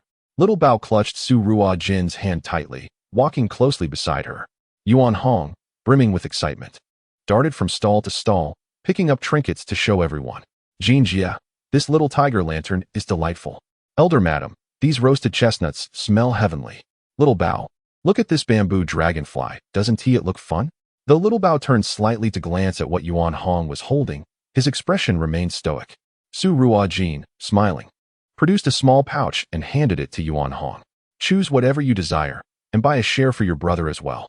All right, thank you, Jinjia, Yuan Hong exclaimed, taking the pouch and scampering off to the stalls. Before long, he returned with an armful of treasures. Little Bao, this is a little tiger lantern, one for you and one for me. When night falls, we shall light them together. This is a chestnut cake, quite delectable. And I have also purchased 2 bamboo dragonflies, one for each of us. Yuan Hong continuously handed items to Xiao Bao, who, momentarily overwhelmed, inadvertently released his grip on Su Ruojin's hand, cradling the objects instead, his eyes gleaming with excitement. In Yanyang City, there flows a river, accompanied by an open space where numerous children frolic. Yuan Hong attempted to take Xiao Bao's hand, whispering, Little Bao, shall I take you over there to fly the bamboo dragonflies? Xiao Bao, anxiously glancing up at Su Ruojin, displayed a hint of fear mingled with anticipation in his large eyes. Su Ruojin knelt down, gently stroking Xiao Bao's head. Do not be afraid, Little Bao. Go play with brother Yuan Hong, and sister along with Grandma Lin will watch over you. Xiao Bao turned to face Yuan Hong, who patiently extended his hand, awaiting Xiao Bao's grasp. After a moment's hesitation, Xiao Bao looked back at Su Ruojin, encouraged by her reassuring smile, and slowly raised his hand to offer it to Yuan Hong. Yuan Hong joyfully took hold of Xiao Bao's hand and led him aside, saying, Little Bao, this bamboo dragonfly is quite simple. Let us see who can soar the highest. Yuan Hong walked with small steps, cautious not to outpace Xiao Bao. Observing this tender scene, Grandma Lin's face broke into a smile, pleased that Xiao Bao was finally accepting Yuan Hong. Su Ruojin felt a swell of happiness as well. It would be such a pity if such a lovely child were never able to speak. Ah, Xiao Jin, there is a silk thread stall. Let us select some threads. With the new year approaching, I wish to make new clothes for you all, Grandma Lin pointed out a nearby stall. Although Su Ruojin wished to spare Grandma Lin the exertion, she could not withstand her insistence. As Grandma Lin often said, children should wear clothes made by their elders to embody their blessings. Casting a glance at Yuan Hong, who was launching the bamboo dragonflies while Xiao Bao quietly observed with a faint smile, Su Ruojin accompanied Grandma Lin to the stall. The vendor, noticing their approach, eagerly beckoned, esteemed lady, miss, come and see. I have the finest silk thread, freshly transported from Jiangnan. I dare say, there is no other vendor in all of Yanyang with such a complete array of colors. Grandma Lin examined the threads and nodded approvingly. Indeed, this silk is quite good. Xiaojin, come help your grandmother choose some. Just as they were selecting the threads, a piercing child's scream interrupted. Help. Someone has fallen into the water. Help. The voice came from the direction of Yuan Hong and the others. Without hesitation, Su Ruojin dropped the silk thread and rushed over. She found a crowd gathered at the river's edge, pointing and murmuring, while someone resembling a servant was attempting to fish someone out with a pole, and others had already plunged into the water to assist. A child, around 10 years old, struggled in the water, rising and falling. In the midst of the crowd, Su Ruojin spotted Yuan Hong tightly holding Xiao Bao in his arms, his hair slightly disheveled. Eyes red and focused on the person in the river. Xiao Bao resembled a frightened little creature, curled up in Yuan Hong's embrace, trembling. Su Ruojin hurried over, gathering Xiao Bao into her arms. His eyes were red as he buried his head against her shoulder, no longer daring to look up. Su Ruojin gently patted Xiao Bao's back, reassuring him, "Do not be afraid, dear brother, I am here." Perhaps due to Su Ruojin's comforting words, Xiao Bao gradually ceased his trembling. "Yuan Hong, what transpired?" Su Ruojin inquired anxiously. "We were playing with bamboo copters when a boy rushed over to snatch them from us. And he even trampled on Xiao Bao's lantern. When I stepped out to intervene, he pushed me. Unable to budge me, he then attempted to shove Xiao Bao. In a moment of panic, I pushed him back, causing him to fall into the river." Yuan Hong had trained in martial arts from a young age. His strength far surpassed that of an ordinary child. Even without employing any martial techniques, it was effortless for him to push another child into the water. He recalled Su Ruojin's admonition to refrain from striking others lightly. Initially, he had not retaliated when the boy attacked him, enduring the pushing. However, when the boy turned to target Xiao Bao, Yuan Hong could no longer tolerate it. It was acceptable for him to be bullied, but he would never allow Xiao Bao to be mistreated. Upon hearing the account, Su Ruojin comprehended the situation. Just then, the boy who had fallen into the river was rescued. Fortunately, the timely intervention meant he was not in any mortal danger. Though the frigid winter waters left him shivering uncontrollably, his lips tinged with a purplish hue. "We must leave," Su Ruojin declared, since the trouble had originated with others. Yuan Hong had acted rightly. Xiao Bao had been frightened, and she thought it best to return to the medical clinic to tend to them. "Stop!" A figure rushed forward, blocking Su Ruojin's path. The newcomer bore a face full of brutish features, exuding an intimidating aura. "What is this? You wish to leave after injuring my young master? There is no such easy way out in this world." Su Ruojin regarded the man coldly. "Which family do you belong to?" "Ro Biao," the man sneered. "We are from the Zhao family of Yanyang. The magistrate is the brother-in-law of my household's master." "The Zhao family?" Su Ruojin thought, recognizing it as Zhao Jiao's maternal family. Since arriving at the Lin family, Zhao Jiao had never introduced her to her relatives. And now that Su Ruojin had been expelled from the Lin residence, it was unlikely she would mention this former adopted daughter again. Seeing Su Ruojin remain silent, Ro Biao assumed she was intimidated and grew even more arrogant. "Go, have these two rascals kneel before my young master and apologize. They may only cease when he allows it. Furthermore, deliver 1,000 taels of silver to the Zhao residence as compensation. Should anything happen to my young master, your two little brats will have to pay with their lives." Chapter 55. A job well done. The Zhao family had been passed down through 3 generations, and in the current line of Zhao Jiao's brother, Zhao Zhongwen, only his legitimate wife had given birth to a son, Zhao Hongwei. Despite taking over 10 concubines in hopes of securing a son, none had proven fruitful. Not a single daughter had been born to him either. The Zhao family cherished Zhao Hongwei immensely, doting on him to an extraordinary degree. Wherever they went, aside from the servants, they had specifically engaged Ro Biao, a martial artist, to accompany them. Due to this indulgence, Zhao Hongwei developed a tyrannical and unreasonable temperament from a young age. Coupled with the Zhao family's connections to Lin Jizhou, few in Yanyang dared to provoke this little tyrant. Furthermore, several wealthy scions enjoyed trailing behind him, reveling in their shared arrogance. When Yuan Hong pushed Zhao Hongwei into the water, Ro Biao was utterly taken aback.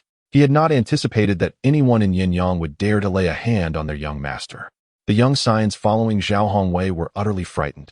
Yet none dared to plunge into the water to rescue the drowning individual, merely shouting for help. Fortunately, there were several attendants with Zhao Hongwei who swiftly brought the person to safety. In the wake of such an incident, Luo Wei felt compelled to find someone to shoulder the blame.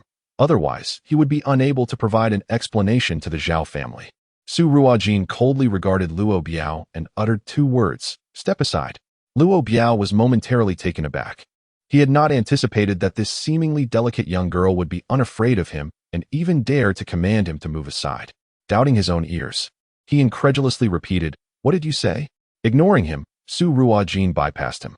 Luo Biao seized her arm, exclaiming, "You insolent girl, don't push your luck."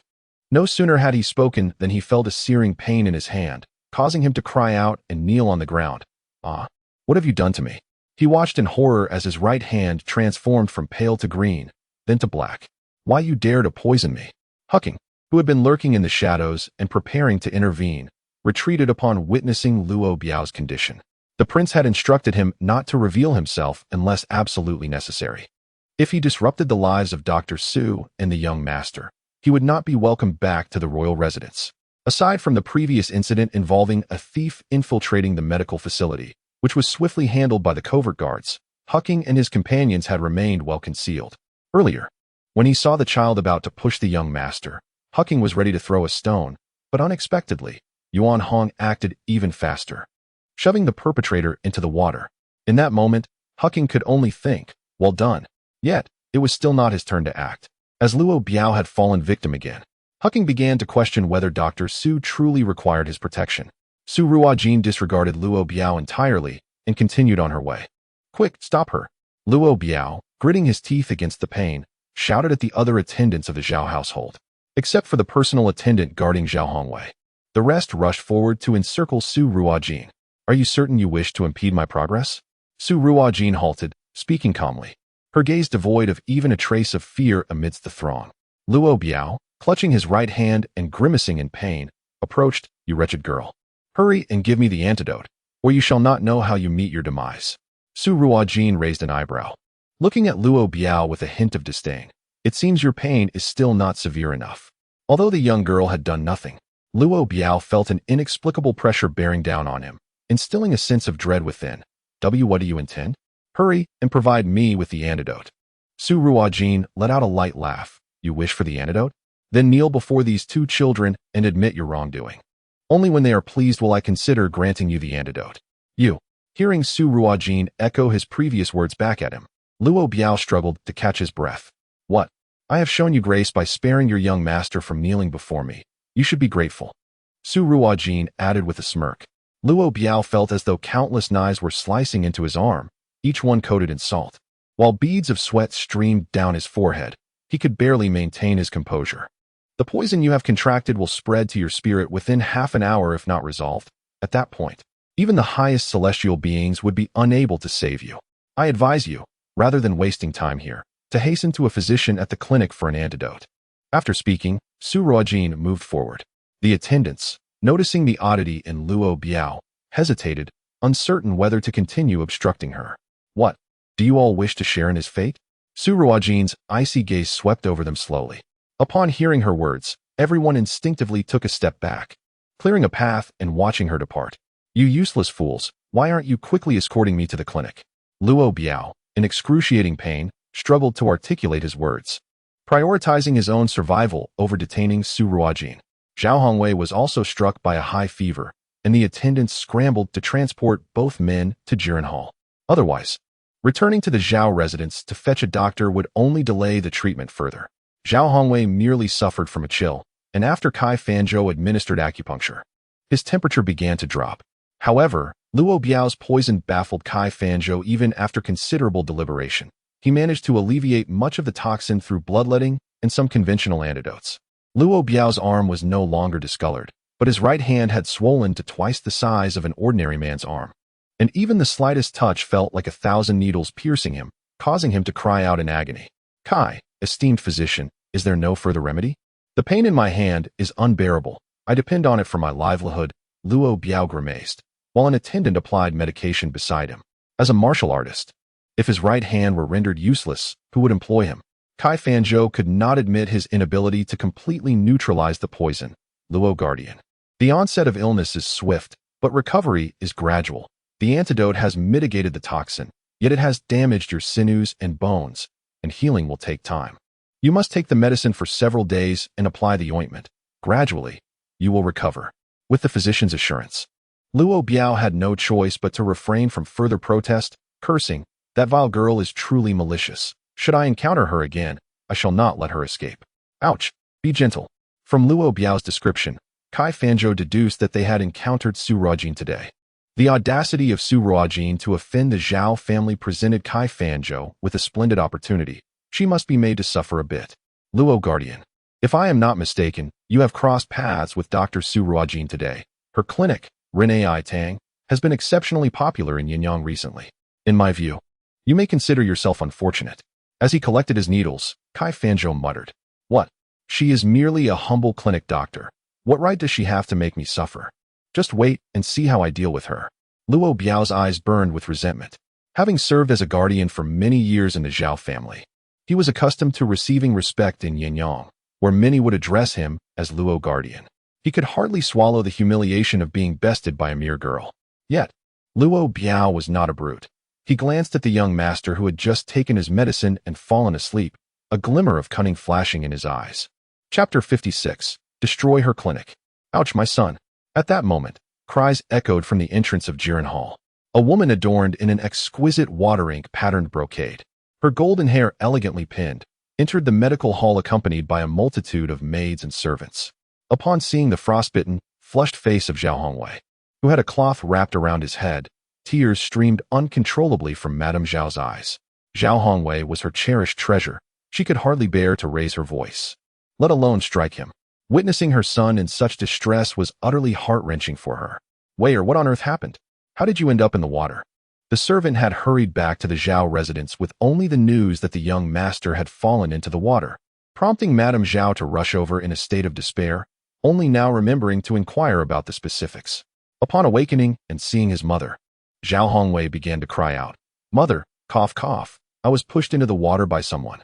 You must seek justice for me. Punish those two little brats, cough cough." He had merely found their lanterns and bamboo dragonflies amusing and wished to play with them. Under normal circumstances, he would not have cared for such trifles. In Yanyang, there was nothing Zhao Hongwei desired that he could not obtain. If he took a liking to those trivial items, it was an honor for them. Those two little rascals should have presented them to him on their knees.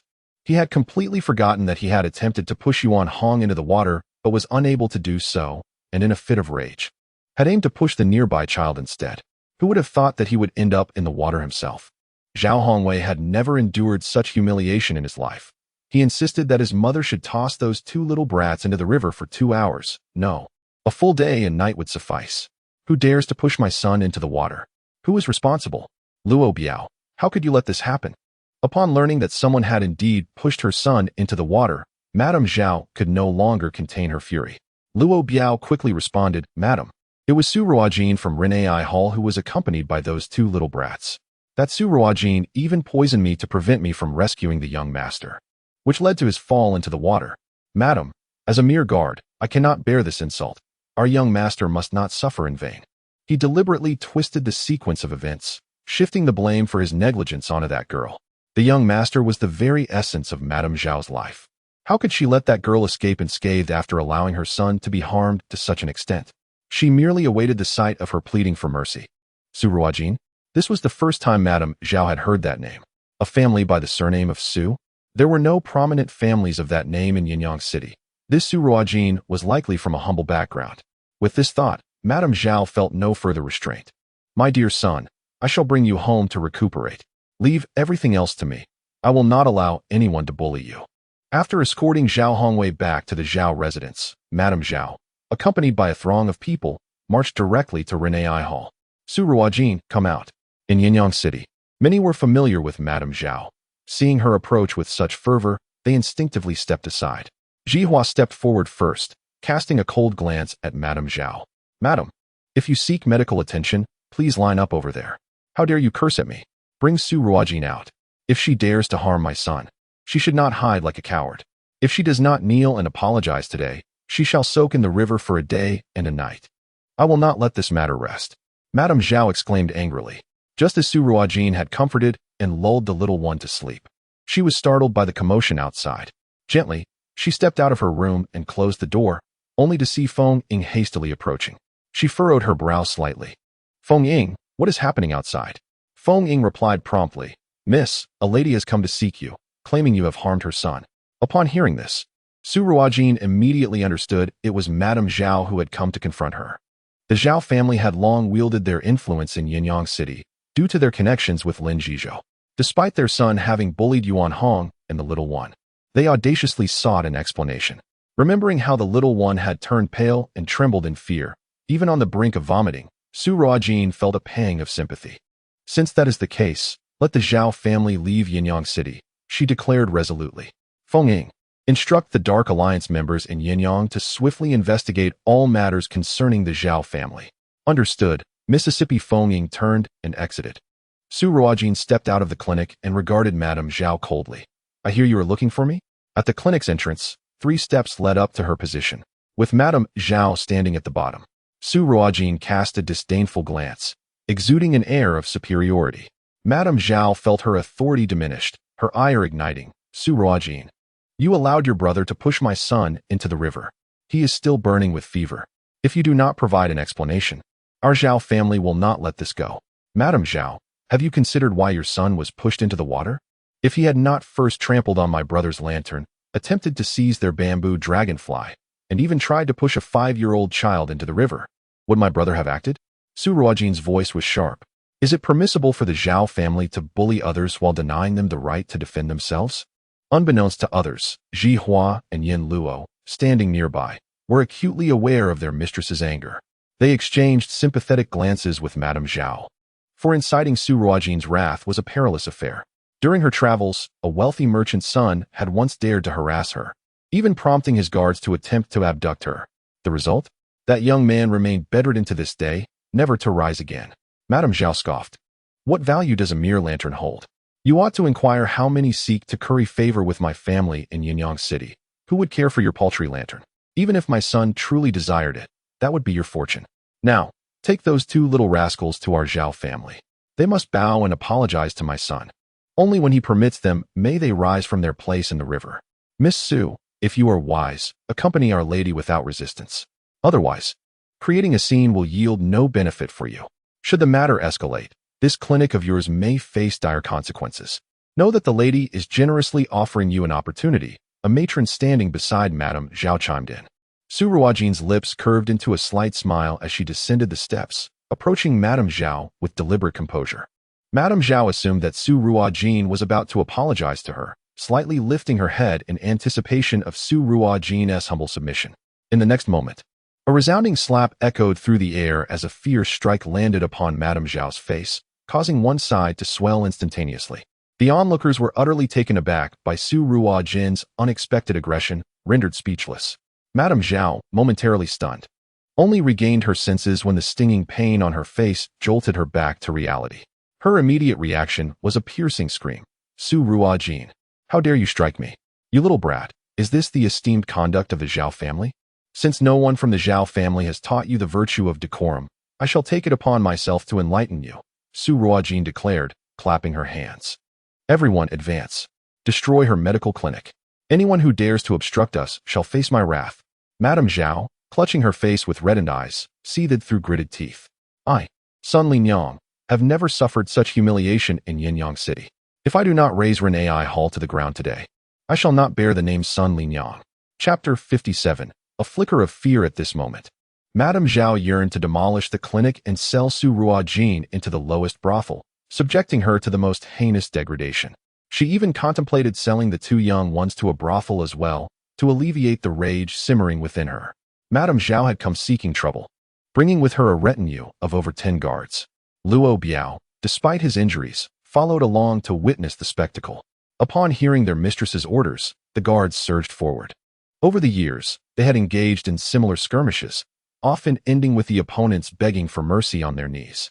If matters escalated to the magistrate's office, Lin Jizhou, being the brother-in-law of their master, would certainly not allow his kin to suffer loss. The guards felt emboldened. Standing at the entrance of the clinic, Yuan Hong was incensed by the unfolding scene and was about to charge forward, intent on confronting them, but was halted by a mere glance from Su Ruojin. He clenched his fists, his eyes ablaze with anger as he watched the unfolding chaos. Su Ruojin's expression remained unchanged as she stepped forward slightly. Luo Biao, noticing this, discreetly retreated a few paces. Having suffered defeat under her hand before, he feared falling victim to her cunning once again. It must be said that Luo Biao possessed remarkable foresight. Faced with such a multitude, Su Ruojin had no desire to engage in a physical confrontation, which would only exhaust her and leave her drenched in sweat. After all, if her master were to learn that she foolishly engaged in hand-to-hand combat under such circumstances, she would surely endure a lengthy lecture. As her master often advised, when poison could be employed, there was no need for physical confrontation. It was far simpler and more efficient. Soon afterward, Madame Zhao witnessed the guards who had advanced to assault Su Ruojin collapsing to the ground, clutching their stomachs and frothing at the mouth. Madame Zhao recoiled in shock, trembling as she pointed a shaking finger at Su Ruojin. You actually dared to poison them. Su Ruojin let out a light laugh. Madame Zhao, it has been known since ancient times that medicine and poison are two sides of the same coin. Have you forgotten that I am a physician? Now that they have approached me with malicious intent, am I not entitled to defend myself? By the way, if you take them to the clinic now, there may still be hope for their recovery. Delay, and it may be too late. From the shadows, Hu Qing discreetly withdrew his aggressive stance. Perhaps it would be best to inform the prince to send them back, for Su Ruojin truly did not require their assistance. Just now, even the guards of the Zhao family did not clearly see how Miss Su made her move before they collapsed. Hu Qing, in his heart, pondered whether he could evade the poison of Miss Su. It seemed that he could not. Thus, Hu Qing resolved to cultivate a good relationship with Miss Su in the future, making sure not to provoke her anger, lest he find himself poisoned without knowing how it happened. Luo Biao, on the other hand, secretly rejoiced at his own quick evasion. Madame Zhao stepped back a few paces, fearful that Su Ruojin might also target her with poison. Covering her face with a handkerchief, she exclaimed, "Su Ruojin, how dare you poison someone in broad daylight? Just you wait." Madame Zhao had arrived with such arrogance, yet left in utter disgrace, prompting laughter from the onlookers. Hearing the laughter, her face turned a mottled shade of green and white. Later, some individuals came to carry away the poisoned guards from the ground. Kai Fanzhou gazed at the Zhao residence, which had sent over yet another batch of poison guards, feeling overwhelmed. Who exactly was Su Ruojin, capable of incapacitating so many people in public? If it were him, he could only manage such a feat in a relatively closed environment. Su Ruojin repeatedly challenged Kai Fanzhou's understanding, and as he observed the guards groaning in pain, for the first time, he felt a twinge of fear toward this young girl. Upon returning to the medical clinic, Yuan Hong lowered his head, eyes reddened. "Sister Jean, I am sorry for the trouble I caused you." Had he not pushed Zhao Hongwei into the water, today's events would not have transpired. And Yuan Hong felt an overwhelming sense of guilt. Su Ruojin looked at him and asked, "Yuan Hong, let me ask you, if you had retreated today and not acted, what would the outcome have been?" After some thought, Yuan Hong replied, "They would have pushed both me and Xiao Bao into the river. While you might have been fine falling into the water, Xiao Bao in such cold weather might lose his life. You acted to protect yourself and your brother, to safeguard those you care for. Where's the fault in that?" Su Ruojin's voice was calm and steady. "Although we should treat others kindly, that does not mean we must endlessly retreat when others bully us. Excessive weakness will only embolden evildoers. Sometimes, a step back does not lead to a broader horizon, but merely invites further encroachment." Yuan Hong raised his head, his eyes shining with understanding. "Sister Jean, I understand now." Su Ruojin smiled. "Thus, you must train harder in martial arts.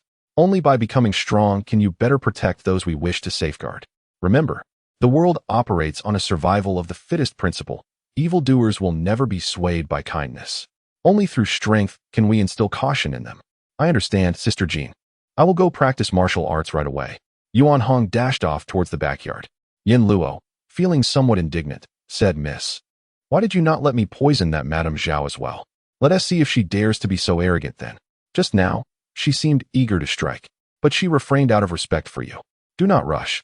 For some people, losing what they hold dearest is far more painful than being poisoned, Su Ruojin remarked, gazing in the direction where Madame Zhao had departed.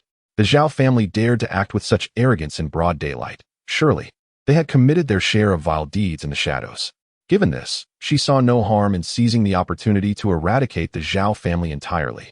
Lin Jingshan's monthly salary was meager, and the elderly Lady Lin had exhausted all her savings raising him. Subsequently, his marriage to the esteemed Zhao Jia's daughter, Zhao Jiao, brought some comfort to their lives. Zhao Jiao's brother, leveraging his connection with Lin Jingshan, expanded the family business, sharing a portion of the profits with his sister and brother-in-law, which enabled the Lin family to maintain their current prosperity. Without the Zhao family, could Lin Jingshan and Zhao Jiao continue to live as comfortably as before? Upon leaving the medical clinic, Lady Zhao headed straight to the Lin residence. Upon seeing her with the left side of her face swollen and bruised, Zhao Jiao inquired, "Sister-in-law, what happened to your face?" Though her brother had taken multiple concubines, he still respected his legitimate wife, Sun Linyang, who had borne him a son, making it unlikely that he would strike her. Thus, it was inconceivable that anyone in the Zhao household, or even in Anyang, would dare to lay a hand on Lady Zhao. Fuming with anger, Lady Zhao exclaimed, "Sister, it was that little wench, Su Ruojin, from the newly opened Renai clinic who hit me. How dare she, a mere girl, lay hands on me?" Zhao Jiao was taken aback and exchanged a glance with Lin Wanqing, who handed Lady Zhao a cup of tea. "Aunt, please calm down and drink some tea. Slowly tell us what transpired with Su Ruojin." Lady Zhao gulped down the tea and slammed the cup onto the table. "That vile girl allowed her brother to push Wei into the river, and now he is suffering from a high fever. When I confronted her for an explanation, she slapped me without hesitation and poisoned all the guards I brought with me. Is there no law left? Is my brother-in-law present? I must file a complaint against Su Ruojin for her reckless disregard for life and her wanton use of poison." Zhao Jiao was secretly alarmed. When had Su Ruojin learned to use poison? A chill ran down her spine, grateful that she had expelled her from the Lin residence. However, this malicious girl's actions presented an opportunity to rid herself of her. Zhao Jiao was aware of her nephew's character, and the truth of the situation as recounted by Lady Zhao remained uncertain. Regardless, Su Ruojin had once been a foster daughter of the Lin family. If Lin Jingshan were to handle the matter and it turned out to be Su Ruojin's fault, it could be seen as a just retribution against kin. Yet, if it were Zhao Hongwei's fault, and Lin Jingshan chose to protect the Zhao family, it would appear as though he were shielding them. With Lin Jingshan's prospects for promotion looking bright, Zhao Jiao was reluctant to let him take such a risk. Better to, Chapter 58. The defendant. As Zhao Jiao pondered this, she spoke, "Sister-in-law, everyone in Anyang knows the relationship between the Zhao and Lin families. It would not be wise for your brother-in-law to intervene." Before she could finish, Sun Linyang raised her voice. "Zhao Jiao, Wei is your own nephew, the only male heir of the Zhao family. Can you bear to let him be bullied like this for no reason? Over the years, your Lin family has benefited greatly from our Zhao family. Do not forget your gratitude." Zhao Jiao felt a rush of indignation at Sun Linyang's accusations, a weight pressing against her chest. Her sister-in-law was notoriously impulsive, and whenever her son was involved, she became like a prickly hedgehog, quick to anger and reckless in her words and actions. The words spoken were rather harsh. What does it mean to say that the Zhao family has reaped numerous benefits? If the Zhao family did not have their own master to support them, would they fare so well in Yanyang? Although Zhao Jiao was seething with anger, she knew she would need to rely on Madame Zhao for future endeavors. So she suppressed her fury and patiently explained, "Sister-in-law, do not be hasty. I have not yet finished my thoughts. That Su Ruojin has poisoned over 10 guards, which is no trifling matter. If we are to make a scene, let it be grand enough to leave her no room for maneuver." Sun Linyang looked at Zhao Jiao in confusion. "What do you propose we do?" Zhao Jiao replied, "Rather than coming to your brother-in-law to file a complaint, it would be more effective to report Su Ruojin for committing murder directly to the governor. Once the governor establishes her guilt, not only will she be unable to stand in Yanyang, but she may also face exile to the southern barbarians, never to return alive. Besides, given the relationship between the governor and our family's master, he will surely protect the Zhao family. As long as the governor intervenes, this matter will no longer be associated with our family. If questioned about why the governor did not take on this case, we can assert it involves family ties and thus avoid suspicion, all while gaining a good reputation." It must be said that Zhao Jiao's calculations were astutely conceived. Sun Linyang's eyes brightened. "Indeed, how did I not think of this? Sister, you are so clever. I shall write the petition at once and report her for her malicious poisoning."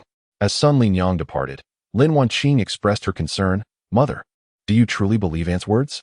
Zhao Jiao took a sip of tea and replied indifferently, "The truth is of no consequence. What matters is that we must not let this opportunity slip away. If your aunt wins the case, she can conveniently deal with that wretched Su Ruojin. If she loses, it is not a case your father is handling, so your uncle cannot blame us." Lin Wanqing then understood Zhao Jiao's intentions. Indeed, regardless of the dynasty, everyone calculates for their own benefit.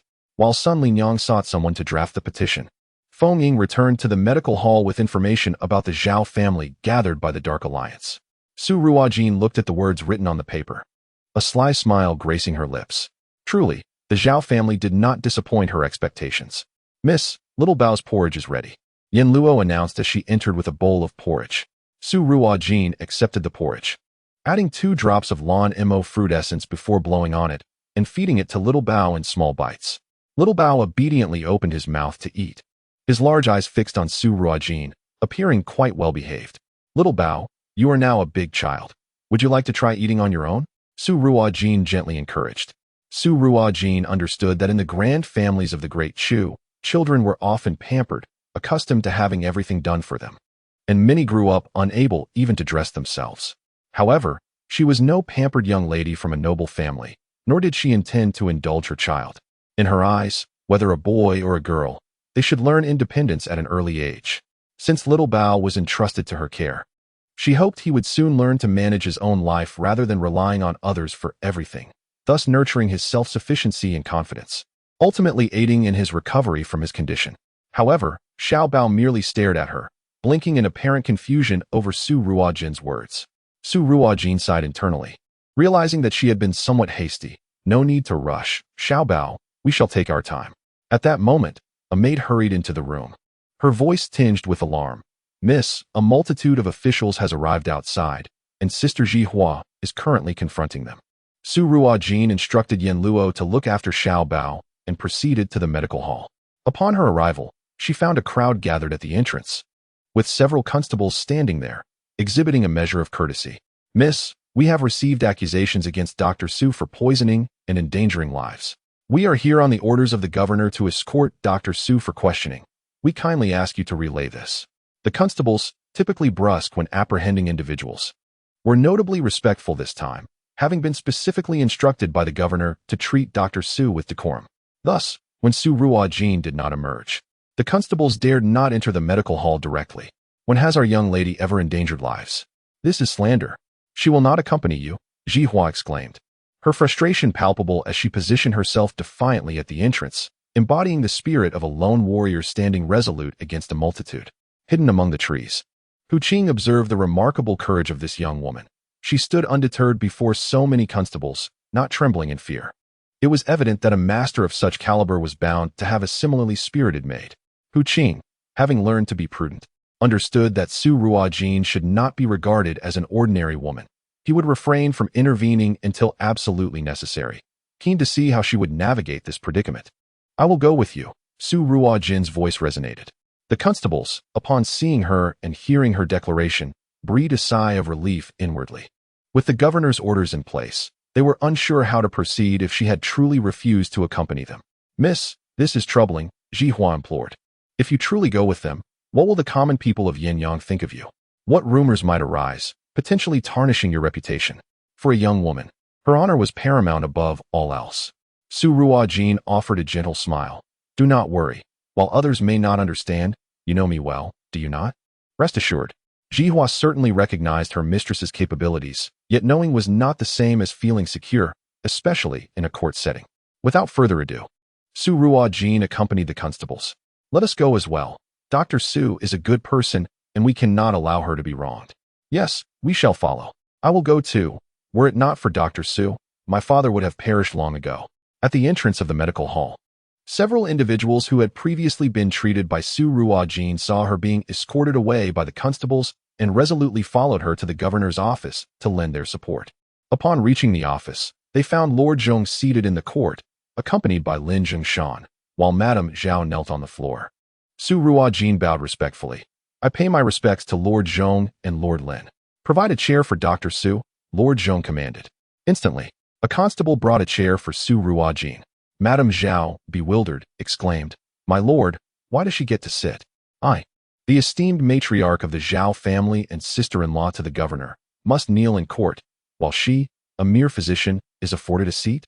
Chapter 59, 20 slaps. Lord Zhong cast a casual glance at Madame Zhao and stated, "The laws of the Great Chu dictate that scholars and officials of the 4th rank and below are not required to kneel before officials of higher rank. As for why she is permitted to sit, it is because during the snow disaster in Qingyang City, Dr. Su generously donated over 10,000 taels of silver.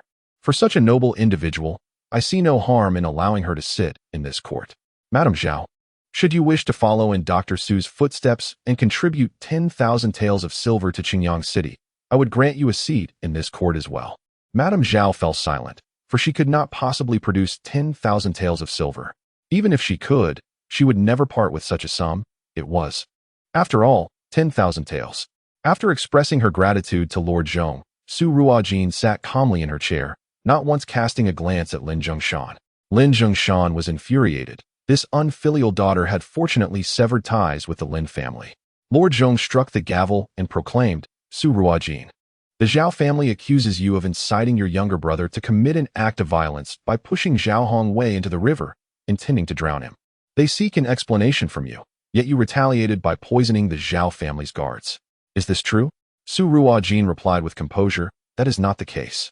You lie. You brazenly fabricate falsehoods. There were so many witnesses that day, and you dare to deceive us. Madame Zhao shouted vehemently. Silence. Zhao Sun sure. If you dare to rage in this court again, you shall receive 10 strikes of the rod, Lord Zhong warned, causing Madame Zhao to promptly close her mouth. Glaring venomously at Su Ruojin. What, then, is the truth of the matter? Su Ruojin recounted the events of that day at a leisurely pace before retorting. Might I ask, my lord, if others are allowed to bully us, are we not permitted to defend ourselves? If my younger brother does not protect himself, it would be my frail 5-year-old sibling who is pushed into the water. He has been weak since childhood. Falling into the icy river could very well cost him his life. When Madame Zhao's people came to my door, had I not fought back, how could a mere weak woman like myself withstand the assault of over 10 guards from the Zhao residence? I would not have lived to stand here before you today. Madame Zhao, flustered, opened her mouth to protest, but recalling Lord Zhong's earlier warning, she hesitated, desperately signaling to Lin Zhongshan instead. However, Lord Zhong was the presiding judge, and without his prompting, Lin Zhongshan found it equally difficult to speak, merely pretending not to notice Madame Zhao's frantic gestures. Zhao Sun sure. You claim that Dr. Su intentionally harmed your son and his guards. Do you have any evidence? My lord, I have witnesses. My household slaves and guards can testify. Madame Zhao exclaimed eagerly, confident in the numerous witnesses at her disposal. Dr. Su, do you have witnesses on your side? Lord Zhong inquired of Su Ruojin. My lord, all of Madame Zhao's witnesses are people from her household. How credible are their testimonies? Many were present at the time, and I believe some may be waiting outside the court today. You may inquire if anyone is willing to testify on my behalf. If not, I shall have no witnesses. And I trust in your judgment, my lord. Lord Zhong turned his gaze toward the court's entrance. Is there anyone willing to testify for Dr. Su? A brief silence enveloped the courtroom. Madame Zhao secretly reveled in her confidence. Who in Yanyang would dare to offend the Zhao family? She was eager to see who would stand up for this lowly girl today. The common folk are willing to testify on behalf of Dr. Su, affirming that it was indeed young Master Zhao who attempted to seize Dr. Su's brother's toy and even threatened to push the child into the water. Dr. Su's brother merely resisted, and it was young Master Zhao who fell into the river. Furthermore, the witnesses can confirm that Madame Zhao, accompanied by her guards, stormed into the medical hall, demanding that her guards assault Dr. Su and destroy the Renai Hall, prompting Dr. Su to defend himself. Yes, the commoners are eager to testify. As more individuals stepped forward, Madame Zhao's complexion grew increasingly pale. How could this be? How dare these lowly people come forth to support Su Ruojin? Are they not afraid of retribution from the Zhao family? In her desperation, Madame Zhao shouted toward the outside of the hall. How dare you assist this little wretch? Do you not fear the Zhao family? You shall all pay for this. Lin Jingshan's expression shifted dramatically upon hearing this. What was this foolish woman thinking? Could such words be uttered in a court of law? He glanced at Master Zhong and noticed the latter's darkened expression. Master Zhong struck the gavel with authority and declared, You audacious Zhao San, how dare you threaten witnesses in this court? 20 slaps for you. As the order was given, an officer approached with a wooden board, ready to carry out the punishment. Terrified, Madame Zhao turned to Lin Zhongshan, pleading, Brother-in-law, please save me. In front of the officials and within the court, Lin Zhongshan dared not utter a word and turned away. With each slap, Madame Zhao's face became so swollen that her original features were unrecognizable, and blood began to trickle from the corner of her mouth. She had never anticipated that, in her pursuit of justice, it would be she who faced punishment instead of Su Ruojin. Master, you must uphold justice for me. Madame Zhao stammered, unable to articulate her grievances. Given the multitude willing to testify for Su Ruojin, Master Zhong grasped the situation clearly. He announced, in the case of Zhao Sun accusing Su Ruojin, the facts are evident. I now declare Su Ruojin not guilty. Just as Master Zhong was about to conclude the session, he was interrupted by Su Ruojin, who astonished everyone present with her declaration. Master Zhong, I wish to accuse the Zhao family of bullying the populace, forcibly abducting women, and maliciously framing others. The crowd, which had anticipated cheering for Su Ruojin, swallowed their words, their hearts sinking. How could a mere woman dare to confront the Zhao family? Lin Zhongshan stood up in shock. Disbelief etched across his face as he gazed at Su Ruojin. This audacious girl. How could she take such a risk? While Zhao Sun's previous accusations against Su Ruojin, resulting in her receiving 20 slaps, could bring some shame but would not jeopardize the Zhao family's foundation, the allegations Su Ruojin now leveled, if substantiated, could spell the family's utter ruin. Su Ruojin, do you comprehend the gravity of your words? If you lack evidence, this is outright slander, and the repercussions will be dire. In that moment, Lin Zhongshan, feeling a twinge of anxiety, pointed at her, his voice stern. The Lin family and the Zhao family were, after all, intertwined in their fates. Master Zhong is about to be transferred to the capital, and as he aspires to the position of governor, he finds himself in dire need of financial resources for various arrangements. Should the Zhao family fall from grace, who else could provide him with the necessary funds? Although Lin Zhongshan may not have directly participated in the Zhao family's clandestine activities, he is well aware of their nature. Until now, the lack of complaints had spared them scrutiny. As the saying goes, the people do not complain, and the officials do not investigate. However, if matters were to be thoroughly examined, the actions of his brother-in-law, Zhao Zhongwen, would not withstand close scrutiny. Turning to Zhongli, Lin Zhongshan bowed respectfully and spoke earnestly. Master Zhong, I beseech you to consider that Su Ruojin is still quite young and lacks understanding of court matters. She merely feels aggrieved by the Zhao family and has acted out of frustration. I hope, Master Zhong, that you can show leniency and forgive her this once. Lin Zhongshan's words appeared to advocate for Su Ruojin, implying that her actions were merely the impetuousness of a young woman and should not be taken seriously. Master Lin, when might you take a stand for this humble woman? Su Ruojin interjected before Zhong could respond. Lin Zhongshan was momentarily taken aback, rendered speechless by her boldness. After all, he could not approach the matter in the capacity of her father, having already expelled her from the estate. Su Ruojin, I act in your best interests. Do not be ungrateful. Lin Zhongshan glared at her with a fierce expression. Ignoring him, Su Ruojin produced a stack of legal documents from her bosom. Master Zhong, here are the incriminating evidences against the Zhao family. I implore you to examine them closely. The clerk stepped forward to take the documents from Su Ruojin and presented them to Master Zhong. As he perused the documents, Zhong's countenance darkened with each line he read. In a fit of rage, he slammed his hand on the table and bellowed. Go to the Zhao residence and bring Zhao Zhongwen before me. Though Madame Zhao had not seen the documents, the grim expression on Master Zhong's face indicated that trouble was brewing. What was initially intended as a means to punish Su Ruojin had inadvertently ensnared her husband as well.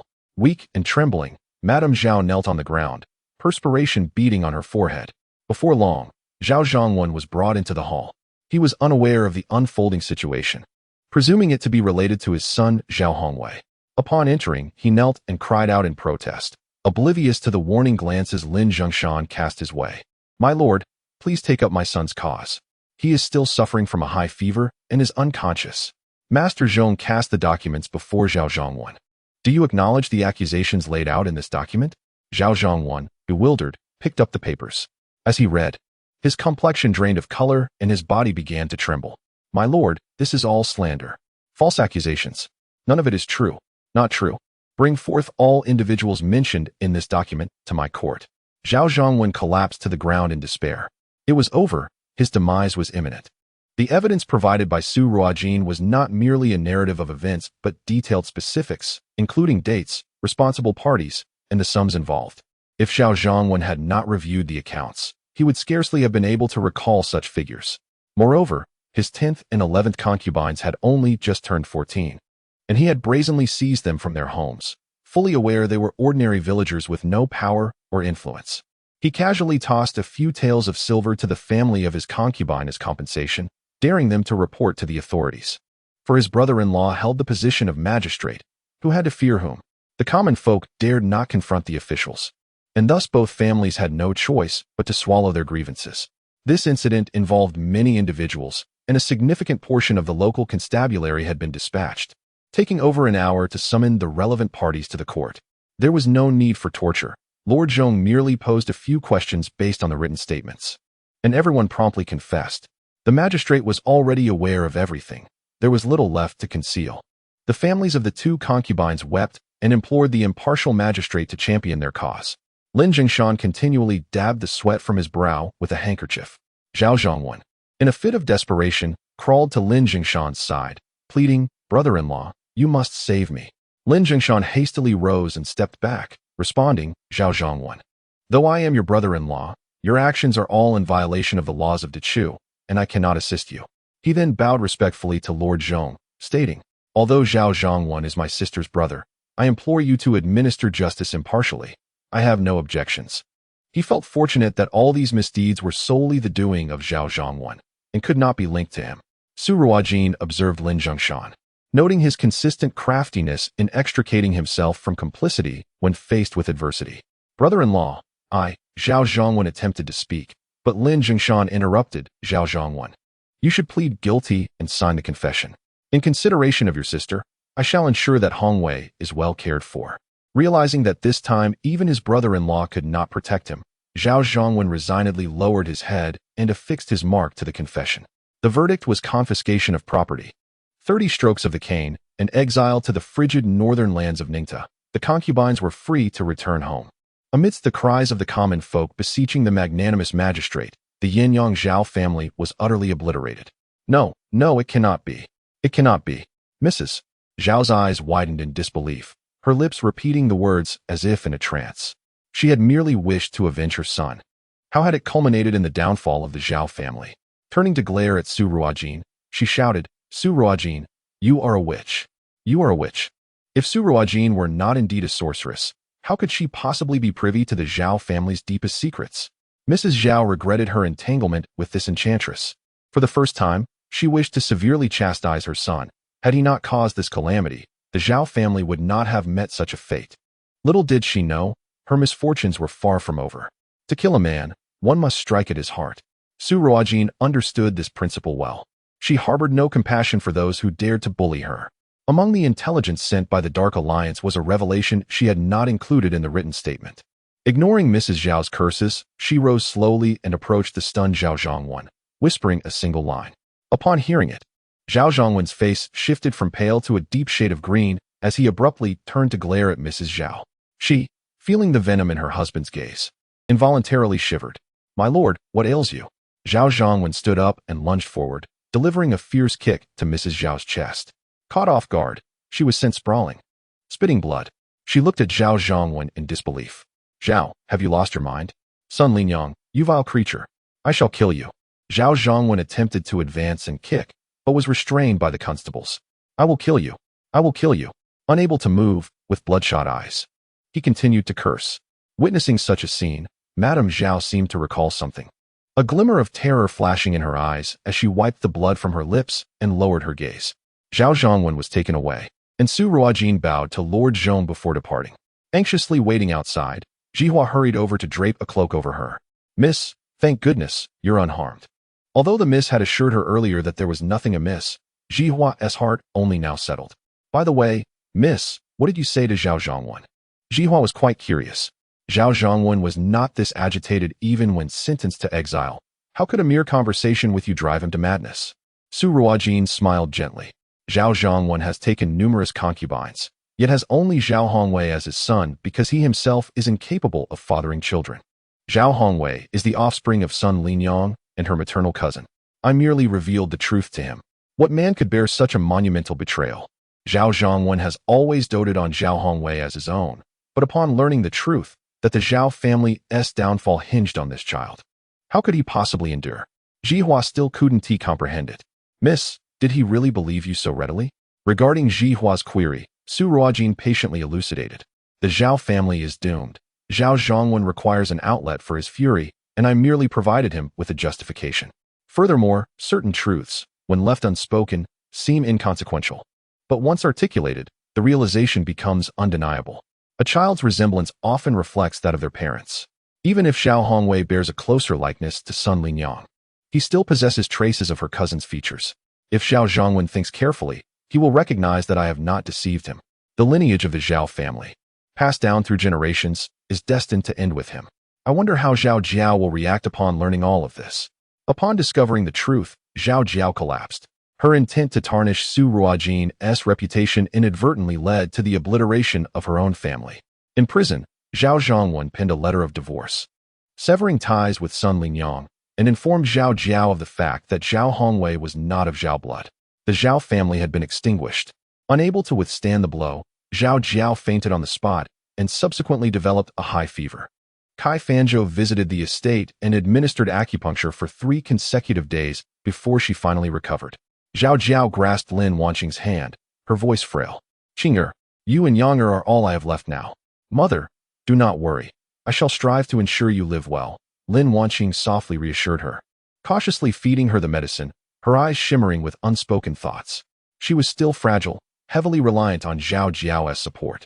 After Zhao Jiao finished her medicine, she lay down, feeling relieved that Zhao Zhongwen had been considerate enough not to involve her father. Without the support of the Zhao family, her father's path to promotion would now depend entirely on her. "Qing'er, remember this. Your well-being is intertwined with the prosperity of the Lin family." In recent days, Lin Wanqing had been visiting the governor's residence to provide massage therapy for Su Ruojin. The young girl did not resent this elder sister, who was 2 years her senior. Observing this camaraderie, Madame Zhong treated Lin Wanqing with greater warmth. "Mother, your daughter understands and will take good care of Miss Zhong," Lin Wanqing replied obediently. Zhao Jiao felt a sense of comfort in her heart, grateful that they had found Qing'er. Had that wretched Su Ruojin still been in the residence, she would likely have driven her to despair. The following day, Lin Wanqing arrived at the Zhong residence as usual, only to find Zhong Mama, Madame Zhong's trusted confidant, waiting at the entrance. A flicker of joy surged within her as she approached swiftly. "Zhong Mama, thank you for coming to greet me personally. Let us not keep Qing'er waiting." Zhong Mama's face exhibited a moment of awkwardness as she slightly bowed to Lin Wanqing. "Miss Lin, please bear with me a moment while we wait for Dr. Su. If you are in a hurry, I can have a maid escort you inside." Lin Wanqing paused, realizing that Zhong Mama was not waiting for her. Dr. Su? Could it possibly be the same Dr. Su she was thinking of? Just then, a carriage arrived at the gate of the Zhong residence. Su Ruojin stepped down, carrying a small box. Zhong Mama's face lit up, and she hurried to greet her. "Dr. Su, you have arrived. The madam has been waiting." As Su Ruojin began to bow, Zhong Mama interrupted her. "No need for formalities. Dr. Su, please come inside." Dr. Su was someone the master had instructed to be treated with utmost respect. Zhong Mama would not dare to neglect her. Otherwise, there would be no need for her, the madam's confidant, to come out to welcome her. "Dr. Su, this is Zhong Mama." She was about to introduce Lin Wanqing when Su Ruojin smiled gently. "Zhong Mama, we are acquainted. Miss Lin, it is good to see you again." Lin Wanqing tightened her grip on her handkerchief, forcing a smile. "Dr. Su." She had been preoccupied with the task entrusted to her by her master, intending to massage Ms. Zhong for a while before discussing the matter of treating Madame Zhong. She had not anticipated that Su Ruojin would arrive at the governor's residence so soon. "How wonderful that you two know each other. Please, come inside," Zhong Mama said, pleased that the two were familiar. Before they could even meet Madame Zhong, Lin Wanqing was guided directly to Miss Zhong's room. Su Ruojin could clearly sense that Lin Wanqing seemed distracted during the massage. Concerned, she asked, "Sister Lin, are you feeling tired? If so, we can stop for today." Lin Wanqing soon realized she had acted a bit ungraciously and hurriedly adjusted her movements. No, it was merely that I happened to see Dr. Su arriving to attend to the lady. I recalled that just a few days ago, she was accused of poisoning someone, which caused me to lose my train of thought. I hope my dear sister Qing'er will not hold it against me." Su Ruojin had been sheltered away from worldly affairs, and her father, Governor Zhong, would not burden her with such matters, so she was entirely unaware of the incident. Hearing the mention of poisoning startled her, and in a flurry, she called out, "Rui, Rui." A young maid hurried over. "Miss, what is your command?" "Quickly, fetch my mother and tell her I have urgent business," Su Ruojin urged, her tone filled with anxiety. Rui dared not delay and promptly exited. A glimmer of triumph flickered in Lin Wanqing's eyes, but she quickly lowered her head, continuing her massage, while saying, "Sister Qing'er, I only heard this from others. I am not well versed in the specifics. Regardless, I must speak to my mother about this." Before long, Madame Zhong rushed in. With only one daughter, she could not help but feel anxious if her daughter was in distress. "Qing'er, what is the matter? Are you unwell?" Madame Zhong swiftly approached her daughter, placing a hand on her forehead, fearing she might have a fever. "Mother, I am fine. Did you change to a different doctor for your treatment?" Su Ruojin inquired. Indeed, it was your father who arranged for this new physician to visit today. She is still in your mother's chamber. What is the matter? Madame Zhong responded, puzzled, as she had only exchanged a few words with Su Ruojin before being summoned by her daughter. Mother, I heard that this doctor has poisoned someone before, and it frightens me. Could you please ask her to leave? Su Ruojin's face turned pale. Madame Zhong was taken aback. Who told you this? Sister Lin informed me. Su Ruojin replied candidly. Lin Wanqing quickly ceased her actions and rose. Madame Zhong, I, too, only heard this from others and casually mentioned it to Jiner. I am not fully aware of the details. Madame Zhong cast a cool glance at Lin Wanqing. Miss Lin, please refrain from sharing hearsay with Jiner in the future. Yes, Madame Zhong, I understand, Lin Wanqing responded with her head bowed. She never expected this mere insinuation would be enough to drive Su Ruojin away. Yet once the seeds of doubt were sown, they would inevitably take root. Who would not fear a physician capable of poisoning? Madame Zhong gently stroked her daughter's head. Do not worry, Jiner. Dr. Su possesses exceptional medical skills, and your father has great faith in her. Do you not trust your father? As Su Ruojin held her father in the highest regard, she acquiesced. Mother, I understand. Madame Zhong returned to her own room. Apologies, Dr. Su. My daughter had a matter to attend to, which caused the delay. Su Ruojin, unperturbed, replied, It is of no consequence, Madame Zhong. Allow me to take your pulse first. Her willingness to assist Madame Zhong in her health was a gesture of gratitude for the governor's past kindness. Observing the slight furrow of Su Ruojin's brow as she took her pulse, Madame Zhong sighed inwardly. Indeed, it seemed that the situation was not promising. Chapter 62. You shall become the esteemed physician Yanyang. Over the years, the physicians who came to treat her had mostly worn a similar expression, and Madame Zhong had grown accustomed to it. Dr. Su, my constitution has been like this for many years. Feel free to speak candidly. Madame Zhong, did you experience difficulties during childbirth? Su Ruojin inquired. Madame Zhong nodded, for this was hardly a secret. When I gave birth to Jiner, I suffered from severe hemorrhaging and nearly lost both my life and that of my child. Fortunately, I was ultimately rescued. It was precisely due to that arduous delivery that Jiner had been frail and sickly from birth, only walking at the age of 2, and by 10, she could no longer walk at all. Madame Zhong had always blamed herself, believing her failure to maintain her health had adversely affected her daughter. Indeed, the residual poison you suffered during childbirth has lingered, leading to your current frailty, Su Ruojin explained. What did you say? Residual poison? Madame Zhong momentarily failed to grasp the implication. Yes, your difficulties in childbirth were instigated by poison administered to you. This toxin exacerbated your bleeding during labor, making severe hemorrhaging and the loss of both mother and child a distinct possibility. Su Ruojin stated matter-of-factly. As for the reasons behind Madame Zhong's poisoning during childbirth, that was beyond her control. In the households of the affluent, women in the inner quarters often resorted to despicable tactics to vie for favor. Although Su Ruojin had not witnessed it firsthand, she had heard numerous accounts. Take, for instance, Lin Jingshan's household. Besides Zhao Jiao, there were 3 concubines. Whenever any of these concubines became pregnant, they would suffer miscarriages due to various alleged reasons. Su Ruojin found it hard to believe that Zhao Jiao had no hand in these unfortunate events. Upon hearing this, Madame Zhong's eyes instantly reddened, and her body trembled uncontrollably. Who is it that seeks to harm both me and Jiner? 13 years had passed, and she had been unaware that she was poisoned all those years ago. Seeing her distress, Granny Zheng hurried over, gently patting Madame Zhong's back, and whispered, Madam, the priority now is to restore your health. Madame Zhong regained her composure, albeit her voice trembled slightly. Dr. Su, can the poison in my body be expelled? If not, she could not bear to contemplate the outcome. Su Ruojin responded with certainty. It can be expelled, but as the poison has lingered for so long, the process will be somewhat complicated and take a considerable amount of time. Having spent years tending to her health, Madame Zhong's constitution was relatively sound, making the removal of the residual poison somewhat easier.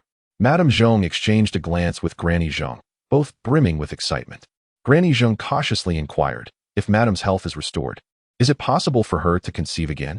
The doctors previously stated that due to the severe hemorrhaging during your childbirth, you would be unable to bear children again, which has been a lingering concern for you. Madame Zhong was anxious as she regarded Su Ruojin. This was a matter of utmost importance to her. It also explained why she had overlooked her maidservant, Song Dong, who had climbed into the master's bed, allowing him to take her as a concubine. She did not wish for her husband's lineage to be extinguished due to her own inability to bear more children. That is indeed possible, Su Ruojin replied as she opened her medicine chest. Madame Zhong, now in her 30s, finds it no challenge to restore her health and conceive once more. Madame Zhong, please lie down. I shall administer acupuncture, Su Ruojin said as she retrieved her needle case. Oh, very well. I shall do so at once, Madame Zhong replied, warmth welling in her eyes as she grasped Nurse Zhang's hand in excitement. After 13 long years, a physician finally claims her ailment can be cured. The prospect of bearing a child again fills her with hope, regardless of the outcome. She is willing to place her trust in Su Ruojin.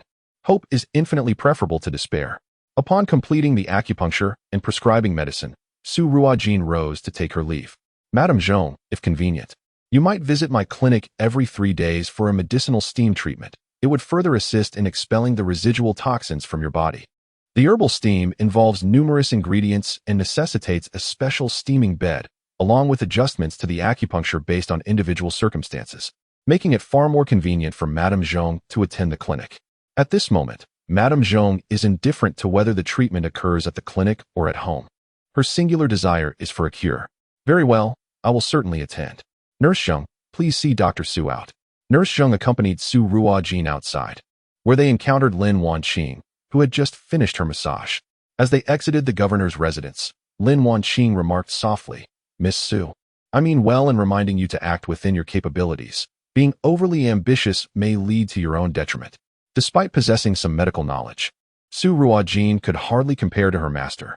Glancing at her, Su Ruojin retorted, Miss Lin, if you relish pickled radish, indulge yourself. With that, she entered her carriage and departed. Lin Wanqing was momentarily taken aback, not comprehending Su Ruojin's meaning. Ju, she inquired of her maid, what does she mean? Ju hesitated but ultimately shook her head. Miss, I am uncertain. She dared not convey to her mistress that Su Ruojin was implying she was meddling unnecessarily, lest it bring misfortune upon herself. Such a lack of understanding, Lin Wanqing muttered as she turned to seek her master for counsel. Returning to Madame Zhong's chamber, Nurse Zhong wore an expression of elation. Madam, this is wonderful news, truly splendid. As Madame Zhong's wet nurse, Nurse Zhong had watched her grow since childhood, accompanying her to the Zhong residence upon her marriage. Over the years, witnessing Madame Zhong's suffering had pained her deeply. Now, hearing of the potential for her recovery brings her immeasurable joy. Madame Zhong herself beamed with happiness. Nurse Zhong, you wouldn't believe it, after Dr. Su's treatment, I feel a warmth in my abdomen, quite soothing. Mother, are you feeling better? At that moment, a young maid wheeled in Su Ruojin. With Lin Wanqing's words lingering in her mind, Su Ruojin felt a twinge of concern and had come to check on her mother. Jeaner, I am well. I am recovering. Dr. Su assures me that my ailment can be cured. That is truly wonderful. It seems the rumors were not entirely accurate, Su Ruojin exclaimed joyfully. Rumors? Madame Zhong recalled Lin Wanqing's earlier remarks, her gaze darkening. That Miss Lin was far from the innocent she pretended to be. Once Jeaner exited, Madame Zhong turned to Nurse Zhong and said, Please inform the master upon his return. Someone seeks to harm both me and Jeaner, and I shall not let this matter rest. Yes, madam. Su Ruojin returned to the medical hall and, upon reaching the backyard, was greeted by Xiao Bao rushing towards her, wrapping his small arms around her thigh, his bright, watery eyes gazing up at her. Su Ruojin's face lit up with joy, for it is indeed rare for a child with a developmental disorder to show such initiative in seeking closeness. She lifted Xiao Bao into her arms, noticing he felt a bit heavier. Did you miss your sister? Xiao Bao nodded gently, and Su Ruojin beamed with happiness. Come. Sister will take you to buy cotton candy. At Ji Rintang, Lin Wanqing recounted the situation at the governor's office to Kai Fanzhou. Master, what shall we do now? Kai Fanzhou stroked his beard, pondering for a moment before speaking. Qing heir, I have a plan, but it depends on your courage to execute it.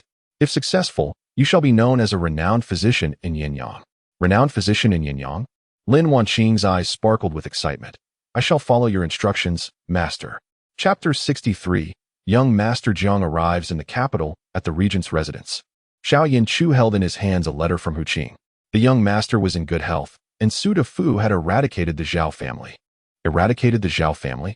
Although they were not considered a prominent clan, they held a respectable position in Yanyang. It was astonishing that this young girl could so effortlessly bring about their downfall. At that moment, a guard entered, Your Highness. The Empress Dowager has sent word expressing her desire to see the young master. She requests you take him into the palace for a visit. Xiao Yanchu raised an eyebrow. Inform the Empress Dowager that the young master is unwell and shall delay our visit to pay respects. Understood. After the guard departed, Xinyu entered. Has she discovered anything? I don't believe so. She often requests that I take heir into the palace periodically. Xinyu chuckled. She clearly wishes for heir to perish sooner rather than later, all while feigning a guise of maternal affection. Xiao Yanchu nonchalantly replied. She shares the same wish for my demise. Indeed, aside from her son, the only remaining members of the Xiao family lineage are you and heir.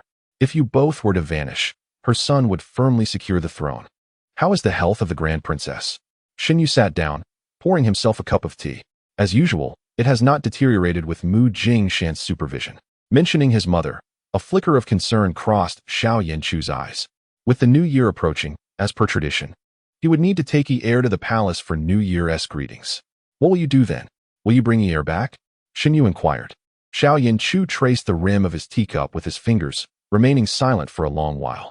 As the new year approached, Yanyang City began to adorn itself with festive decorations, and the entrance of Renai Tang was also adorned with red lanterns. Yuan Hong held Xiao Bao's hand as they watched the lanterns being hung. Once they were properly displayed, the two small hands joined together as they returned to the medical hall. Now, aside from Su Ruojin, Xiao Bao had also begun to accept the comforting presence of Lin Laofuren and Yuan Hong holding his hand. The medical hall's business flourished, prompting Su Ruojin to hire several more physicians, granting her a bit more leisure time. While chatting with Lin Laofuren indoors, the elderly matriarch looked at her with a sense of pride. Little Jean, once the new year passes, you will soon turn 16. In an ordinary family, arrangements for your marriage would have already commenced. Alas, I do not wish for you to marry into a wealthy family. My only desire is for you to find someone who treats you well. Su Ruojin felt a slight headache. In her previous life, even as the head of the family, she was incessantly urged by the elders to marry. She never expected to be pressed into marriage again at the tender age of 15 in this new life. Grandmother, I am still quite young. There is no need to rush, Su Ruojin hastily replied. Do not rush, her grandmother retorted. All you ever say is not in a hurry. In 2 years, you will be an old maid. Then we shall see how eager you are. The grandmother regarded Feng Ying, the young man who had shown considerable interest in Su Ruojin. The entire medical house was aware of his affections, yet she was uncertain of Su Ruojin's feelings. If you find him agreeable, I shall arrange your marriage next year. Grandmother, Su Ruojin said, somewhat exasperated, I have no feelings for him. Please do not meddle in matters of the heart. It would only lead to misunderstandings and hinder Feng Ying. She recognized Feng Ying's affection for her, but since establishing the Heavenly Medicine Pavilion, she had only viewed him as a friend, never entertaining any romantic sentiments. Seeing Su Ruojin's lack of interest, the old lady relented. Very well, if you truly feel that way, then so be it. However, should you encounter someone you fancy, do let your grandmother know. Understood, grandmother. I promise to inform you first. Su Ruojin quickly nodded in agreement. The old lady perceived the perfunctory nature of her response and chuckled with a hint of reproach. You, my dear girl, if I do not worry about you, you will surely end up an old maid. Then who would wish to marry you? If no one wishes to marry me, so be it. I could spend my life by your side, grandmother, and that would be quite wonderful, Su Ruojin declared. Nonsense. What woman does not marry? The old lady assumed it was merely the shyness of a young girl. Little did she know, this was indeed Su Ruojin's genuine sentiment at that moment. At that juncture, Yin Luo entered. Miss, young Master Jiang has arrived. Young Master Jiang? Jiang Qianan? Is he here to take Xiao Bao home for the new year? Su Ruojin mused. Xiao Bao's treatment had just begun to show promise. If he were to return home now, the efficacy of the treatment would be significantly diminished. Perhaps she could persuade Jiang Qianan to allow Xiao Bao to spend the new year at Yanyang. As Su Ruojin approached the entrance of the medical house, she offered a slight bow. Young Master Jiang. Hearing her voice, Jiang Qianan looked up. The young girl before him donned a delicate lavender silk dress adorned with silver thread floral patterns, complemented by a white fur-trimmed jacket. The fine white fur on her collar danced gently in the breeze, adding an ethereal quality to her presence. The blue and white tassel at her waist dangled elegantly, accentuating her slender figure.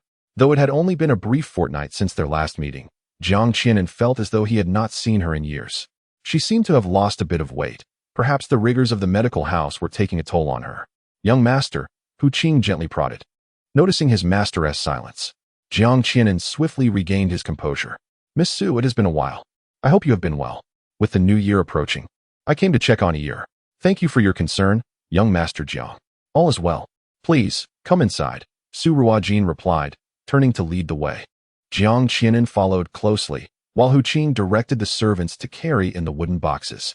Upon reaching the courtyard, Jiang Qianan immediately spotted Ear squatting in a corner, drawing something in the dirt with a stick.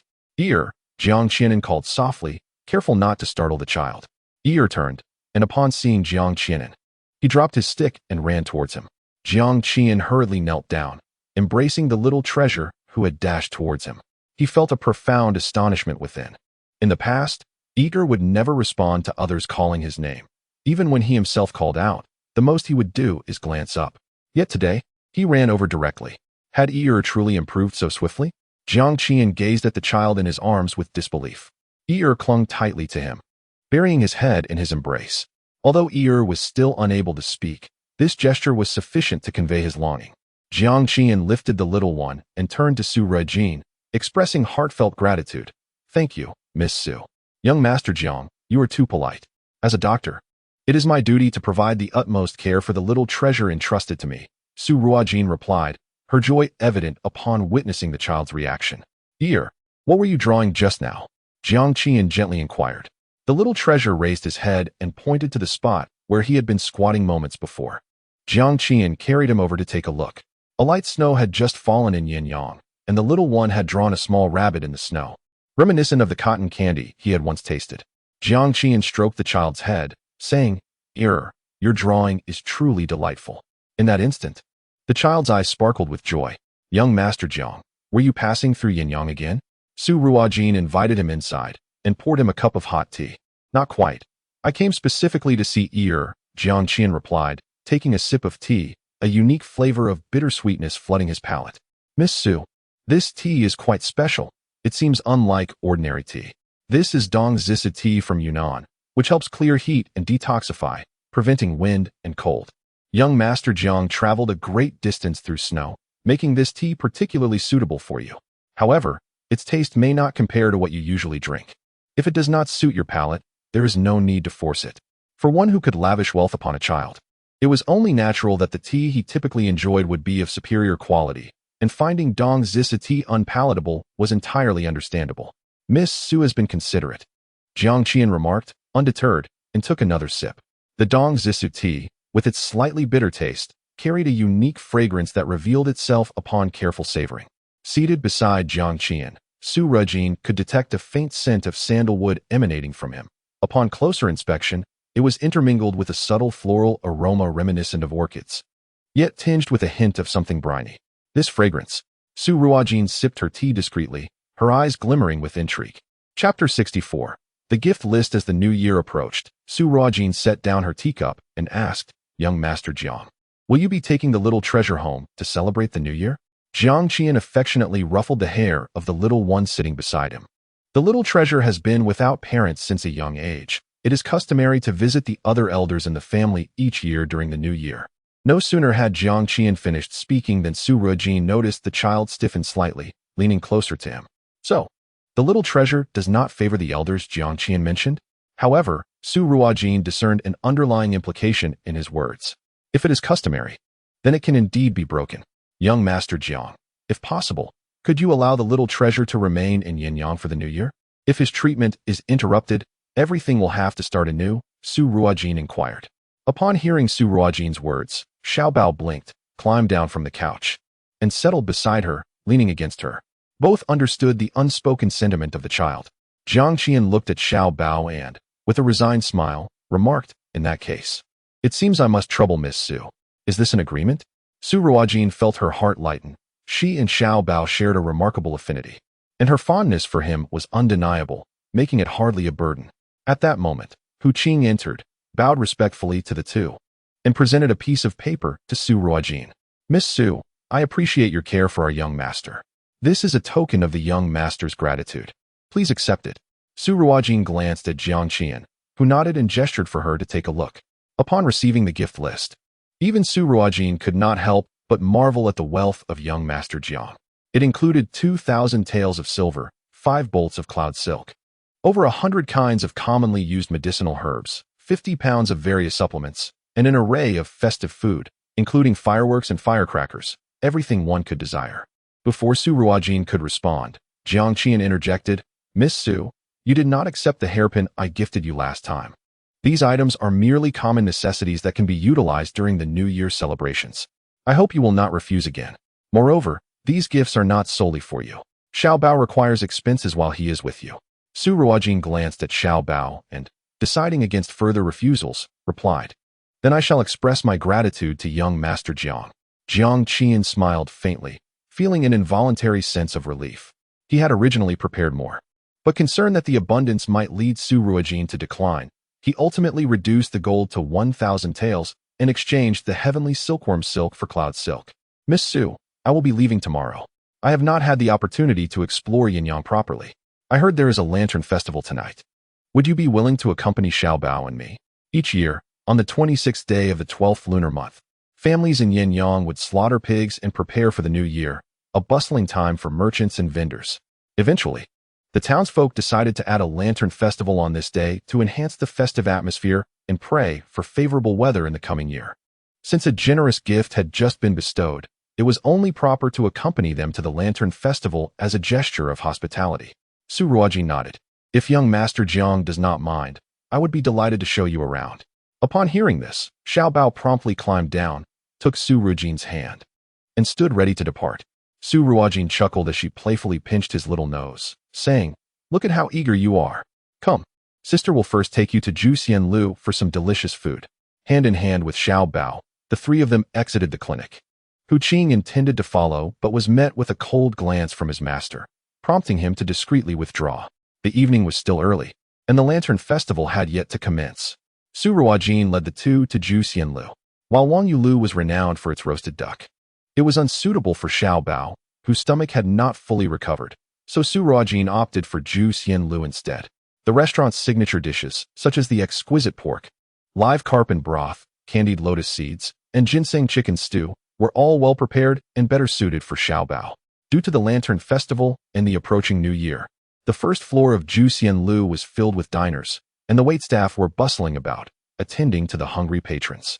Upon witnessing the entrance of Su Ruojin and her companions, the astute shop attendant promptly approached with a welcoming smile, inquiring, "Esteemed guests, would you prefer to dine in the main hall or a private room?" "A private room," Su Ruojin replied. "Excellent choice. You are indeed fortunate, as the main hall is fully occupied today, but we still have one private room available." The attendant cheerfully beckoned the trio. Just as they entered the Juxian Lu, a familiar voice resonated from outside. "Attendant, I require a private room." The attendant halted, turning to face the newcomer, his expression shifting to one of awkwardness. "Dr. Kai, Miss Lin, I sincerely apologize, but the establishment is currently at full capacity, and the last private room has just been reserved by this young lady." Lin Wanqing immediately spotted Su Ruojin and her companions standing beside the attendant. Upon catching sight of Jiang Qian, she momentarily froze. Dressed in a deep blue brocade robe adorned with silver-threaded cloud patterns and secured at the waist with a moon-white floral sash, Jiang Qian exuded an air of noble elegance. His simple white jade hairpin held his hair neatly, and his mere presence radiated an innate regal aura. If Mu Jingshan had struck Lin Wanqing as a lofty, ethereal figure, Jiang Qian embodied the essence of a naturally commanding nobleman. She couldn't help but wish that the regent would possess such striking features and aloof charm, as only a man of such caliber would be worthy of her. What ties could possibly bind Su Ruojin to such a remarkable figure? "Qing heir, what troubles you?" Kai Fanzhou's voice broke her reverie. Lin Wanqing snapped back to reality, quickly responding, "Master, please hold on a moment." She had invited Kai Fanzhou to Juxian Lu for a meal, yet she was taken aback by its popularity, unable to secure a private room. Hastily, she approached Su Ruojin and whispered, "Miss Su, I have specifically invited my esteemed teacher today. Might I persuade you to relinquish the private room? I would be willing to offer you a sum of money as gratitude." Su Ruojin raised an eyebrow, her lips curling into a smirk. "Oh, and how much is Miss Lin prepared to part with?" A flicker of delight crossed Lin Wanqing's face. It seemed that Su Ruojin had not been exposed to the ways of the world and was easily swayed by monetary offerings. She completely overlooked Su Ruojin's previous charitable act of donating a fire spirit ginseng to Qingyang City. For someone who was truly generous would hardly part with a fortune of 10,000 taels of silver. Miss Su, if you consent to relinquish the private room, I shall offer you 10 taels of silver. Lin Wanqing raised her chin slightly, anticipating Su Ruojin's grateful response. In her estimation, gaining 10 taels of silver for merely giving up a private room was an obvious choice. However, Su Ruojin's smile widened. Miss Lin, I shall offer you 20 taels of silver to vanish from my sight at once, for your presence is quite unappetizing, and I fear I may lose my appetite. Su Ruojin, how dare you treat me with such disdain? Lin Wanqing gasped, momentarily speechless. Yet, Su Ruojin swiftly shifted her tone, turning Lin Wanqing's ire into hope. Chapter 65, Su Ruojin, dare you toy with me? Observing Lin Wanqing's expectant gaze, Su Ruojin leisurely remarked, of course. If Miss Lin is willing to part with a little more money, I might be persuaded to relinquish the private room to you. Lin Wanqing's eyes brightened with joy. Speak then, how much do you require for the room? Name your price, and I shall accommodate it. Indeed, she was a miserly soul, seeking to extort her in this manner. Given her master was present, Lin Wanqing could not afford to lose face. At worst, she would pay a bit more to dismiss this beggar. Only Jiang Qianan discerned the mockery lurking in Su Ruojin's eyes. He subtly curved his lips, hoping that Miss Lin would still find a reason to smile later. Very well, I do not ask for much, merely 1,000 taels, and I shall yield the private room to you. How does that sound? Su Ruojin spoke as though it were a trivial matter, as if 1,000 taels held no greater significance than a single silver tael. Su Ruojin, how dare you deceive me? Lin Wanqing's voice escalated sharply, drawing numerous curious glances in their direction, accompanied by whispers. While not all recognized the sheltered Miss Lin, many were familiar with Kai Fanzhou. His expression darkened as he called out, Qing'er. Lin Wanqing finally grasped the situation, her face flushing with anger. How is this deceiving you, Miss Lin? You were the one who encouraged me to name my price, claiming you could afford it. Now that I have quoted a price, you retract your words and blame me. What kind of fairness is that? The derision in Su Ruojin's eyes made Lin Wanqing's temples throb. Miss Lin, if you simply hand me 1,000 taels of silver now, I shall depart immediately and grant you the private room. I assure you, I will not go back on my word. Su Ruojin added fuel to the fire. You. Lin Wanqing was rendered speechless with rage, her eyes instantly brimming with tears as she turned to Kai Fanzhou, master. Kai Fanzhou had naturally overheard their exchange. He deemed Su Ruojin's actions excessive and spoke in a tone akin to a mentor reprimanding a pupil. Miss Su, aiding others is also aiding oneself. Being overly aggressive may invite trouble upon you. As soon as these words left his lips, a chill enveloped him, the temperature around plummeting several degrees. He raised his gaze towards the source of the chill and met the indifferent glance of the man standing beside Su Ruojin. Yet, that single look sent a shiver down Kai Fanzhou's spine, instilling within him an urge to kneel in submission. Who was this man? Nevertheless, irrespective of his identity, Kai Fanzhou's years of experience in dealings with people warned him that this man was not to be trifled with. How could this little wretch, Su Ruojin, have allied herself with such a figure? Dr. Kai, do not concern yourself with whether I might invite trouble. Perhaps you should focus on whether your position as head of the Kai family remains secure. I have heard that your family has offended the Merchant Alliance, leaving you with no business aside from Jiren Hall. Su Ruojin was not one to be intimidated by his threats. How did she come by this knowledge? Kai Fanzhou's heart tightened, and just as he prepared to respond, cries echoed from outside the Jushin building. Innkeeper, I beg you, have mercy, save my Wankai. He was injured because of your Jushin building. Su Ruojin and her party stood at the entrance, affording them a clear view of the unfolding situation outside. Before them knelt a woman in her 40s, weeping profusely, while two children, a boy of around 10 and a girl of 7 or 8, knelt beside her, silently bowing their heads in unison, occasionally raising their hands to wipe away tears. Adjacent to this sorrowful trio lay a wooden board upon which a man appeared to be in a state of unconsciousness. His head was tilted to one side, his complexion a ghastly shade of gray, his lips pale, and a foul odor emanated from his body, causing those nearby to step back in trepidation. The crowd gathered at the marketplace was considerable, soon surrounding the entrance of the Jushin building, rendering it nearly impassable. The proprietor emerged, his countenance darkening upon witnessing the scene. Wankai's mother, it is Wankai's own misdeeds that have led to his punishment. How can you lay the blame upon us? Wankai's mother crawled to the proprietor, bowing her head repeatedly. Sir, our Wang Kai has toiled diligently in your establishment for 8 years. Even if he lacks merit, he deserves recognition for his hard work.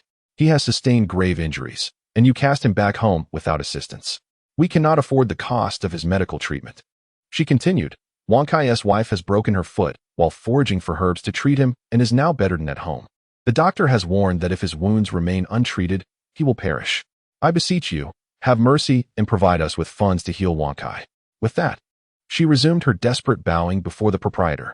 The 2 children echoed her pleas, bowing and crying out, "Please, we beg you."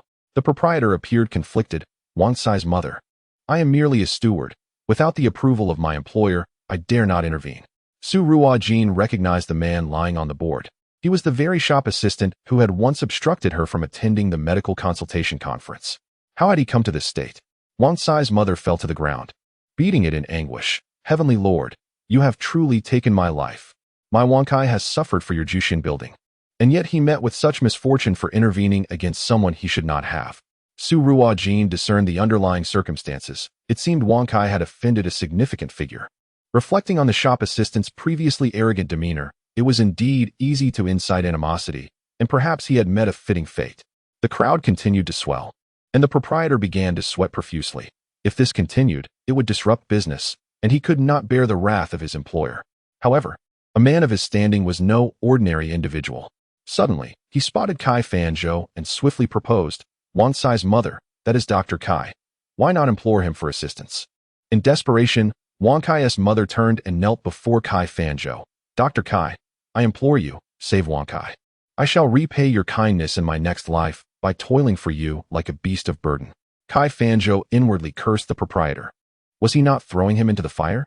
He resolved never to dine at the Jushin building again. Yet, despite his internal frustrations, he could not simply walk away in front of so many witnesses. Kai Fanzhou contemplated his options and turned to Lin Wanqing. "Qinger, go and examine him. It will be a good opportunity to assess your recent medical progress." Lin Wanqing gazed at the prostrate Wang Kai, whose shirt was soaked with blood, clinging to his back. Now a shade of black, the foul stench emanating from him palpable even at a distance. Closer proximity would surely intensify the repugnant odor. Lin Wanqing furrowed her brow slightly. Yet, under her master's decree, she dared not disobey. Moreover, a furtive glance at Jiang Qianan ignited a flicker of hope within her. If she could showcase her medical prowess before him, perhaps he would regard her with newfound esteem. With this thought, her aversion lessened, and she respectfully addressed Kai Fanzhou. "Yes, Master." She stifled the urge to retch as she approached the man, only to find the stench growing more unbearable. Chapter 66. Lin Wanqing takes the pulse in her previous life. Lin Wanqing had cared for numerous incapacitated patients in intensive care, but at that time, she had the protection of medical masks, disposable gloves, and various disinfectants, alongside instruments to assist her, unlike the present moment where she faced the situation directly. She instructed the maid beside her, "Go, lift his hand, and cover the wrist with a cloth." "Yes, Mississippi." Once the maid complied, Lin Wanqing took a cloth to shield her nose and approached the man, wrapping another cloth around her hand before resting it on Wang Sai's wrist. In her heart, Lin Wanqing felt that examining the pulse was a mere formality. Given the circumstances, it was evident that the injury on his back had caused inflammation, although the concept of inflammation was not yet recognized. After merely 2 seconds of contact, she withdrew her hand. "Master, this person's pulse is soft and slippery, indicative of an infection in the back. Applying a hemostatic ointment, along with medication to treat the wound infection, should suffice." The onlookers nodded in agreement. This young girl, appearing quite youthful, possessed genuine medical knowledge. "I recognize her. She is the daughter of Lin Jizhou. I heard she has become a disciple of Master Kai. No wonder. A renowned master begets an exceptional apprentice." Upon hearing their discussions, Lin Wanqing felt a surge of pride, lifting her head slightly to glance at Su Ruojin, before turning her gaze to Jiang Qianan. Noticing him looking back at her, she blushed and lowered her head. Surely, he thought as the others did. "Indeed, well done," Kai Fanzhou remarked with a nod of approval. Though he had not taken the pulse himself, he could discern from the patient's condition that Lin Wanqing's diagnosis was accurate.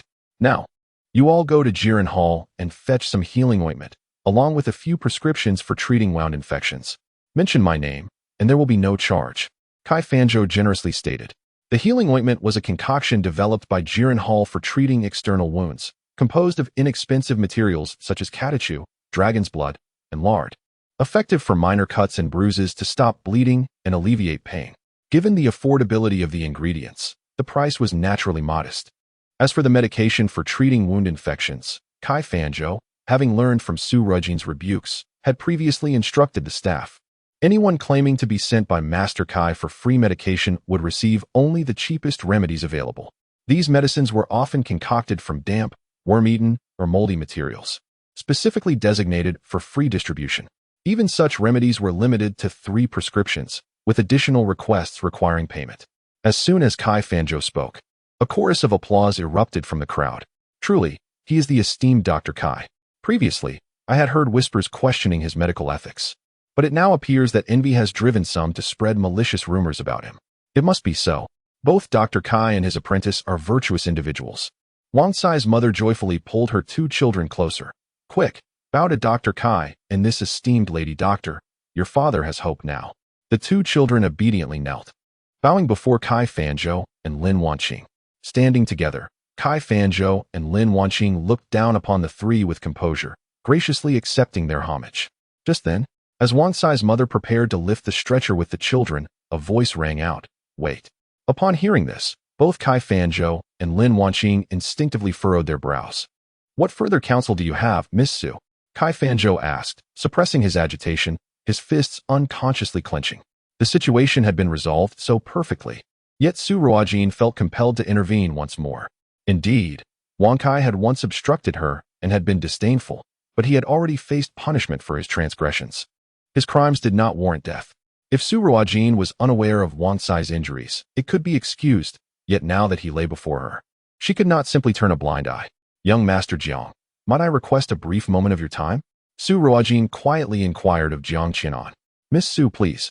Jiang Qianan replied, lifting the little one and stepping aside, intrigued to see what Su Ruojin would do. Having witnessed countless injuries on the battlefield and seen many soldiers punished with the rod, Jiang Qianan, despite lacking medical knowledge, could discern that the man on the board was suffering from an infection due to the punishment. Though the punishment seemed straightforward, untreated wounds from such a beating could easily become infected, potentially leading to death, a reality far more complex than Lin Wanqing had suggested. Any discerning observer could see that the man on the board teetered on the brink of death. A mere application of healing salve and a few herbs would not suffice to cure him. Jiang Qianan did not consider himself a paragon of virtue. Had Su Ruojin not spoken, he would not have given a moment's thought to the life or death of this stranger. His curiosity now lay in how Su Ruojin would respond. The severity of the man's condition was evident, the stench of infection was overwhelming, and healing salve alone would not suffice. If matters were delayed for 3 more days, his demise was all but certain.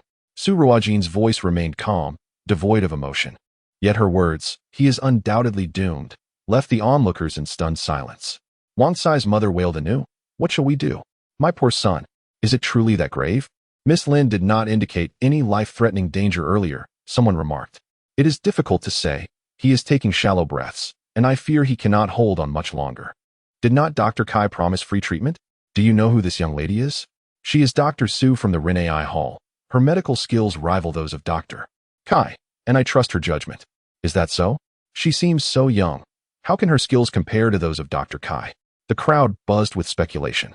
Lin Wanqing glared at Su Ruojin, feeling that this was her first formal diagnosis in front of others. Su Ruojin's words were a direct affront to her dignity. "Su Ruojin, do you take pleasure in my misfortune?" "I, along with my master, kindly took his pulse and even provided him with ointment from Jiren Hall. What more do you desire? Are you perhaps afraid that Jiren Hall might encroach upon the business of Renai Hall? If your skills are lacking, it would be wise to step aside and cease this pointless chatter." Su Ruojin circumvented the obstruction posed by Lin Wanqing and approached Wang Kai directly. She first placed her hand on his wrist to take his pulse, then lifted his clothing to examine the wounds on his back. The area was inflamed and ulcerated, with several spots already festering, the pus unable to drain properly, resulting in multiple abscesses, some even infested with maggots. Certain wounds had not been cleaned in time and had adhered to his garments. Su Ruojin produced a handkerchief and removed a small splinter of wood from one of the wounds on Wang Sai's back, a remnant from the executioner's staff that had pierced his skin. Standing upright, she placed a medicinal pill into Wang Sai's mouth and remarked, He has developed abscesses from the injuries inflicted by the staff. As far as I know, healing ointment is effective for ordinary abrasions and minor cuts, but it is of little use for abscesses.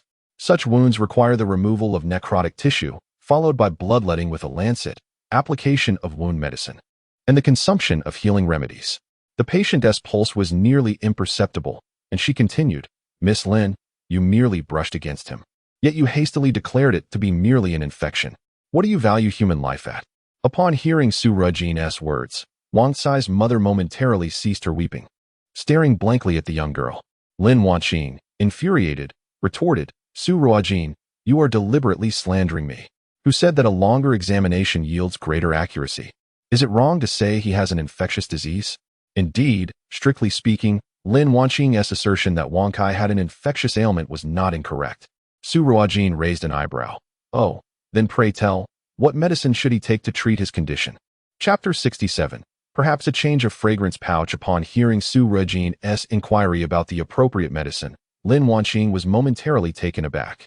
Kai Fanzhou had once handed her a herbal medicine book to memorize, but she found the task laborious and merely skimmed through it before discarding it.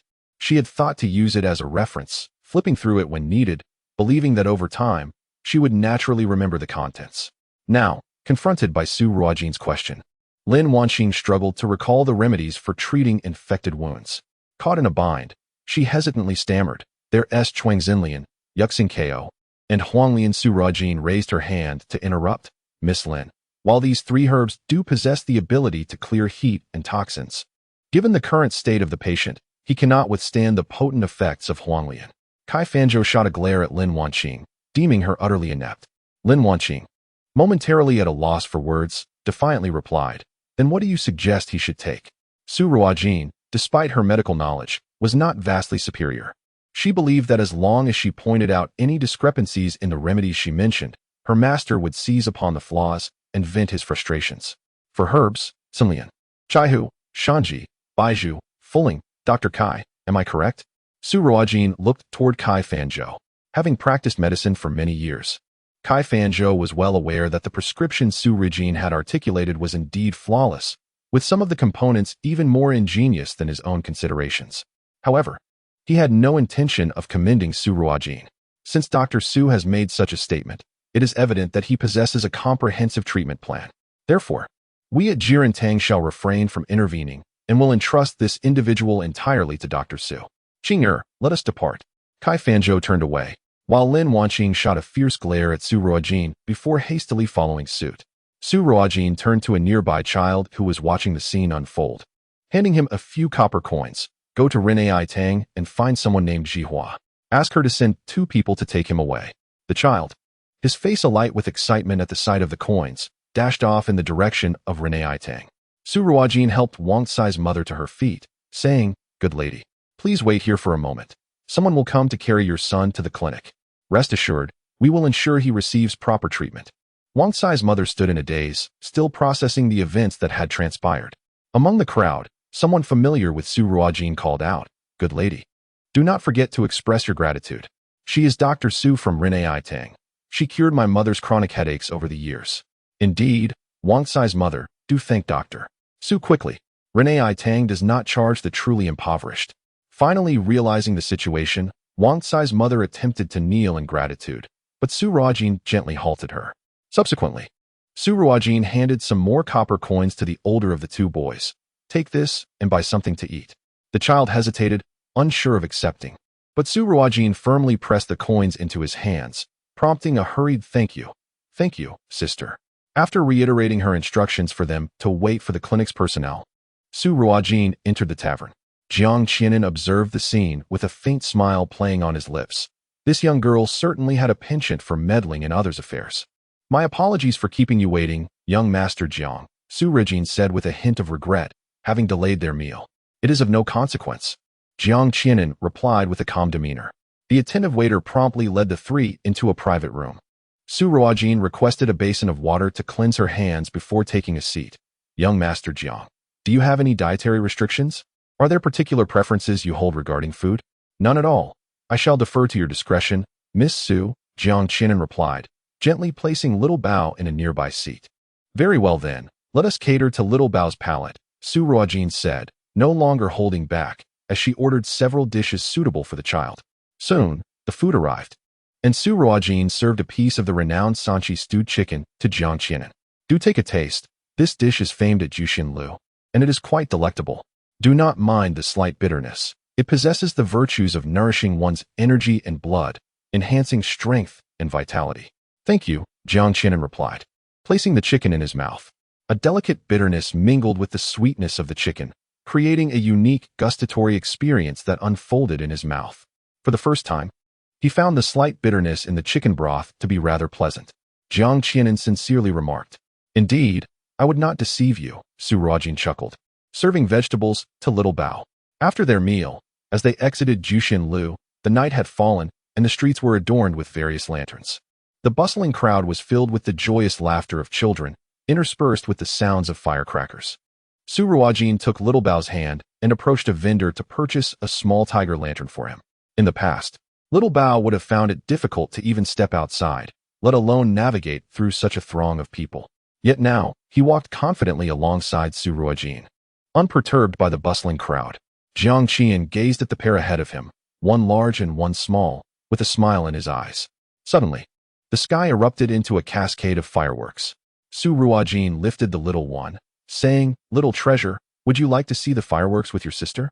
The child nestled his small head against Su Ruojin's shoulder and nodded. Jiang Qian quickened his pace to catch up with them. As the fireworks bloomed, illuminating the night sky of Yanyang and brightening Su Ruojin's joyful countenance, the young girl's eyes sparkled with delight, her fair face glowing in the radiant bursts. Observing her in such a state caused a subtle tremor in Jiang Qian's heart, his breath becoming slightly erratic. Not far from the trio, a shadow flitted past. The following morning, Jiang Qian came to bid farewell to Su Ruojin and the little treasure.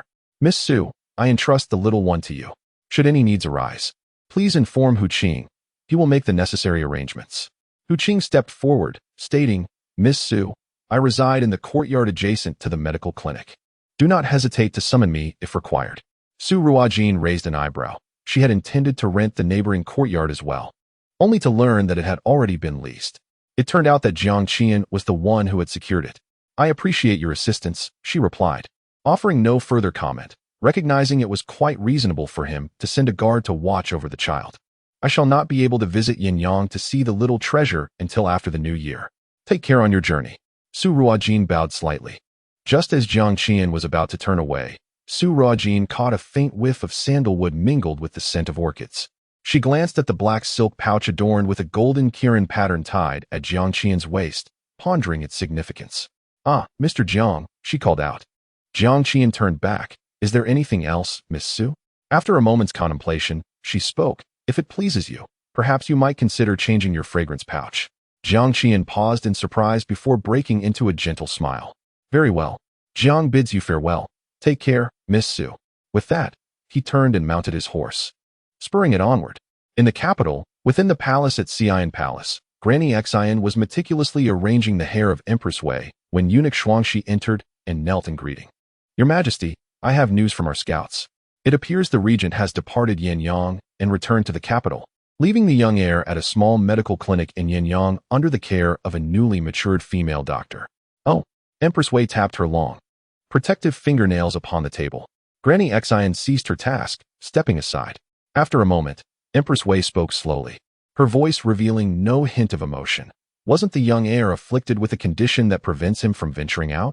I had requested the regent to bring him into the palace for my examination, yet he claimed the child is timid. I am a relative of the heir, not a stranger, and now he dares to leave the young heir in Yanyang." Granny Xian interjected, "Your Majesty, could it be that the regent has found a renowned physician?" Empress Wei chuckled coldly. "He is merely grasping at straws in desperation. If a small clinic in Yanyang could truly cure heiress affliction, then what purpose would the imperial physician serve? Moreover, if he had indeed found a celebrated physician, do you think he would so readily divulge this information to me?" "Your wisdom is unparalleled, Your Majesty," Granny Xian replied. "I am eager to discern the true intentions of this regent.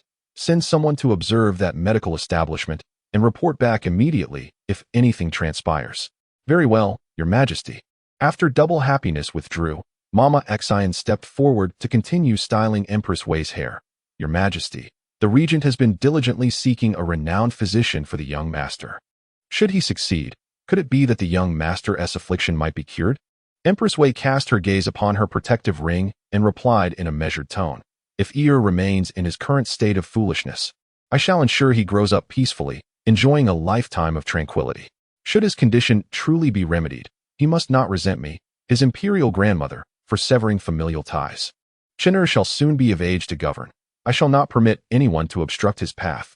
Mama Xian fell silent, her hands growing increasingly gentle in their task. At the regent's residence, Xinyu and Mu Jingshan were engaged in a game of chess. Upon noticing Xiao Yanchu's return, they rose to pay their respects. Xinyu leaned forward, peering behind him, but found nothing, his expression one of surprise. You truly left Ear in Yanyang? Are you not concerned about that person's potential actions?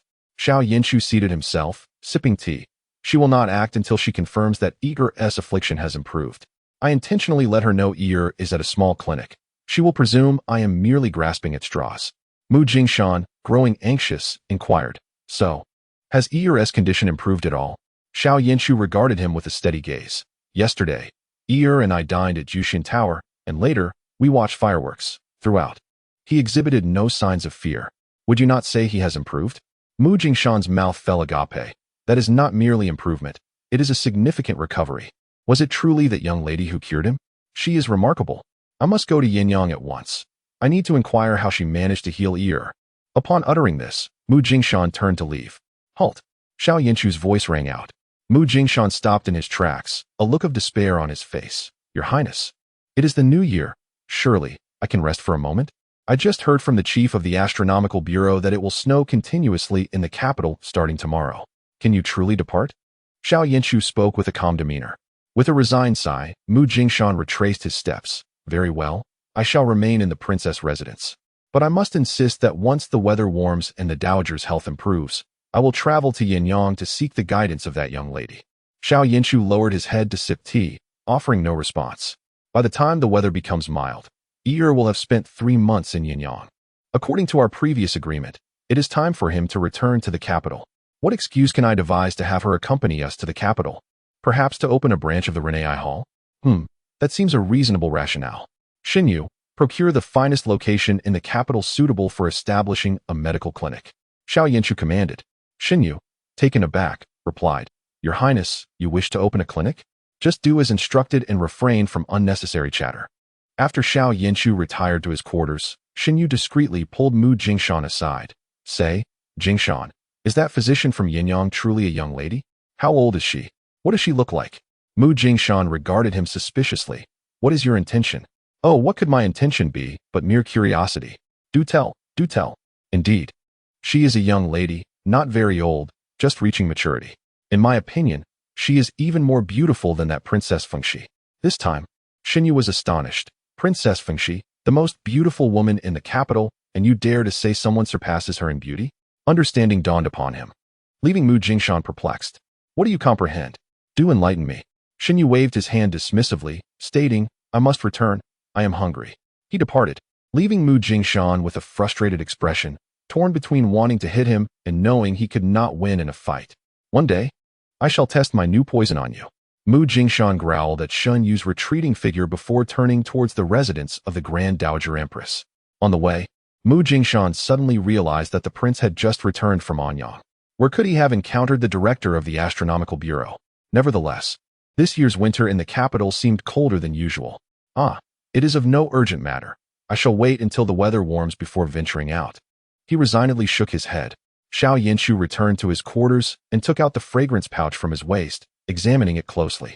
This pouch was a gift from the Princess Chong, the only family member he could trust in the palace.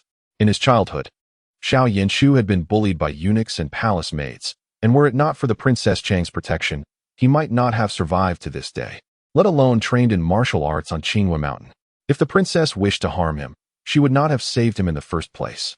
Nor would she have risked her life to open the city gates upon his return. Xiao Yanchu could not believe that the princess wished him ill. However, reflecting on Su Ruojin's words, he decided to remove the pouch and place it in a box, retrieving another to wear instead. This one was a pale blue pouch embroidered with golden threads, crafted by the finest embroiderers in the palace's knitting bureau. The embroidery was among the best in all of Dechu, yet Xiao Yinshu found this pouch rather unappealing. Perhaps, his gaze shifted, contemplating something. On New Year's Eve, the medical clinic closed early. In the courtyard, a long table constructed from the clinic's tables and chairs was set up alongside a brazier. Jihua, Yin Luo, and the young maids busily moved about. Before long, the table was laden with an array of dishes. Most of the maids and young servants in the clinic were orphans, some sold by their parents, leaving them homeless and destitute, with nowhere to go during the new year. They remained at the clinic. Ultimately, Su Ruojin decided to set up a large table in the backyard for everyone to share a festive reunion dinner together. As preparations neared completion, Su Ruojin called to Yin Luo. Yin Luo, please invite Hu Qing from next door to join us for the New Year's feast. Yes, miss. Yin Luo replied, understanding that Hu Qing was sent by young Master Jiang to protect Xiao Bao, and it would be inconsiderate to leave him alone during the festive season. Yin Luo knocked on the door next door, and as soon as she did, it swung open. Hu Qing emerged and inquired, Miss Yin Luo, is there something you need? Young Master Hu, our miss invites you to join us for the New Year's dinner, if it is convenient. Of course, it is quite convenient. Hu Qing promptly closed the door behind him and followed Yin Luo to the clinic. The remaining 12 hidden guards could only lurk in the shadows, watching Hu Qing depart, cursing him for his lack of loyalty. Chapter 69. New Year's Eve Feast. 12 shadow guards, by their very nature, could not be placed in the open. Their lord was concerned that Miss Su might have some plans that would render them untraceable. Thus, he sent Hu Qing to take their place. Consequently, they could only conceal themselves in the shadows. Dark 5 lamented, how fortunate is the eldest, he can go next door and indulge in the autumn breeze. I can already smell the enticing aroma wafting from there, and it makes my mouth water. Dark 1 smacked him on the head, do not envy him. Once our mission is complete and we return to the capital, we can visit Imo Lianjiu and savor delectable dishes. Alas, this is the only option we have. Dark 5 silently turned back to the room, where the 12 brothers had each prepared a dish. There was a bland soup made of water and cabbage, dark and unappetizing stir-fried potatoes, and a bowl of a mysterious yellow mush that defied description. The only remotely presentable dish was the stir-fried shredded pork with green peppers that Hu Qing had made before leaving. How about we go to Juice Yin Lu instead? Dark 6 suggested, gazing at the unappetizing spread before them, utterly unable to muster the appetite to eat. Dark 1 shot him a glance, you might enjoy it there. But if anything happens with the young master, who would bear the consequences? We have pickled vegetables and steamed buns here, that should suffice. Thus, the 12 shadow guards spent the New Year's Eve feasting on rice, pickled vegetables, and a plate of stir-fried pork with green peppers, all while inhaling the delightful aromas emanating from next door. At the medical clinic, initially, the maids and servants felt too shy to join the ladies and mistresses at the table, standing stiffly in place. It was only when Su Ruojin pretended to be angry that they anxiously took their seats one by one. Once everyone was seated, Su Ruojin stood and raised her glass. Today marks our first new year together. I hope our Ren AI Hall flourishes and becomes the finest medical establishment in Yanyang. No, the best in all of Dechu. Once we expand, I will establish Ren AI halls across Dechu, and even in Beili, Xiaoyu, and Yunqi, making it a presence throughout the 9 provinces. At that time, all of you present will be the esteemed elders of Ren AI Hall. Now, let us raise our glasses together to wish for a prosperous new year. Cheers to a prosperous new year. Cheers to a prosperous new year. Cheers to a prosperous new year.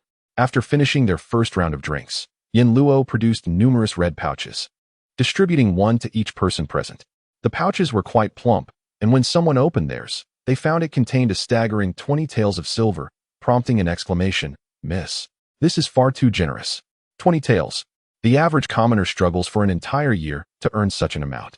Our Lady distributes 20 taels just for the new year. Moreover, they had only recently begun working at the clinic. Several maids were so moved that they began to weep. Having previously suffered from hunger and cold, they had feared they would either starve or be sold into a brothel, enduring endless torment. To their astonishment, after being brought to the clinic by their mistress, the work was not overly taxing, and she treated them with kindness. The clinic had only just opened, and yet she presented such generous red envelopes for the new year. Exchanging glances, they all rose from their seats, kneeling before Su Ruojin in gratitude. Thank you, Miss. We shall remain loyal to you for life and never betray you. Enough, rise quickly. No tears allowed during the new year. Su Ruojin laughed. urging them to stand. After bowing once more, they wiped their tears and joyfully returned to their seats. Hu Qing was momentarily taken aback upon realizing that he too possessed something. Miss Yin Luo. How come I have this as well? Yin Luo chuckled softly. Master Hu, the young lady has mentioned that you have worked hard to protect Xiao Bao and the medical clinic. So, of course, you deserve a share. Here, take it. Before Hu Qing could decline, Yin Luo had already pressed the pouch into his arms. Regaining his composure, Hu Qing hurriedly rose to bow to Su Ruojin. I sincerely thank you, Dr. Su. Master Hu, it is the new year. There is no need for such formalities. Come, taste the spicy chicken my grandmother made. Su Ruojin smiled. Dr. Su, please just call me Hu Qing. Master Hu feels too distant, Hu Qing replied. Su Ruojin, not wishing to dwell on the matter. Agreed. Very well. From now on we shall all call you Hu Qing. Now, let us eat and drink to our heart's content. The table instantly became lively. Su Ruojin attentively served dishes to Xiao Bao, and after the merriment subsided, she took Xiao Bao's hand while Yuan Hong assisted the elderly Lady Lin back to their room. Lady Lin produced a pouch from her bosom and handed it to Xiao Bao. This is a special gift for you, my dear. I hope you recover swiftly and grow up healthy. Xiao Bao hesitated, glancing at Su Ruojin. With a nod from her, he accepted the pouch and embraced Lady Lin. As this was his sole means of expressing gratitude, Lady Lin beamed with joy. Xiao Bao, you are becoming increasingly well-behaved. Grandmother, what about mine? Yuan Hong pleaded, gazing at Lady Lin with feigned sorrow. How could I forget my little rascal? Here, take this, she replied, handing a pouch to Yuan Hong. Upon receiving it, Yuan Hong immediately knelt down, exclaiming, May the old lady's fortune be as vast as the East Sea and her lifespan as enduring as the South Mountain.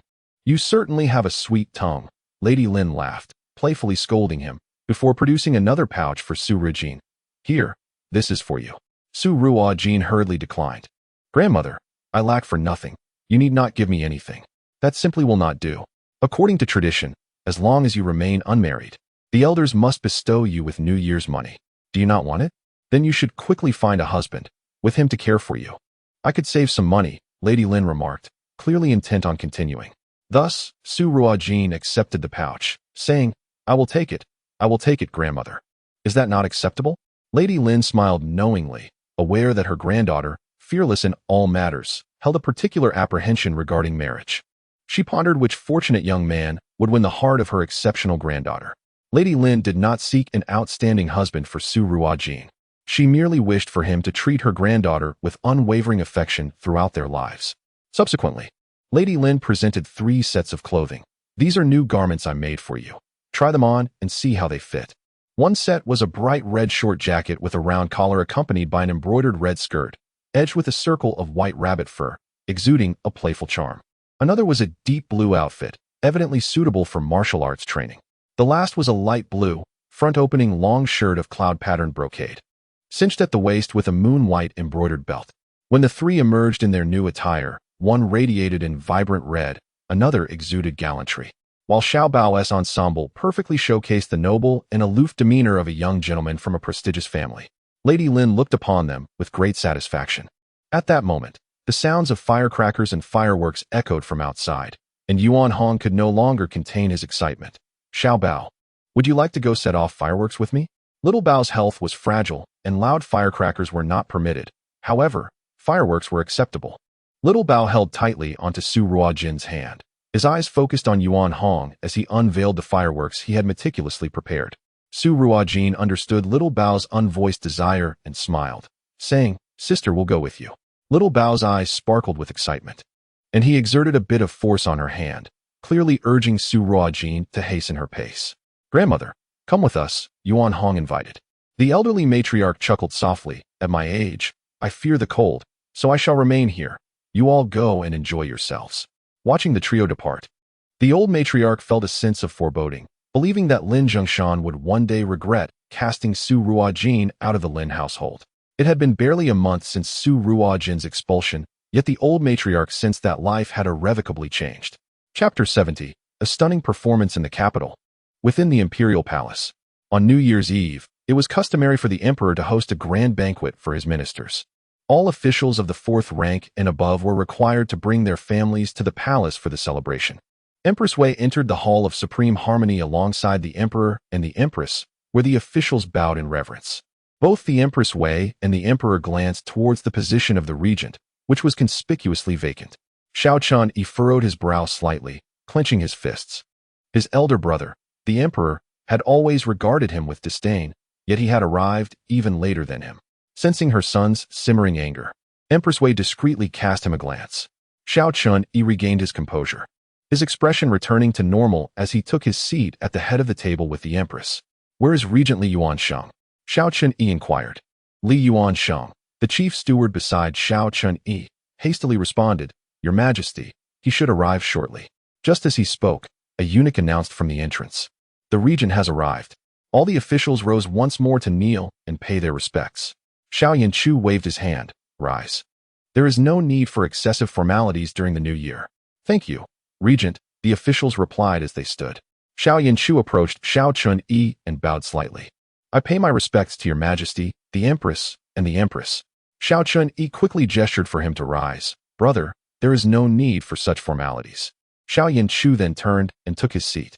Among the crowd, a pair of eyes had been fixated on Xiao Yanchu since his entrance into the hall, unwavering in their gaze. "Brother Yanchu, Shuang Heir has finally seen you," she murmured. "Let the banquet begin. Let the music and dance commence." With Li Yuansheng's command, the melodies filled the air, and the dancers entered the hall to perform. The ministers exchanged toasts, wishing one another a happy new year amidst an atmosphere of harmony and goodwill. Many officials raised their glasses to toast Xiao Yanchu, who graciously accepted each offering. "Seventh brother, the princess and her husband toast to you, wishing you all your desires fulfilled." Xiao Yanchu looked up to see the eldest princess, Xiao Fengming, and her husband, Song Zijia. It was rare for him to rise and raise his cup. "Thank you, elder sister. I too wish you all your aspirations come to fruition." The eldest princess's eyes glimmered momentarily. "I am grateful for your kind words, seventh brother." She harbored a significant worry. Despite years of marriage to her husband, she remained childless. Though her husband spoke little of it, her mother-in-law's dissatisfaction weighed heavily on her heart. The eldest princess had secretly consulted numerous physicians, yet none of the remedies had proven effective. "Seventh brother, you appear to have lost much weight. Are you unwell?" she inquired with concern. "No, I merely caught a chill some time ago, but I have since recovered," Xiao Yanchu replied, feeling a warmth within his heart. In this frigid palace, aside from the Empress Dowager, only the elder sister, the princess, seems to take note of these matters. "That is well," she remarked, "seventh brother.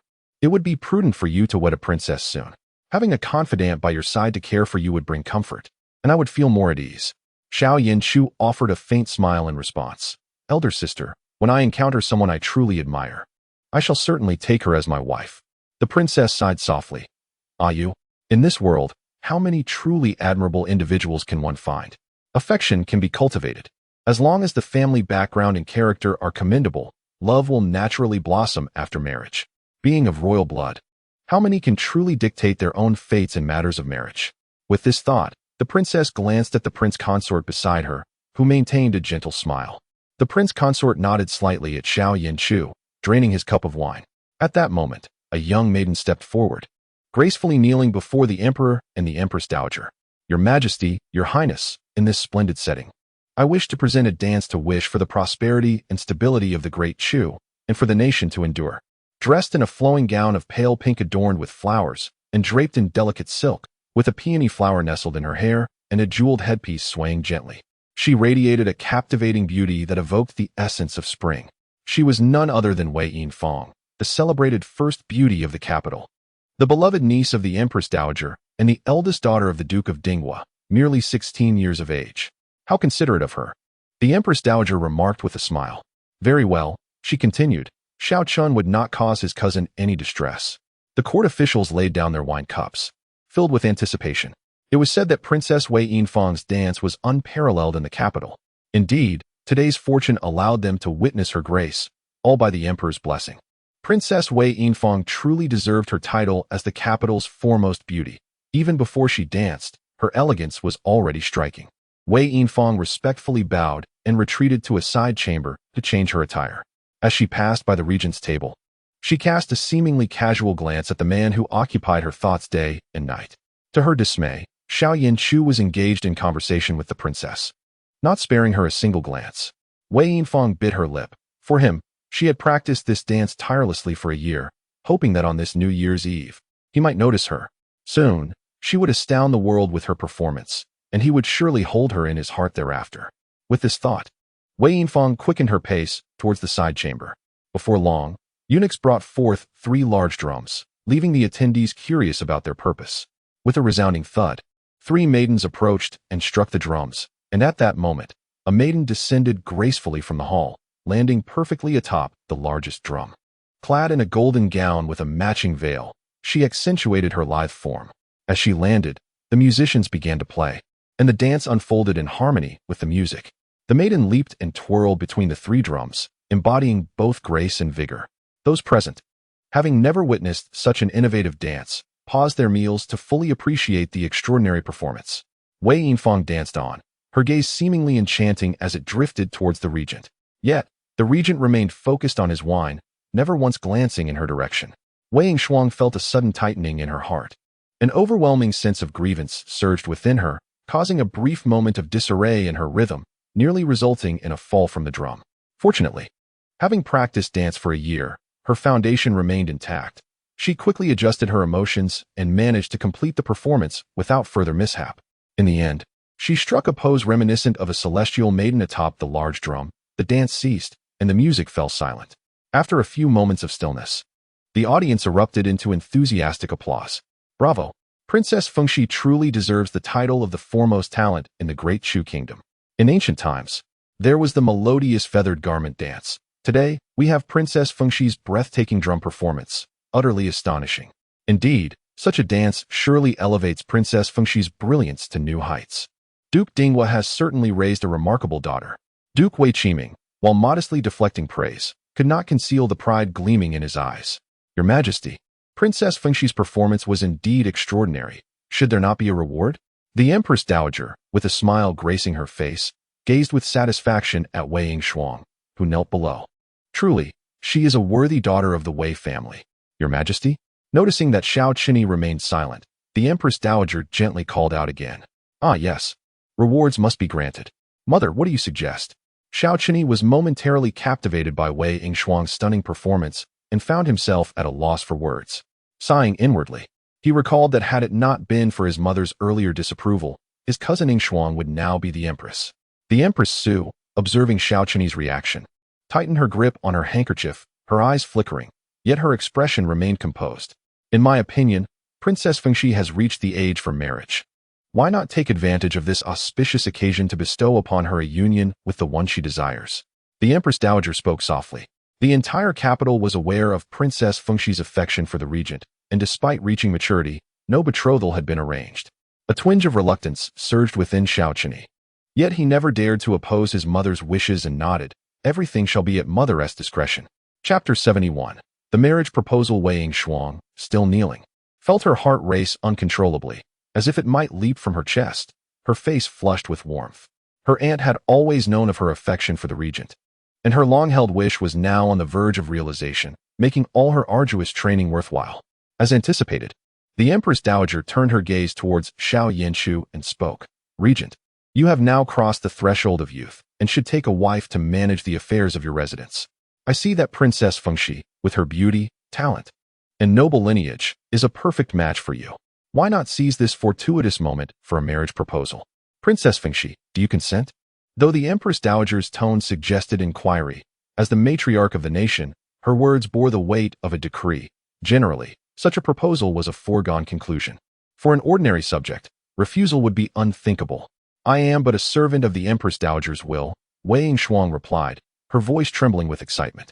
In that moment, she appeared as a bashful young maiden, unable to meet the regent's gaze. Nearby, a courtier quietly remarked, Congratulations to Duke Dinghua. Henceforth, you shall be the father-in-law of the regent. Duke Dinghua smiled silently. At this moment, the hall fell into silence.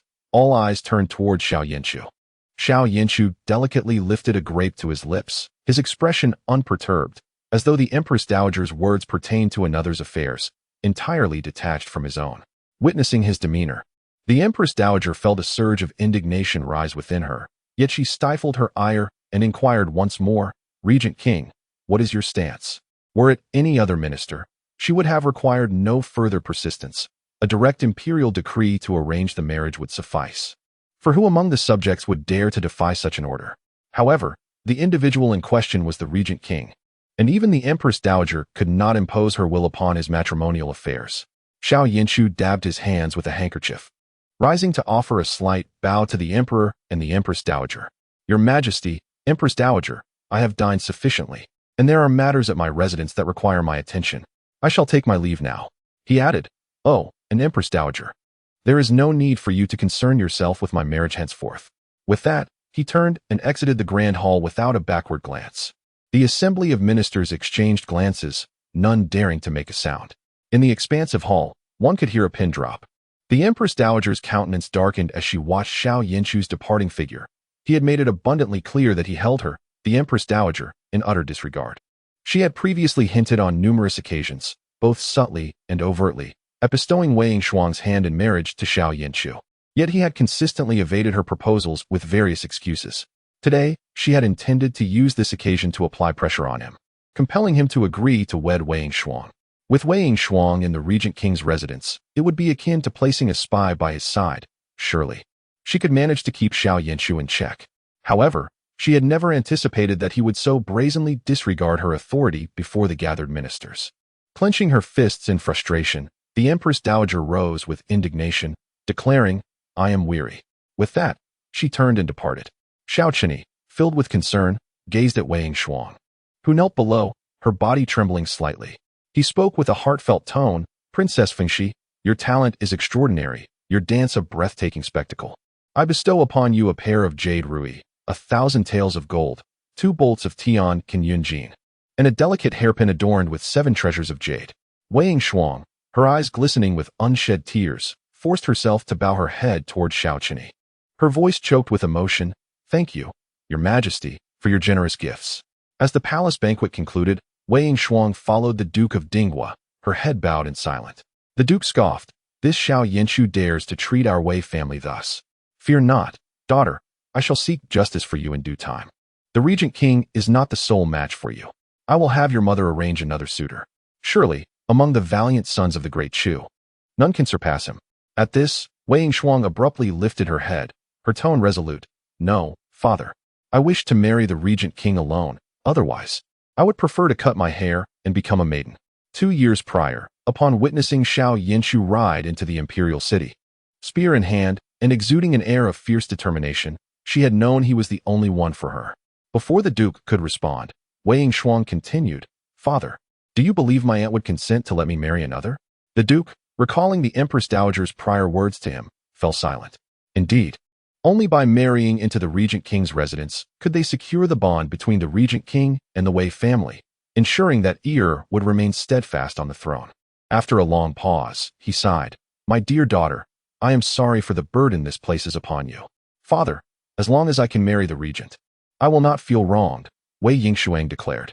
The Duke of Dinghua sighed, fully aware of his daughter's temper, ever since she was a child. There was nothing she desired that she could not obtain. Moreover, now that the Wei family was intertwined with the emperor, sharing both fortune and misfortune, he had no choice but to accept the situation. The regent's refusal of marriage today would inevitably stir gossip, yet you need not worry. I shall resolve this for you, the Duke continued. Thank you, Father, Wei Yingshuang replied, her eyes glimmering, and she fell silent.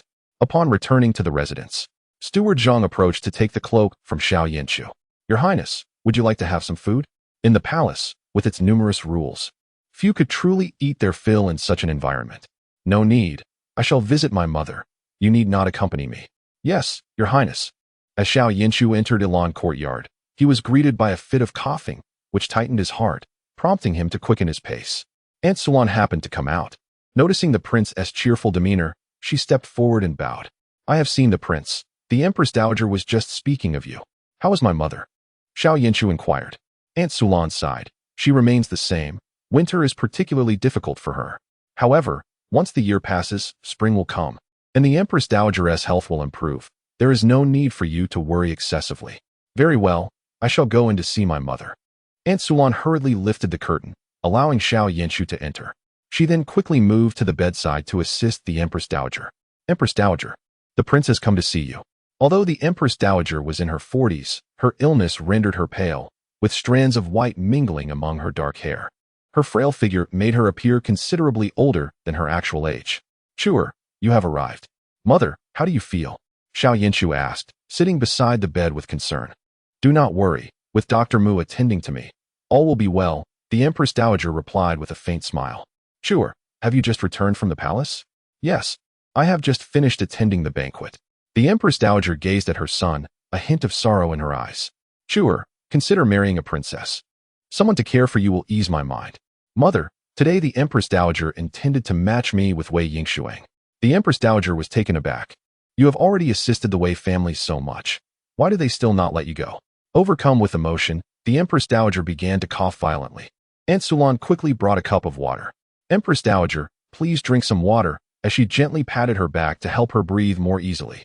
Mother, I am not assisting the Wei family, but rather the common people of Dechu. Should Dechu truly descend into chaos, it is the common folk who will suffer. As a prince, I bear the responsibility to protect them. After taking a sip of water, the Empress Dowager regained her composure. Nonetheless, it ultimately benefits the Wei family. Yet they remain so wary of you. Mother, it is of no concern, they cannot harm me. That is for the best. I heard from Dr. Mu that you left Yi in Yanyang. How is he faring now? Upon hearing this, an image of the little girl holding Yi's hand while watching fireworks flashed in Xiao Yanchu's mind, softening his expression considerably. There is a doctor in Yanyang with commendable skills. Yi has begun to open up to the outside world under her care. I visited him recently and took him out to see the fireworks. Really? Yi is willing to go out, which is truly wonderful. Lady Zhang perceives that whenever her son mentions Yanyang, he seems to soften, perhaps due to Yi's improving health. If that doctor can indeed cure Yi's ailment, one must express heartfelt gratitude. Lady Zhang admonished. I will, mother. Sure, I do not seek a noble lineage for your future consort. I only hope you find a girl who genuinely cares for you and whom you cherish. Lady Jiang gazed at her son, her eyes brimming with tenderness. Having been confined within the palace for the better part of her life, enduring a wretched existence, she now wishes for her son to lead a life unrestrained by power. As long as it is someone he loves, even an ordinary peasant girl would be acceptable. Rest assured, mother, if I ever encounter such a girl, I will surely bring her back for you to meet. Xiao Yanchu replied softly. For some reason, at that moment, the visage of a young girl flashed through Xiao Yanchu's mind. Noticing Lady Zhang's weary demeanor, he took his leave, stepping out of Elan Courtyard. He heard the cacophony of firecrackers resonating throughout the city, and gazing at the splendid fireworks, he felt an impulsive desire to rush to Yanyang. Yet, he could not abandon his mother alone during this festive time. This year marked his first New Year spent in the capital, and he could not leave Lady Zhang behind. Perhaps after the small New Year, he would reconsider. In Yanyang, Su Ruojin kept the old matriarch company, chatting amiably while Yi rested against her leg.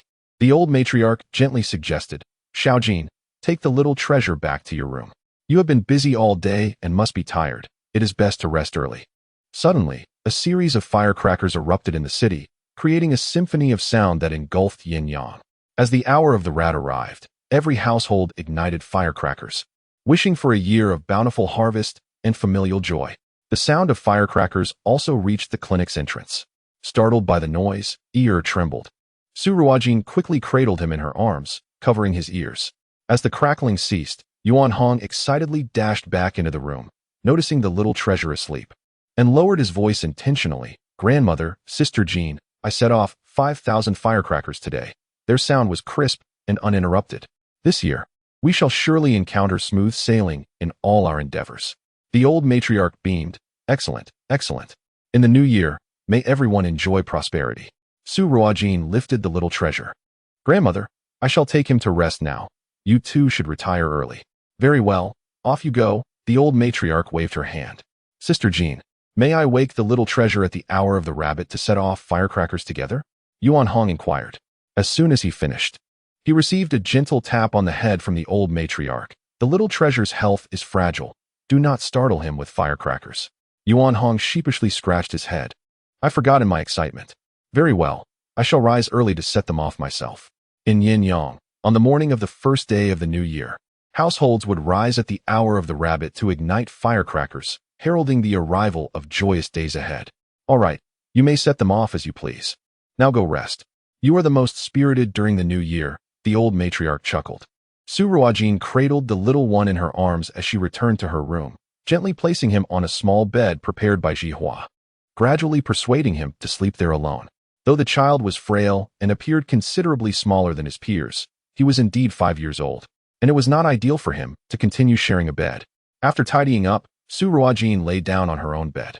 In the folk tradition, it is common not to take medicine or consult doctors during the new year unless absolutely necessary, particularly in cases of life and death. The common folk prefer to postpone medical visits until after the holiday, believing it will ensure good health in the coming year. Taking advantage of her free days, Su Ruojin returned to Muan village with New Year's gifts to visit her mentors and Grandpa Xiao. The remainder of her time was spent leisurely strolling with her grandmother, Yuan Hong, and the little one. On the 4th day of the new year, the Yanyang city god temple held a fair. Early in the morning, Yuan Hong was already awake and waiting. As they exited the medical clinic, Hu Qing was waiting outside, having been invited by Yan Luo to join them at the temple fair. Su Ruojin thought it best for Hu Qing, who was always protective of the little one, to accompany them openly rather than hiding away, especially since the festive crowds would add to the merriment. The streets were bustling with people, alive with festivity. Suddenly, the sound of gongs resonated ahead, drawing a crowd. Look, someone is presenting a banner. To whom is it being offered? Let us go take a look. The throng surged forward, where a man was striking a gong, followed by 3 others lifting a horizontal banner that read New Star of Xinglin, divine physician with marvelous skills. Who is this for? I don't know. Let us follow and see. As the celebrations continued, more people joined the procession, eager to witness the spectacle. Sister Jean, let us go take a look. Yuan Hong's eyes sparkled with excitement. Su Ruojin smiled. You go ahead. We'll wait for you here. All right. Yuan Hong dashed off, quickly disappearing around a corner with the banner-waving group. The spectacle drew away many onlookers, leaving Su Ruojin and the little one to meander to a sugar painting stall. She encouraged him to spin the bamboo stick on the turntable. The turntable was adorned with illustrations of peaches, rabbits, peacocks, and puppies, and whatever design the arrow landed on. The vendor would create a corresponding sugar painting on the spot. Seeing them approach, the vendor greeted warmly, Happy New Year, little friend. Come spin the wheel. The little one hesitated, so Su Ruojin held his hand. Shall we spin it together? He nodded timidly. Together, they pulled the bamboo stick, which eventually landed on the peacock. The depiction of the peacock, with its plumage fanned out, required the most ingredients of all the designs. Wow, little friend, you are quite lucky, the vendor exclaimed, scooping up some syrup to begin crafting the peacock. The little one watched intently as the vendor worked. Once the peacock was complete, the vendor affixed a long bamboo stick to it and handed it to the little one. Here you go, be careful with it. He accepted the sugar painting and took a gentle lick, his eyes narrowing in delight, a rare smile gracing his thin face. Su Ruojin exchanged a glance with the elderly lady, both finding joy reflected in each other's eyes. Sister Jean, Sister Jean. At this moment, Yuan Hong also rushed back, moving swiftly, with beads of sweat forming on his forehead. Slow down, be careful not to fall, reminded the old lady Lin. Can you guess where that banner was sent? Yuan Hong teased, building suspense. To Jiren Hall? Yan Luo speculated first. Everyone saw the words on the banner. It must be delivered to a medical institution. Yuan Hong mysteriously shook his head. To Heshintang? Yan Luo attempted another guess. Yuan Hong continued to shake his head. Yan Luo proceeded to name all the medical establishments she knew, including Yanyang Medical Hall, yet Yuan Hong remained silent. Oh dear, Yuan Hong, stop keeping us in suspense. Just tell us, who was it for? Yan Luo pressed, growing impatient. Chapter 73. Rejection. Seeing Yan Luo's urgency, Yuan Hong finally spoke. It was sent to the prefect's residence. For Lin Wanqing, and it was delivered by Madame Zhong. What? Everyone paused in astonishment. They had considered all the medical halls, but never thought of her. Yuan Hong shared the gossip he had overheard. I heard that Miss Zhong fell ill with a strange disease, developing black spots on her body. And it was Miss Lin who cured her, hence Madame Zhong sent the banner. Black spots.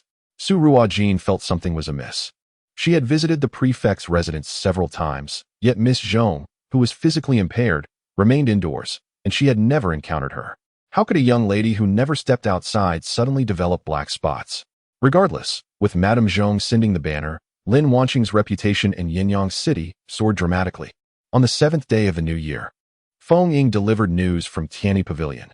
Hall had offered 2,000 taels of silver to purchase the antidote for the second course of Yanyang frost, which had been declined. Upon reading this, Su Ruojin finally understood where the inconsistency lay. Yanyang frost was a poison developed by Tianyi Pavilion. It would not claim a life, but it would cause the body to be covered in black spots, increasing in number over time. Treatment required 2 courses, otherwise, it would relapse. If her memory served her well, last year, Kai Fanzhou sought Yanyang frost from Tianyi Pavilion, claiming he wanted to research an antidote. At that time, Yanyang frost had just been developed, and the preliminary antidote could only temporarily suppress the symptoms, causing the black spots to vanish for 7 days before reappearing. As a partner medical institution of Tianyi Pavilion, they naturally did not refuse Kai Fanzhou's request. Having another researcher for the antidote was beneficial. If Kai Fanzhou could develop it, Tianyi Pavilion would be willing to purchase the formula. However, before Kai Fanzhou could produce any results, Tianyi Pavilion had already independently created the antidote. Furthermore, considering Lin Wanqing had been treating Miss Zhong, Su Ruojin could deduce the rest. Lin Wanqing was truly audacious, daring to act against the prefect's daughter. Previously, Su Ruojin had only notified Tianyi Pavilion to cease cooperation with Hall, but she had not informed Hall. And Kai Fanzhou remained unaware that his medical institution had been blacklisted by Tianyi Pavilion. It seemed that over the years, he had grown accustomed to seeking assistance from Tianyi Pavilion whenever challenges arose, and they had generally obliged. Thus, he felt emboldened to allow Lin Wanqing to administer Yanyang frost to the prefect's daughter. In the past, this tactic would have indeed been effective, allowing Lin Wanqing to rapidly elevate her status in Yanyang while winning the favor of the prefect and his daughter. Regrettably, the Heavenly Medicine Pavilion currently collaborates solely with Hall in Yanyang, leaving Kai Fanzhou rejected in his quest for an alternative medical institution to procure the antidote. Seeking elsewhere would consume too much time for the journey. Upon receiving the disheartening news from the Heavenly Medicine Pavilion, Kai Fanzhou was utterly taken aback. This unexpected turn of events had derailed his meticulously crafted plans. Previously, any requests he made concerning medical needs were graciously accommodated by the pavilion, especially when it came to the successfully developed antidote. Never had he faced such a direct refusal, compounded by the alarming revelation that the pavilion would no longer engage in any collaboration with Hall. Kai Fanzhou was left bewildered, unable to comprehend what offense he had committed against the pavilion. Without their support, what would he do if he encountered complex medical issues in the future? Even in the absence of such ailments, certain rare medicinal materials were exclusively obtainable through the Heavenly Medicine Pavilion. Moreover, with Wanqing currently treating Miss Zhong and lacking the second course of the antidote, the shadow frost poison would inevitably resurface. What could he possibly do then? A cold sweat broke out on Kai Fanzhou's forehead. The suggestion had been his to make to Lin Wanqing, and if it failed, it would tarnish her reputation, effectively incurring the wrath of Governor Lin. What to do? What to do? In a state of distress, Kai Fanzhou paced back and forth in his room, hesitant to reveal the truth to Lin Wanqing. Unbeknownst to her, he was unable to provide the antidote, while she took pride in the banner displayed in her room, feeling that her efforts had not been in vain. To ensure discretion, she had meticulously applied the shadow frost powder onto a handkerchief. Once Miss Zhong had completed her massage, she would use the handkerchief to wipe away her sweat, allowing the poison to seep slowly into her skin. It was not until the second day of the new year that Madame Zhong came to summon her, at which point Lin Wanqing knew her plan had succeeded. Utilizing the antidote given by her master, indeed, all the dark spots on Miss Zhong's body had vanished. Overflowing with gratitude, Madame Zhong offered her 300 taels of silver, which Lin Wanqing graciously declined. This only served to enhance Madame Zhong's esteem for her, dispelling any prior reservations she had harbored. Subsequently, Lin Wanqing inadvertently expressed her aspiration to emulate her master, dedicating herself entirely to her patients and adorning the medical hall with banners. Understanding her plight as a female doctor, Madame Zhong immediately arranged for Granny Zhong to deliver a banner to Lin Wanqing. Such a commendable female doctor was worthy of promotion, a boon for the citizens of Yanyang. When Zhao Jiao entered Lin Wanqing's room and beheld the banner, she felt a sense of pride. Qing'er, from this moment forth, you shall be the most renowned female doctor in Yanyang. Lin Wanqing's recent accomplishments had finally overshadowed that little vixen, Su Ruojin, leaving Zhao Jiao feeling immensely satisfied with the festive season. Lin Wanqing smiled gently. I still have much to learn from my master. Of course, It is also a testament to our Qing'er's intelligence. As she grasped concepts swiftly, Zhao Jiao remarked, gazing at her daughter with growing satisfaction at having reclaimed her. Qing'er, after the new year, you will turn 16. It is entirely my fault for having lost you, which has delayed your marriage prospects. Fear not, for I shall undoubtedly find you a suitable match. In the Great Chu Kingdom, it is customary for young women to begin courtship at the age of 14, and they may wed upon reaching adulthood. Lin Wanqing has only just been found, so Zhao Jiao can now begin to arrange suitors for her. Upon hearing Zhao Jiao's words, Lin Wanqing feigned shyness, lowering her head, her eyes flickering with emotion. Given her current status, despite her remarkable medical skills, the highest she could aspire to would be to become the legitimate wife of a fourth-rank official, which would already be considered quite an elevation. However, Lin Wanqing was unwilling to settle for a common official's household. She believed that with her beauty and intellect, she rightfully deserved to marry into a prestigious family in the capital, even aspiring to become a prince's consort or a noble lady. Yet, regardless of whether it be a young master, a prince, or a lord, all such individuals reside in the capital, and if she remained in Yanyang, she would have no opportunity to encounter them. Lin Wanqing recalled the regent she longed to meet, the legendary god of war of the Great Chu. No, she must devise a way to reach the capital. Mother, my marriage is not urgent. I wish to diligently study medicine. Once the Ruojin Academy in the capital opens its examinations, I would like to sit for them. Zhao Jiao was momentarily taken aback. She had previously encouraged Lin Wanqing to study medicine, not expecting her to achieve much, merely hoping she would gain some skills to enhance her prospects for marrying a fourth-rank official. However, if Qing'er could gain admission to the Ruojin Academy, that would make a significant difference. Chapter 74. Kai Fanzhou, you scoundrel. The Ruojin Academy, located at the foot of Kangwu Mountain on the outskirts of the capital, is the most renowned academy in the Great Chu Kingdom. Each generation's headmaster is the imperial teacher, and to study there is akin to being taught by the current sovereign himself. For many years, the top scholars in the imperial examinations have emerged from the Ruojin Academy. Moreover, the academy does not discriminate based on background. Anyone who can pass the entrance examination may enroll. Once admitted to the Ruojin Academy, males typically enjoy smooth career paths, while females are sought after by prominent families, often marrying into them as household matriarchs. Gaining admission to the Ruojin Academy was the most expedient way Lin Wanqing could envision entering the capital and marrying into a prestigious family. Yet, Zhao Jiao found it hard to believe. Before Qing'er was found, she had been living in the countryside without formal education. Qing'er, are you serious? The Ruojin Academy is not easily accessible. Although the academy does not harbor biases against backgrounds, those who truly succeed in gaining admission are predominantly royal relatives or scions of noble families. Even though the examinations are fair and open to all, the education that noble children receive from a young age is incomparable to that of ordinary folk. Mother, please believe in your daughter. As long as one possesses exceptional talent in a particular field, admission to the academy is attainable. I have studied diligently with my master and successfully cured Miss Zhong's ailment. I will apply to the Ruojin Academy with my medical expertise, and I am certain I will succeed. Lin Wanqing was filled with confidence. She had the knowledge from her previous life, and given the scarcity of female physicians in the Great Chu, the competition would be minimal. She was certain she would be accepted. Moreover, she had, after all, been a university student in her previous life and retained some memory of the classical poetry from her world.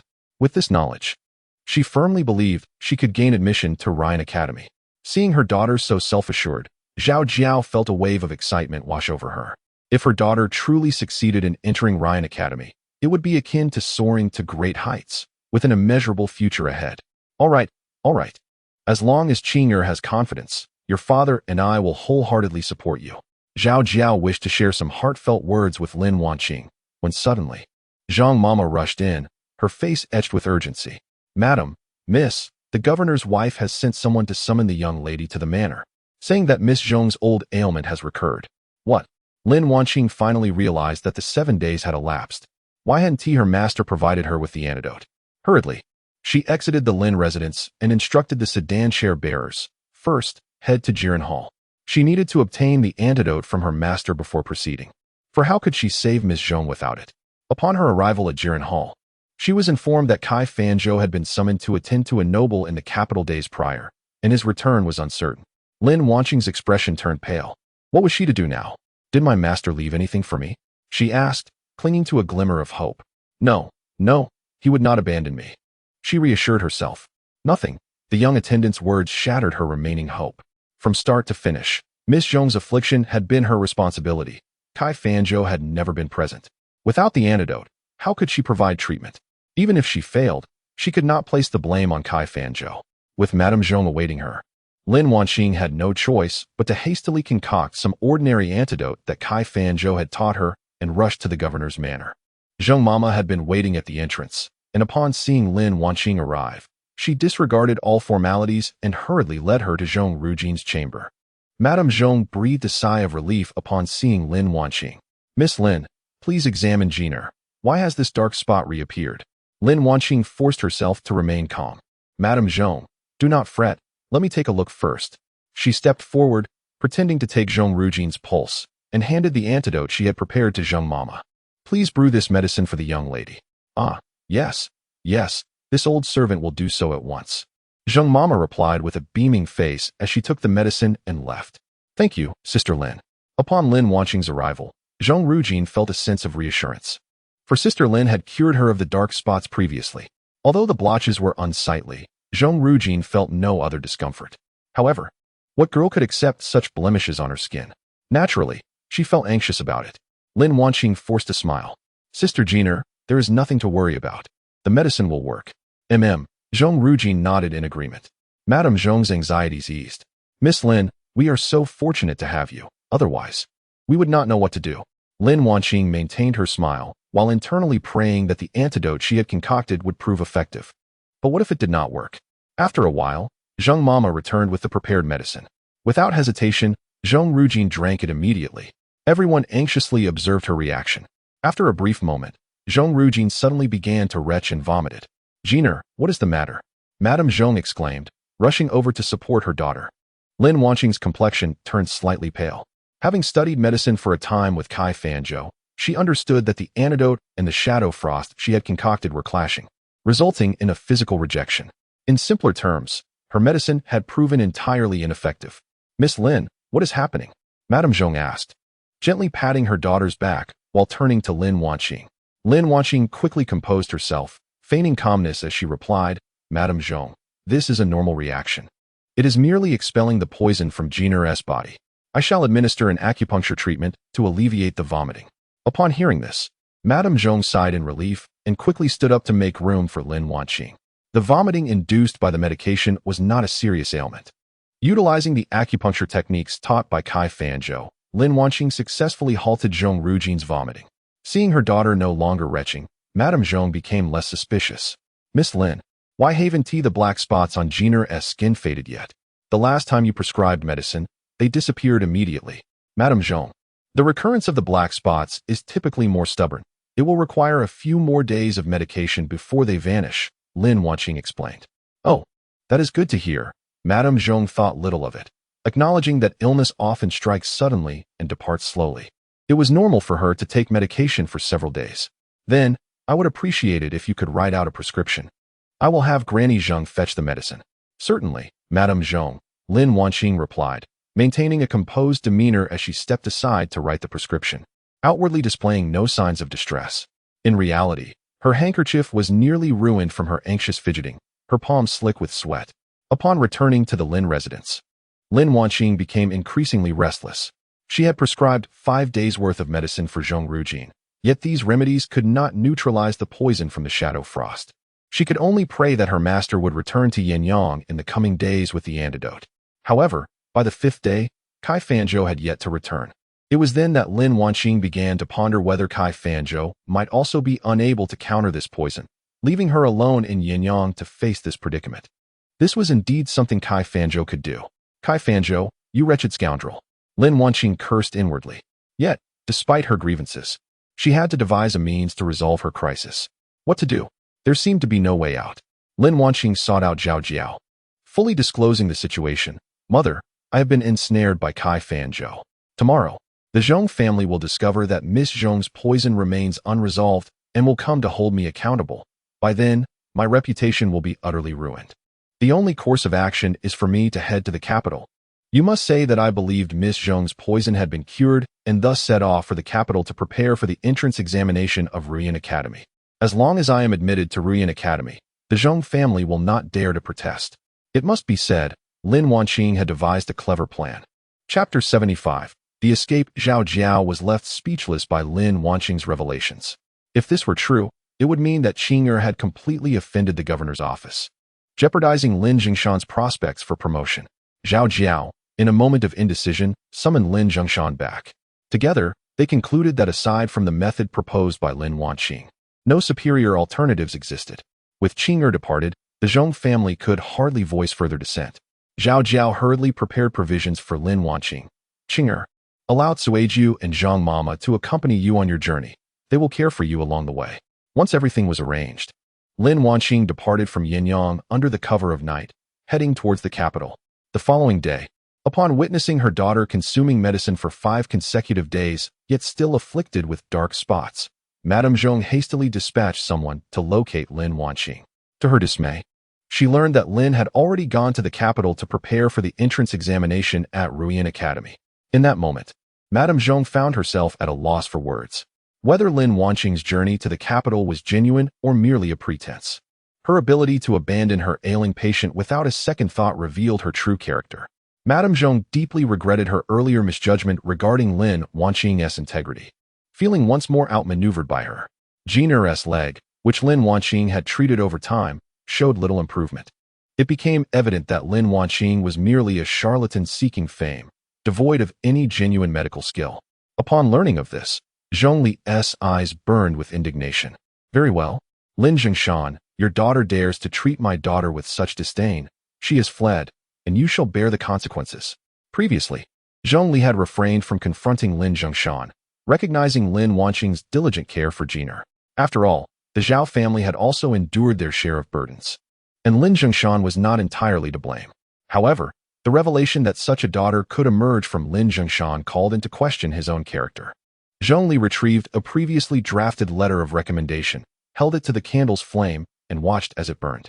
He then took up his pen anew, writing, Lin Jingshan, the governor of Yanyang, is a man of mediocrity, indulging his wife and brother-in-law in their misdeeds in Yanyang. He is unfit for a higher office. I suggest demoting him to county magistrate. Upon completion, Zhongli sealed the letter and entrusted it to the steward. Deliver this to the Ministry of Personnel. Yes, sir. Lin Jingshan and Zhao Jiao, aware of their shortcomings, visited the governor's mansion for several consecutive days bearing lavish gifts, yet the doorman refused them entry. Lin Jingshan contemplated waiting for a while, hoping the governor's ire would subside before he sought forgiveness. After all, Qing'er had indeed treated Miss Zhong and prescribed medication. The ailment's persistence was not entirely her fault. Which physician could guarantee a cure for every ailment?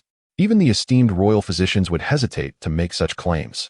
However, Lin Jingshan did not wait for the governor's anger to dissipate. Instead, he received a notice of demotion from the Ministry of Personnel, leaving him stunned. Just moments before, he had been scheming for a promotion to governor, only to find himself reduced to county magistrate overnight. Zhao Jiao felt a wave of dizziness wash over her. In that instant, a flicker of regret surfaced within her. Had she not brought Lin Wanqing back, perhaps her husband might have ascended to the position of governor, and she would have become the governor's wife. Yet, this thought was fleeting. Both Lin Jingshan and Zhao Jiao now pinned their hopes on Lin Wanqing. If Qing'er could gain admission to Ruoyin Academy, all might yet be salvaged. Lin Wanqing had fled, but Su Ruojin's illness still required treatment. Simultaneously, Madame Zhong sent for Kai Fanzhou and Su Ruojin, believing their medical skills to be commendable, hoping their combined efforts would yield better results. Upon returning, the steward reported that Dr. Kai had gone to the capital to attend to a noble's ailment and would not return for the time being. Lady Zhong was quite perplexed. How was it that both Lin Wanqing and Kai Fanzhou had ventured to the capital simultaneously? Not long after, Dr. Su Ruojin arrived, carrying a medicine box. Dr. Su, I appreciate your effort in coming here. Please, could you examine my daughter? What is the cause of these dark spots on her skin? Can they be cured? As Lady Zhong spoke, her eyes glistened with unshed tears. Although Qing'er was somewhat frail, she was still a young lady, and if these blemishes could not be eradicated, it would spell ruin for her future. Lady Zhong, do not fret. Allow me to take Miss Zhong's pulse first, Su Ruojin said as she settled beside Su Ruojin and gently grasped her wrist.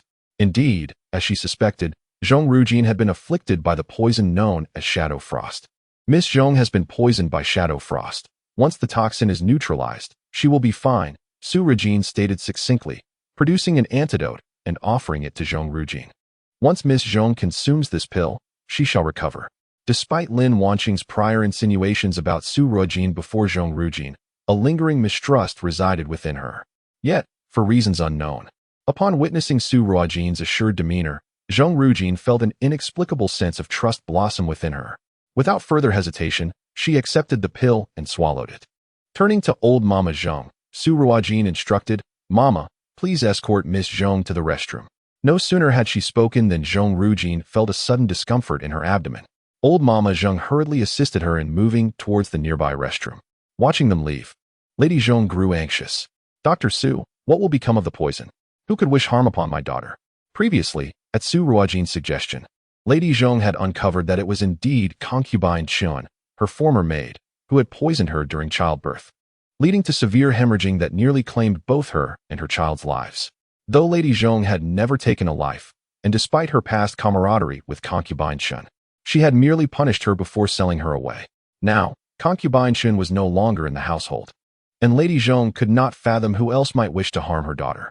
Su Ruojin wiped her hands with a handkerchief. "Lady Zhong, rest assured. Miss Zhong has taken the antidote. Once the toxins are expelled, all will be well. Shadow frost merely causes dark spots. It poses no further harm." If Lady Zhong were to learn that shadow frost was a concoction of Su Ruojin's own whimsical creation, one could only wonder her reaction. Reflecting on this, Su Ruojin felt a twinge of guilt. She had crafted the poison out of sheer curiosity, never imagining it would be wielded for malevolent purposes. "That is a relief. I am grateful for your presence," Lady Zhong sighed, her heart finally at ease. "Lady Zhong, while shadow frost itself is a minor issue, I wish to discuss Miss Zhong's leg ailment," Su Ruojin stated earnestly, setting aside her handkerchief. Upon hearing Su Ruojin mention Jin'er's condition, Lady Zhong's sorrow welled up anew. "Dr. Su, you know I faced complications during childbirth. Jin'er was born frail and has struggled to walk since. It is all my fault," Su Ruojin remarked. "Miss Zhong is still quite young, and her body has yet to fully develop.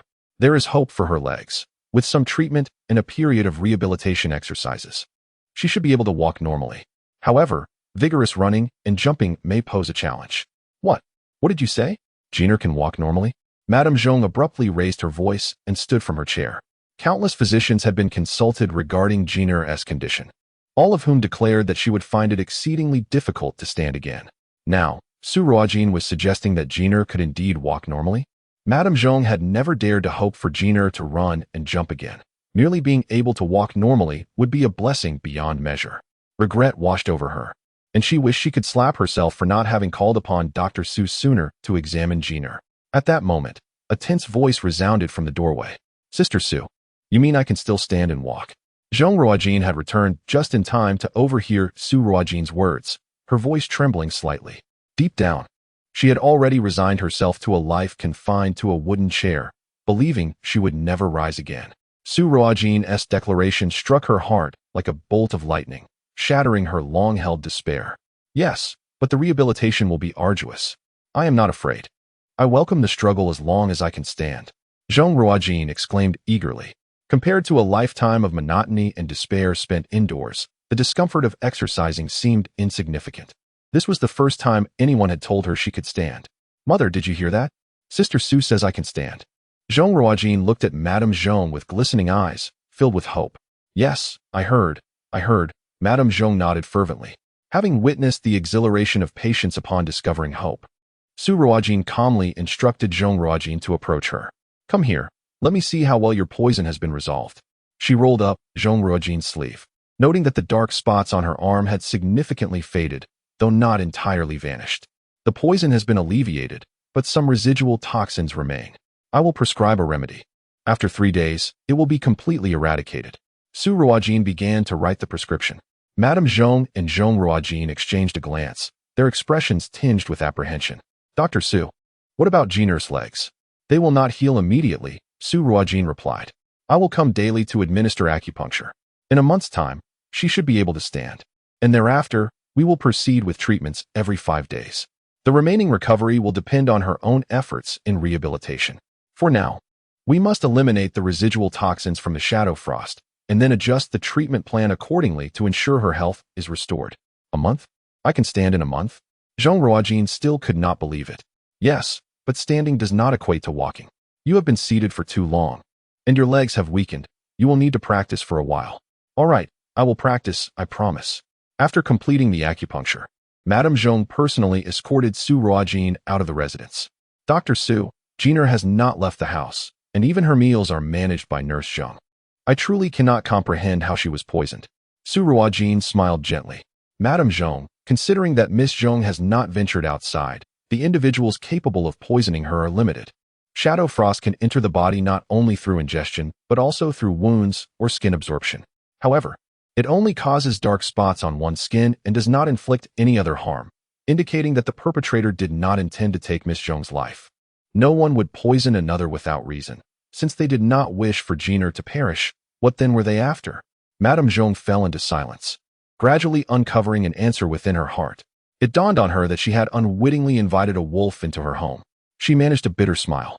Unfortunately, Lin Wanqing had fled, and there was no evidence to suggest she had administered the poison, yet Madame Zhong took note of the incident. To dare harm her daughter would not be so easily forgiven. Su Ruojin said nothing further, bowing to bid farewell to Madame Zhong. Kai Fanzhou, of course, had not ventured to the capital. Instead, he sought refuge in his own estate. Otherwise, if Lin Wanqing could not be cured, the Zhong family would surely summon him. Without the support of the Heavenly Medicine Pavilion, he would be unable to resolve the poison of the shadow frost, and he could not afford such disgrace. Days later, a servant who had been discreetly gathering news about the Zhong family arrived at the estate, informing Kai Fanzhou that Miss Zhong's dark spot affliction had been cured, and notably, she had not left Yanyang in recent days. Kai Fanzhou was momentarily taken aback. How could she have recovered so swiftly? He had assumed that her illness would necessitate a journey to the capital for treatment, where many clinics collaborated with the Heavenly Medicine Pavilion and could surely remedy the shadow frost poison. Do you know who cured her? Kai Fanzhou inquired. The servant replied. It is said to be Dr. Su from the Renai Hall, who has been visiting the governor's residence daily in recent days. Su Ruojin. How could it be her once again? Had she seized the opportunity to usurp his collaboration with the Heavenly Medicine Pavilion to procure the antidote for the shadow frost, and thus healed Miss Zhong? Indeed, it must be so.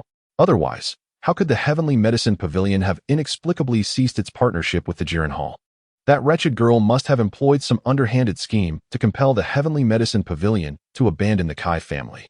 He would not let her off the hook.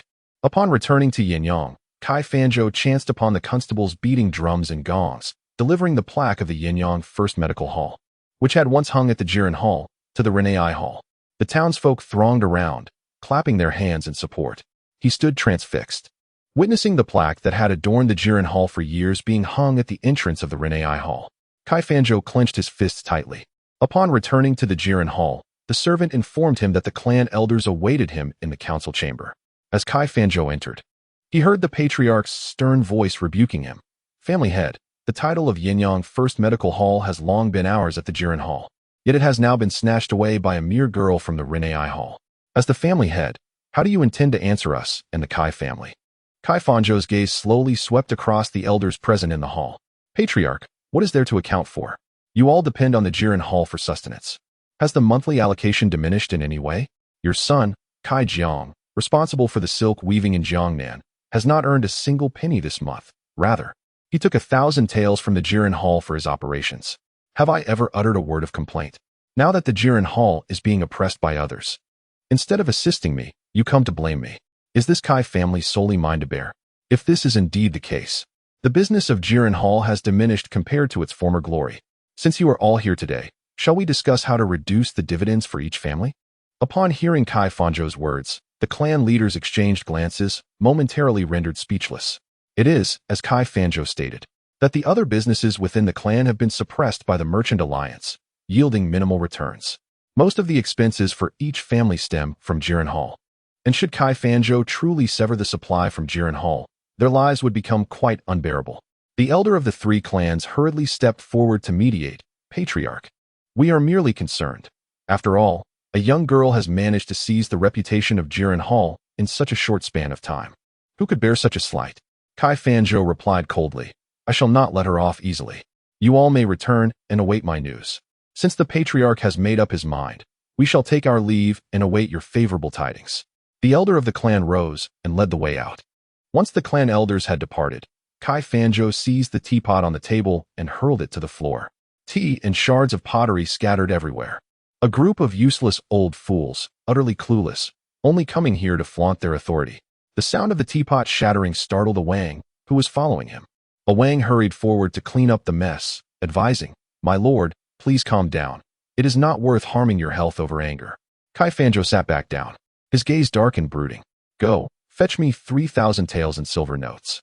Chapter 77. Seeking the Dark Alliance. Kai Fanzhou, clutching the 3,000 taels in silver notes, stepped out and made his way to the Yihong building, the largest brothel in Yanyang, where he was a frequent guest. Upon seeing Kai Fanzhou, the matron greeted him with a smile. Ah, Master Kai, you have come. Yanyang has been longing for you day and night, hardly able to eat or drink. It's quite pitiful to behold. Kai Fanzhou tossed a bag of silver coins her way, and her smile widened. Quickly, please, upstairs. Yanyang, Master Kai has arrived. Yanyang was Kai Fanzhou's longtime companion at the Yihong building, and he made his way to her room with ease.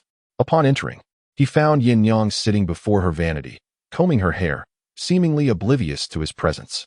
Kai Fanzhou, unfazed, approached and embraced her. What is this? Are you upset? Yanyang shot him a glance, continuing her grooming. How could I dare to be upset? Master Kai is a busy man. Surely you wouldn't remember a mere woman like me. Kai Fanzhou produced a butterfly jade hairpin from his pocket and placed it in her hair. My dear Yanyang, don't be angry.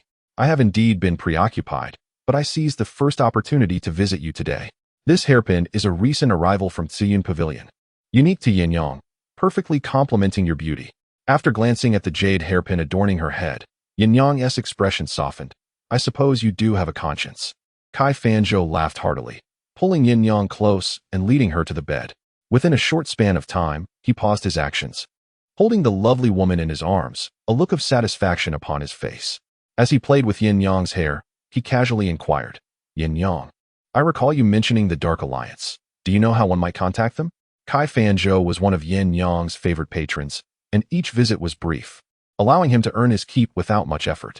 Yanyang replied coyly, You wish to find the Dark Alliance? Do not concern yourself with that. Merely inform me on how to contact the Dark Alliance, Kai Fanzhou remarked. Yanyang's eyes flickered slightly. I have indeed heard of it, but... She paused, casting a lingering gaze upon Kai Fanzhou. Understanding her implication, Kai Fanzhou seized a nearby garment, extracting a silver note and discreetly tucking it beneath the quilt. You little vixen. Your greed knows no bounds. Yanyang giggled, planting a kiss upon his cheek. You truly understand me, dear. Speak now. A patron once told me that if one were to lose exactly 18 taels of silver at the Fortune and Prosperity gambling house, uttering the phrase congratulations and prosperity, someone would inevitably reach out to you. Having acquired the desired information, Kai Fanzhou hesitated no longer. He donned his attire and exited the Yihong Lu, making his way to the Fortune and Prosperity gambling house to follow Yanyang's guidance. As night fell, just as Kai Fanzhou was about to retire, a sudden arrow pierced through the paper of his window, embedding itself in a pillar within the room. Startled, he nearly called for assistance when he noticed a note attached to the arrow.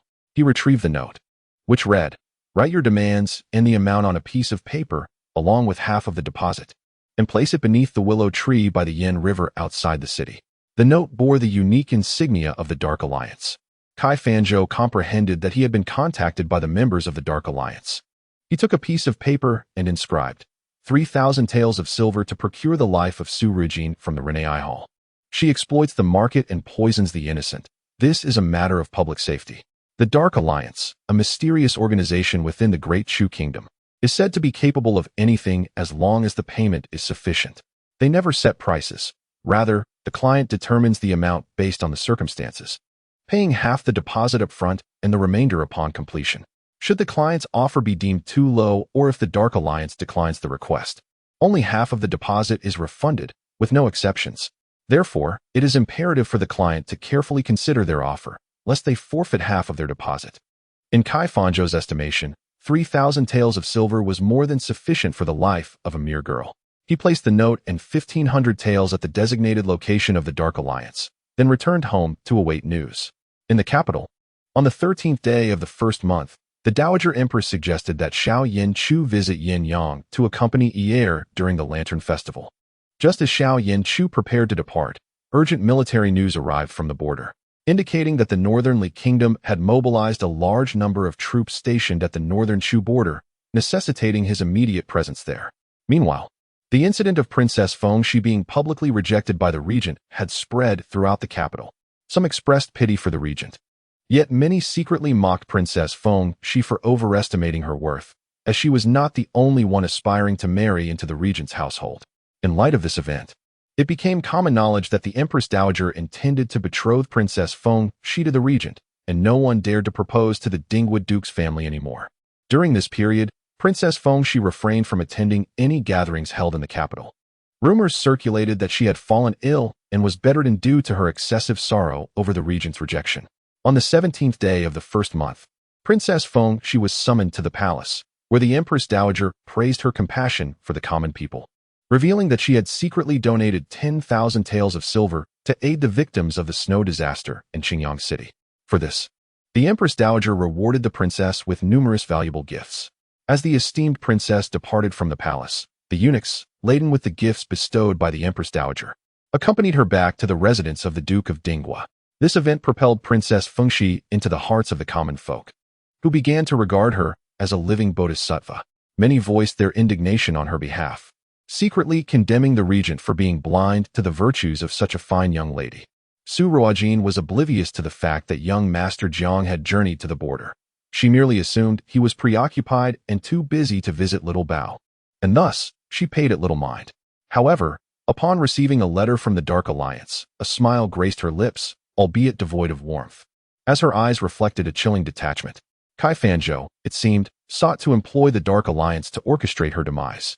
Feng Ying, filled with indignation, suggested, "Miss, should we summon Kai Fanzhou for a discussion?" She made a gesture as if to slice her throat. Su Ruojin raised her hand, signaling her to refrain. No need to bother. The deposit will not be refunded. She needed to contemplate how to reciprocate the grand gift that Kai Fanzhou had presented her.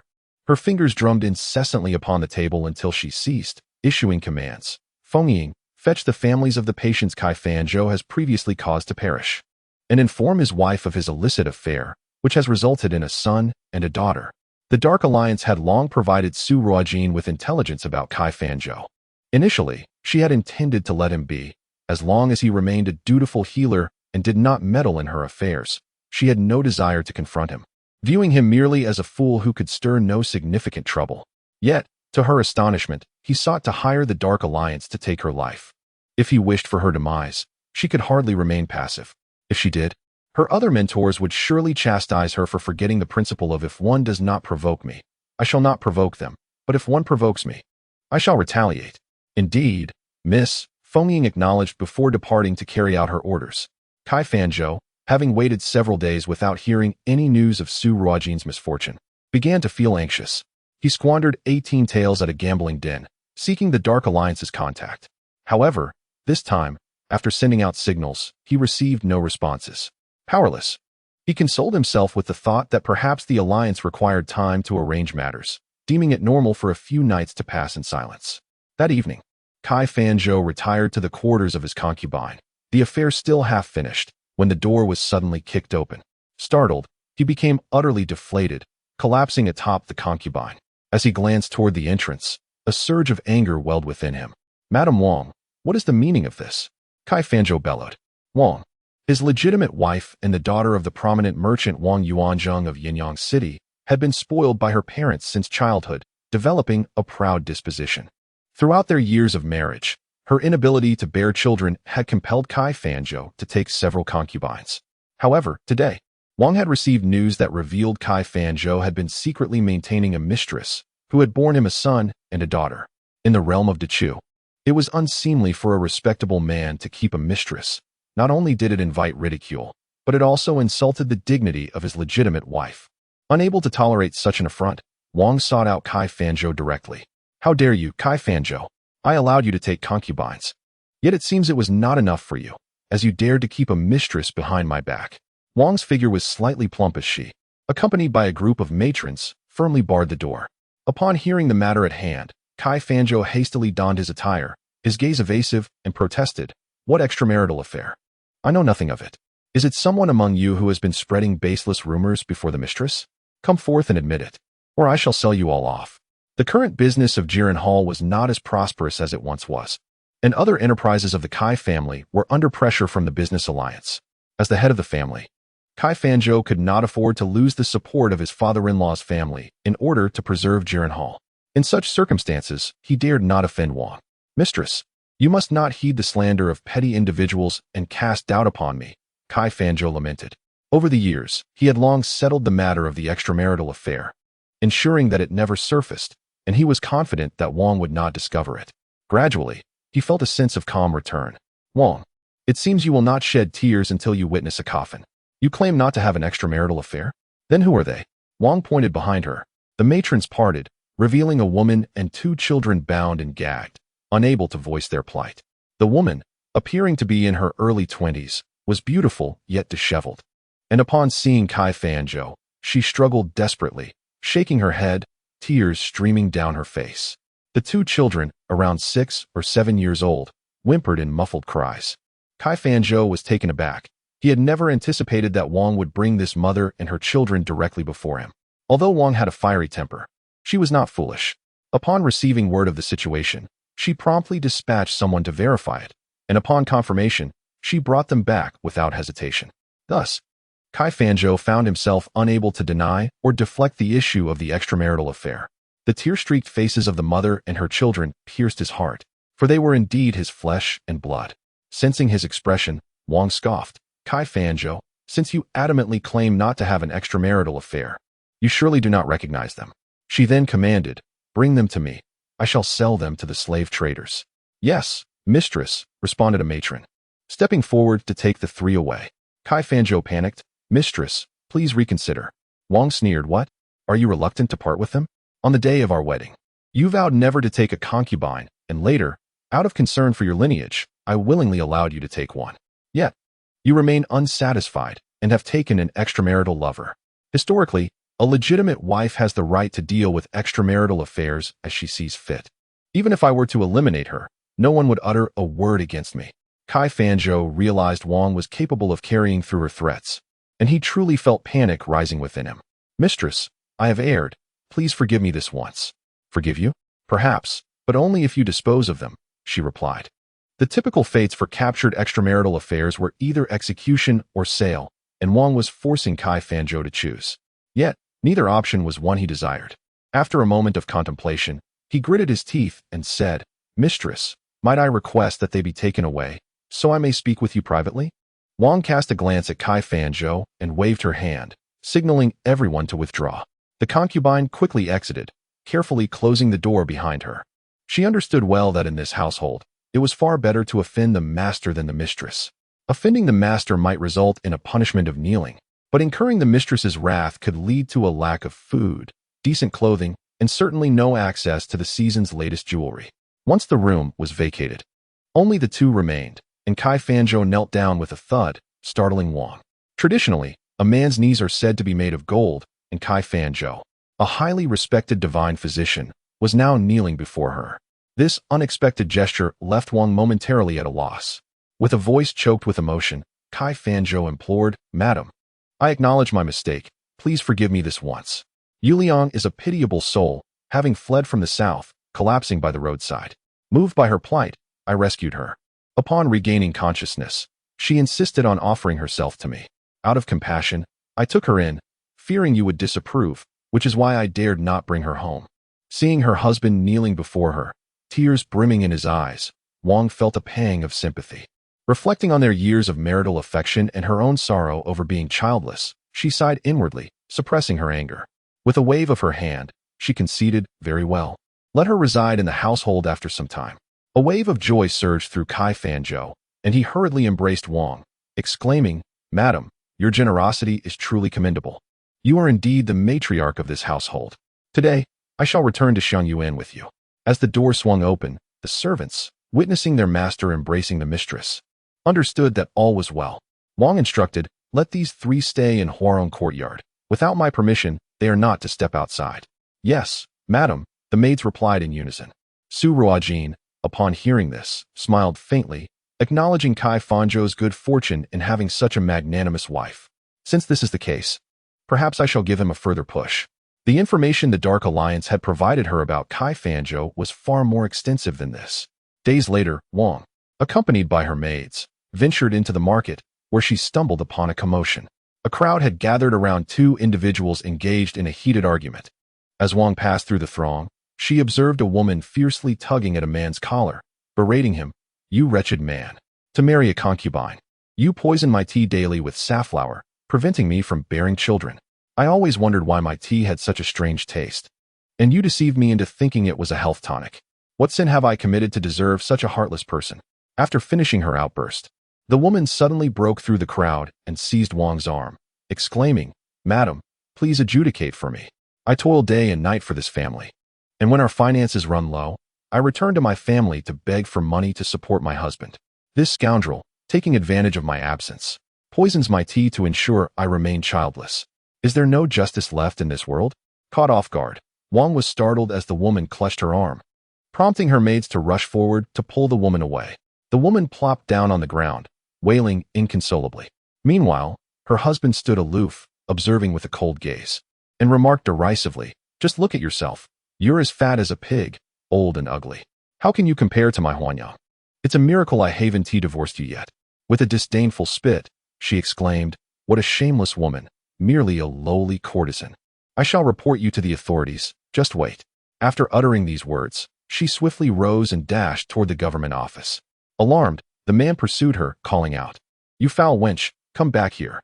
Once they reached a secluded alley, both abruptly halted and exchanged glances, their quarrel dissipating in the silence.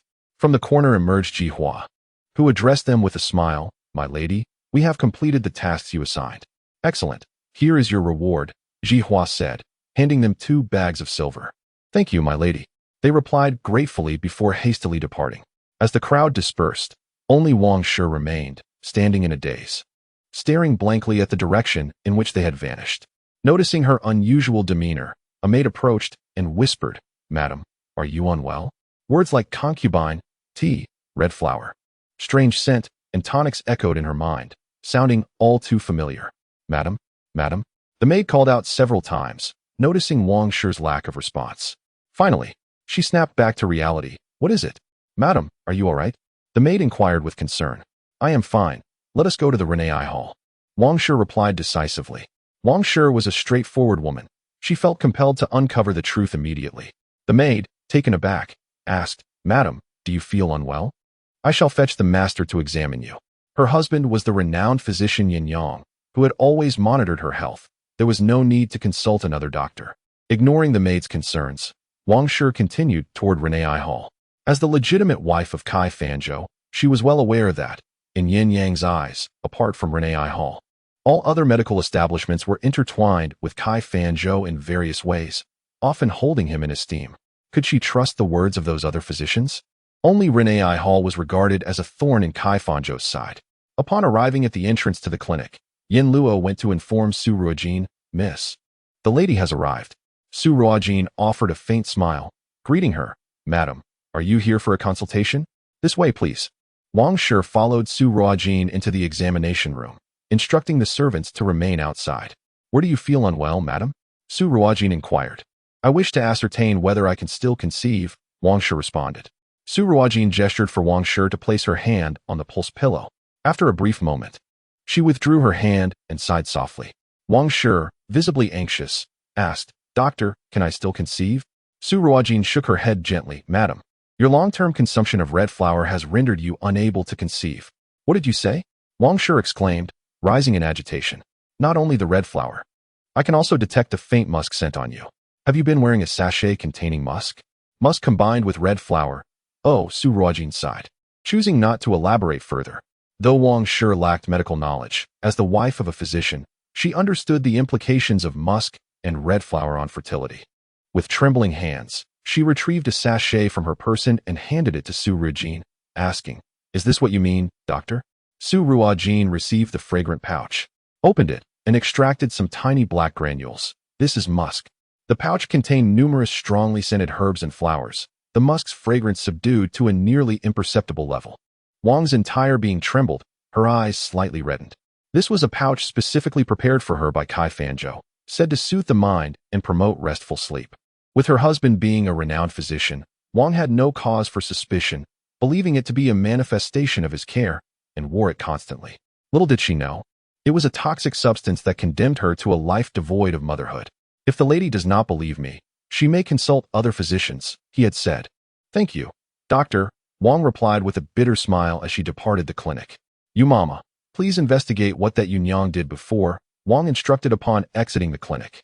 Yes, miss, you mama complied and left. You mama had been Wang's wet nurse, accompanying her to the Kai household upon her marriage, and was the person she trusted most. Upon returning home, Wang ordered red flowers to be brought to her, infusing them in her favorite red tea. As she sipped, tears streamed down her face. This was the tonic Kai Fanzhou had claimed would benefit her health. It dawned on her that from the very beginning, Kai Fanzhou had no desire for her to bear his children. Perhaps he had even schemed for a future concubine or mistress. His promises of marrying only her and never taking a concubine were nothing but deceitful fabrications. He was merely coveting the Wang family's assets.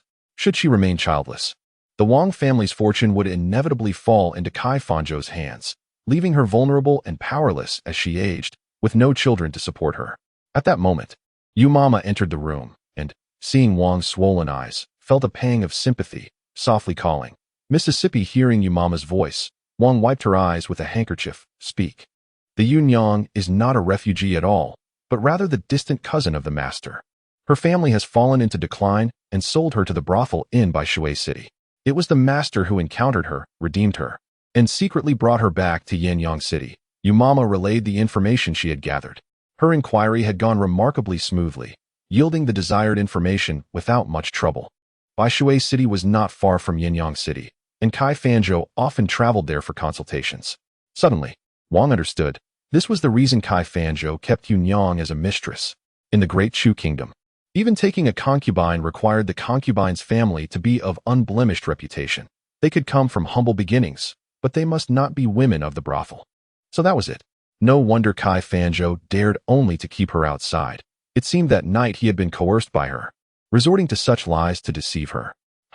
Since Kai Fanzhou has acted unkindly, let it be known that Wang Kaizhu will not be bound by righteousness. She declared, You mama, go, sell those 3, and then summon my father. Yes, madam.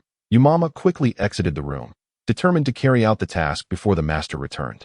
For if he came back and caused any trouble, and if the madam's heart softened, that childbearing mistress would surely overshadow her. Upon Kai Fanzhou's return to his residence, he found Wang Yuanwei seated in the main hall. A wave of unease washed over him, yet he managed to maintain a smile. Esteemed father-in-law, what brings you here? Wang Yuanwei responded with a cold sneer. If I had not come, my daughter would remain oblivious to the extent of your misdeeds. Kai Fanzhou, you have truly disgraced yourself by maintaining a concubine. Kai Fanzhou shot a resentful glance at Wang, recalling how they had seemingly reconciled the previous day. Yet here was his father-in-law, summoned once more. However, he dared not voice his thoughts. The accountant from Jiren Hall had informed him that there was still a shortfall of 8,000 taels for the procurement of medicinal materials, and he intended to appeal to his father-in-law for assistance. Father-in-law, how could I ever dare? I hold Zhu'er in the palm of my hand. As for Yanyang, Zhu'er has already consented to her entering the household as the 4th concubine, Kai Fanzhou elucidated. No sooner had he finished speaking than Wang Yuanwei hurled a teacup at him, barely missing his head due to Kai's swift evasion. What is the meaning of this, esteemed father-in-law? Kai Fanzhou inquired, his face a mask of terror. What do you think it means? You are well aware of your own actions, Kai Fanzhou.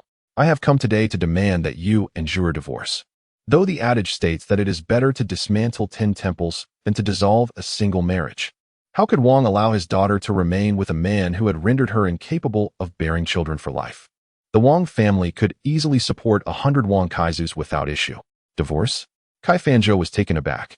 If that were to happen, from where would he procure the money? He could not allow such a separation to transpire. Esteemed father-in-law, regarding Yanyang, I acknowledge my faults. You may scold or chastise me, and I will bear no ill will, but I genuinely cherish Zhu'er. I cannot live without her. I shall never agree to a divorce. I will send Yanyang and the others away this very moment, and I vow to never see them again. Though his words were soft, his heart remained resolute. Wang Kaiju did not truly wish for a divorce. It was merely a reaction to the incident involving Yanyang, inciting her family to confront him for a sense of justice. What could a woman nearing 40 achieve by leaving him? This matter does not rest in your hands. Wang Yuanwei retorted, gesturing for the elderly maid to bring forth a tray that bore a sachet and a cup of tea. Upon seeing these items, Kai Fanzhou's pupils contracted. No, it cannot be. They cannot have discovered it. Kai Fanzhou, your thoughts are truly vile.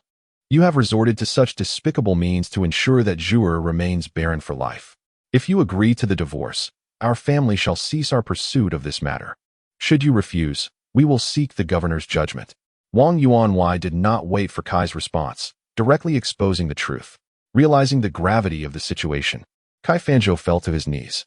Esteemed father-in-law, Zhu'er, it was my error. I was blinded by my own folly. Please forgive me. I will send Yanyang and the others away immediately, and I swear that from this day forth, my courtyard shall harbor only Zhu'er. The 2 children will bear Zhu'er's name. She shall be their sole mother.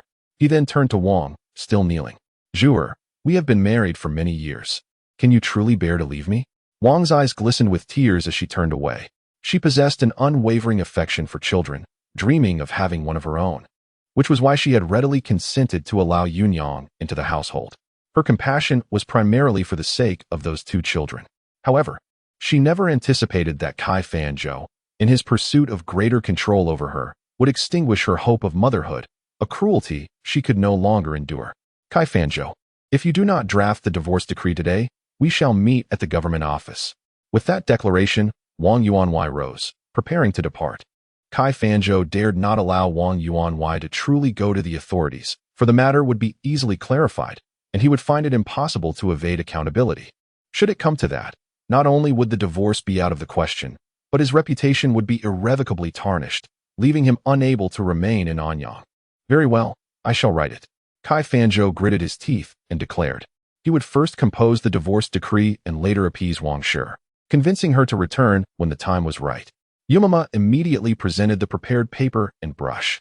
Once Kai Fanzhou completed the writing and affixed his seal, Wang Shi promptly stood and announced, Yumama, let us depart, taking with us all the items I brought as dowry.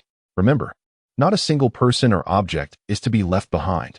Yes, miss. Yumama swiftly instructed her subordinates to commence the removal of belongings. One by one, various items were carried away.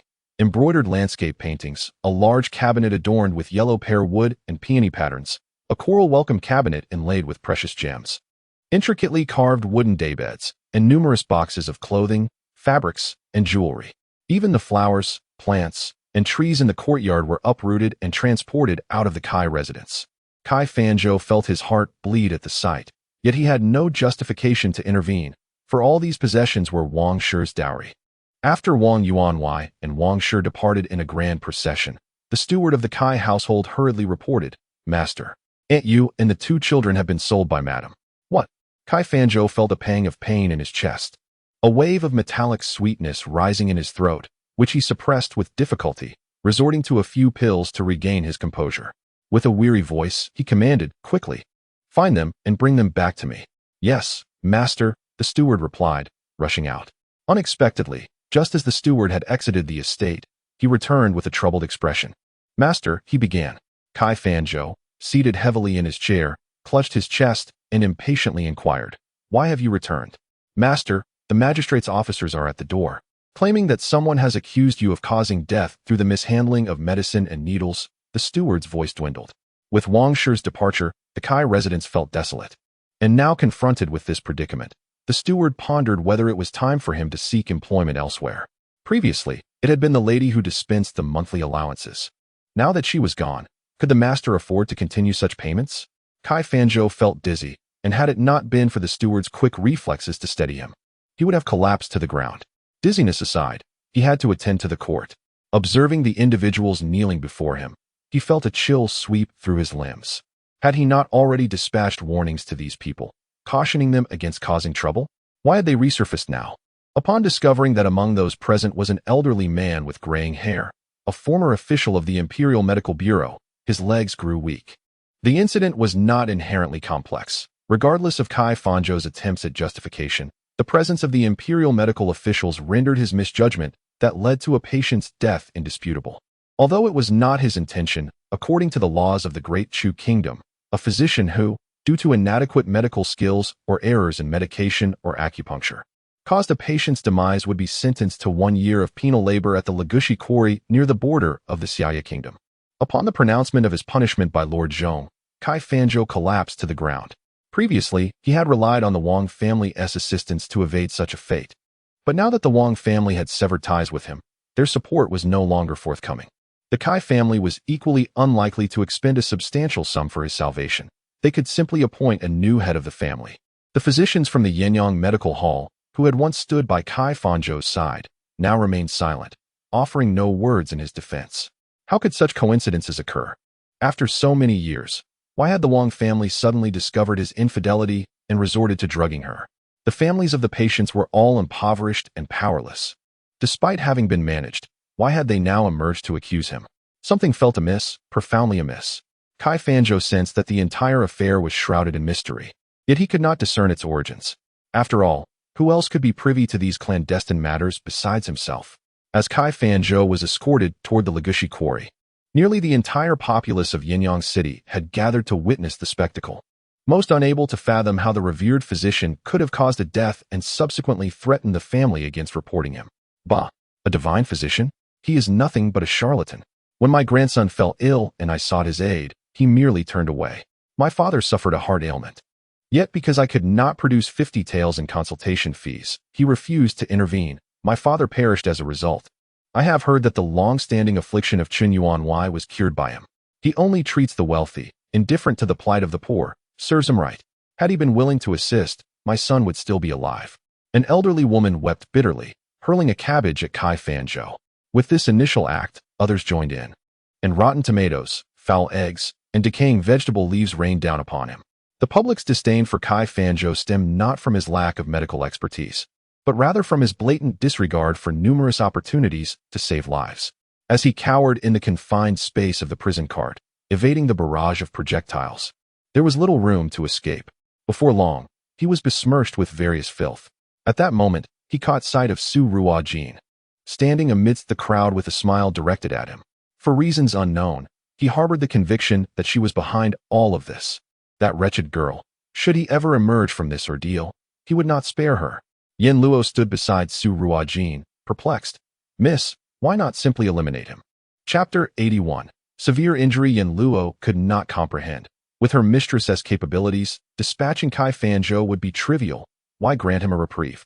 Su Ruojin gazed at the retreating prison cart and slowly remarked, for Kai Fanzhou, transitioning from a revered divine doctor to a despised criminal.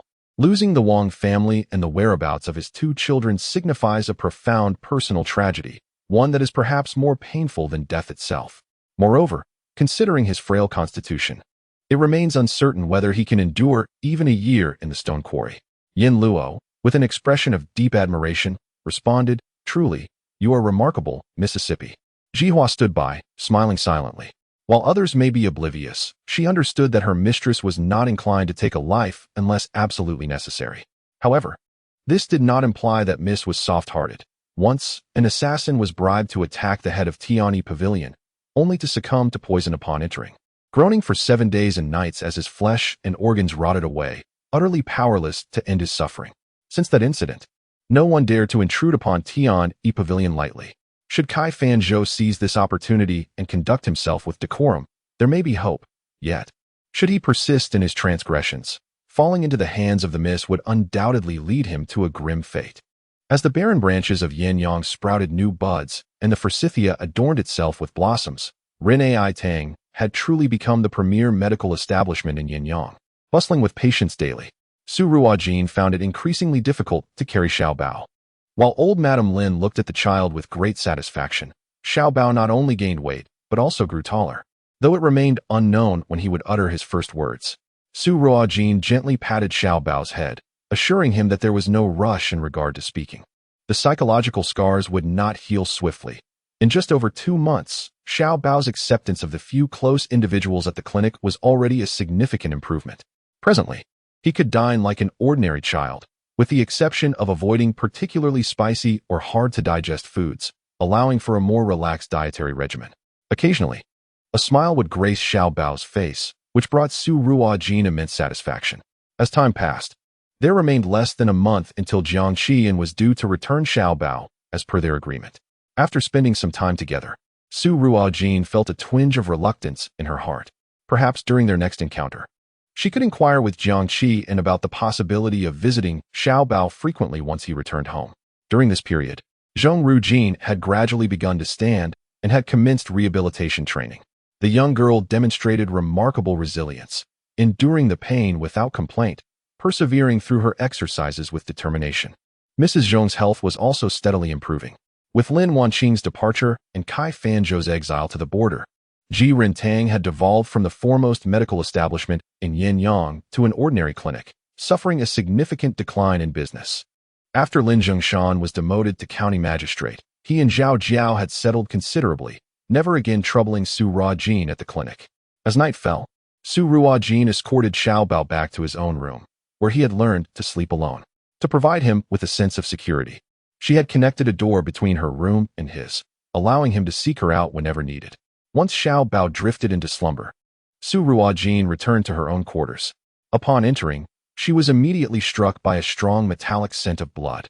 Her pupils contracted slightly as she slowly reached into her sleeve, retrieving 3 silver needles that glimmered with a faint blue light at their tips. She gracefully shifted her steps, slowly approaching the source of the metallic scent of blood. There, she discerned a dark figure leaning against the bedside. With a swift motion, Su Ruojin raised her hand, the silver needle poised to strike the shadowy figure. "It is I," came a deep voice. Upon hearing this, Su Ruojin halted, the silver needle narrowly missing the figure's head, embedding itself into the wall instead. She quickly approached, revealing Jiang Qian, clad in dark attire. His complexion as pale as parchment, lips darkened to a purplish hue, and eyes weakly half-closed. "What are you doing here?" Su Ruojin exclaimed, rushing to support him. Her hand resting on his waist felt a damp, sticky sensation. With all her strength, she helped Jiang Qi into the bed, only to find her hands and dress smeared with blood. How grievously injured he was. The dark clothing had concealed his wounds at first glance. "What happened to you?" Su Ruojin began, but before she could finish, she realized Jiang Qi and had succumbed to unconsciousness. Time was of the essence. As a physician, her sole focus was on saving him, unperturbed by any societal decorum regarding gender. She immediately stripped him of his garments to assess his injuries. Upon inspecting Jiang Qian's wounds, even Su Ruojin, who had encountered countless patients, gasped in horror. His chest, back, thighs, and calves were riddled with various cuts and gashes, some so deep that flesh was exposed. An arrow had pierced through his back to the front, grazing his heart, the tip already broken off. Had the arrow been off by even a centimeter, he would not have survived to seek her help. She checked his pulse again, and had to concede that it was nothing short of miraculous that Jiang Qi was still alive. The knife wounds, arrow wounds, and a heart-corroding poison seemed to be compounded by an unknown toxin within his body. Yet it was this very toxin that had suppressed the effects of the heart-corroding powder, allowing him to reach the clinic. Su Ruojin was at a loss as to whether to deem him fortunate or unfortunate. In addition to these fresh wounds, she observed numerous healed scars of varying sizes on Jiang Qian's body. Wasn't this man from a prestigious family? Why did he bear such scars? What had he endured in the past? Su Ruojin exited the room, softly rousing Yen Luo and Ji Hua, instructing them to boil water and prepare medicine. Upon returning, she opened her personal cloth bag, retrieving the thinnest blade within, a surgical knife crafted by her second master based on the design from her previous life. Her second master had also fashioned several other surgical tools according to her specifications, which had so impressed her master that he had taken away an identical set. Fearing that Jiang Qi might awaken during the procedure, Su Ruojin first administered several needles to ensure he remained in a state of unconsciousness. She then produced the alcohol she had distilled to disinfect both the surgical knife and the wounds. Perhaps the alcohol's contact with the wounds was too painful. For Jiang Qi, still in a stupor, furrowed his brow but did not awaken. The arrowhead embedded in Jiang Qi's chest was peculiar.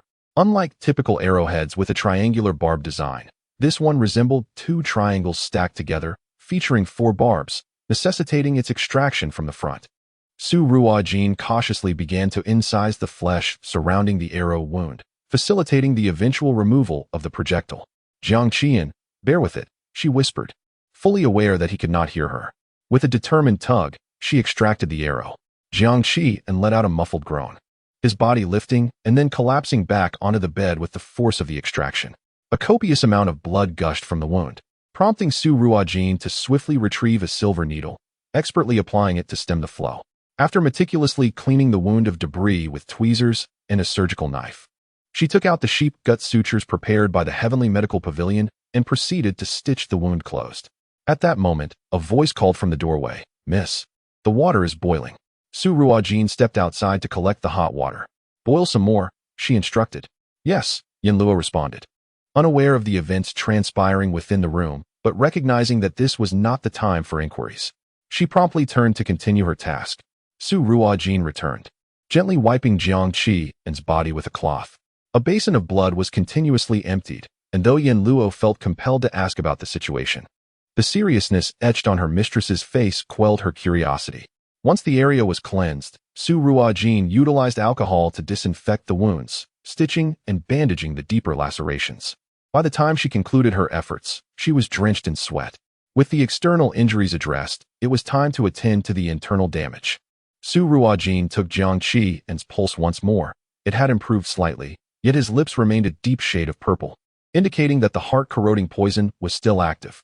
She administered an antidote and proceeded with acupuncture, removing 16 needles in succession. Suddenly, Jiang Qian coughed violently, expelling dark blood, and the needles turned black as well. Once all was completed, his lips transitioned from a purplish hue to a pale white, the heart-corroding poison having been neutralized. However, another toxin within his body seemed to have existed for quite some time, creating a peculiar equilibrium with his physiology. Recklessly attempting to detoxify him could disrupt this balance, and given his severe injuries, it might even prove fatal. After confirming that this poison would not claim Jiang Qian's life at present, Su Ruojin decided against immediate intervention. Everything could wait until he regained his strength. For now, preserving his life was paramount. Once she had tended to everything, Jihua arrived with the medicine at the door. "Miss, the medicine is ready." Su Ruojin accepted the concoction and closed the door behind her, aware that Jiang Qian's current state was not suitable for public scrutiny. Seated beside him, she gradually administered the medicine, ensuring that he consumed the entire bowl before releasing a sigh of relief. Having dedicated half the night to his care, she leaned against the bed's headboard and drifted into slumber. Outside, Yanluo could not help but whisper to Jihua, "Jihua, who is in the Mrs. room?" Jihua shook her head. "I do not know either, but this person is certainly gravely injured. Let us refrain from speaking of matters that the Miss has not disclosed, and remain vigilant." Understanding the gravity of the situation, Yanluo nodded in agreement. As dawn broke, sunlight filtered into the room, and Su Ruojin slowly opened her eyes. Glancing at Jiang Qian, still ensconced in slumber, she reached out to touch his forehead, finding it exceedingly warm. Su Ruojin hastily exited the room, finding Jihua and Yanluo, who had vigilantly stood guard outside throughout the night. As soon as the door swung open, they approached her. Su Ruojin quickly spoke. "Inside lies Jiang Qian. He has sustained severe injuries. This matter must remain confidential among the three of us." She continued, "Yanluo, please attend to Xiao Bao. Jihua, prepare the medicine. The clinic will be entrusted to you today. Jiang Qian is yet to awaken, and I must keep watch over him." "Yes, miss." The two promptly set to their tasks. As for why Jiang Qian had appeared in the young lady's chamber at such an hour, Yanluo and Jihua understood that it was not their place to inquire. Returning to the room with a basin of water, Su Ruojin placed a cloth on Jiang Qian's forehead, striving to reduce his fever. "Jiang Qian, I have done all I can. The rest lies in your hands. I hope you endure, for Xiao Bao is still awaiting your return," she murmured, gazing at the young man lying in bed, eyes firmly shut. A physician is not omnipotent. The willpower of the patient is equally crucial. A patient resolved to succumb cannot be saved, no matter the extent of the physician's efforts. After administering the medicine, Su Ruojin prepared to give him acupuncture when Yanluo called from outside. "Miss, Hu Qing requests an audience." Su Ruojin replied, "Understood. Bring him to the back courtyard." Upon seeing Su Ruojin, Hu Qing's expression was fraught with concern. "Miss Su, I have received a message from the manor. My master has been gravely injured and is missing. I must depart to search for him and wish to bid farewell to you." Su Ruojin raised an eyebrow. realizing that Hu Qing was unaware that Jiang Qian lay within the clinic. However, she had no intention of disclosing this information. Their acquaintance was merely superficial. She did not possess the insight into Jiang Qian's predicament. He remained in a precarious state, and she was unwilling to entrust him to another's care. Let Hu Qing search for him. When Jiang Qian regained consciousness, he would disclose the truth if he so wished. Be cautious on your journey. Su Ruojin replied with a slight nod. As Hu Qing departed the clinic, he felt a twinge of resentment. Regardless of the circumstances, Jiang Qian had always treated Miss Su with kindness. It perplexed him that upon hearing of his misfortune, she exhibited no trace of concern. Oh, the fickleness of human nature. Back in her room, Su Ruojin pondered deeply. Initially, when Zhang Ren and his companions attempted to steal the fire spirit ginseng from the clinic, they were apprehended upon entry. It was evident that Hu Qing was behind it. Yet, why had he not noticed Jiang Qian entering her room the previous day? Although Hu Qing's skills did not match those of her second master, he was still formidable, even among the shadows. It was astonishing that he had failed to detect Jiang Qian's presence. Clearly, Jiang Qian was far more capable than she had surmised. Such a formidable individual could be so gravely injured. Who could have inflicted such harm? The following day, Jiang Qian gradually opened his eyes, feeling parched and sore all over, yet the sensation of countless insects gnawing at him had vanished. Had he been saved? Who had rescued him? As he slowly turned his head, he beheld a woman resting beside his bed. Observing her gentle countenance, Jiang Qian could not help but smile faintly. It was indeed her. He began to recall the memories from before his unconsciousness. After the withdrawal of the northern forces from the border, Jiang Qian had set forth to return to the capital. Returning to the capital from the border, he would pass through Yanyang. He quietly slipped away from the main troop and hastened towards Yanyang. However, as he approached, a group of assailants emerged unexpectedly. Jiang Qian, taken off guard, found himself outnumbered and fled, only to discover that the arrow that struck him was laced with a deadly poison. As the toxin coursed through his veins, his head grew increasingly dizzy, and he ran on instinct alone. When he finally regained consciousness, he found himself in the presence of Su Ruojin. In a semi-conscious state, he instinctively made his way to the clinic. Jiang Qian lifted his hand. Wincing at the sharp pain from his torn wound, he forced a smile, gently placing his hand upon the girl's hair, careful not to disturb her slumber. Su Ruojin suddenly awoke, relief washing over her at the sight of him. The period of danger had finally passed. She placed her hand on his forehead, relieved to find that his fever had subsided. Feeling the warmth of her palm, Jiang Qian's breath hitched for a moment, and a faint blush crept to his ears. Now that you're awake, I shall fetch you a glass of water, Su Ruojin said, rising to pour. Thank you, Jiang Qian rasped, his voice akin to a worn-out bell. Returning to his side, she sat down and carefully fed him water with a small spoon. You're still injured, so refrain from speaking. This wound requires at least 10 days to heal. Jiang Qian obediently drank the water, his gaze fixed on the young girl before him. His eyes deep as a tranquil pool, reminiscent of a starry sky that ensnared one's soul. Meanwhile, the girl, seemingly oblivious to his admiration, continued speaking. By the way, Hu Qing came looking for you. I didn't inform him of your whereabouts in the clinic. Do you want me to tell him you're here? No need. Let him find me himself, Jiang Qian replied. If Hu Qing were to discover the extent of his injuries, he would surely camp out at the clinic, which would be bothersome. Suit yourself, Su Ruojin said nonchalantly, as he was not her attendant after all. Did you change my clothes for me? Jiang Qian pondered a serious matter. Su Ruojin set down the cup, responding without a hint of concern. Indeed. You barged into my room in the dead of night, severely injured. If I hadn't undressed you, how could I have treated you? As a physician of the 20th century, Su Ruojin harbored no notions of propriety concerning the modesty of her patients. Moreover, she had not stripped Jiang Qian completely. She had left him with a pair of undergarments. At her words, Jiang Qian fell silent, his ears burning crimson. An awkward silence enveloped them. Suddenly, Su Ruojin seemed to grasp the gravity of the situation, turning to Jiang Qian with concern. You aren't upset with me for removing your clothing, are you? Not at all, Jiang Qian replied. That's a relief, she said, exhaling softly. Although the customs of the Great Chu Kingdom were relatively liberal, physical intimacy between men and women signified a deep commitment. She had essentially laid Jiang Qian bare before her. She could not sacrifice her entire life simply for saving another. I am a doctor, you are my patient. I undressed you solely to save your life. Rest assured, I shall keep this matter private, Su Ruojin added. Perhaps sensing Jiang Qian's unease, Jiang Qian weakly responded with a simple, a wave of inexplicable disappointment washing over him. Listening to her tone, does she despise herself? At this moment, Jihua also delivered the medicine, and Su Ruojin naturally took the bowl and fed it to Jiang Qian. The tips of the girl's hair inadvertently brushed against his face, and Jiang Qian felt a gentle stirring in his heart, like a spring breeze rippling across the water's surface, easing the pain of his injuries. All right, you just rest easy here. I'll have Feng Ying come to change your bandages soon. Rest assured, Feng Ying is one of us and one T speak out of turn. Now that Jiang Qian had awakened, Su Ruojin deemed it inappropriate to change his bandages herself. Even if she didn't mind, one could never be sure how others would feel about it. After all, there remained a distinction between men and women. The patient should not be moved. So she decided to give the room to Jiang Qian and sleep with Xiao Bao instead. Thank you, Jiang Qian said, suppressing the disappointment within him. He understood that given his current condition, it was indeed unsuitable for Su Ruojin, a young lady, to assist him with his bandages daily. Just then, the adjoining door creaked open.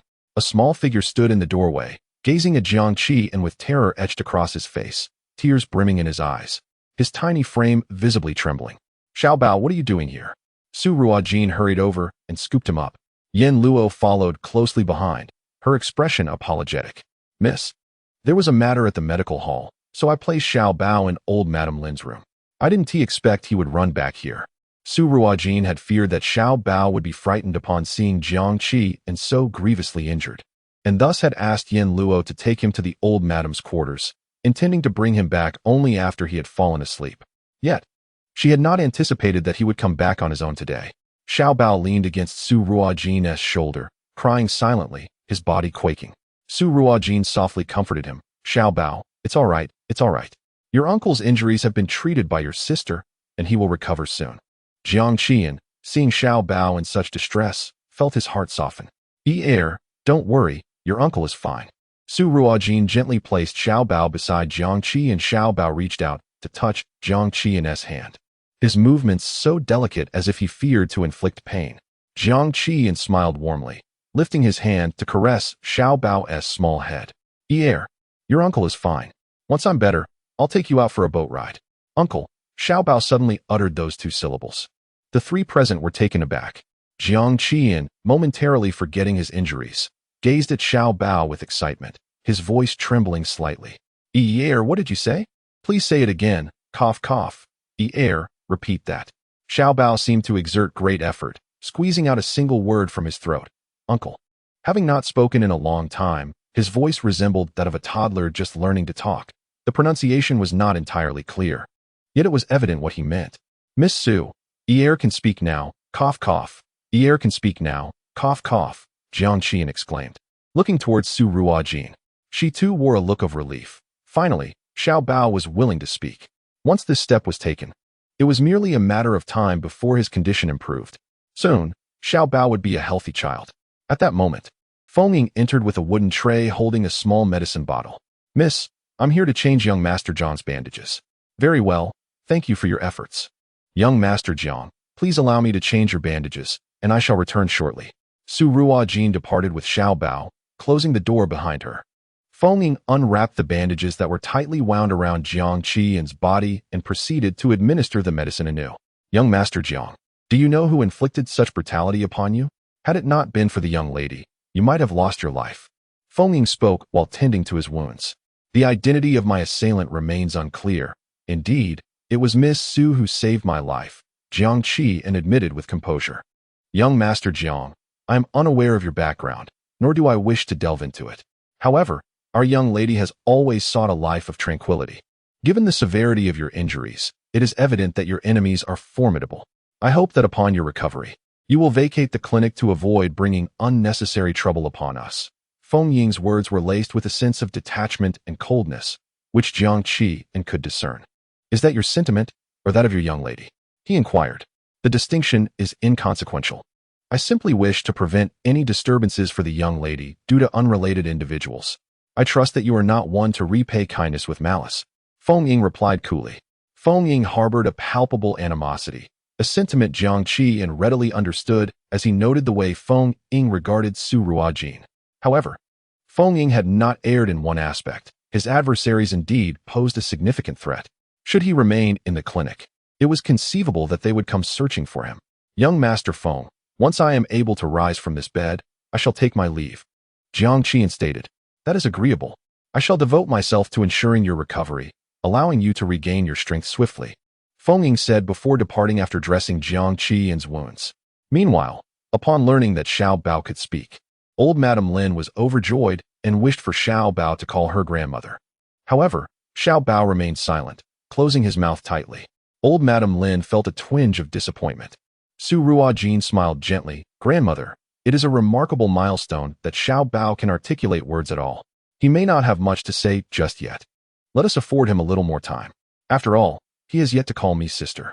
Hearing this, old Madame Lin calmed herself. Indeed, there is no rush. Let Xiao Bao take his time. Soon, grandmother will prepare a nourishing soup for you. Thank you, grandmother, Xiao Bao suddenly chimed in. Old Madame Lin was taken aback. Xiao Bao, could you repeat that? Xiao Bao blushed and finally managed to utter, Grandma. Oh, my dear Xiao Bao, you have finally called me grandmother. Old Madame Lin felt her eyes moisten with emotion. Although she had only known Xiao Bao for a little over 2 months, she had come to regard him as her own child. The joy of hearing him speak was overwhelming. Now, it was Su Ruojin's turn to feel a tinge of melancholy. When would Xiao Bao call her? Just then, Xiao Bao turned to her and said, Sister. Su Ruojin was suddenly filled with a sense of maternal pride, delighted that her little one could finally address her. Chapter 84. Who injured you? 5 days later, Jiang Qian's injuries had healed considerably, and he could gradually rise, though he was not yet able to leave the bed. Su Ruojin entered the room with a bowl of medicine and checked his pulse. Your wounds are healing well. In a few days, you should be able to walk normally. Thank you, Miss Su. Your medical skills are exceptional. I owe my life to you, Jiang Qian expressed gratefully. Su Ruojin shrugged off the sentiment. There is no need for such formalities. As a physician, it is my duty to save lives. Now, please take your medicine. Jiang Qian obediently accepted the bowl and drank it all in one go. Setting down the medicine bowl, Su Ruojin inquired, Do you know who has harmed you? Jiang Qian pondered for a moment before responding. Their attire resembles that of the Northernly Kingdom, and the arrows that struck me are peculiar to them, being the distinctive double-headed arrows. Thus, it was indeed individuals from the Northernly Kingdom who injured you? Yet, we find ourselves in Yanyang, a place leagues away from the borders of both Northern Li and Dechu. What could compel them to act against you here? Su Ruojin questioned, bemused. Although they donned the garb of the Northern Li, their combat techniques did not reflect those of true Northernly warriors, Jiang Qian remarked. Therefore, it appears that someone is masquerading as Northernly citizens to enact this violence upon you.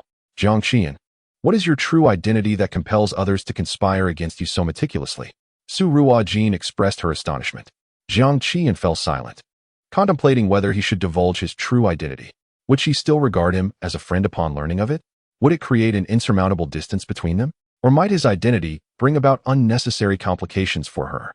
Yet, since she had inquired, he felt disinclined to deceive her and began to speak. Do not reveal your identity to me. I have no desire to know. I merely uttered my thoughts in passing. Su Ruojin interrupted, hastily. You are the patient, and I am the physician. It is as simple as that. Sometimes, the more one knows, the more perilous their existence becomes. I am still young and wish to live a few more years. Jiang Qian, having seldom placed his trust in another, felt the sting of rejection. Su Ruojin had long suspected that Jiang Qian was of notable lineage, yet she had refrained from having the Dark Alliance investigate further. In Dechu, as a physician, she was not required to bow before officials of the 4th rank or lower, but must perform the kneeling salute for those of the 3rd rank or higher. If Jiang Qian's identity indeed pertained to the court, the magnitude of the trouble he could attract would likely exceed that of a mere 3rd-rank official. Setting aside other complications, she would be obliged to render him the proper respects, a notion that did not sit well with her. The current simplicity of their relationship, one as a physician and the other as a patient, was preferable. Jiang Qian managed a wry smile and shook his head. Indeed, Miss Su, you are unlike others. He had never anticipated that even a regent would find himself despised by anyone. While others sought to ingratiate themselves with him, Su Ruojin, fully aware of his remarkable identity, chose to distance herself. The young lady has misunderstood. Quite the contrary, I am but an ordinary person, fully aware of my own limitations. I cannot aspire to the heights of the affluent and powerful. Now, you have taken your medicine.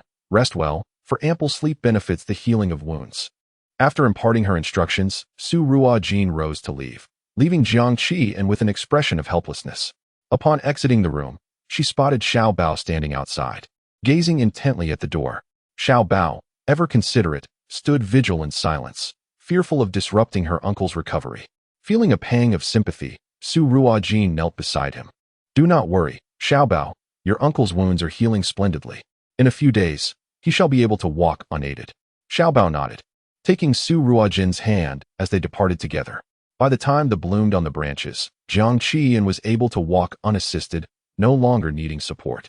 As Feng Ying had just finished dressing his wound, Su Ruojin entered, holding Xiao Bao's hand. See, sister did not deceive you.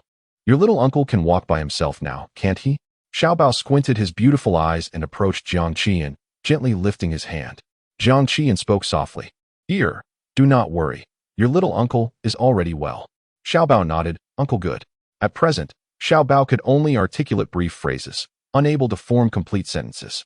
Well, your uncle has also finished his examination. Sister will take you out to buy some candy. Su Ruojin led Xiao Bao toward the door. Jiang Qian felt a stirring in his heart and said, Miss Su, may I accompany you? Now that he could walk, a stroll outside should pose no issue. Thud. Feng Ying slammed the ointment onto the table, exclaiming, Young Master Jiang, as a patient, one must possess the awareness of a patient. Your body has only just begun to recover. What if going outside exposes your wound to infection? I advise you to remain indoors and not cause us any trouble. Jiang Qian acquiesced. Su Ruojin chuckled softly. Young Master Jiang, Feng Ying is correct. You should continue to recuperate indoors for a while longer. We shall take our leave now. Goodbye, Xiao Bao and little uncle. Xiao Bao obediently waved his small hand at Jiang Qi and before turning to follow Su Ruojin out. Jiang Qi sighed and resigned himself to lying back down. Su Ruojin took Xiao Bao to a sugar painting stall, where Xiao Bao chose a small dog. Receiving the small dog from the vendor, Su Ruojin guided him, saying, Xiao Bao, this is a small dog, a dog. Xiao Bao nodded and attempted to repeat, dog small dog. Ah, splendid, Xiao Bao. You can say 3 words now. Come, sister will buy you a lollipop as well. Neither of them noticed a figure watching them from a distance before vanishing from sight. In the capital, within the royal palace, a cloaked figure knelt before the Empress Dowager in Xi'an Palace. Report to the Empress Dowager, the young heir has begun to speak. What? Xiao Bingyi can speak. Empress Dowager Wei tightened her grip on the teacup, incredulously asking, how could that little fool possibly utter words? Your servant would not deceive the Empress Dowager. I heard it with my own ears. However, the young heir can only say a word or two and cannot articulate complete sentences. Go, eliminate him along with that doctor and the medical clinic. A glint of malevolence flickered in Empress Dowager Wei's eyes. Previously, she had received reports from the military, stating that Xiao Yanchu had caught a chill on his way back to the capital, delaying his return. Without Xiao Yanchu's protection, how could that little brat survive? She would not allow anyone who posed a threat to Yi to live in this world. If he wished to speak, then only death awaited him. Yes, just then, the announcement of the arrival of Emperor Xiao Chun-Yi echoed from the entrance. The Empress Dowager waved her hand, and the cloaked figure vanished instantly. Xiao Chun-Yi entered and bowed to Empress Dowager Wei, saying, Your son pays his respects to mother. No need for excessive formalities. Come and take a seat. Empress Dowager Wei beckoned with a smile. Thank you, mother. After Xiao Chun-Yi sat down, Granny Xian promptly brought forth a cup of tea. Here, give this a taste. It is pre-rain Longjing. Xiao Chun-Yi lifted the tea and took a sip, remarking, truly worthy of the tea from Mother's palace. It is exceptionally rich. Empress Dowager Wei smiled. This comes from your uncle. He knows I have a fondness for this delicacy. Soon, I shall have Granny Xian send it back with you. Thank you, mother, replied Xiao Chunyi, setting down his teacup. Mother, the Northernly Kingdom has sent an official missive, expressing their desire to enter into a marriage alliance with our great Chu to enhance the friendship between our nations. Oh, Empress Dowager Wei placed her teacup down and regarded Xiao Chunyi. Your Majesty, what is your opinion on this matter? Xiao Chunyi pondered for a moment before responding. For many years, there have been skirmishes along the borders between Northern Li and Great Chu. Their sudden military presence at the frontier is likely an attempt to pressure us into this alliance. Empress Dowager Wei nodded appreciatively. Your insights are indeed astute. Do you consent to this proposal? Xiao Qinyi continued. Great Chu has only recently emerged from turmoil. Our treasury is depleted, making it ill-advised to engage in conflict with another nation. If this alliance can secure peace between our realms, I see no harm in agreeing. Empress Dowager Wei agreed. That is true, yet I wonder whom they wish to marry. The marriage proposal comes from Princess Yaolong, the beloved younger sister of Emperor Wanyenda of Northern Li, who is just 16 years of age. Northern Li insists that Princess Yaolong chooses her own suitor. Your Majesty, if we could bring Princess Yaolong into our palace, Northern Li would become a formidable ally, Empress Dowager Wei suggested. Indeed, Mother, I understand what must be done. Xiao Qinyi replied. It is said that Princess Yaolong is the most beautiful maiden of Northern Li. Thus, Xiao Qinyi would hardly refuse such a captivating addition to his harem. Your elder brother will return in a few days. You must remember to host a grand celebration and bestow generous rewards, Empress Dowager Wei advised. Upon hearing this, Xiao Qinyi tightened his grip on the cup, his eyes filled with reluctance. Mother, I have only 1 year until I can assume power. Why must I continue to be restrained by him? Can our great Chu not thrive without his interference? Are General Su and my cousin not sufficient to defend our borders? Your Majesty, a ruler must learn to endure temporary grievances and utilize all advantageous resources. Once they lose their utility, they may be discarded. You have not yet assumed power. Many officials still heed the orders of the regent, especially those obstinate elders. Moreover, he possesses the last decree left by your late father. Until you take the throne, all remains uncertain. A flicker of ruthlessness passed through Empress Dowager Wei's eyes. Although she was unaware of the decree's specifics, it undoubtedly pertained to the throne. She could not allow anyone to usurp her son's position. Xiao Qinyi lowered his head, his gaze clouded, his voice subdued. I understand, Mother. In the capital, at room number 1 of the Yanyang Tower, a young man of about 25, filled with rage, exclaimed, Incompetence. A whole group of you could not kill Xiao Yanqiu, and you let him escape. The subordinates deserve punishment. Please, Your Highness, mete out your justice, one replied. Go find him. He must not be allowed to live. Lianer can only belong to me. Fei Malong smashed his cup onto the head of the kneeling guard. The guard, unable to evade, was struck on the forehead, drawing blood. Yes, Your Highness. Chun Fu stepped forward to brew another cup of tea for Fei Malong. Your Highness, do not be angry. It is not worth jeopardizing your health. Princess Yaolong will one day be yours. Indeed, Lianer must be mine. How could that Xiao Yanqiu possibly deserve my Lianer? It is perplexing to fathom what qualities Lianer sees in him, as she resolutely refuses to marry anyone else, even compelling the emperor to permit her to venture to Dechu for a diplomatic union. Fei Malong exclaimed in exasperation. He is the valiant king of Beili, the only one worthy of the most exquisite gem of our steppes. Fei Malong consumed his tea in one swift motion and inquired, Have those matters been resolved? In response, Chun Fu reported, Your Highness, the dispatched agents were all elite assassins, and upon failing their mission, they have taken their own lives. They employed tactics characteristic of Dechu, and although the Emperor of Dechu and Xiao Yanqiu share a familial bond, their relationship has long been marred by discord. Xiao Yanqiu will undoubtedly suspect Xiao Qinyi. Splendid. Fei Malong remarked, If Xiao Yanqiu dares to covet my honor, then let us see if he can bear the weight of such an exquisite favor.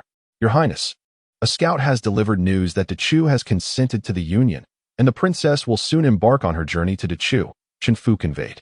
Then I shall await her arrival in the capital of Dechu, allowing her to comprehend the depth of my sincere affection, Fei Malong declared. Jiang Qianan has begun to walk about the courtyard, and when he first stepped outside, he was utterly flabbergasted. Hu Qing searched for the prince and was astonished to discover that His Highness was indeed in the medical pavilion. The shadow guards dared not intrude upon Su Ruojin's chamber. Had it not been for the prince's own emergence, they would never have surmised that he had been residing in Dr. Su's quarters all this time. They were contemplating reporting to the prince that a man named Feng Ying had been frequently entering and exiting Dr. Su's room. What an example of darkness beneath the lamp. Indeed, were they not warned about the propriety between the sexes? A glance from Shadow 1 toward Su Ruojin altered significantly. It was known that their prince had always been indifferent to women. Shadow 2 was nearly overwhelmed with astonishment, almost exclaiming aloud, but was swiftly silenced by Shadow 1's firm grip. Shadow 2 blinked frantically, signaling for Shadow 1 to release him. It was impossible to cover both his mouth and nose simultaneously, and he felt he was on the verge of suffocation. Once freed, Shadow 2 gasped for breath and whispered, "The leader and several brothers have been searching for the prince. Who could have imagined he was right under our noses? I shall inform the leader to return immediately." As he turned to descend from the tree, Shadow 1 halted him. "Wait." Shadow 2, puzzled, asked, "What is it?" "You mentioned the prince has been at the medical pavilion for quite some time. Why has he not contacted us?" Shadow 1 queried. "Given the prince's capabilities, it would be a trivial matter for him to reach out to us, knowing we are nearby. That goes without saying. He must be incapacitated due to his injuries." Shadow 2 blurted out. At that moment, observing the prince's slow gait and recalling Feng Ying's frequent visits bearing medicine to Dr. Su's chamber, one would have to be foolish not to deduce that the prince had been injured. Shadow 1 gently reasoned. "Even if the prince is wounded, do you truly believe he would wait until now to contact us?" Shadow 2's mind struggled to comprehend. Perhaps the prince simply forgot? Shadow 1 rolled his eyes. "Forget? It is evident that the prince does not wish for us to involve ourselves in this matter. We shall act as if we are unaware. And when the prince wishes to reach out to us, he shall do so. But the leader is still outside." Shadow 2 attempted to protest, but was interrupted by Shadow 1. "What is more crucial, summoning the leader back or avoiding the prince's ire for meddling? The choice is yours." In the moment of confusion, an heir did not comprehend why calling back the leader would be considered meddlesome. However, he trusted in Yi's judgment, for an Yi was the most astute among the shadow guards. "Leader, do not hold it against us for our lack of loyalty. If blame is to be assigned, let it rest upon the prince." At this juncture, Su Ruojin arrived at the courtyard, observing Jiang Qianan wandering about, a gentle smile gracing her lips. "It seems you are recovering quite well." "It is indeed due to the adept skills of Dr. Su." Jiang Qianan turned to the young lady, who was adorned in a delicate pale pink cloud-patterned long gown, intricately embroidered with peonies that swayed gracefully with her movements. A matching silk sash hung elegantly at her waist, exuding both grace and a playful charm. Her refined hair was styled in a simple flying fairy bun, accented by a pink pearl hairpin that complemented her attire beautifully. Her fair visage bore eyebrows like crescent moons and eyes resembling twinkling stars, with her lips tinted softly, reminiscent of cherry blossoms in bloom. Encountering such a youthful beauty, Jiang Qianan felt a gentle stirring within his heart, reluctant to divert his gaze even for a moment. "Come, allow me to take your pulse," Su Ruojin declared, stepping into the room ahead of him. Her slightly cool fingers settled delicately on his wrist, and Jiang Qianan felt a warmth radiate from his wrist, seeping into the depths of his heart. The toxicity of the heart-eroding powder has been alleviated. There are no significant issues now. Other external injuries will heal with time, Su Ruojin remarked as she withdrew her hand. Jiang Qianan felt an emptiness where her touch had been. Pondering for a moment, Su Ruojin inquired, "Young Master Jiang, do you recognize the nature of another poison that resides within you?" Jiang Qianan was taken aback. He had not anticipated her discernment. This particular poison was so elusive that even Mu Jingshan could not diagnose it unless it manifested monthly. He offered a wry smile. "Indeed, nothing can be concealed from Miss Su. This poison has been with me since birth, and its name remains a mystery to this day." Su Ruojin nodded in understanding. Such a poison was rare, and she had only encountered references to it in ancient texts during her previous life, though she could not confirm its identity. "Your ability to suppress the heart-eroding powder and reach the medical hall is largely due to this poison within you. Its potency is formidable, yet it fortuitously counteracts the effects of the heart-eroding powder. However, when its toxicity flares, it compounds the agony with the suffering from the heart-eroding powder." "May I inquire when this poison typically manifests?" "It occurs once a month, with the timing varying for each individual. Mine manifests on the 18th day of the lunar month," Jiang Qianan answered candidly, recognizing that there was little to conceal from Su Ruojin. "The 18th?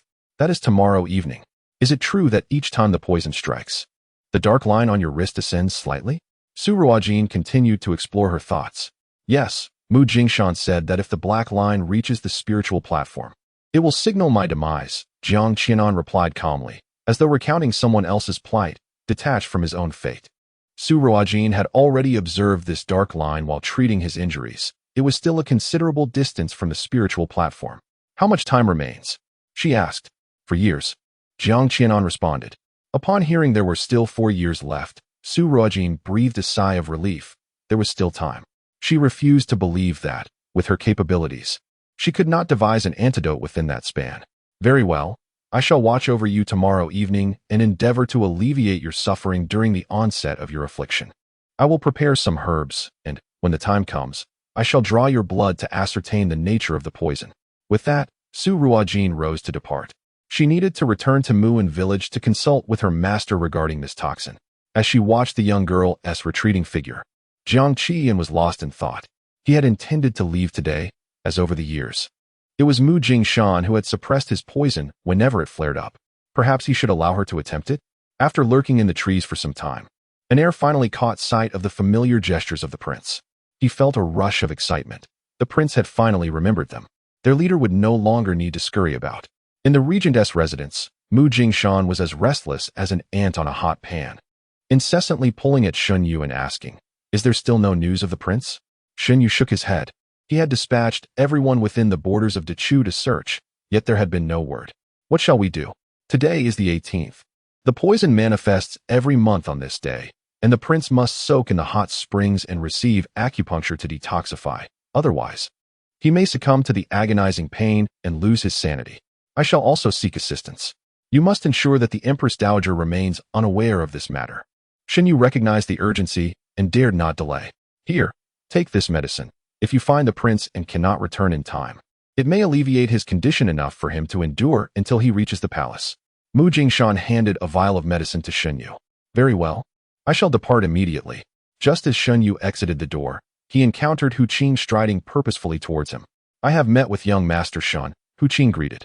Shin Yu swiftly pulled him inside and shut the door. "Have you found the prince?" It was improbable for Hu Qing to return unless he had indeed located the prince. Hu Qing nodded. "Yes, I have found him."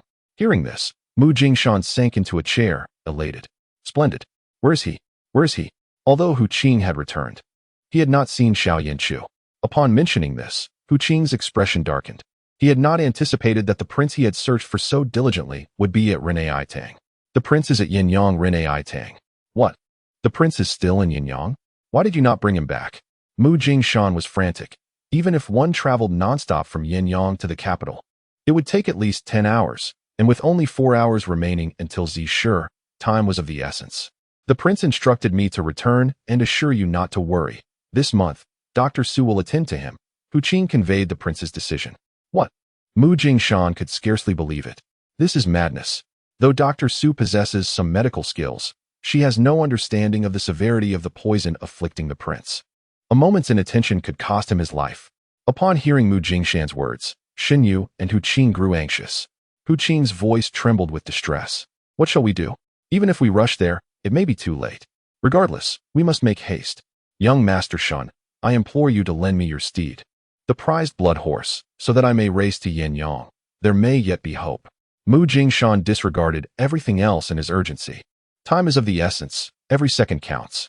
Let us go, and I shall accompany you to retrieve the horse." Shin Yu did not hesitate, leading Mu Jingshan as they turned to leave. On the other hand, after returning to Muin village and conducting thorough research with her master, Su Ruojin became increasingly convinced that Jiang Qian was afflicted by the fabled soul-devouring shadow poison. Upon hearing of someone suffering from such a rare toxin, her master was poised to rush to the medical clinic to abduct Jiang Qian for further examination, had it not been for Su Ruojin's intervention. Ancient texts describe this poison as being composed of exceptionally rare ingredients, requiring the leaves of the soul-seizing grass from Mount Jin, the dream fruit from the ocean's depths, the sap of the millennial blood-choking tree, the venom from the volcanic rock toad, and the soil from Crane Rock, all meticulously blended in precise proportions. The antidote, too, derives from these 5 components, albeit from different parts: the roots of the soul-seizing grass, the blossoms of the dream fruit, the leaves of the millennial blood-choking tree, and the blood of the volcanic rock toad, while the soil from Crane Rock remains unchanged. The conundrum lies in the fact that no one to date has accurately identified what Crane Rock soil truly is. Some assert it refers to the soil from a mountain named Crane Rock. Others believe it to be a special elixir concocted by outsiders. Yet others claim it is a toxic plant. To this day, no one on the Jiuzhou continent can definitively state what Crane Rock soil is. Even in her previous life, Su Ruojin perused numerous ancient texts but found no mention of this enigmatic substance. Each of these 5 ingredients is a rare treasure, elusive and hard to find. Even the Tianyi Pavilion currently possesses only the leaves of the millennial blood-choking tree and the flowers of the dream fruit. Among the 5, the leaves of the millennial blood-choking tree are relatively easier to locate, One merely needs to venture into the deep mountains to find them. The flowers of the dream fruit, however, were acquired by Su Ruojin years ago during her travels to a small fishing village, where she fortuitously purchased them from a peculiar vendor. Yet, it is imperative to first ascertain whether Jiang Qi is indeed afflicted by the soul-devouring shadow. Fortunately, due to the unique nature of this poison, Su Ruojin had taken note of it in ancient texts, contemplating whether modern medical techniques could unravel its mysteries. Regrettably, at that time, the ecological devastation on Blue Star had led to the extinction of the ingredients mentioned in the soul-devouring shadow's formulation, making the replication of this poison impossible, and she ultimately had to abandon the endeavor. Nonetheless, she retained the knowledge of how to concoct a formula for testing the soul-devouring shadow. With an abundance of medicinal materials at her master's disposal, Su Ruojin, guided by her memory, swiftly prepared the testing solution. By introducing Jiang Qi's blood during an episode of toxin release into the solution, a color shift from yellow to blue would confirm the presence of the soul-devouring shadow. Chapter 87. You must not be in danger. Yanyang lacked a hot spring, and given that Jiang Qi's wounds had yet to fully heal, immersion in water was not advisable to combat the poison's effects. Together, Su Ruojin and her master devised a suppressive formula. The remaining task relied upon Su Ruojin's skillful administration of the needle. With all preparations complete, they awaited the appointed time. As night fell, the sound of the watchman's bell resonated punctually at the hour of the rat. A cloud drifted by, obscuring the moonlight and leaving only a veil of haziness. Inside the room, Jiang Qian, bound hand and foot to the bed, felt his eyes redden. The dark tendrils on his wrists began to stir, gradually creeping upwards as if animated. With the advance of the black lines, Jiang Qian experienced the sensation of countless streams of magma coursing through his body, searing every inch of his skin. His body quickly flushed crimson, reminiscent of a ripe shrimp, as beads of sweat cascaded down his forehead, neck, and back. Within moments, his garments were thoroughly drenched, and faint wisps of steam were discernible. Before he could fully comprehend the intensity of this scorching sensation, a sudden chill emanating from his very marrow surged outward, extinguishing the heat in an instant. Yet, before he could find any semblance of comfort, an overwhelming cold began to encase his entire being. The fabric, once soaked with sweat, began to form a delicate layer of ice, while frost appeared visibly on Jiang Qian's lips and eyelashes, causing his body to tremble uncontrollably. Such an excruciating juxtaposition of ice and fire was unbearable for an ordinary person. Despite Jiang Qian's fervent efforts to endure, muffled groans of agony escaped his lips. As another wave of searing heat approached, Jiang Qian's eyes turned a ghastly red, and he began to scream, desperately attempting to break free from the restraints that bound him. As if on the verge of madness, "Inluo!" Su Ruojin shouted. Instantly, Inluo presented the prepared bowl of medicine, which Su Ruojin seized and forcefully administered to Jiang Qian. She then produced silver needles, swiftly inserting them into crucial acupoints, a total of 18 needles this time. Twisting, turning, and flicking, she deftly manipulated each needle, beads of sweat trickling down her forehead. As the needles penetrated, Jiang Qian gradually felt as though the torment of heat and cold was being segregated by an invisible barrier, allowing him to remain within its confines, safe from harm. For the first time in many years, he realized that the effects of the poison were not as agonizing as he had previously endured. Even when immersed in a hot spring with Mu Jingshan's assistance, he had still been subjected to 3 full hours of suffering. Mu Jingshan could only ensure that he retained a sliver of clarity amidst such extreme pain, preventing him from succumbing to despair during the poison's onset. Now, with this protective barrier, he remained untouched by suffering, yet he was rendered incapable of speaking or moving, lying still and at the mercy of others. "Jiang Qian, I must draw your blood to test the poison." As Su Ruojin's words fell, Jiang Qian felt a prick at the tip of his left middle finger, and she forcefully squeezed a few drops of his blood into the potion. The originally yellowish transparent liquid began to morph into a deep blue upon contact with the bright red blood. Indeed, it was the soul-devouring shadow. Observing Jiang Qian, who lay with his eyes tightly shut, Su Ruojin felt a pang of sympathy. Jiang Qian had once mentioned that this poison had been with him since birth, manifesting monthly. How much suffering he must have endured over the years. The soul-devouring shadow possessed a peculiar characteristic. Its victims would not perish instantly, but instead would endure the torturous interplay of searing flames and biting cold each month. During the onset of the poison, the sensation of pain would be amplified manifold, And irrespective of their efforts, individuals remained conscious, forced to bear the agony. Those with feeble willpower often succumbed to despair, choosing to end their lives. Even if one managed to survive the torment, they would eventually succumb to internal decay after 15 years of poisoning. However, if a pregnant woman were poisoned, she would remain unharmed, while the fetus would absorb the toxicity of the soul-devouring shadow. After the birth of a child, the affliction of poison does not manifest until the age of 10. However, once this threshold is crossed, the individual must endure the torment of poisoning each month, with the agony intensifying as one ages. It is a profound level of hatred that would compel someone to inflict such a poison. What follows is a period of waiting, a hope for the toxin to dissipate on its own, thus marking the passage of another month. Although the concoction brewed by herself and her master does not entirely neutralize the poison, it does expedite its dissipation.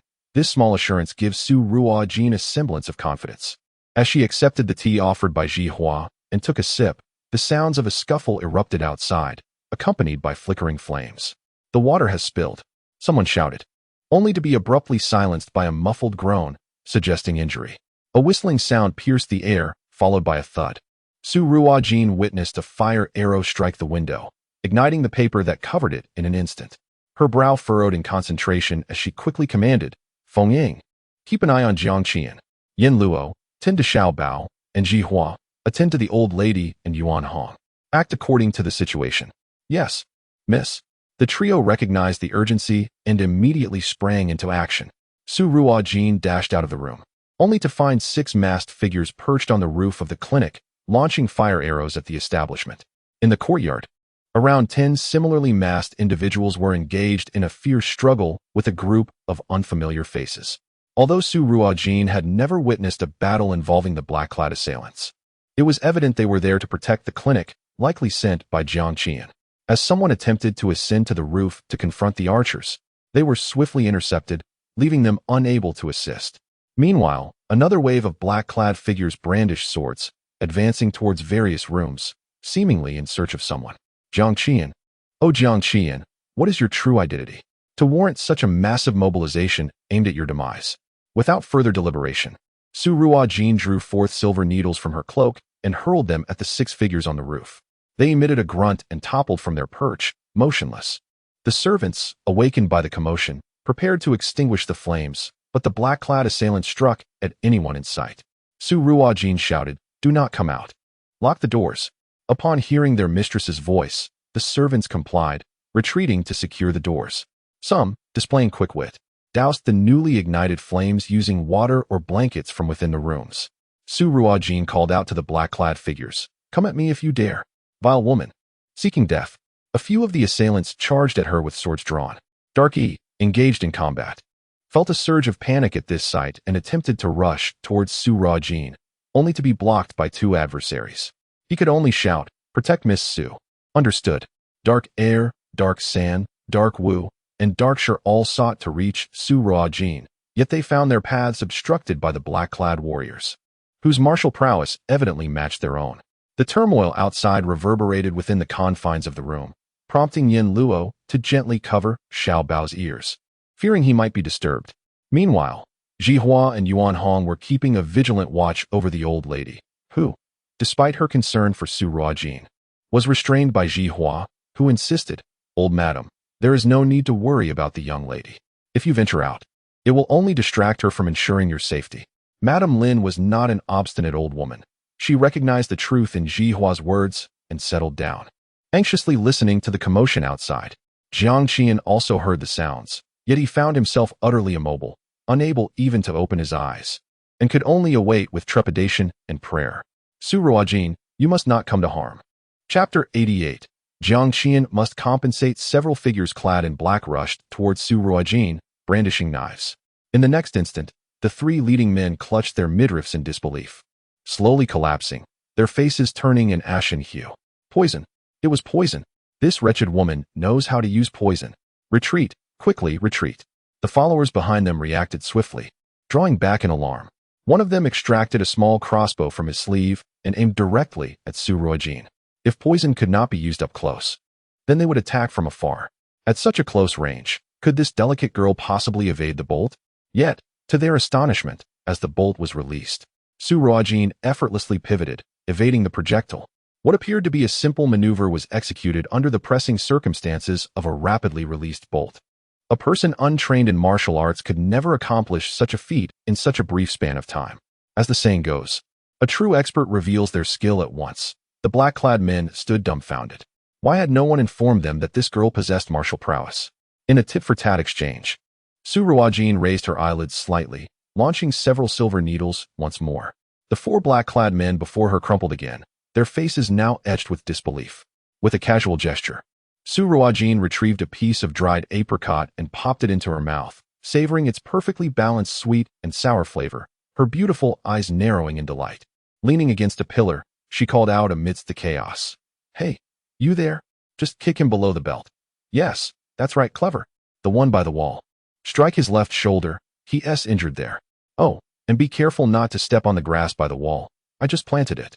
Her irritation flared as she remarked, "I told you not to tread there, yet you refused to listen." In a fit of annoyance, she picked up a stone from the ground and tossed it seemingly at random. The sound of the stone striking a black-clad man accompanied his muffled grunt as he faltered, allowing his companions to seize the moment and subdue him. Before long, the skirmish concluded. Su Ruojin nodded in approval. "You're not too bad at coordinating." With that, she turned to re-enter the house and check on Jiang Qian's condition.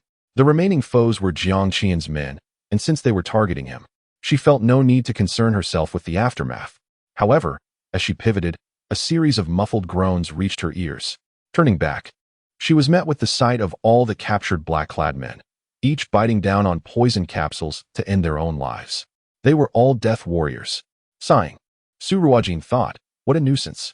Were it not for Xiao Bao, she would have seriously considered discarding Jiang Qian to attract a horde of foes, thus necessitating repairs for her clinic the following day. All the herbs she had painstakingly cultivated would be lost. No, Jiang Qian must compensate. When Su Ruojin pushed open the door, she paused in shock before hastening over to assist Jiang Qian, who lay sprawled not far from the entrance. Observing the drag marks on the ground, she realized he had crawled over from the bed. To comprehend the effects of the potion that suppresses the soul-devouring shadow, one must understand that until the poison has fully dissipated, the body remains utterly immobilized. Yet, astonishingly, Jiang Qian managed to rise from the bed under such dire circumstances and crawl here, showcasing an extraordinary willpower. With great effort, Jiang Qian opened his eyes, catching sight of Su Ruojin, and managed a faint smile, uttering, "I am relieved to see you well," before his head tilted, and he succumbed to unconsciousness. This was a consequence of the poison's lingering effects. He had struggled against the drug's constraints on his body, exhausting all his strength in the process. Thus, it was out of concern for himself that he had crawled here, contemplating this possibility while gazing at the man in her arms, who lay in a faint, although pale. His noble and dignified aura remained unmistakable.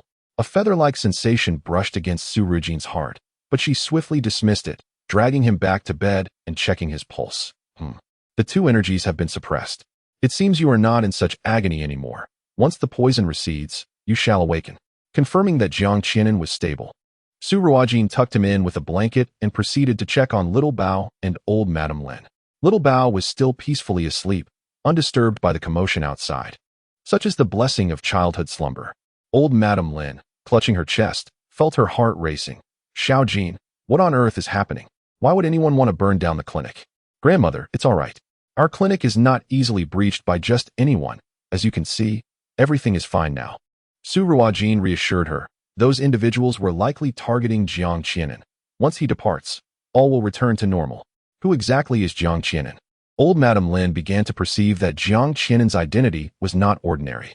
Regardless of who he is a patient, and I am a doctor. That is all we need to know. Knowing too much may be detrimental, Su Ruojin replied. Old Madame Lin nodded in agreement. You are right. Once he is sent away, all will be well. But what about Little Bao? Considering the time, it was nearly the moment they had initially agreed to send Little Bao away, despite their reluctance. He was, after all, someone else's child. When Jiang Qian awakens tomorrow, I shall inquire if he wishes to take Little Bao with him this time, Su Ruojin stated. Little Bao's digestive health had now been adjusted to be comparable to that of an average child. He could articulate two-word phrases, and basic communication posed no issue. The rest would depend on the companionship of his loved ones to gradually aid his recovery. No matter how one may try, one cannot replace the bond of blood. That responsibility must be entrusted to Jiang Qianan. Once all was settled, Su Ruojin returned to her room, preparing to rest for a while, when she heard Yan Luo's voice outside the door. Miss, a gentleman by the surname Mu insists that he has come from the capital with urgent matters and must see Master Jiang.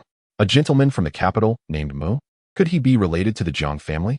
Su Ruojin sighed, resignedly getting up to head to the front hall of the clinic. Upon seeing Mu Jingshan, she felt a flicker of familiarity, but before she could recall where she had encountered him, he approached her with an anxious expression. Dr. Su, how is Master Jiang? May I inquire your name, sir? Su Ruojin countered. Dr. Su, I am Mu Jingshan, the physician from Master Jiang's household. We have met briefly before. I wonder if Master Jiang is well.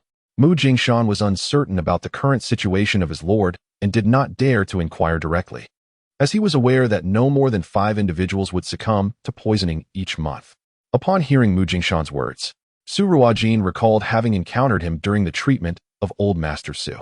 Observing Mu Jingshan's weary demeanor, she surmised that he must be the physician responsible for assisting Jiang Qianan through his monthly episodes of poisoning, having come to find him according to the schedule. With beads of sweat adorning his forehead, Mu Jingshan's anxious gaze betrayed no pretense. Su Ruojin reassured him, Young Master Mu, there is no need for concern. Young Master Jiang is unharmed and has already retired for the night. If you wish to see him, it would be best to wait until he awakens. It appears you have also traveled a great distance. I shall have someone arrange a place for you to rest. Jihua, please escort young Master Mu to his quarters. Of course, miss, Jihua replied, stepping forward. Young Master Mu, this way please. For a moment, Mu Jingshan was taken aback. Was the Lord truly all right? Typically, at this hour, he would be enduring the most excruciating pangs of poisoning, yet now he was peacefully asleep? He hesitated, uncertain of how to express his thoughts. Chapter 89. Averse to encountering you at the medical hall, noticing Mu Jingshan's indecisiveness, Su Ruojin empathized, realizing that if she were in his position, she too would find it difficult to feel at ease without a glimpse of Jiang Qianan. She turned to Jihua and instructed, Please take young Master Mu to see young Master Jiang. It was only when Mu Jingshan peered through the crack of the door and beheld Jiang Qianan lying serenely on the bed that he finally relaxed. The Lord was indeed safe. Splendid. At that moment, he felt utterly awake.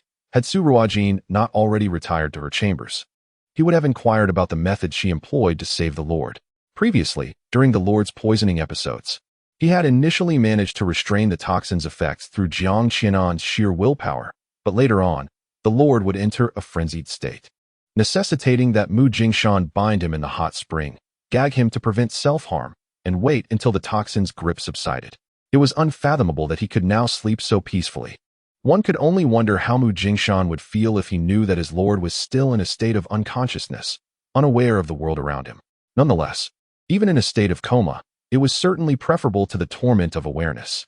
The following morning, Jiang Qianan awoke, feeling remarkably invigorated, in stark contrast to the debilitating aches that accompanied his previous poisoning episode.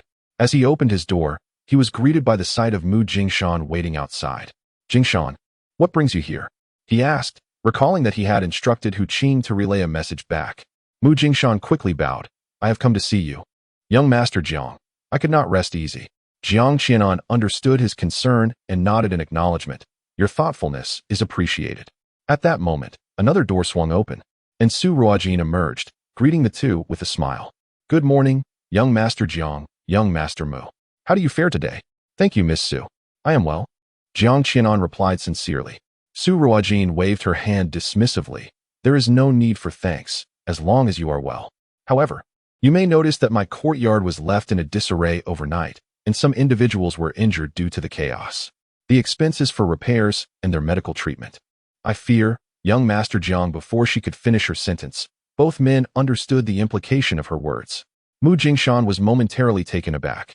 This Miss Su was not at all what he had anticipated. A person of such remarkable medical expertise should embody an ethereal presence, regarding wealth as mere refuse. How could one be so meticulous about trivial expenses? Moreover, the benefits of healing the prince far outweigh the costs of these repairs and treatment. Jiang Qianan chuckled lightly, expressing gratitude. Naturally, I sincerely thank Dr. Su for your timely assistance last night. I am unaware of the consultation fee, but I will ensure it is delivered. There is no need for a consultation fee. The 2,000 taels you previously sent are more than sufficient. As for the repair and treatment costs, 300 taels would suffice, replied Su Ruojin. Jiang Qianan understood that Su Ruojin referred to the 2,000 taels he had sent during the new year, a sum that barely covers the expenses. However, since Su Ruojin insisted on waiving the fee, he would not press the matter. Sometimes, it is through mutual debts that relationships flourish. He gestured to Mu Jingshan to provide the payment, and Mu Jingshan promptly retrieved 3 silver notes from his pocket and handed them to Su Ruojin, who graciously accepted them. Well, we are settled then. At that moment, a small child emerged from the room and clung to Jiang Qianan's leg. Uncle, you're all right. Upon seeing the worry in the child's eyes, Jiang Qianan's heart softened, and he lifted the little one. Your little uncle is fine. There is nothing to fear. Mu Jingshan stood by, speechless in astonishment.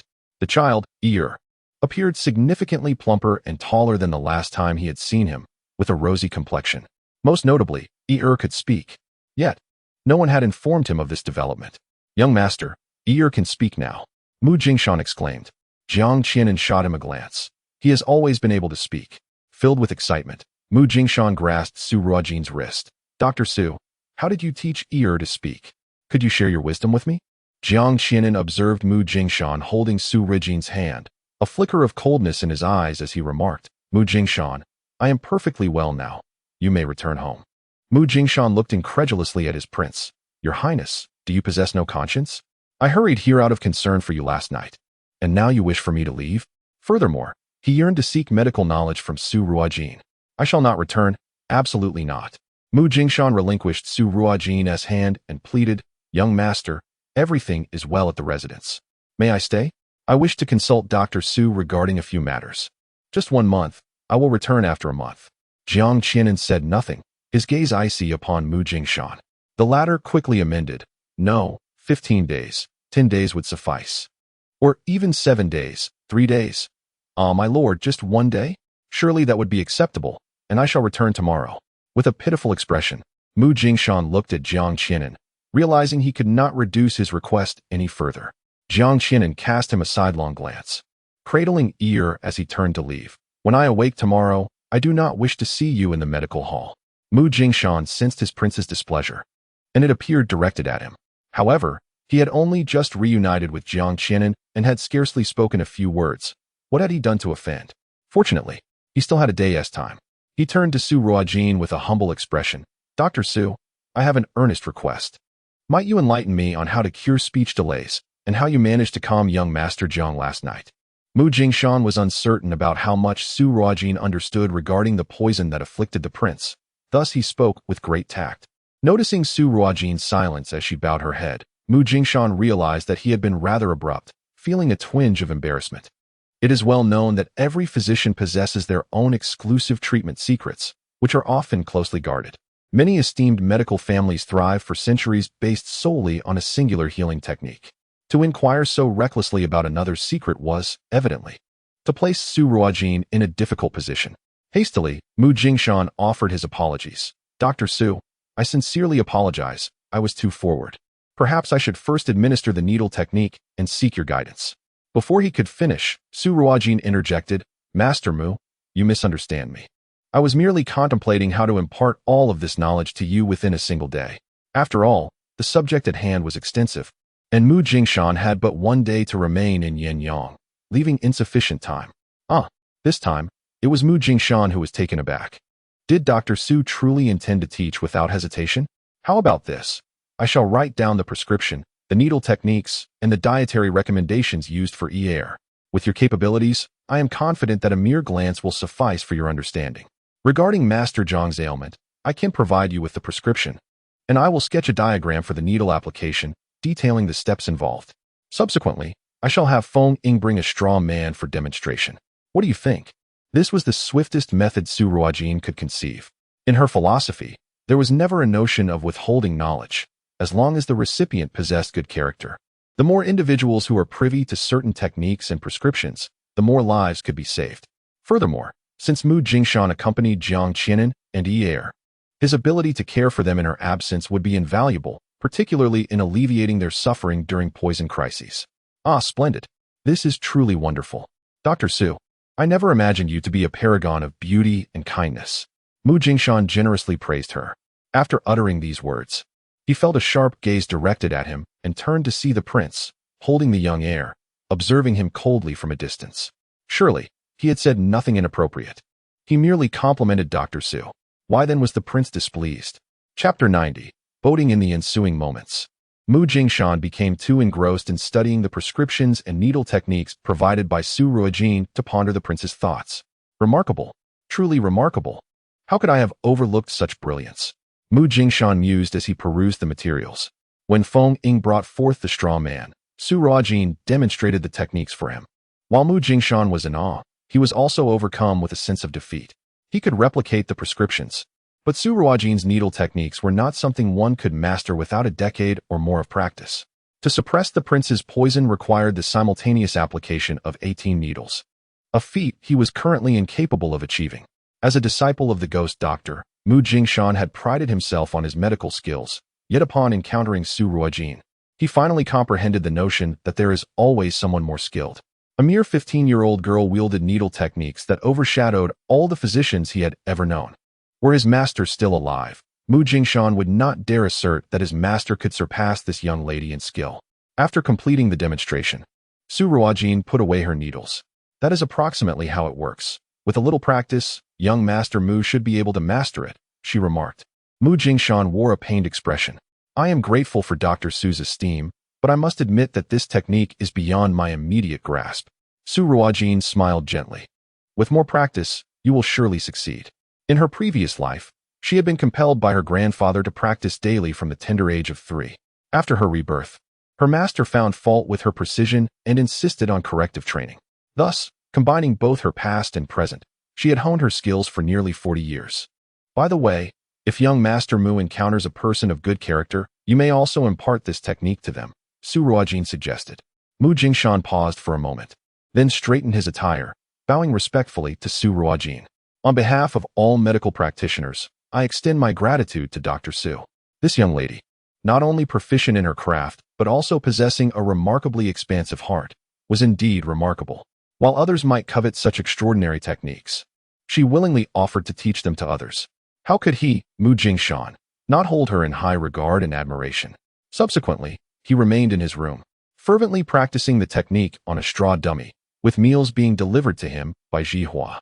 The next morning, as Jiang Qinan stepped out, Yin Luo approached with breakfast in hand. Young Master Jiang, young Master Mu has already departed. The young lady requests that you come to the clinic after finishing your meal. Understood, Jiang Qinan replied with a slight nod.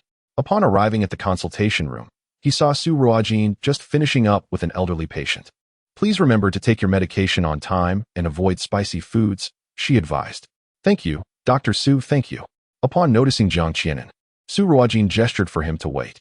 Please have a seat. I have another patient to attend to. A middle-aged woman followed Su Ruojin into the consultation room. You carry on. There is no rush, Jiang Qinan said as he settled into a chair, keenly observing the clinic. Unlike other open consultation practices where doctors sat aside as patients approached, Rin Ai Tang was divided into 2 sections. One half was a pharmacy, while the other consisted of several small consultation rooms, each door marked with a number. Each patient was assigned a room, allowing only one patient to enter at a time, ensuring confidentiality regarding their ailments. Benches were placed outside the consultation rooms for patients to wait. In a corner of the clinic stood a large earthenware jar, accompanied by 2 bamboo baskets containing bowls.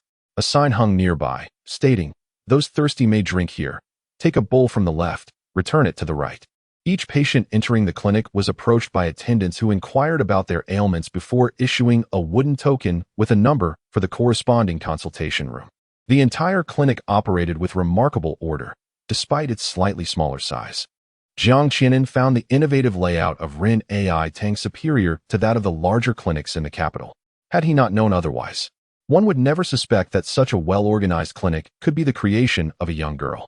After a while, Su Ruojin emerged, and Jihua entered the consultation room to take her place. Young Master Jiang, this way please. Su Ruojin led Jiang Qinan into the resting room of the medical clinic. Might I inquire if Master Jiang intends to take Little Bao with him upon his return? Su Ruojin asked directly. With March upon them, Little Bao's health had nearly restored. and she had fulfilled her initial promise. Jiang Qianan understood the gravity of the situation. The dark-clad individuals from the previous night were still being investigated by his covert guards. Regardless of who had sent them, it was evident that their intentions were not aimed at Ren Tang. Now that little Bao could speak. It was indeed inappropriate to keep him in Yanyang any longer. It was time to bring him home. I am immensely grateful for your care of little Bao during this time, Dr. Su. I shall take him back with me tomorrow. Your efforts have been truly commendable. Master Jiang, you are too kind. As a physician, it is my duty to care for my patients. Moreover, I have developed an affinity for little Bao. It has been a pleasure to look after him, Su Ruojin replied. Might I ask if you have any interest in relocating Ren Tang to the capital? Should you wish to do so, you need not concern yourself with the clinic's affairs. Simply bring the patients. This was the second invitation she had received regarding opening a clinic in the capital. With a soft chuckle, Su Ruojin gently shook her head. I have grown accustomed to Yanyang and have no plans to leave for the time being. A twinge of disappointment surged within Jiang Qianan. Yet he would not impose his desires upon her. As I shall be departing with little Bao tomorrow, I previously promised him a lakeside excursion. Might I extend an invitation to you, Miss Su, to join us today? Su Ruojin, contemplating little Bao's imminent departure, felt a pang of reluctance. A trip to the lake could serve as a farewell, and she wondered when they might meet again. Very well. The trio arrived at the lakeside, renting a boat adorned with paintings. The spring breeze caressed them, and the lake's waters held a slight chill. Concerned that little Bao might feel cold, Su Ruojin draped a cloak over him and guided him to the edge of the boat to feed the fish swimming below. Observing this tender scene, Jiang Qianan's heart stirred, and he approached the ancient zither on the boat's terrace, gently plucking its strings. The melody floated through the air, reminiscent of an unfolding ink wash painting. Upon hearing the music, Su Ruojin looked up at Jiang Qianan, captivated by his refined features and the faint smile playing at the corners of his lips. His gaze, clear and profound, resembled a pristine spring, drawing her in with an irresistible allure. Under the influence of her fourth master, as the zither played, Su Ruojin discerned that Jiang Qianan was performing the Song of Longing. Beneath its seemingly frigid notes lay an unspoken yearning. A sigh escaped her. It appeared that Jiang Qianan was missing his beloved wife. After all, given Jiang Qianan's age and family background into Chu, it would be customary for him to have a harem by now. Nevertheless, it must be said that Jiang Qianan's skill on the zither was truly commendable, rivaling that of her fourth master.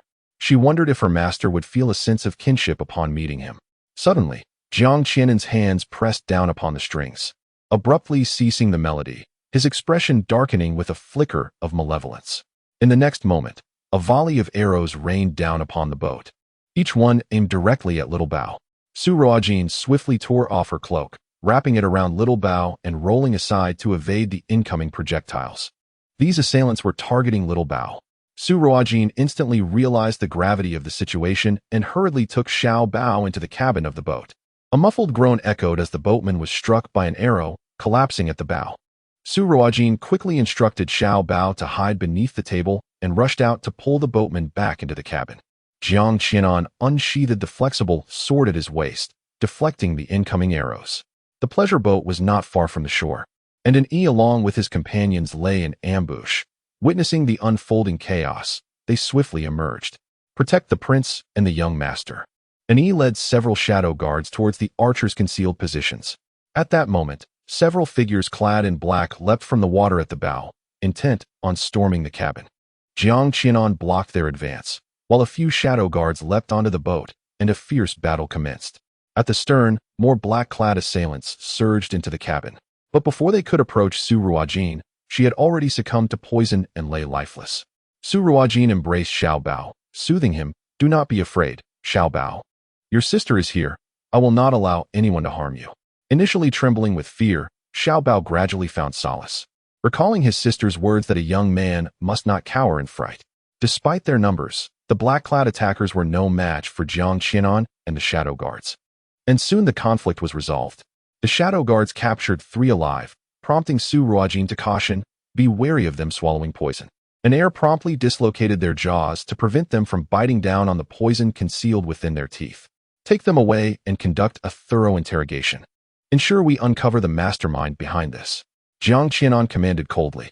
Yes, in light of these events, the lake was no longer a safe haven for leisure. Su Ruojin tended to the boatman's wounds, advising him to procure medicine from Rinai Hall before returning to the medical clinic with Xiao Bao. Once Xiao Bao had fallen asleep, Su Ruojin approached Jiang Qianan, stating, "Young Master Jiang, those individuals targeted Xiao Bao today. At that moment, you were on the second-floor terrace playing the lute, while Xiao Bao and I were observing the fish on the first floor. It seems evident that you were the more apparent target. Had they aimed for you, the majority of the arrows would not have struck the first floor." Jiang Qianan nodded. "Miss Su, I share your perspective.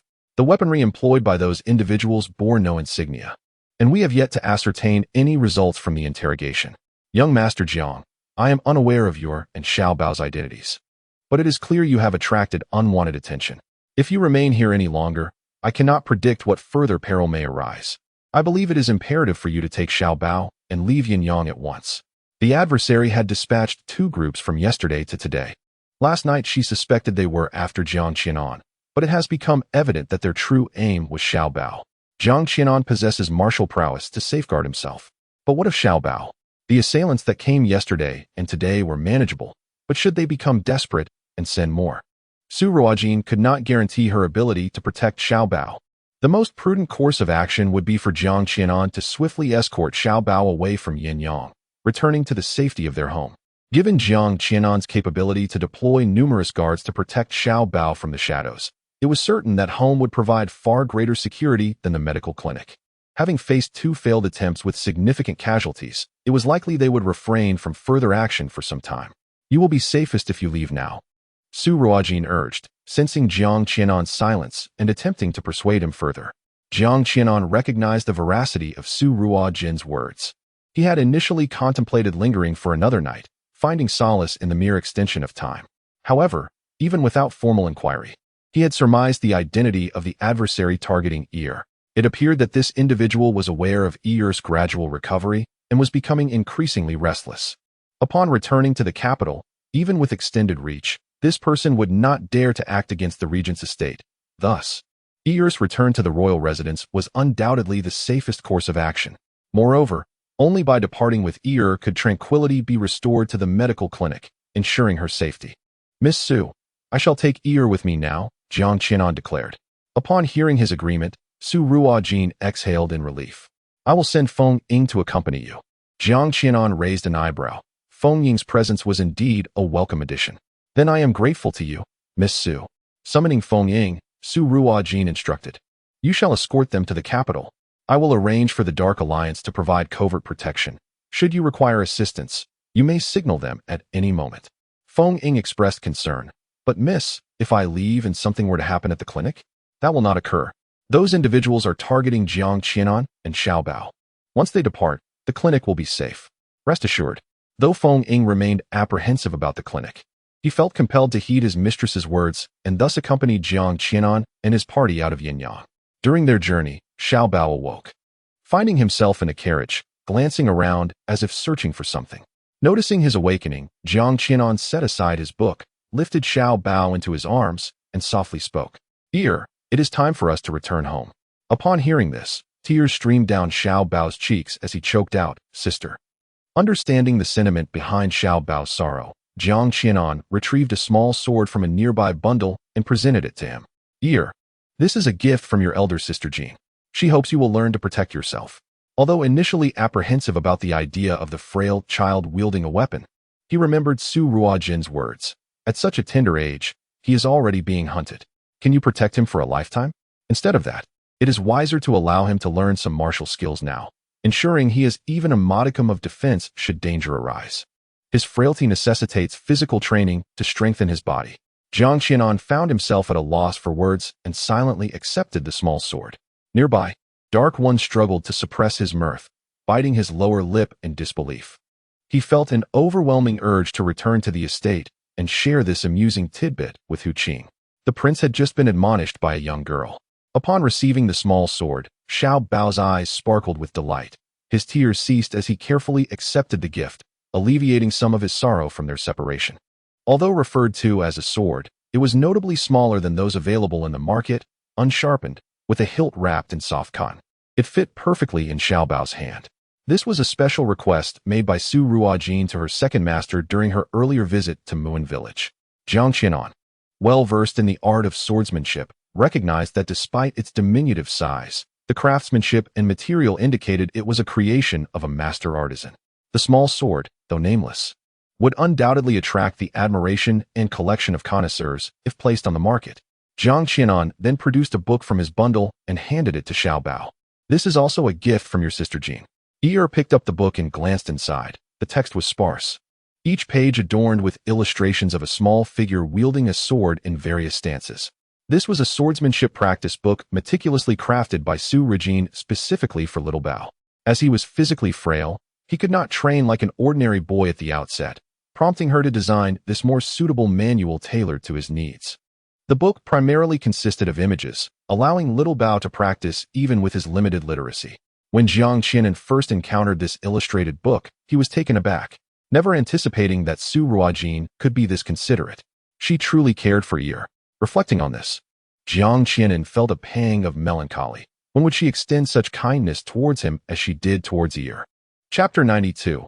Learning to read. Little Bao clutched the illustrated book and looked up at Jiang Qianan, earnestly stating, "Thank you, sister, for teaching me to read." Jiang Qianan was pleasantly surprised. Yi wishes to learn to read? Little Bao nodded, eager to understand the words his sister had inscribed in the book. Since Yi arrived at the Wang residence, Jiang Qianan had not yet hired a tutor to teach him due to his shyness around strangers. She had not expected him to take the initiative to learn reading now. Would it be appropriate for the royal uncle to bring in a teacher to instruct Yi in writing? Although she believed that teaching Yi herself would be ideal, Jiang Qianan was uncertain about her availability to consistently guide him. Without regular instruction, the learning process would be compromised. A flicker of hesitation crossed Yi's eyes, but he nodded again, realizing that if he learned to write, he could compose letters to Sister Jean, as his brother Yuanhong had previously mentioned. Very well. Once you have practiced sufficiently, your royal uncle will take you to see Sister Jean, Jiang Qianan assured him. Upon hearing this, Yi's eyes brightened, and he extended his right hand to hook his pinky finger with hers. Jiang Qianan reciprocated, intertwining their pinkies. After sealing the promise, Yi nestled against Jiang Qianan's leg and gradually drifted into slumber. Unbeknownst to them, perhaps as Su Ruojin had predicted, their adversaries had suffered significant losses and dared not act rashly. The journey back to the capital was uneventful, and once the carriage entered the city, Feng Ying took his leave. Upon returning to the Wang residence, Shen Yu awaited them in the side hall. Upon seeing Xiao Yanshu enter, he immediately inquired, who was responsible for this? Previously, Xiao Yanshu had dispatched guards to inform Shen Yu of the events surrounding Yanyang, advising him to be vigilant regarding the happenings in the capital. Shen Yu was deeply concerned, and seeing everyone return safely offered him some solace. Xiao Yanshu scoffed. All were assassins. They have not confessed yet. However, I can think of no one else who would dare to harm Yi aside from her. Why has she not let him go? Especially now that Yi is in such a state? Shen Yu demanded angrily. Because Yi can now speak. What? Yi can speak? Shen Yu's anger transformed into joy. This is marvelous news. Just then, he hesitated, but Xiao Yanshu understood. No need to rush. There is still a year remaining. Shen Yu sighed. I hope they do not act foolishly. Xiao Yanshu then proposed. I would like you to be Yi's tutor. He is shy. Hiring someone else might unsettle him, but you are already somewhat familiar with him. Shen Yu, having once been a student at Ruoyin Academy and having achieved the highest honors, was indeed the most suitable choice to guide Yi. Certainly, I have no objections, as long as Yi is willing to learn. Shen Yu readily agreed. But what shall you do next? If this fails, I fear they may target Yi again. Xiao Yanshu lightly tapped his fingers on the table, remaining silent. In the Xi'an Palace, Empress Dowager Wei felt an unsettling twitch in her right eyelid. She took the tea offered by Granny Xian and inquired, is there any news? Granny Xian shook her head, not yet. It has been several days, and with so many assassins sent to Yanyang Clinic to kill a 5-year-old child, how could it take this long? I sense something amiss. Your Majesty, the Regent Prince would not dare to place the young heir in Yanyang without protection. It is possible that those dispatched have yet to find an opportunity to strike. We should wait a little longer, Granny Xian reassured her. The Empress Dowager took a sip of tea, feeling somewhat calmed. Your words hold wisdom. Even if Xiao Yanshu has caught a chill, considering the time, he should return in a day or two. If there is no success by tomorrow, we shall recall him. She lacked confidence in being able to eliminate Xiao Bingyi under Xiao Yanshu's watchful gaze. Yes, Your Majesty. The following day, the Regent Prince unexpectedly appeared at the court. startling Xiao Qinyi and the assembled ministers. A look of joy crept onto Xiao Qinyi's face. "Brother, when did you return to the capital? Why was I not informed to welcome you personally?" Xiao Yanshu replied nonchalantly. "Upon hearing that the young heir was attacked, I returned early and fortunately managed to save him." "What? The heir was attacked? How was I unaware of this?" Xiao Qinyi exclaimed. "Summon someone. Your Majesty need not trouble yourself. I have brought the assailants with me," Xiao Yanshu said, clapping his hands, and soon, guards escorted 3 assassins into the hall. "I shall leave them for your Majesty to handle and hope for an explanation in return." Xiao Qinyi clenched his fists. "Rest assured, brother. I will provide you with a satisfactory explanation. Guards, take the assassins away and interrogate them thoroughly." Once the assassins were led away, Xiao Qinyi composed himself. "Brother, your recent expedition to the northern frontier was a remarkable success, achieving a retreat from Bei Li without a single soldier being deployed. It is indeed a fortunate event for the Great Chu. Tonight, I shall host a celebration in your honor." Upon leaving the court, Li Yuanxing stood respectfully before Xiao Yanshu. "Regent Prince, His Majesty requests your presence in the imperial study." Xiao Yanshu nodded and proceeded to the study. Xiao Qinyi hastily rose to greet him. "Brother, please take a seat. Your efforts are much appreciated." Xiao Yanshu sat down and spoke coolly. "What matter concerns your Majesty?" Xiao Qinyi gestured for Li Yuanxing to present the state document from Bei Li. "Brother, this is a recent missive from Bei Li, proposing a marriage alliance to foster enduring friendship between our 2 nations. And what is your Majesty's intention?" Xiao Yanshu inquired, glancing at the document. "The Princess Yaolong, sent by Bei Li, is the Emperor's most cherished sister, which indicates Bei Li's sincerity in seeking peace." "I find it feasible," Xiao Qinyi responded. "Since your Majesty has made a decision, let us proceed accordingly. I have matters to attend to in my manor and shall take my leave." With that, Xiao Yanshu rose to depart. Once Xiao Yanshu exited the study, Xiao Qinyi forcefully threw the state document to the ground, glaring fiercely at his brother's retreating figure. "One day, I shall reclaim all that rightfully belongs to me," making it known to Xiao Yanshu who the true emperor of Dechu is. Li Yuansheng hastily retrieved the imperial edict, bowing as he spoke. "Your Majesty, please take care of your health." At this moment, in the Xian Palace, Empress Dowager Wei wore an expression of disbelief. "What did you say? Xiao Yanshu has apprehended the assassins who attempted to kill the crown prince?" "Indeed, your Majesty," replied Shuangxi, kneeling on the ground. At today's court session, the regent presented these assassins to His Majesty. But he was ill. How could he have appeared at Yanyang to save the crown prince? Empress Dowager Wei felt a twinge of panic. Could it be that Xiao Yanshu knew it was she who had